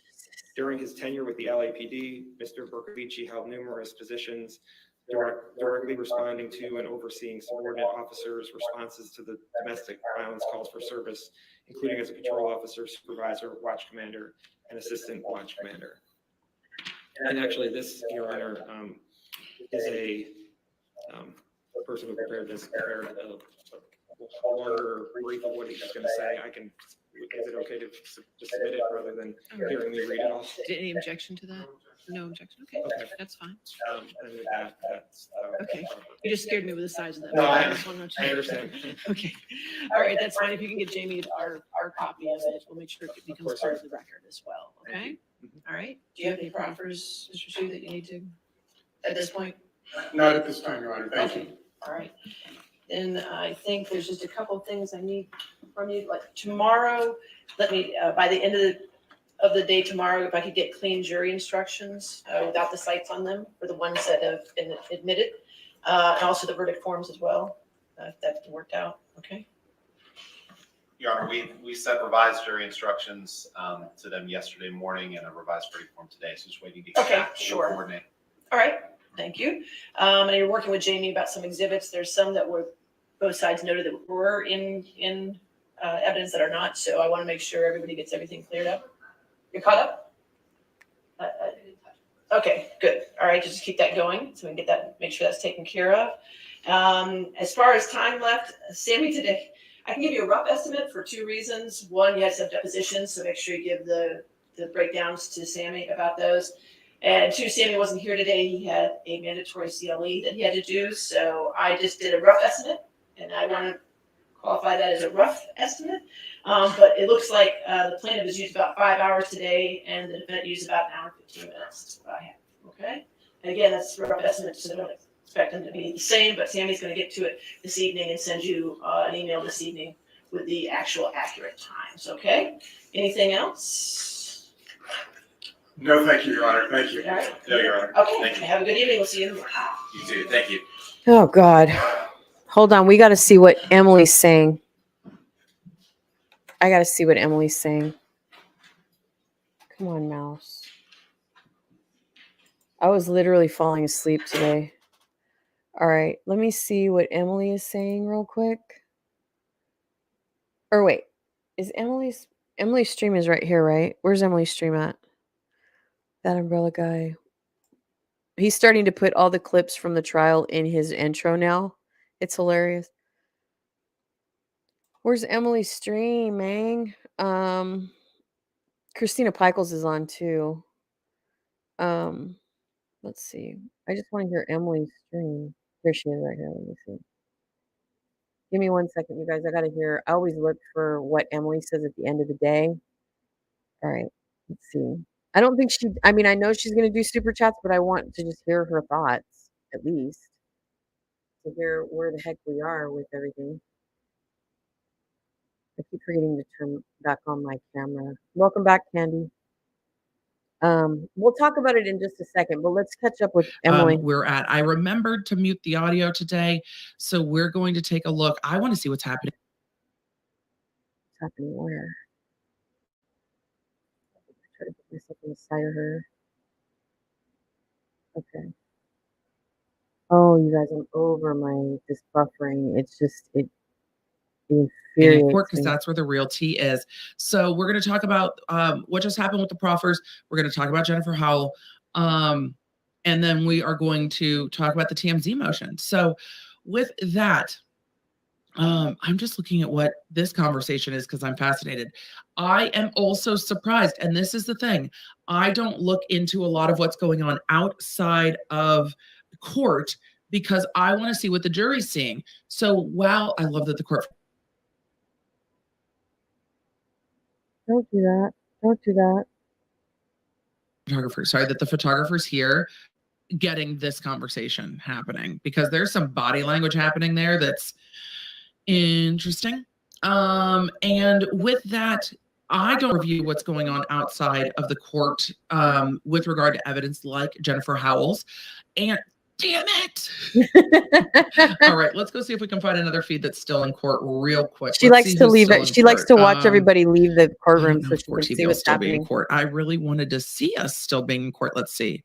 Nope, they're not still live. Is anyone still live into the courtroom? It's like 5:15. Oh, don't make it. Don't make the one who gets sassy. Don't make it the one who gets sassy. I don't see anyone else Emily, still live coming out of the courtroom. Going on. Bummer. I'm bummed. All right. Well, we're not going to get the court feed is done. No, not even on the network that shall not be named. All of it is done. So it looks like they just cut the court feed, even though more was going on in court. All right. With that, I'm going to answer questions. I had a question up and then it disappeared. Did I do that? Oh, I totally forgot what I was going to say. Apologies. You guys are saying Entertainment Tonight still has it. Let's see who's just still live aside from myself and go from there. Because I really did want to still see the courtroom feed.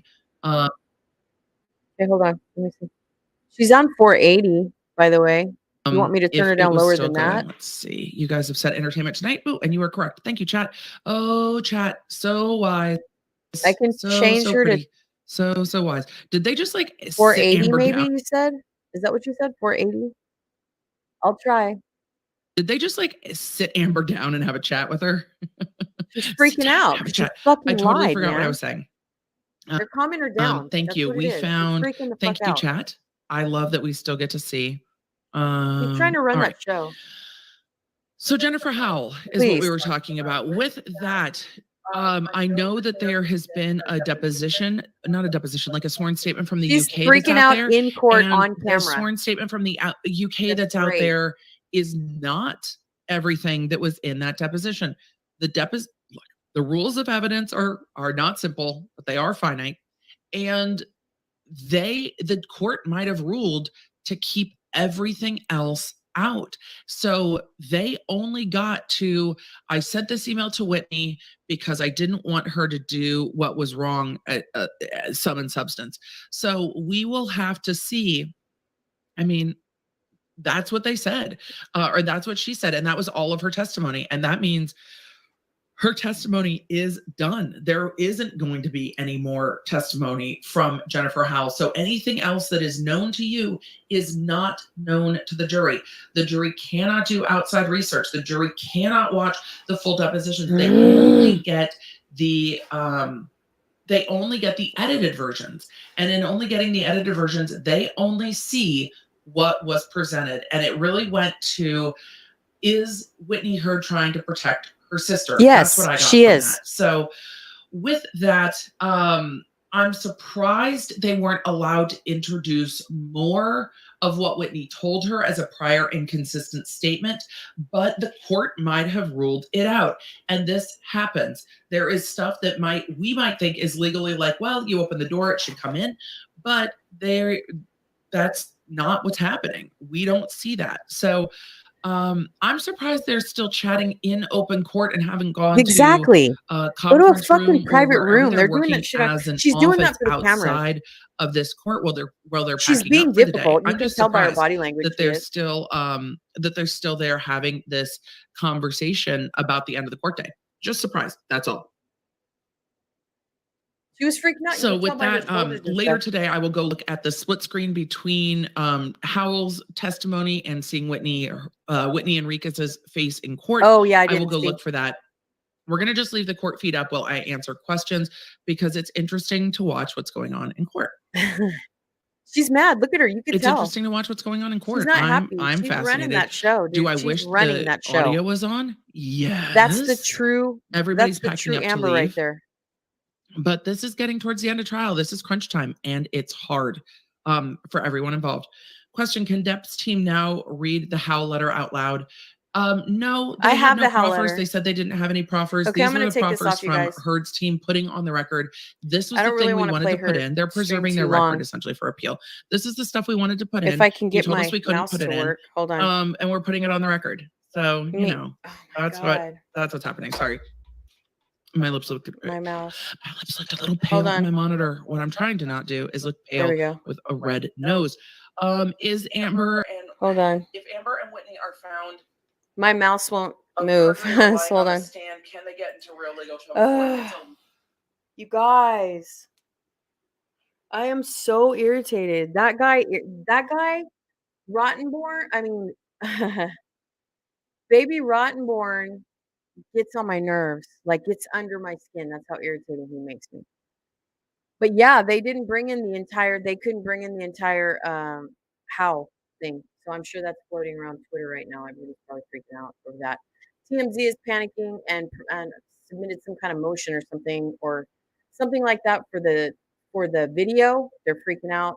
But this document on Twitter right now, in terms of, I'm trying to see what they're saying about how Jennifer Hall's statement and email to Whitney is part of evidence the jury will consider. Oh, she said no one forced her to make the statement. I see. Well, yeah, but are the emails in evidence? Is that what they're saying? I got to hear what her sister looks funny. Here, let me do Twitter highlights. I'm on Twitter, huh? Right? Wait. Hold on one second. I got to move. My mouse is like sticking. It just, unless it's on like my lacquer table from my IKEA table. Yeah, exactly, Candy. That's what I said. Hold on one second. Let me add this to the stream. All right, so let's see what's going on Twitter. Everybody's freaking out, so let me see. It's funny how Billie Eilish was all like famous, and now then COVID happened, and now she's just like not a phenomenon anymore.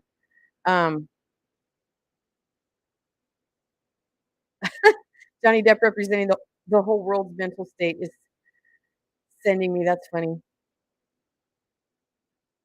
Let me see. So, bear with me, guys. It's not. I don't think so. Well, they made it. A lot of it got cut out. So there's that. Honestly, you go back and see the end of the court day. Her deposition was like, did she send the email? Yes, I sent the email to say that she was covering for her sister, and that's it. That's all that made it in. So I don't know why. Johnny Depp is. I'm trying to find somebody that's really reliable here. Let's see. Let me see. Oh wait, hold on. Geller Depp is who I rely on Twitter. So I didn't see any of the DUI guys emails today to read the jury's faces. Well, that was an anticlimax with Jennifer Howell. I thought the Coop, I thought the Coop was really going to hit the fan. Oh, the shit. I mean, I know. Well, I think that's the everybody was sitting on the edge of their seat waiting for it. I'm glad. Amber looks like she's been grounded and can't go out. Yeah, see? Now the attorneys have to deal with her shit. Yeah. Yeah. You know more about Jennifer Howell than I do. I'm trying to understand what's going on right now because everybody's freaking out about the Jennifer Howell thing. Um,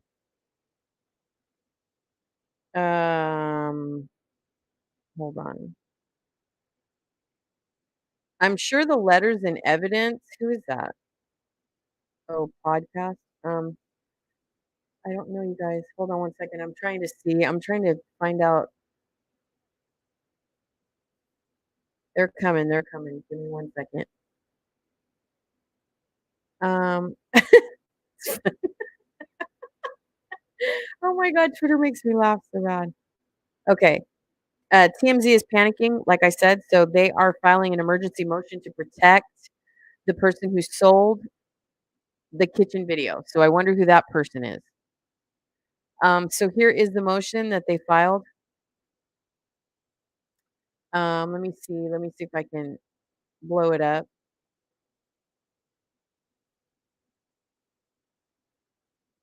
They do it today.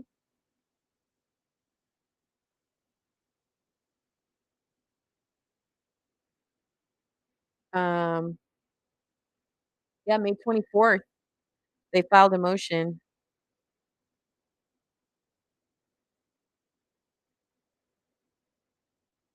What? Wait a minute. What? What is this? I can't see. Hold on. Let me. I need to save it. I need to save this. Hold on, you guys. I need to save this so we can actually see it. Look at how many people are sharing that as we go. As we go. All right. Hold on. Let me. Is that all there is? Is there one more page? Um, I have to save these first to figure out what the heck. Is there another? Is there another portion of it? Or is that it? Is that it?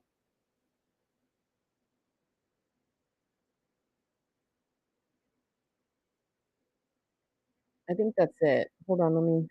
I think that's it. I don't know. There was a redacted part of that, so I don't know. I'm trying to bring it up right now. Hold on. I gotta open up the. Since y'all told me to be careful, let me stop sharing the screen while I bring this page up. I'm gonna stop sharing the screen for a second. Let me blow up this thing I just saved right now. It's the motion from TMZ. So give me a second so we can look at it. Um,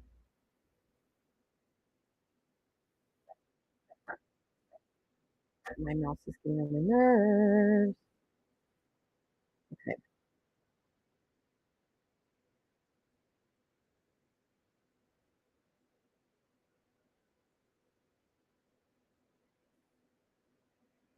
Can I move this?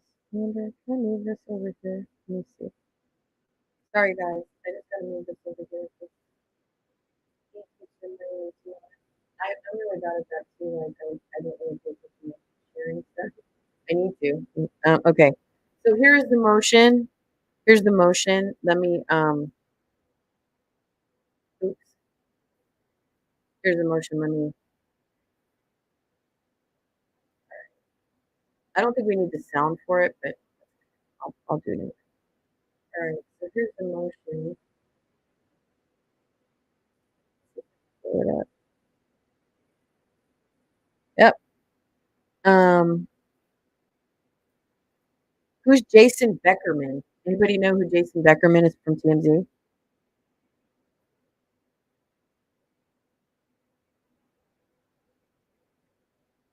I am the head of business and legal affairs for EHM Productions, the owner and operator and celebrity news of TMZ. the name of the lawyer that interrogated the? I don't know. You know what? I call her baby. I call her baby Camille, but I don't know. I don't know. You could probably look her up on Google. I'm not sure. I just call her baby Camille because they never really talk about who she is. But here's the motion that TMZ filed today. Um, okay, as well as a number of television shows, websites, blah blah blah. TMZ is a news organization, blah blah blah. Um, in order to publish, let's see, from time to time, TMZ is offered information by sources who wish to remain confidential.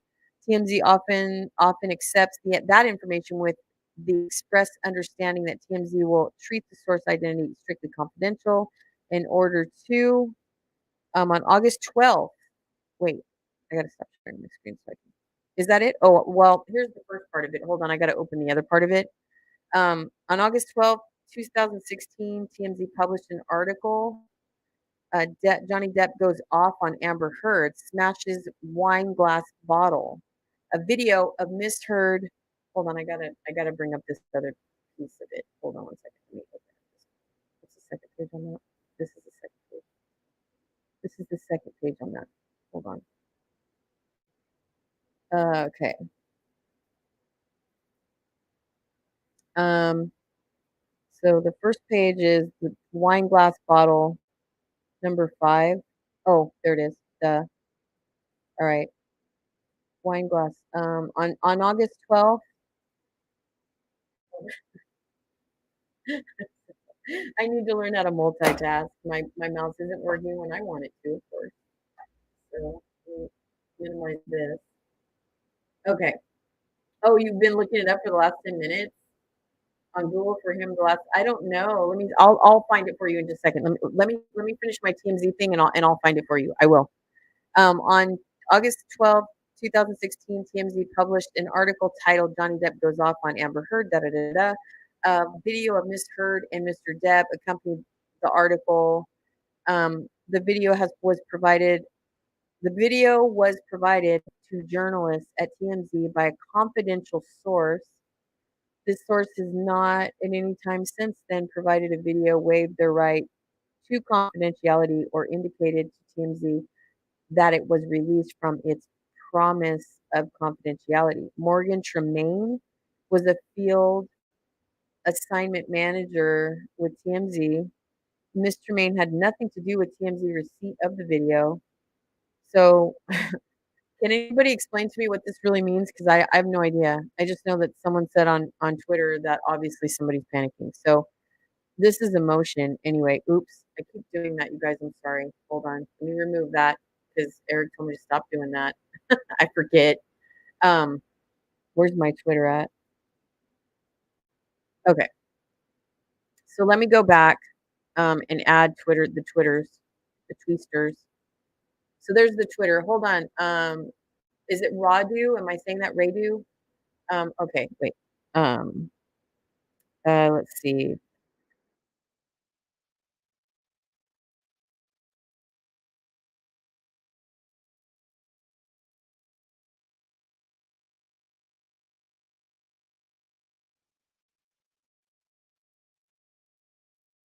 Okay.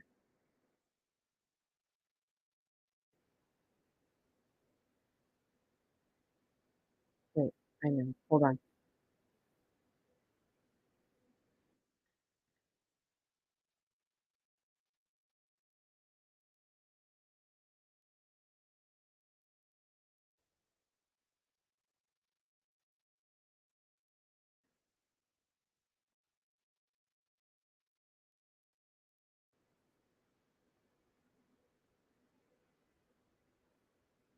In full. I think it's Jessica. Is it Jessica Myers?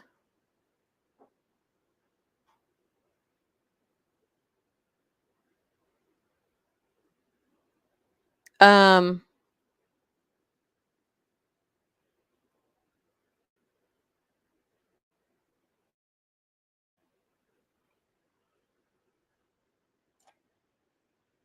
I think it's Jessica Myers. That might be the other one though, because there's two blonde lawyers on there. Oh God, Here. I'm trying to get it for you. I'm on one of these sites that has all these pop-ups, which is so annoying. Okay, here's the list. Here's the list, okay? Are you with me still, Radu?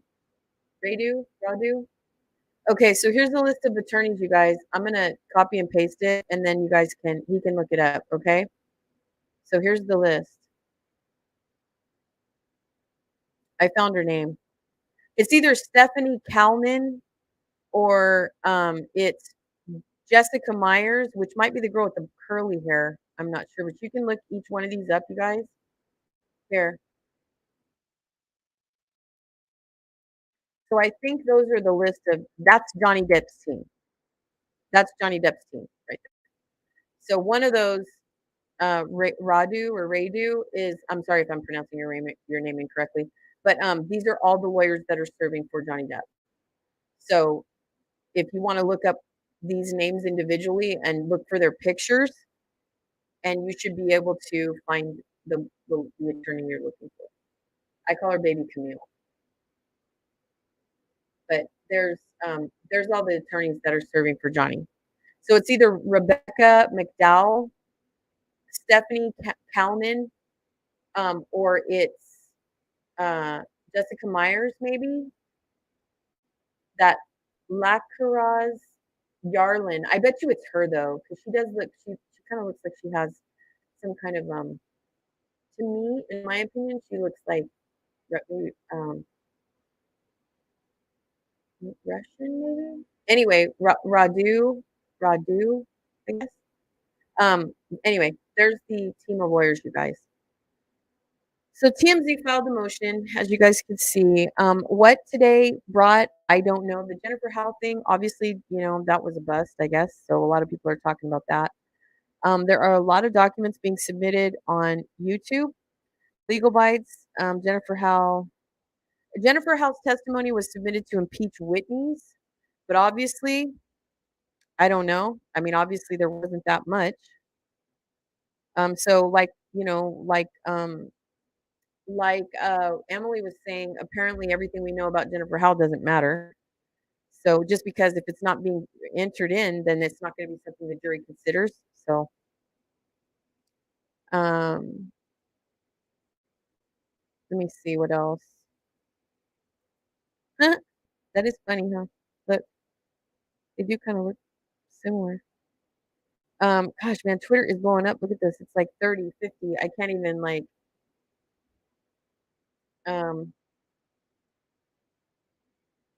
I thought, what was the name of the lawyer that interrogated the psychiatrist yesterday?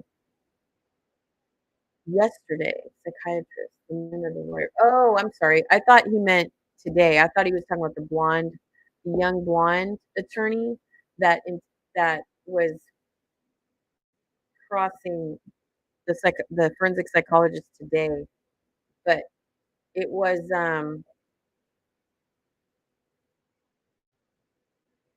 Dennison. Are you talking about Dennison? The guy that crossed? Are you talking about Dennison? I think you might be talking about Dennison.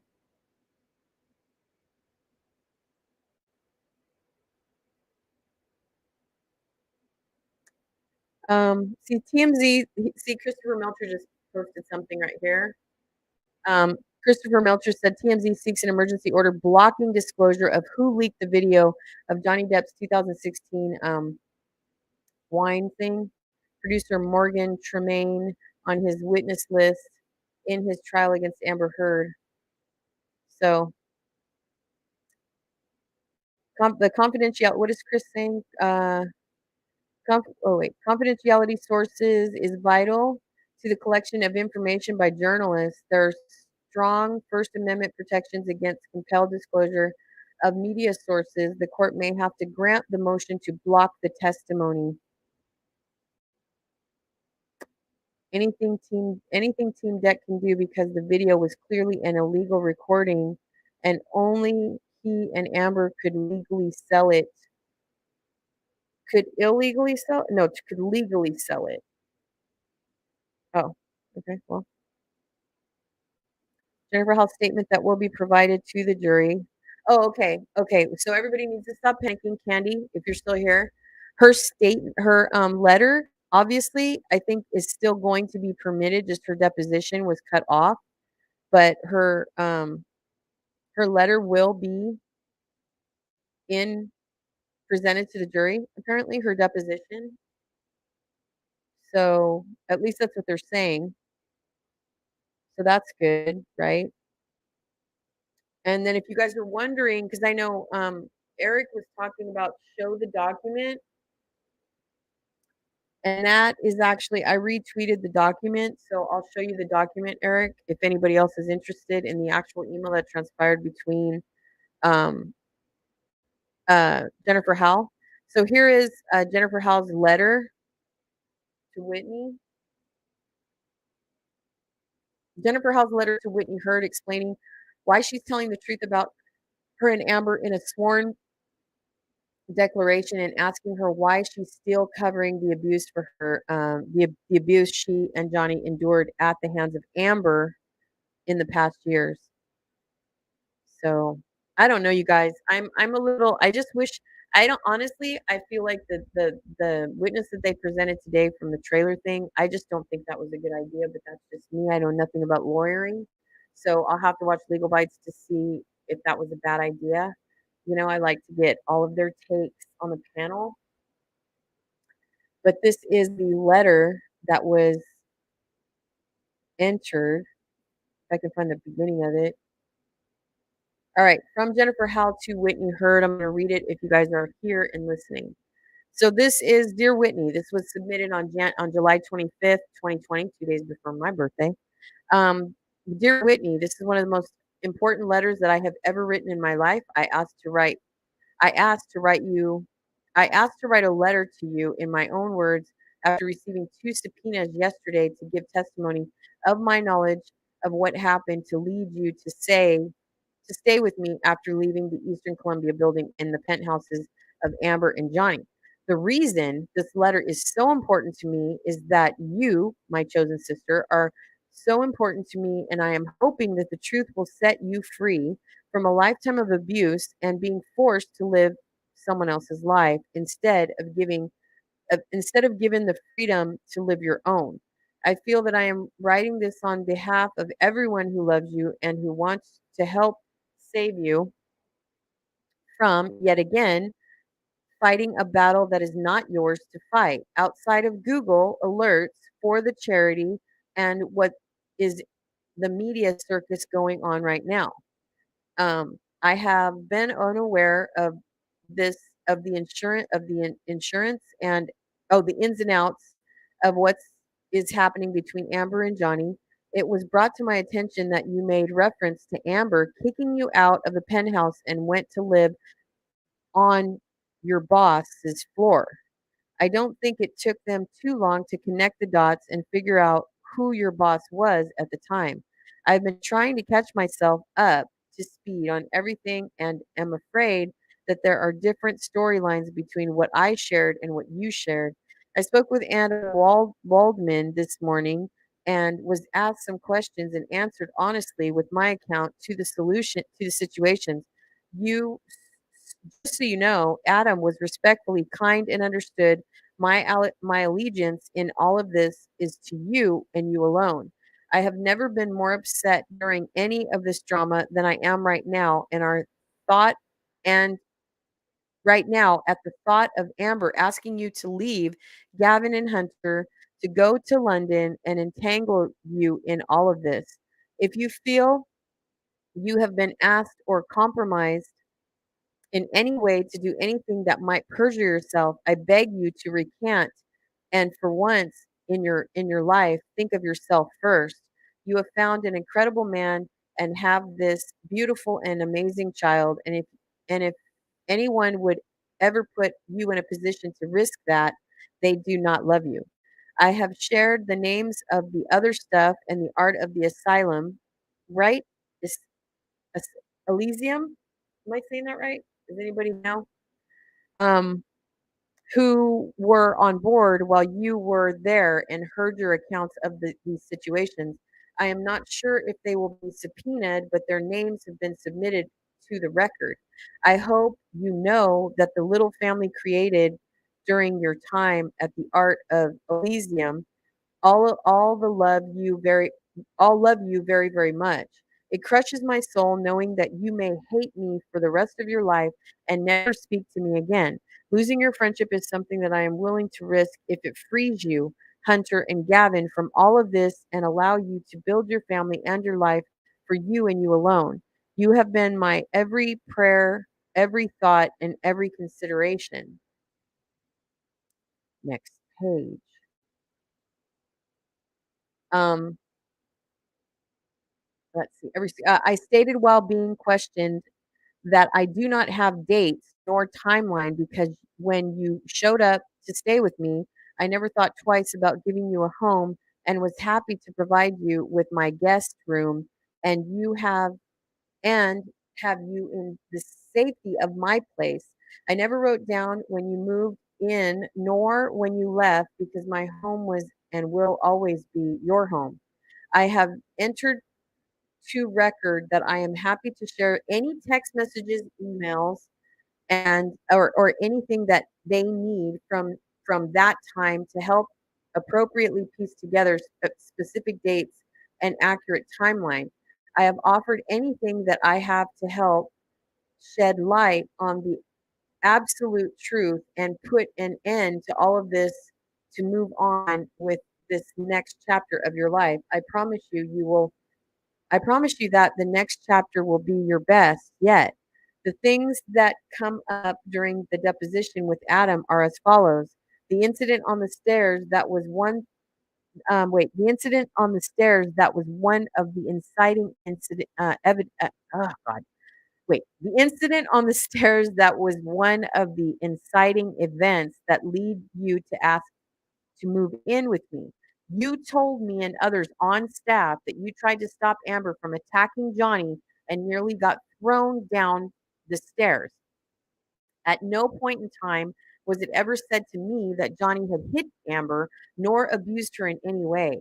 Have you ever expressed Had you ever expressed concern that Johnny was abusing Amber, I would have gotten a social worker or someone to help you to remove your sister from that situation.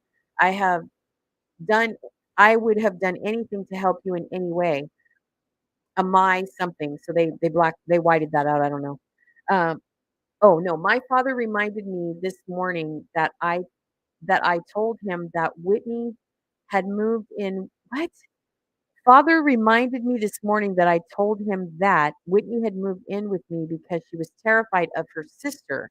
While you were living with me, you told me Johnny kept checking in to see how you were doing and that he called you sis and you called him brother.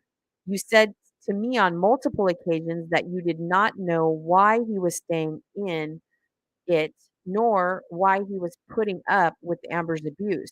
You shared with me the damage endured by both of you as children and the injury you had suffered from Amber, both psychologically and physically. You were devastated during this time, and my heart broke for you. My heart still breaks for you right now. When you came back from New York, I believe it was for the Tribeca Film Festival, the Adderall Diaries premiere, or both, you shared with me and everyone in the office that Amber freaked out, attacked you, and threw a wine glass full of red wine at you in the elevator. Again, my dates are uncertain, but I am 100% certain of what you shared and have asked a few others who heard it in the office to make sure my facts are accurate. While Amber and Johnny were in Australia, you were in the office sitting back and hold on.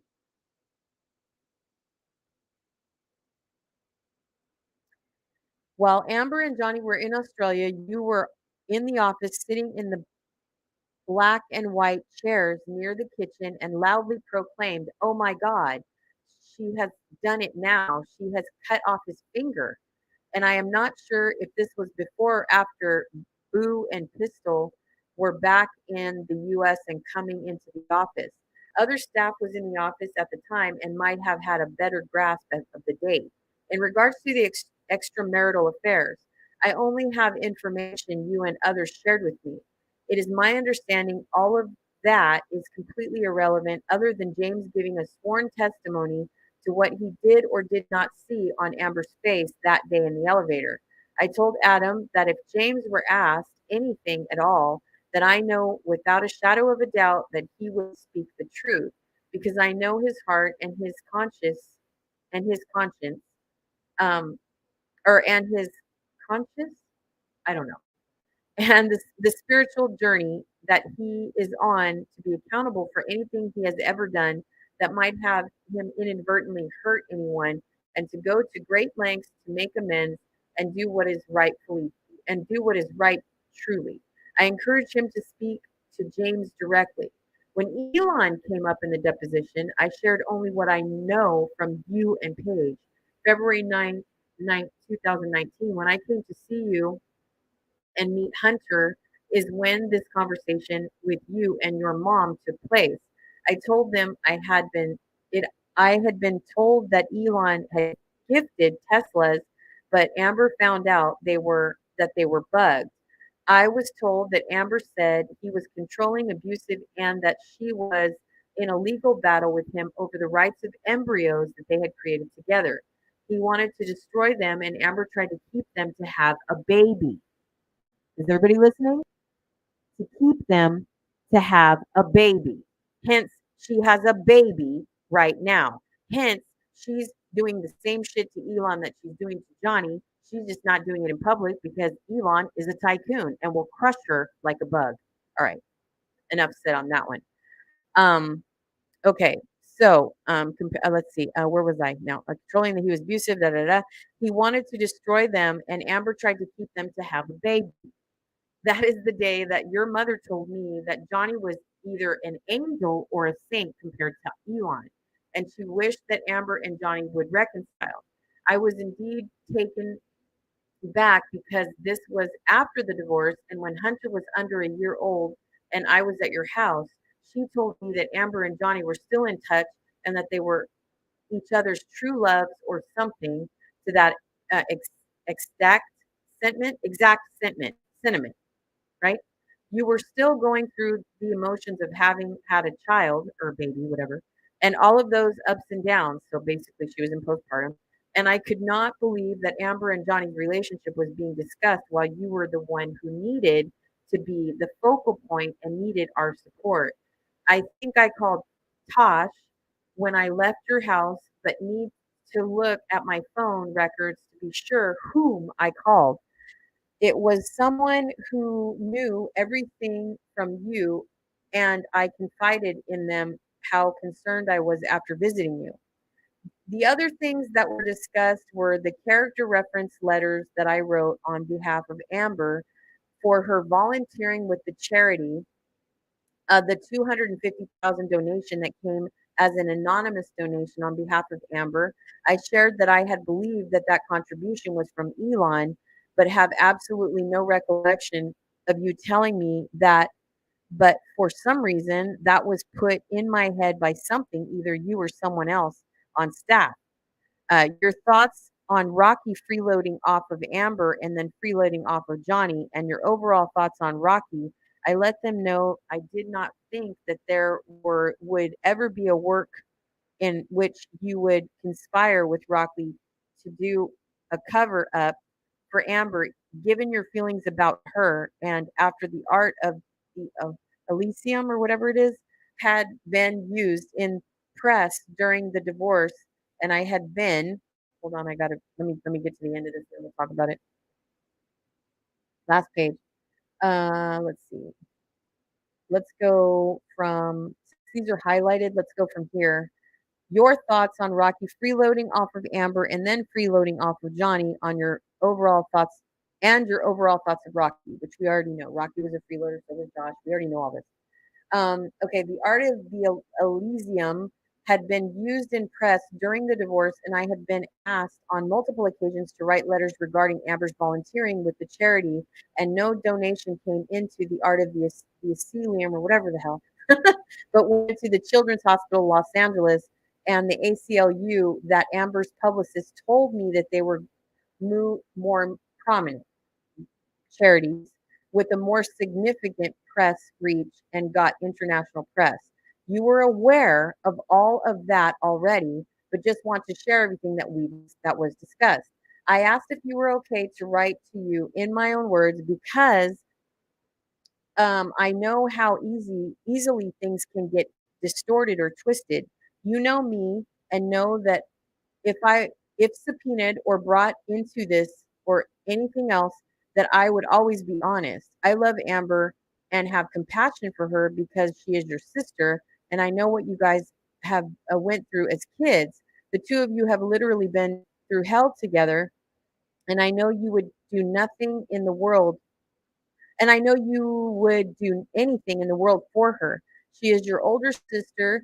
You just lost your mother and you're a mom for the first time. It is time she thought of you and your needs and put them above her own. Asking you or even agreeing to have you leave your husband and child and involve you in all of this is selfish beyond comprehension.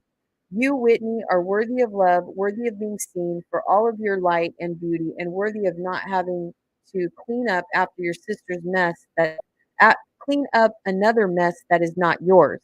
During this time of social change and movements, Me Too, Time's Up, Black Lives Matter, and all of those actions working to set the scales of justice back to being just, people have to be willing to come forward with the truth. It took 2 subpoenas to get me to be forthcoming with what I have been told, but I do believe in people and feel others who have bear witness to all something, something. So that's it, you guys. That's it. So obviously, this is the letter that everybody was aware of. This is what they thought was going to come out in the deposition, which obviously somehow was not. However, like I said just now, even though we're still on Twitter, um, what's her name? What's the lady that I was just talking about? Sylvia Silvas. What's her name? Ann Silvas, I think.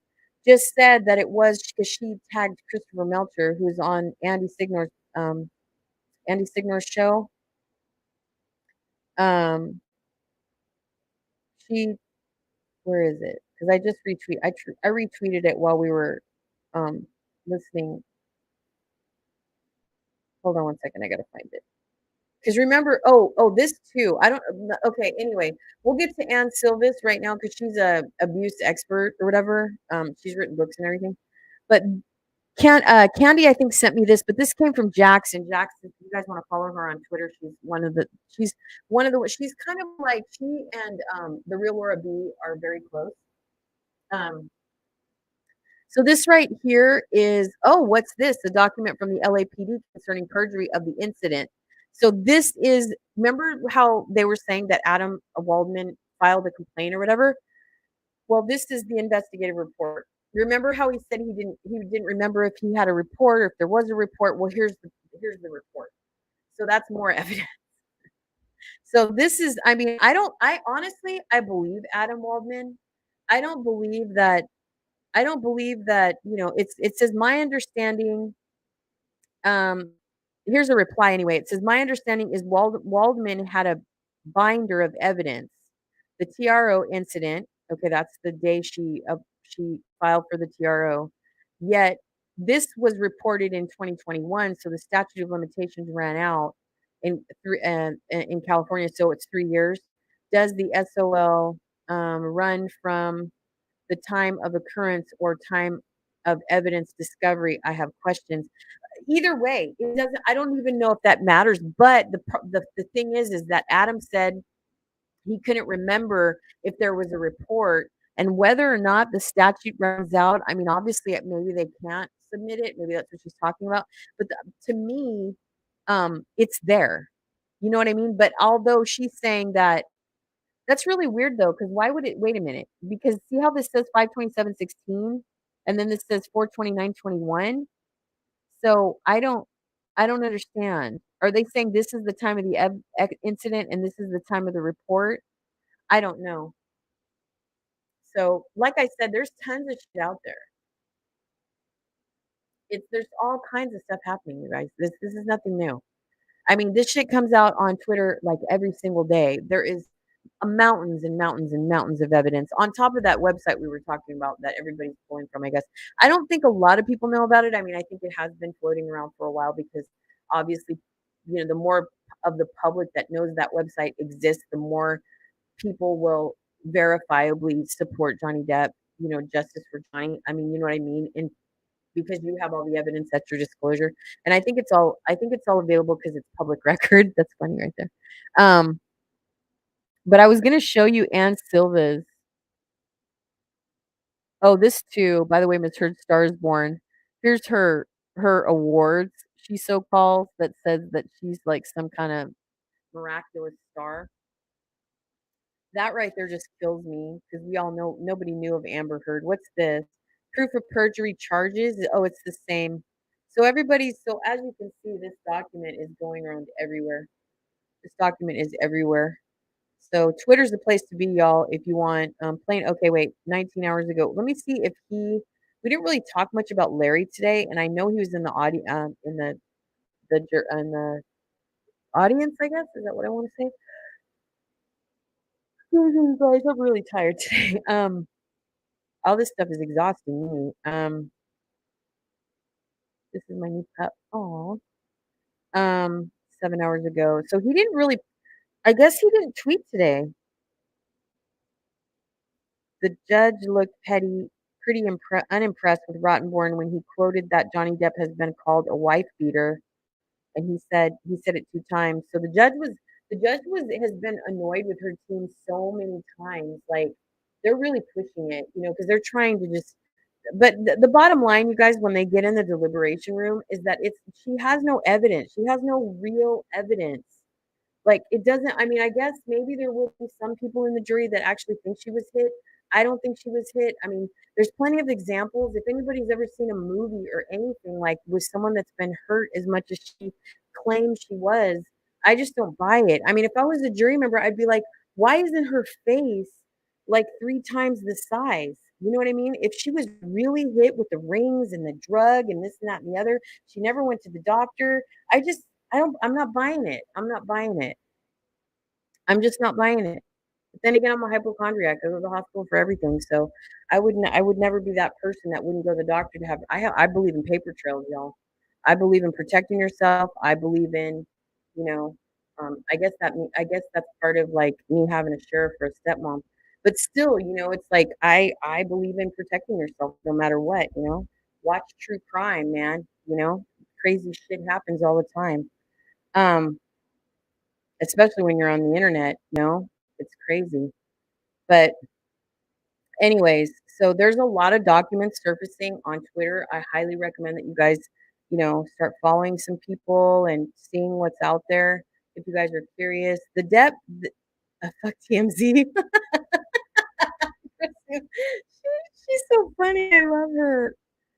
Do not watch them, read them. They're now accomplices to a cover up protecting an abuser who's lying in a court of law. The end. So now we know how Christina feels. I like her a lot. Let's see. The doctor is poised and professional, educated and articulate, a complete 180 degrees. Yep, I think so too. Dr. Shaw has already shown Dr. Spinal up, and he's only on. Well, yeah. I mean, I think the doctor did a good job for them today. I really do. It's just these doctors, they get on a tangent. Like I like Dr. Curry. Dr. Curry did not. I mean, she went off track a couple of times when she first appeared. Because remember, she's going to appear too. So Kate Moss must be part of their docket tomorrow. So if you guys want to hear what Kate Moss says, make sure you stay tuned. Um, Let me know how my stream was today. Was it bearable? I noticed that because I'm watching on my computer, but if I open up my phone and I test my stream, it seems pretty okay. I mean, it's not perfect, but until I change my machine, obviously, so that'll evolve with my channel. But yeah, there's been a lot of stuff going on Twitter today. A lot. What's this say?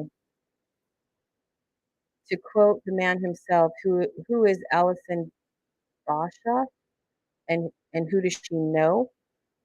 A love forged in decadence, we rarely hear her speak, but Kate Moss is due to give evidence backing her ex, Johnny Depp, the reason a love affair so destructively all-consuming that it drove her to rehab and years of grief, writes Allison Boshoff. They really think she's going to go up there and defame him? I don't think so. Why would she be that doesn't even make sense. Why would she be a witness for him if she was just going to talk shit about him? That's crazy. 14th, let's see. Someone please explain to me this dumb blonde brunette what the fuck Adam was reading out of the folder for. Yeah, nobody was impressed with him killing time at the end of the day, right? Nobody was into that. Oh, pray for Texas. What happened in Texas? Something going on in Texas? 13 minutes ago. What happened? Don't tell me.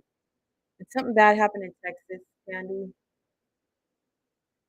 Oh, that's he's so cute. You put that up on this thing.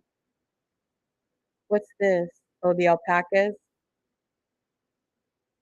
Camille Vasquez taking photos with the alpacas again, or was that the other day? Is she taking more photos with the? Is that today again? Geez, look at all the fans. Like, was that today? No, that was May 8th. Oh, he has that pinned. I was like, wait a minute, that's not from today. You scared me with the size of that. Oh gosh. I guess did he not tweet today? I'm trying to find the end so that I can 1 hour ago. What did he say? Confirm Elaine threw down the ultimatum. What does that mean? Elaine, what is she talking about? Does anybody know? Does anybody know what they're talking about? James was in the courtroom. Oh, here we go. Here's this one. When Elaine finished with the cross, Heard stormed off before jury was excused. Elaine was heard saying something like, "If you don't like it, you can represent yourself." What? What? Confirmed. Elaine threw down an ultimatum. Confirmed, y'all. I told you, you could tell by when she was in the courtroom, she was having a fit. She was having a fit. She wants to own those attorneys. She wants to guide the ship. You can't do that, man. You gotta let your fucking attorneys just sit down, shut the fuck up, and let your attorneys do their job. You know? I mean, if you want better attorneys, you should have found a better team. Insane. If all the evidence was reversed and it was Johnny that was shown to be what Amber is, this court would be over. That's true. Johnny would be guilty. It's a hot woman, and we are in the Me Too era. This all disgusting. Well, yeah, but but you should. I'm happy though. I do feel like Johnny is making a move. He's like, I feel like he will turn the tides in terms of the way people think about this. But you could tell she was fucking pitching a fit. And sometimes, I honestly, I wonder if a lot of her pitching fits, especially because Whitney was in the courtroom, if that's all a show for her to show her sister, look at me, I'm in charge. That's all bullshit. And she thinks that she can be entitled and full of well, she's a narcissist anyway. We already learned about that. But but she did that for the cameras also. The fit and all that. That's why she stayed in court. That's why she said this or that. You know what I mean? And she wanted the courts to see her, which she thinks she's actually doing herself good, and she's not. She's not. She's just showing the public who she really is. Because I told you, she didn't treat narcissists don't treat just one person that way. They treat everyone that way.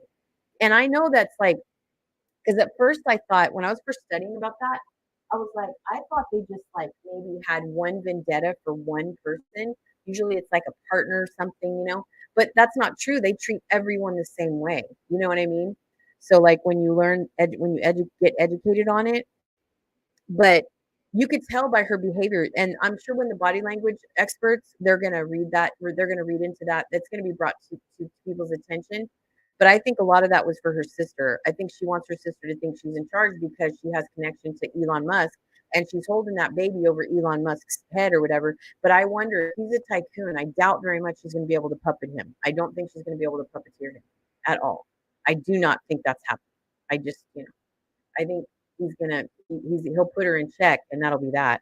And I think honestly, if she makes any kind of move, since that accusation just came out from that flight attendant a couple of days ago against Elon Musk or something, I don't know. I mean, I think anybody's subject to question, whether it's not gender bias. I mean, it doesn't matter what gender you are. If you've done something and it's brought to light that the internet comes for you like a tsunami. So I don't think it really matters who you are, but at the same time, I mean, I think still Elon Musk has a lot more power. I don't know, but I think she thinks that because Elon is paying for her team and she's got connections to this big, and she had that kid in the whole thing. I think she's like, trying to play like, oh, look at me. I own my, that's why, I don't know if you guys noticed, but earlier today in court, she looked back at Rottenborn and Rottenborn stood up and said, I object. So that's how much control she's having over these people, but her control and her intercepting them doing their jobs, even though they're doing a shitty job, is affecting their performance. And I think that's a perfect example of how they're taking a nosedive because I don't know how they're letting her have some kind of power. Maybe they want to get paid. Maybe they want to stay. Maybe they just want to get their paycheck, because now they're in it and their names are at risk. You know what I mean? Obviously the internet is coming for them too. So now they're stuck in it. But I just think that today, whatever she did in court was a show. It was all for the cameras, all for her sister, intimidating her team, the whole thing. And I'm glad Elaine said, you know what? Fuck you. Okay. If you don't like it, bitch, then go find your own. I mean, and I hate to talk like that. I really do, because I want my channel to be fair, and I don't want to come off as like some street rat, or you know what I mean? I don't want to come off like disrespectful, but the point is it's like you can't help but have some kind of attitude like that when you're talking about her, because she treats everyone so poorly, and it's like it just kind of gets under your skin, where if you're an observer of that, then you basically just want to you can't help but have some kind of like reaction to that, because it's so apparent, what I mean? Like it's so on display. So that's the only reason why I say that, I mean, that's kind of like my sense of humor anyway, you know, but at the same time, it's like, I don't know. Because I mean, I'm not really one in my life to call my friends bitch, or, I don't do all that. Like me and my daughter, we joke around a little bit, she'll be like, you did not just okay me, bitch, did you? You know what I mean? Or something like that. That's funny. But like, I don't really have that, take your shoes off, take your earrings off kind of personality. That's not me.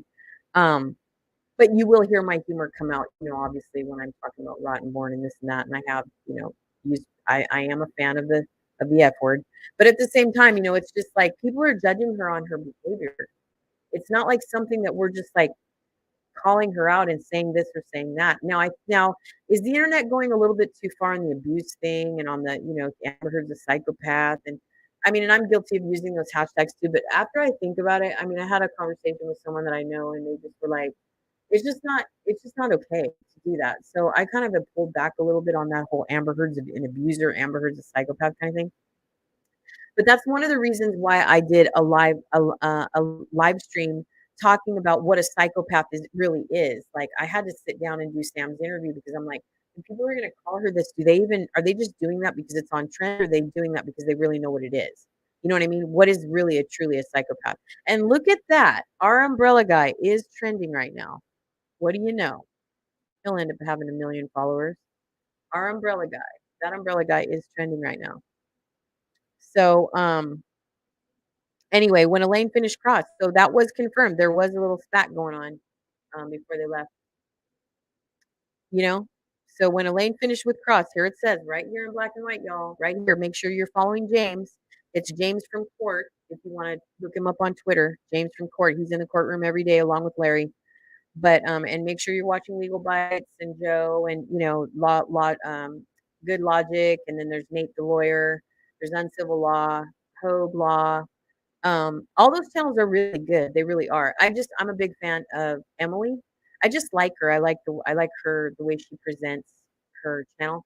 It's just that these bigger YouTubers, they end up getting so many super chats, which I mean, you can only dream if you want to do this as a career or as a living. You only, I'm not really one for big numbers though. Like I just want to have like a following that's enough to have, a sort of a community. And like, I do want to be monetized. I won't lie. I do want to be successful at this, but the thought of having even 200,000 subscribers or 100,000 subscribers, although it's a goal of mine, it's scary. That's scary. 'Cause I know how I felt when I had one video and I got 30,000 views and I got freaked out just by that one video. I was like, there's no way. There's no way. There's no way. That's scary to me. I mean, it's fun and it's exciting, but it's scary at the same time because now you've got all these people that are finding you in the feed and you're being recommended. They come to your channel and then you're like, oh man, that's pressure, because you got to end up providing quality. But at the same time, it's challenging. So hopefully y'all will, share my links, like my videos and stuff, and tell a friend, whatever. And, it'll help me grow and at least get in the recommended. That's why Candy told me her story. She told me yesterday, we talked on the phone a little bit, and she told me that she went on the live tab on YouTube. And even though I I didn't really have anybody watching me, that's how she found me. So I think that's really cool. I did not know that even though as this tiny little YouTuber as I am, she found me through the live tab. So I thought that was pretty cool. All right. Anyway, y'all, so it is confirmed that Amber Heard and her attorney Elaine had a little tiff there. So let's see what Eric is saying before I wrap it up. You guys, I got to wrap up soon. I'm so tired, and I got to get this audio video out from Johnny Depp.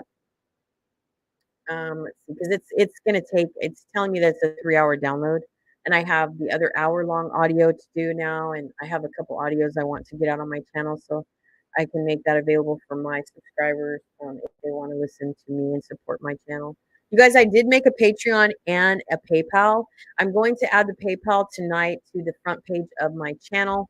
Patreon, I don't know much about. I don't even know what it is, but I made an account. So all I can say, if you guys really want to help me out and help me grow, just share the link. Maybe talk about my live stream on Twitter or on IG. I'm kind of a little nervous about.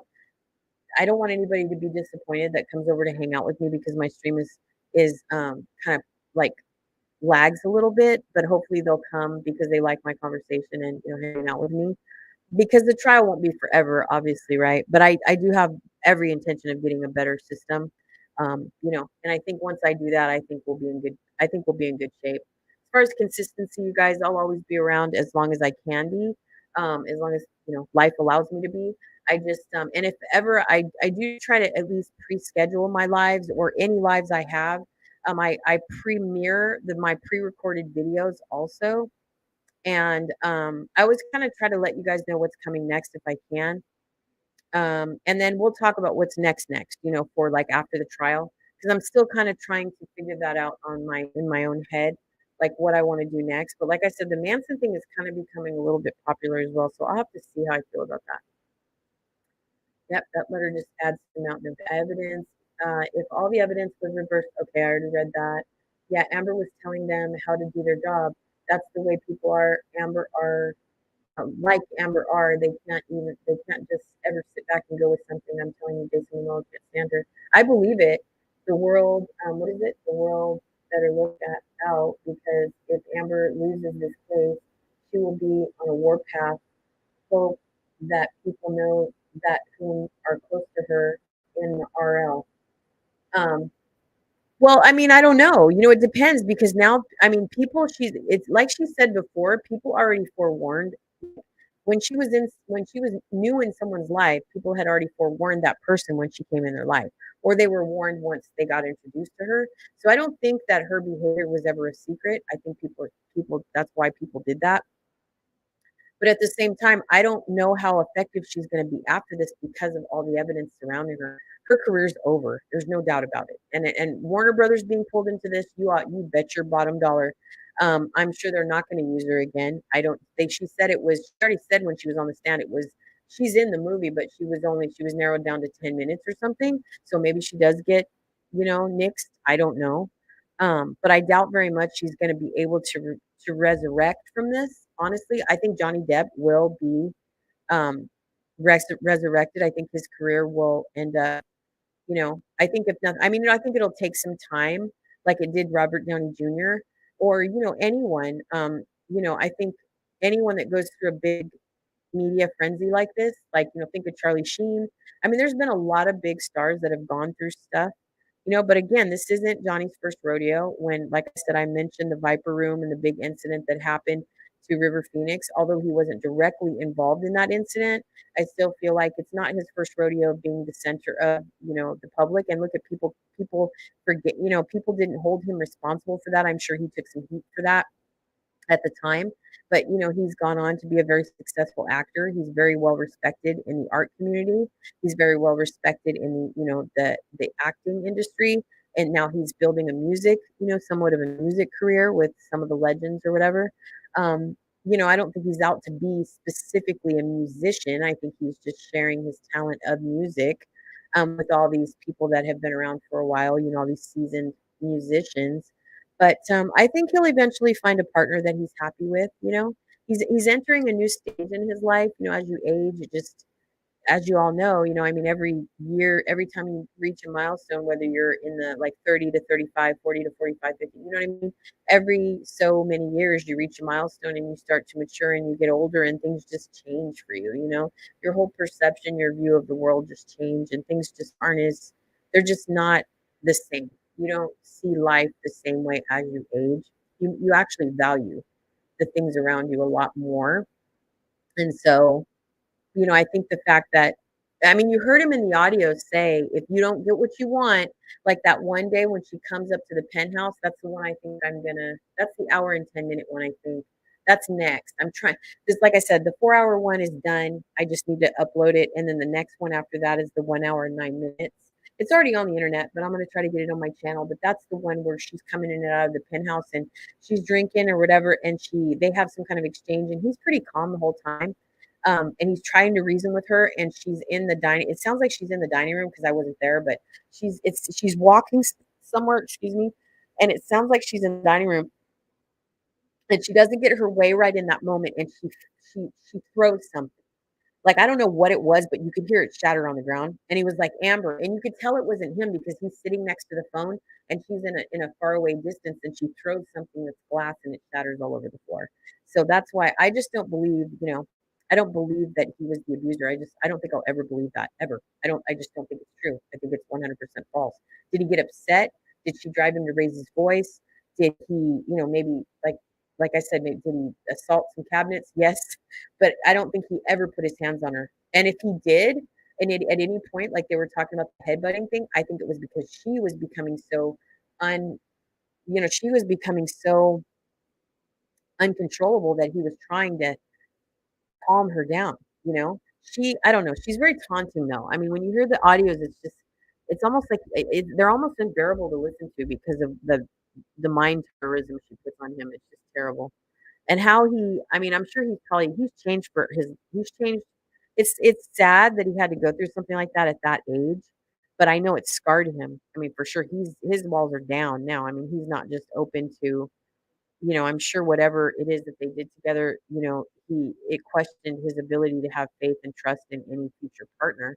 I know that he'll always, be suspect to. I mean, and that just compounded to what he already was struggling with in his life, I'm sure.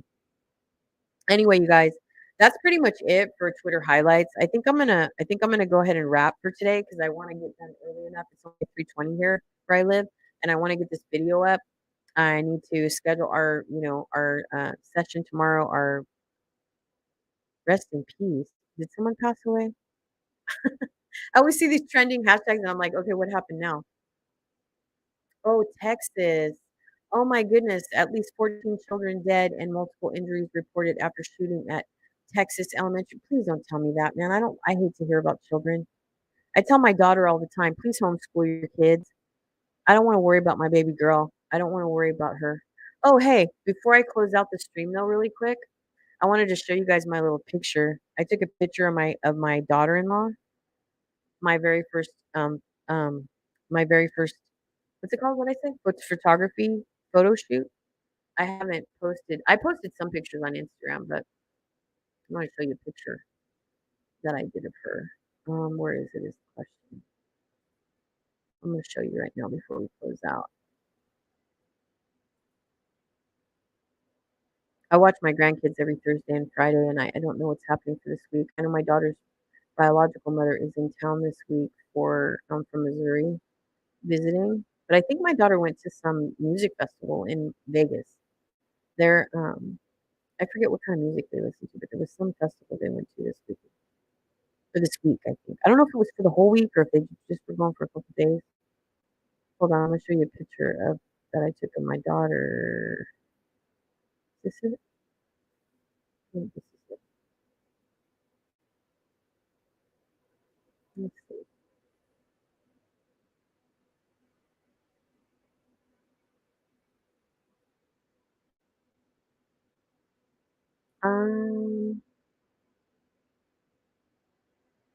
That's not it. Wait, where did I put it? Give me 1 second, and I'll show you guys.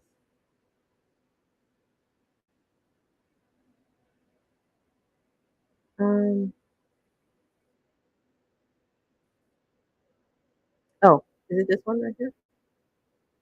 No, wait. No. Wait, is that it? Hold on 1 second. This is what happens when I have to move everything from my desktop to my external hard drive, and I don't know where I put anything.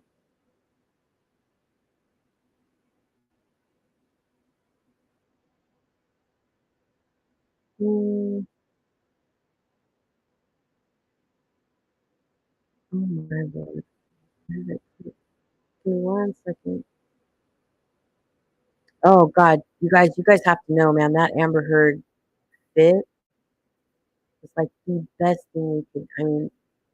I mean, I hate to say that, man. It just does. I don't understand. I mean, you have to have a lot of hate in your heart to ruin someone. That's just terrible. As much as he already said on the phone, he said call the dogs off. There's one of the phone calls I was listening to yesterday. It's really short. The thing about you guys want to talk about the DEPP website. I'm not in the chat. You guys give me a second. I'm looking for this picture for you. But you guys want to talk about the DEPP website? There, I've noticed all of the audios that are available there are are they're short. Like there is 2 2-hour videos. So I think that somebody put those 2 audios together, and that's what made the 4 hour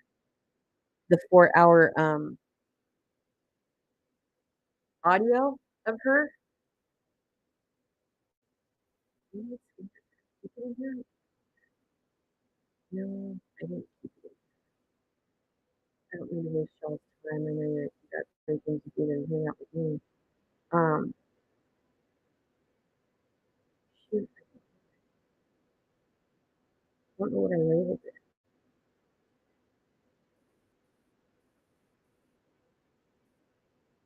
Any dummies? Maybe. I only need one picture to show you. Is it in here?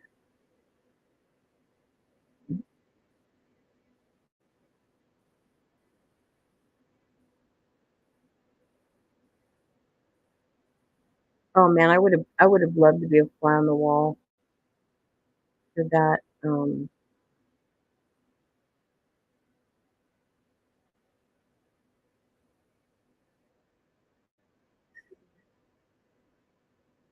Everything in here outside.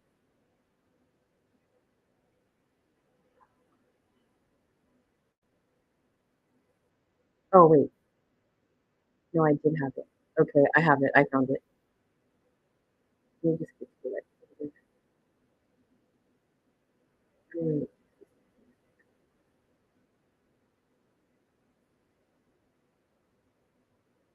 Um,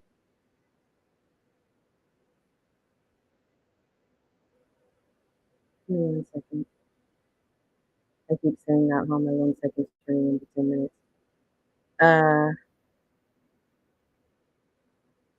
Seriously?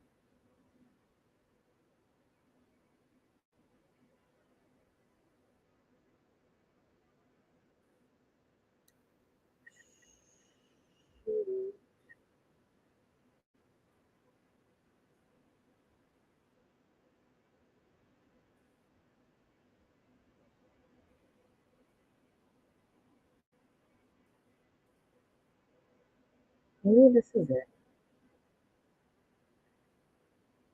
Let me do something else. Hold on 1 second. I'll be right back.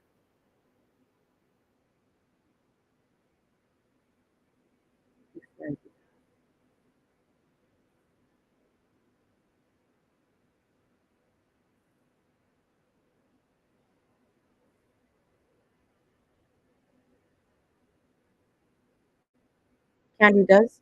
Candy does. I'm gonna stay out. You guys, I'll have to show you tomorrow or something. I don't want to keep you. I feel bad.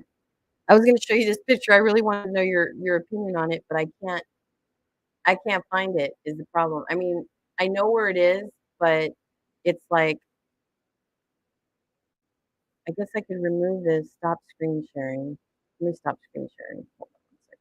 If you guys can bear with me just a second, I'm gonna pull this picture. I have to pull it from an account, and since I need to be a lot more leery about sharing, I'm gonna pull this picture right now for you all so I can see it. It's not. I mean, I'm a beginner, so I'm a serious beginner when it comes to photography.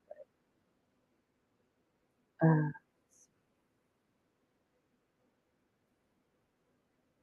um, man, it's been a long day, huh? Gosh. Oh, right there. Can I get in here? Am I logged in? Let's see.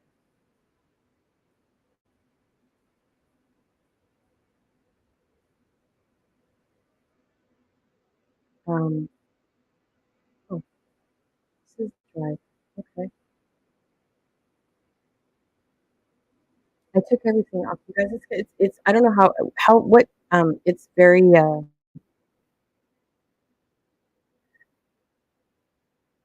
very hot here.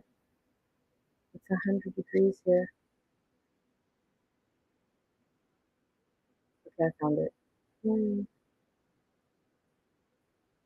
Finally. Took forever. You think I was some fancy photographer or not? Nope. I'm not a fancy anything.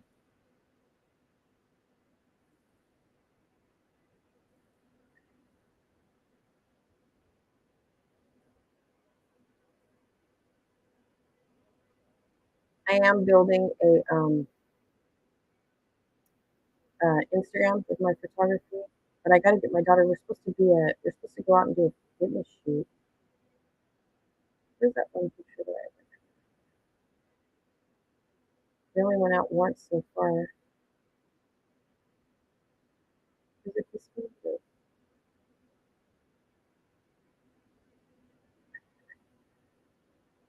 I think it's this one. Is it this one?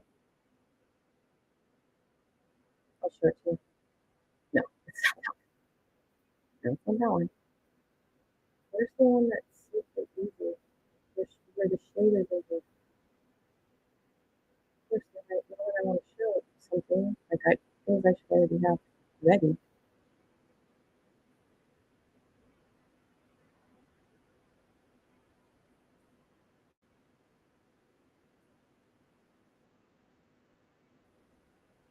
Where's the one picture?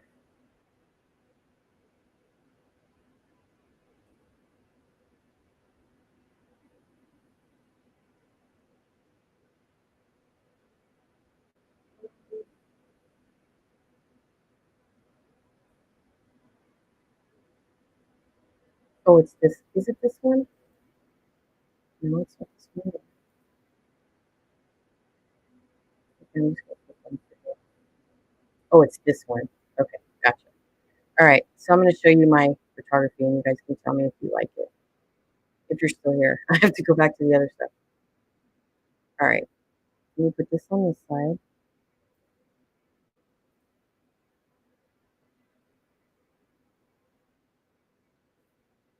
Okay, so there's still 5 of you in here. All right, so I'm going to show you my just it's not anything fancy, okay? It's not anything fancy. But this is a picture. This was my first one of my first pictures. So,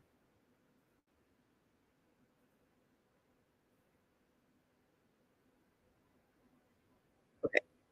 So I took this picture of my daughter, and I'm new to using a Canon, but I tried to use the shade. I don't know. I don't even know how to zoom it. Does this thing have a zoom? I don't know how to zoom it.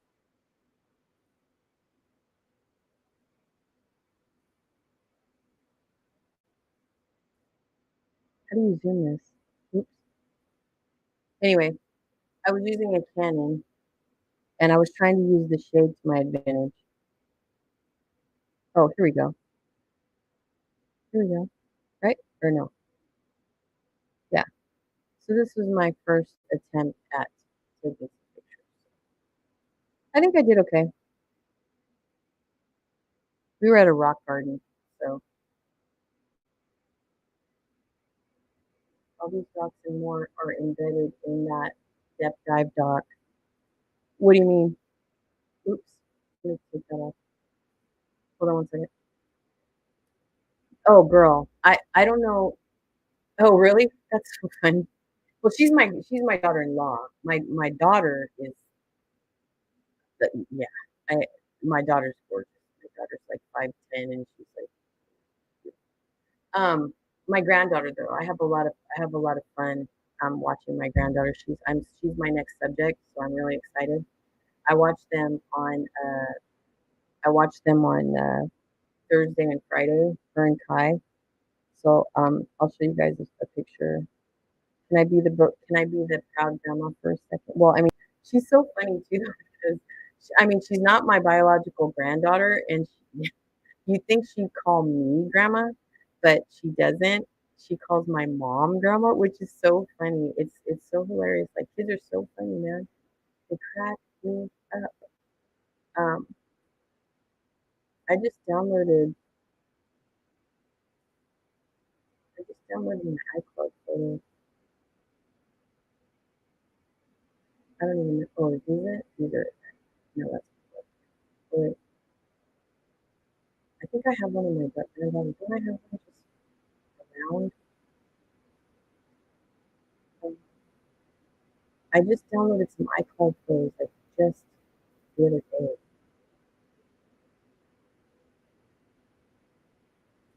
I'm just trying to pull one of my grandfather really quick stuff. I have permission, by the way, too. I never do anything without asking my daughter. Period. I do not take it upon myself to show anything without asking ever. Um, yeah, if you guys have checked that depth dive, oh man, I spent like I would say I spent 2 hours last night after I talked to Candy. Her and I are gonna get together sometime, maybe Thursday, and see. I'm gonna pull her into the live stream. We're gonna meet Saturday, and we're gonna see what exactly we want to go over. You guys, there's a lot there. I don't think it's really necessary for us to go into the entire thing. I mean, we can over time if you want to, but a lot of that stuff has already been introduced to court. So it's like, do we really need to relive that again? So basically, what I was doing is there's a lot of footage on there. There's a lot of footage on that website showing like all the garage footage that was um, admitted. But like I said, that's not that that website actually is not a secret. I called an attorney actually yesterday because I was really nervous about showing anything. Um, I know, so terrible.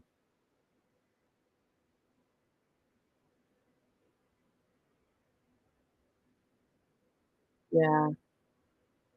I hate when people target schools, man. It's just not, it's just so heartbreaking. Man, I'm so glad my kids are grown. My son, though, I mean, I'm worried though about my kids having kids, because life is so different than when they grew up, so freaking different. It's scary. I want to tell my kid, I'm going to tell my son too. You need to homeschool your babies. Don't be letting your babies, go to right. I don't know. I mean, maybe I'm being dramatic. I don't know, but still, scary, scary, scary. I thought I had a simple. Whenever I look for something because I haven't done anything for myself in a long time, I'm looking for a picture of my granddaughter. I'm like, where is me? I can't find her. Like, that's crazy. She's all over my Instagram. I need to be promoting my brother's channel. He has a movie channel. He hasn't worked on a video in a long time. I'll show my granddaughter tomorrow. I'll get some pictures ready and show you guys. Um, no, I did. I did. No, I'm serious. I did because I was like, the reason why I did that. Let me tell you why I did that. I'm very paranoid. I'm paranoid about, I've worked for internet companies and I know how easy it is. Even being on the, I don't really worry about YouTube too much. I don't really worry about it, because I've been on it for so long. Like even not being a successful YouTuber, I've been on YouTube for a very long time, and I've been on Facebook for a very long time, and I've been IG. I've been on there a long time, but I don't have as much um, education with IG.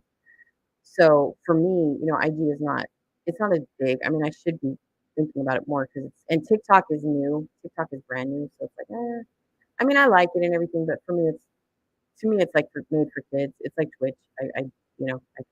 I'm just older, but, or, in my mindset anyway. Like I like Twitter because to me, even though there's a lot of drama on Twitter, I like it because it's mature, if that makes sense. You know what I mean? So for me, that's why I enjoy Twitter. But, now I forgot what it was. Oh, I called the attorney. I called the attorney because I did see all that stuff on that website. Um, because, well, I'm just sharing with you guys because I mean, I've been on YouTube for a long time. I had a family friendly channel, for a long, long time. This is the same spot I have the channel on, and a lot of people have seen my grandkids and know me as a shopping channel and stuff like that. So, but as far as like getting too personal, I don't have any intention on doing that here. I do have a car vlog channel, and if I will be sharing some of my photography journey as I go along. But as far as like getting personal here, I won't do that. But so I was just saying, hey, here's my, I'm starting out photography. How do you like that? But but yeah, I called an attorney because I was thinking about posting some of that stuff that I saw on the website, and I was like, I better check, because even though it's already on YouTube and it's in public record, I wanted to check, and so that's all I'm saying. As I always take precautions. I never do anything irresponsibly ever. So I wanted to make sure that whatever it is that I was doing, that I wasn't going to get reprimanded for it, and that I had all the legal advice and I had all the proper information in case I post something that YouTube comes after me for. So, but that's it, you guys. I think I'm going to wrap it up though. We've been on 10 hours and I'm tired and I have other stuff I have to do before the end of the night. So thank you guys so much for being here. I so appreciate it. You guys are just my homies now. I'm really appreciate it. And I'm so glad we're building this little community. I hope I can grow over time. Like I said, I'm working on other stuff to add to the channel, I'm working on being more active on IG, and I'm always live on Twitter. So this whole time we were on YouTube, I'm on Twitter at the same time. So, but that's it for the trial, you guys, today. So let's wrap it up. We'll be back tomorrow at 5:30 a.m. to get ready for whatever witnesses they present. I hope all of you guys have a wonderful night. I'm gonna, like I said, I have some stuff to do. So I hope all of you guys have enjoyed hanging out with me. Thank you so much for letting me kind of just shoot the shit and have a conversation with y'all. But that's gonna wrap it up, you guys. Have a great night. I wish you a nice, pleasant night. Get some rest, and I'll see you guys tomorrow. Take care, you guys. See you at 5:30 sharp. Take care. Good night, y'all.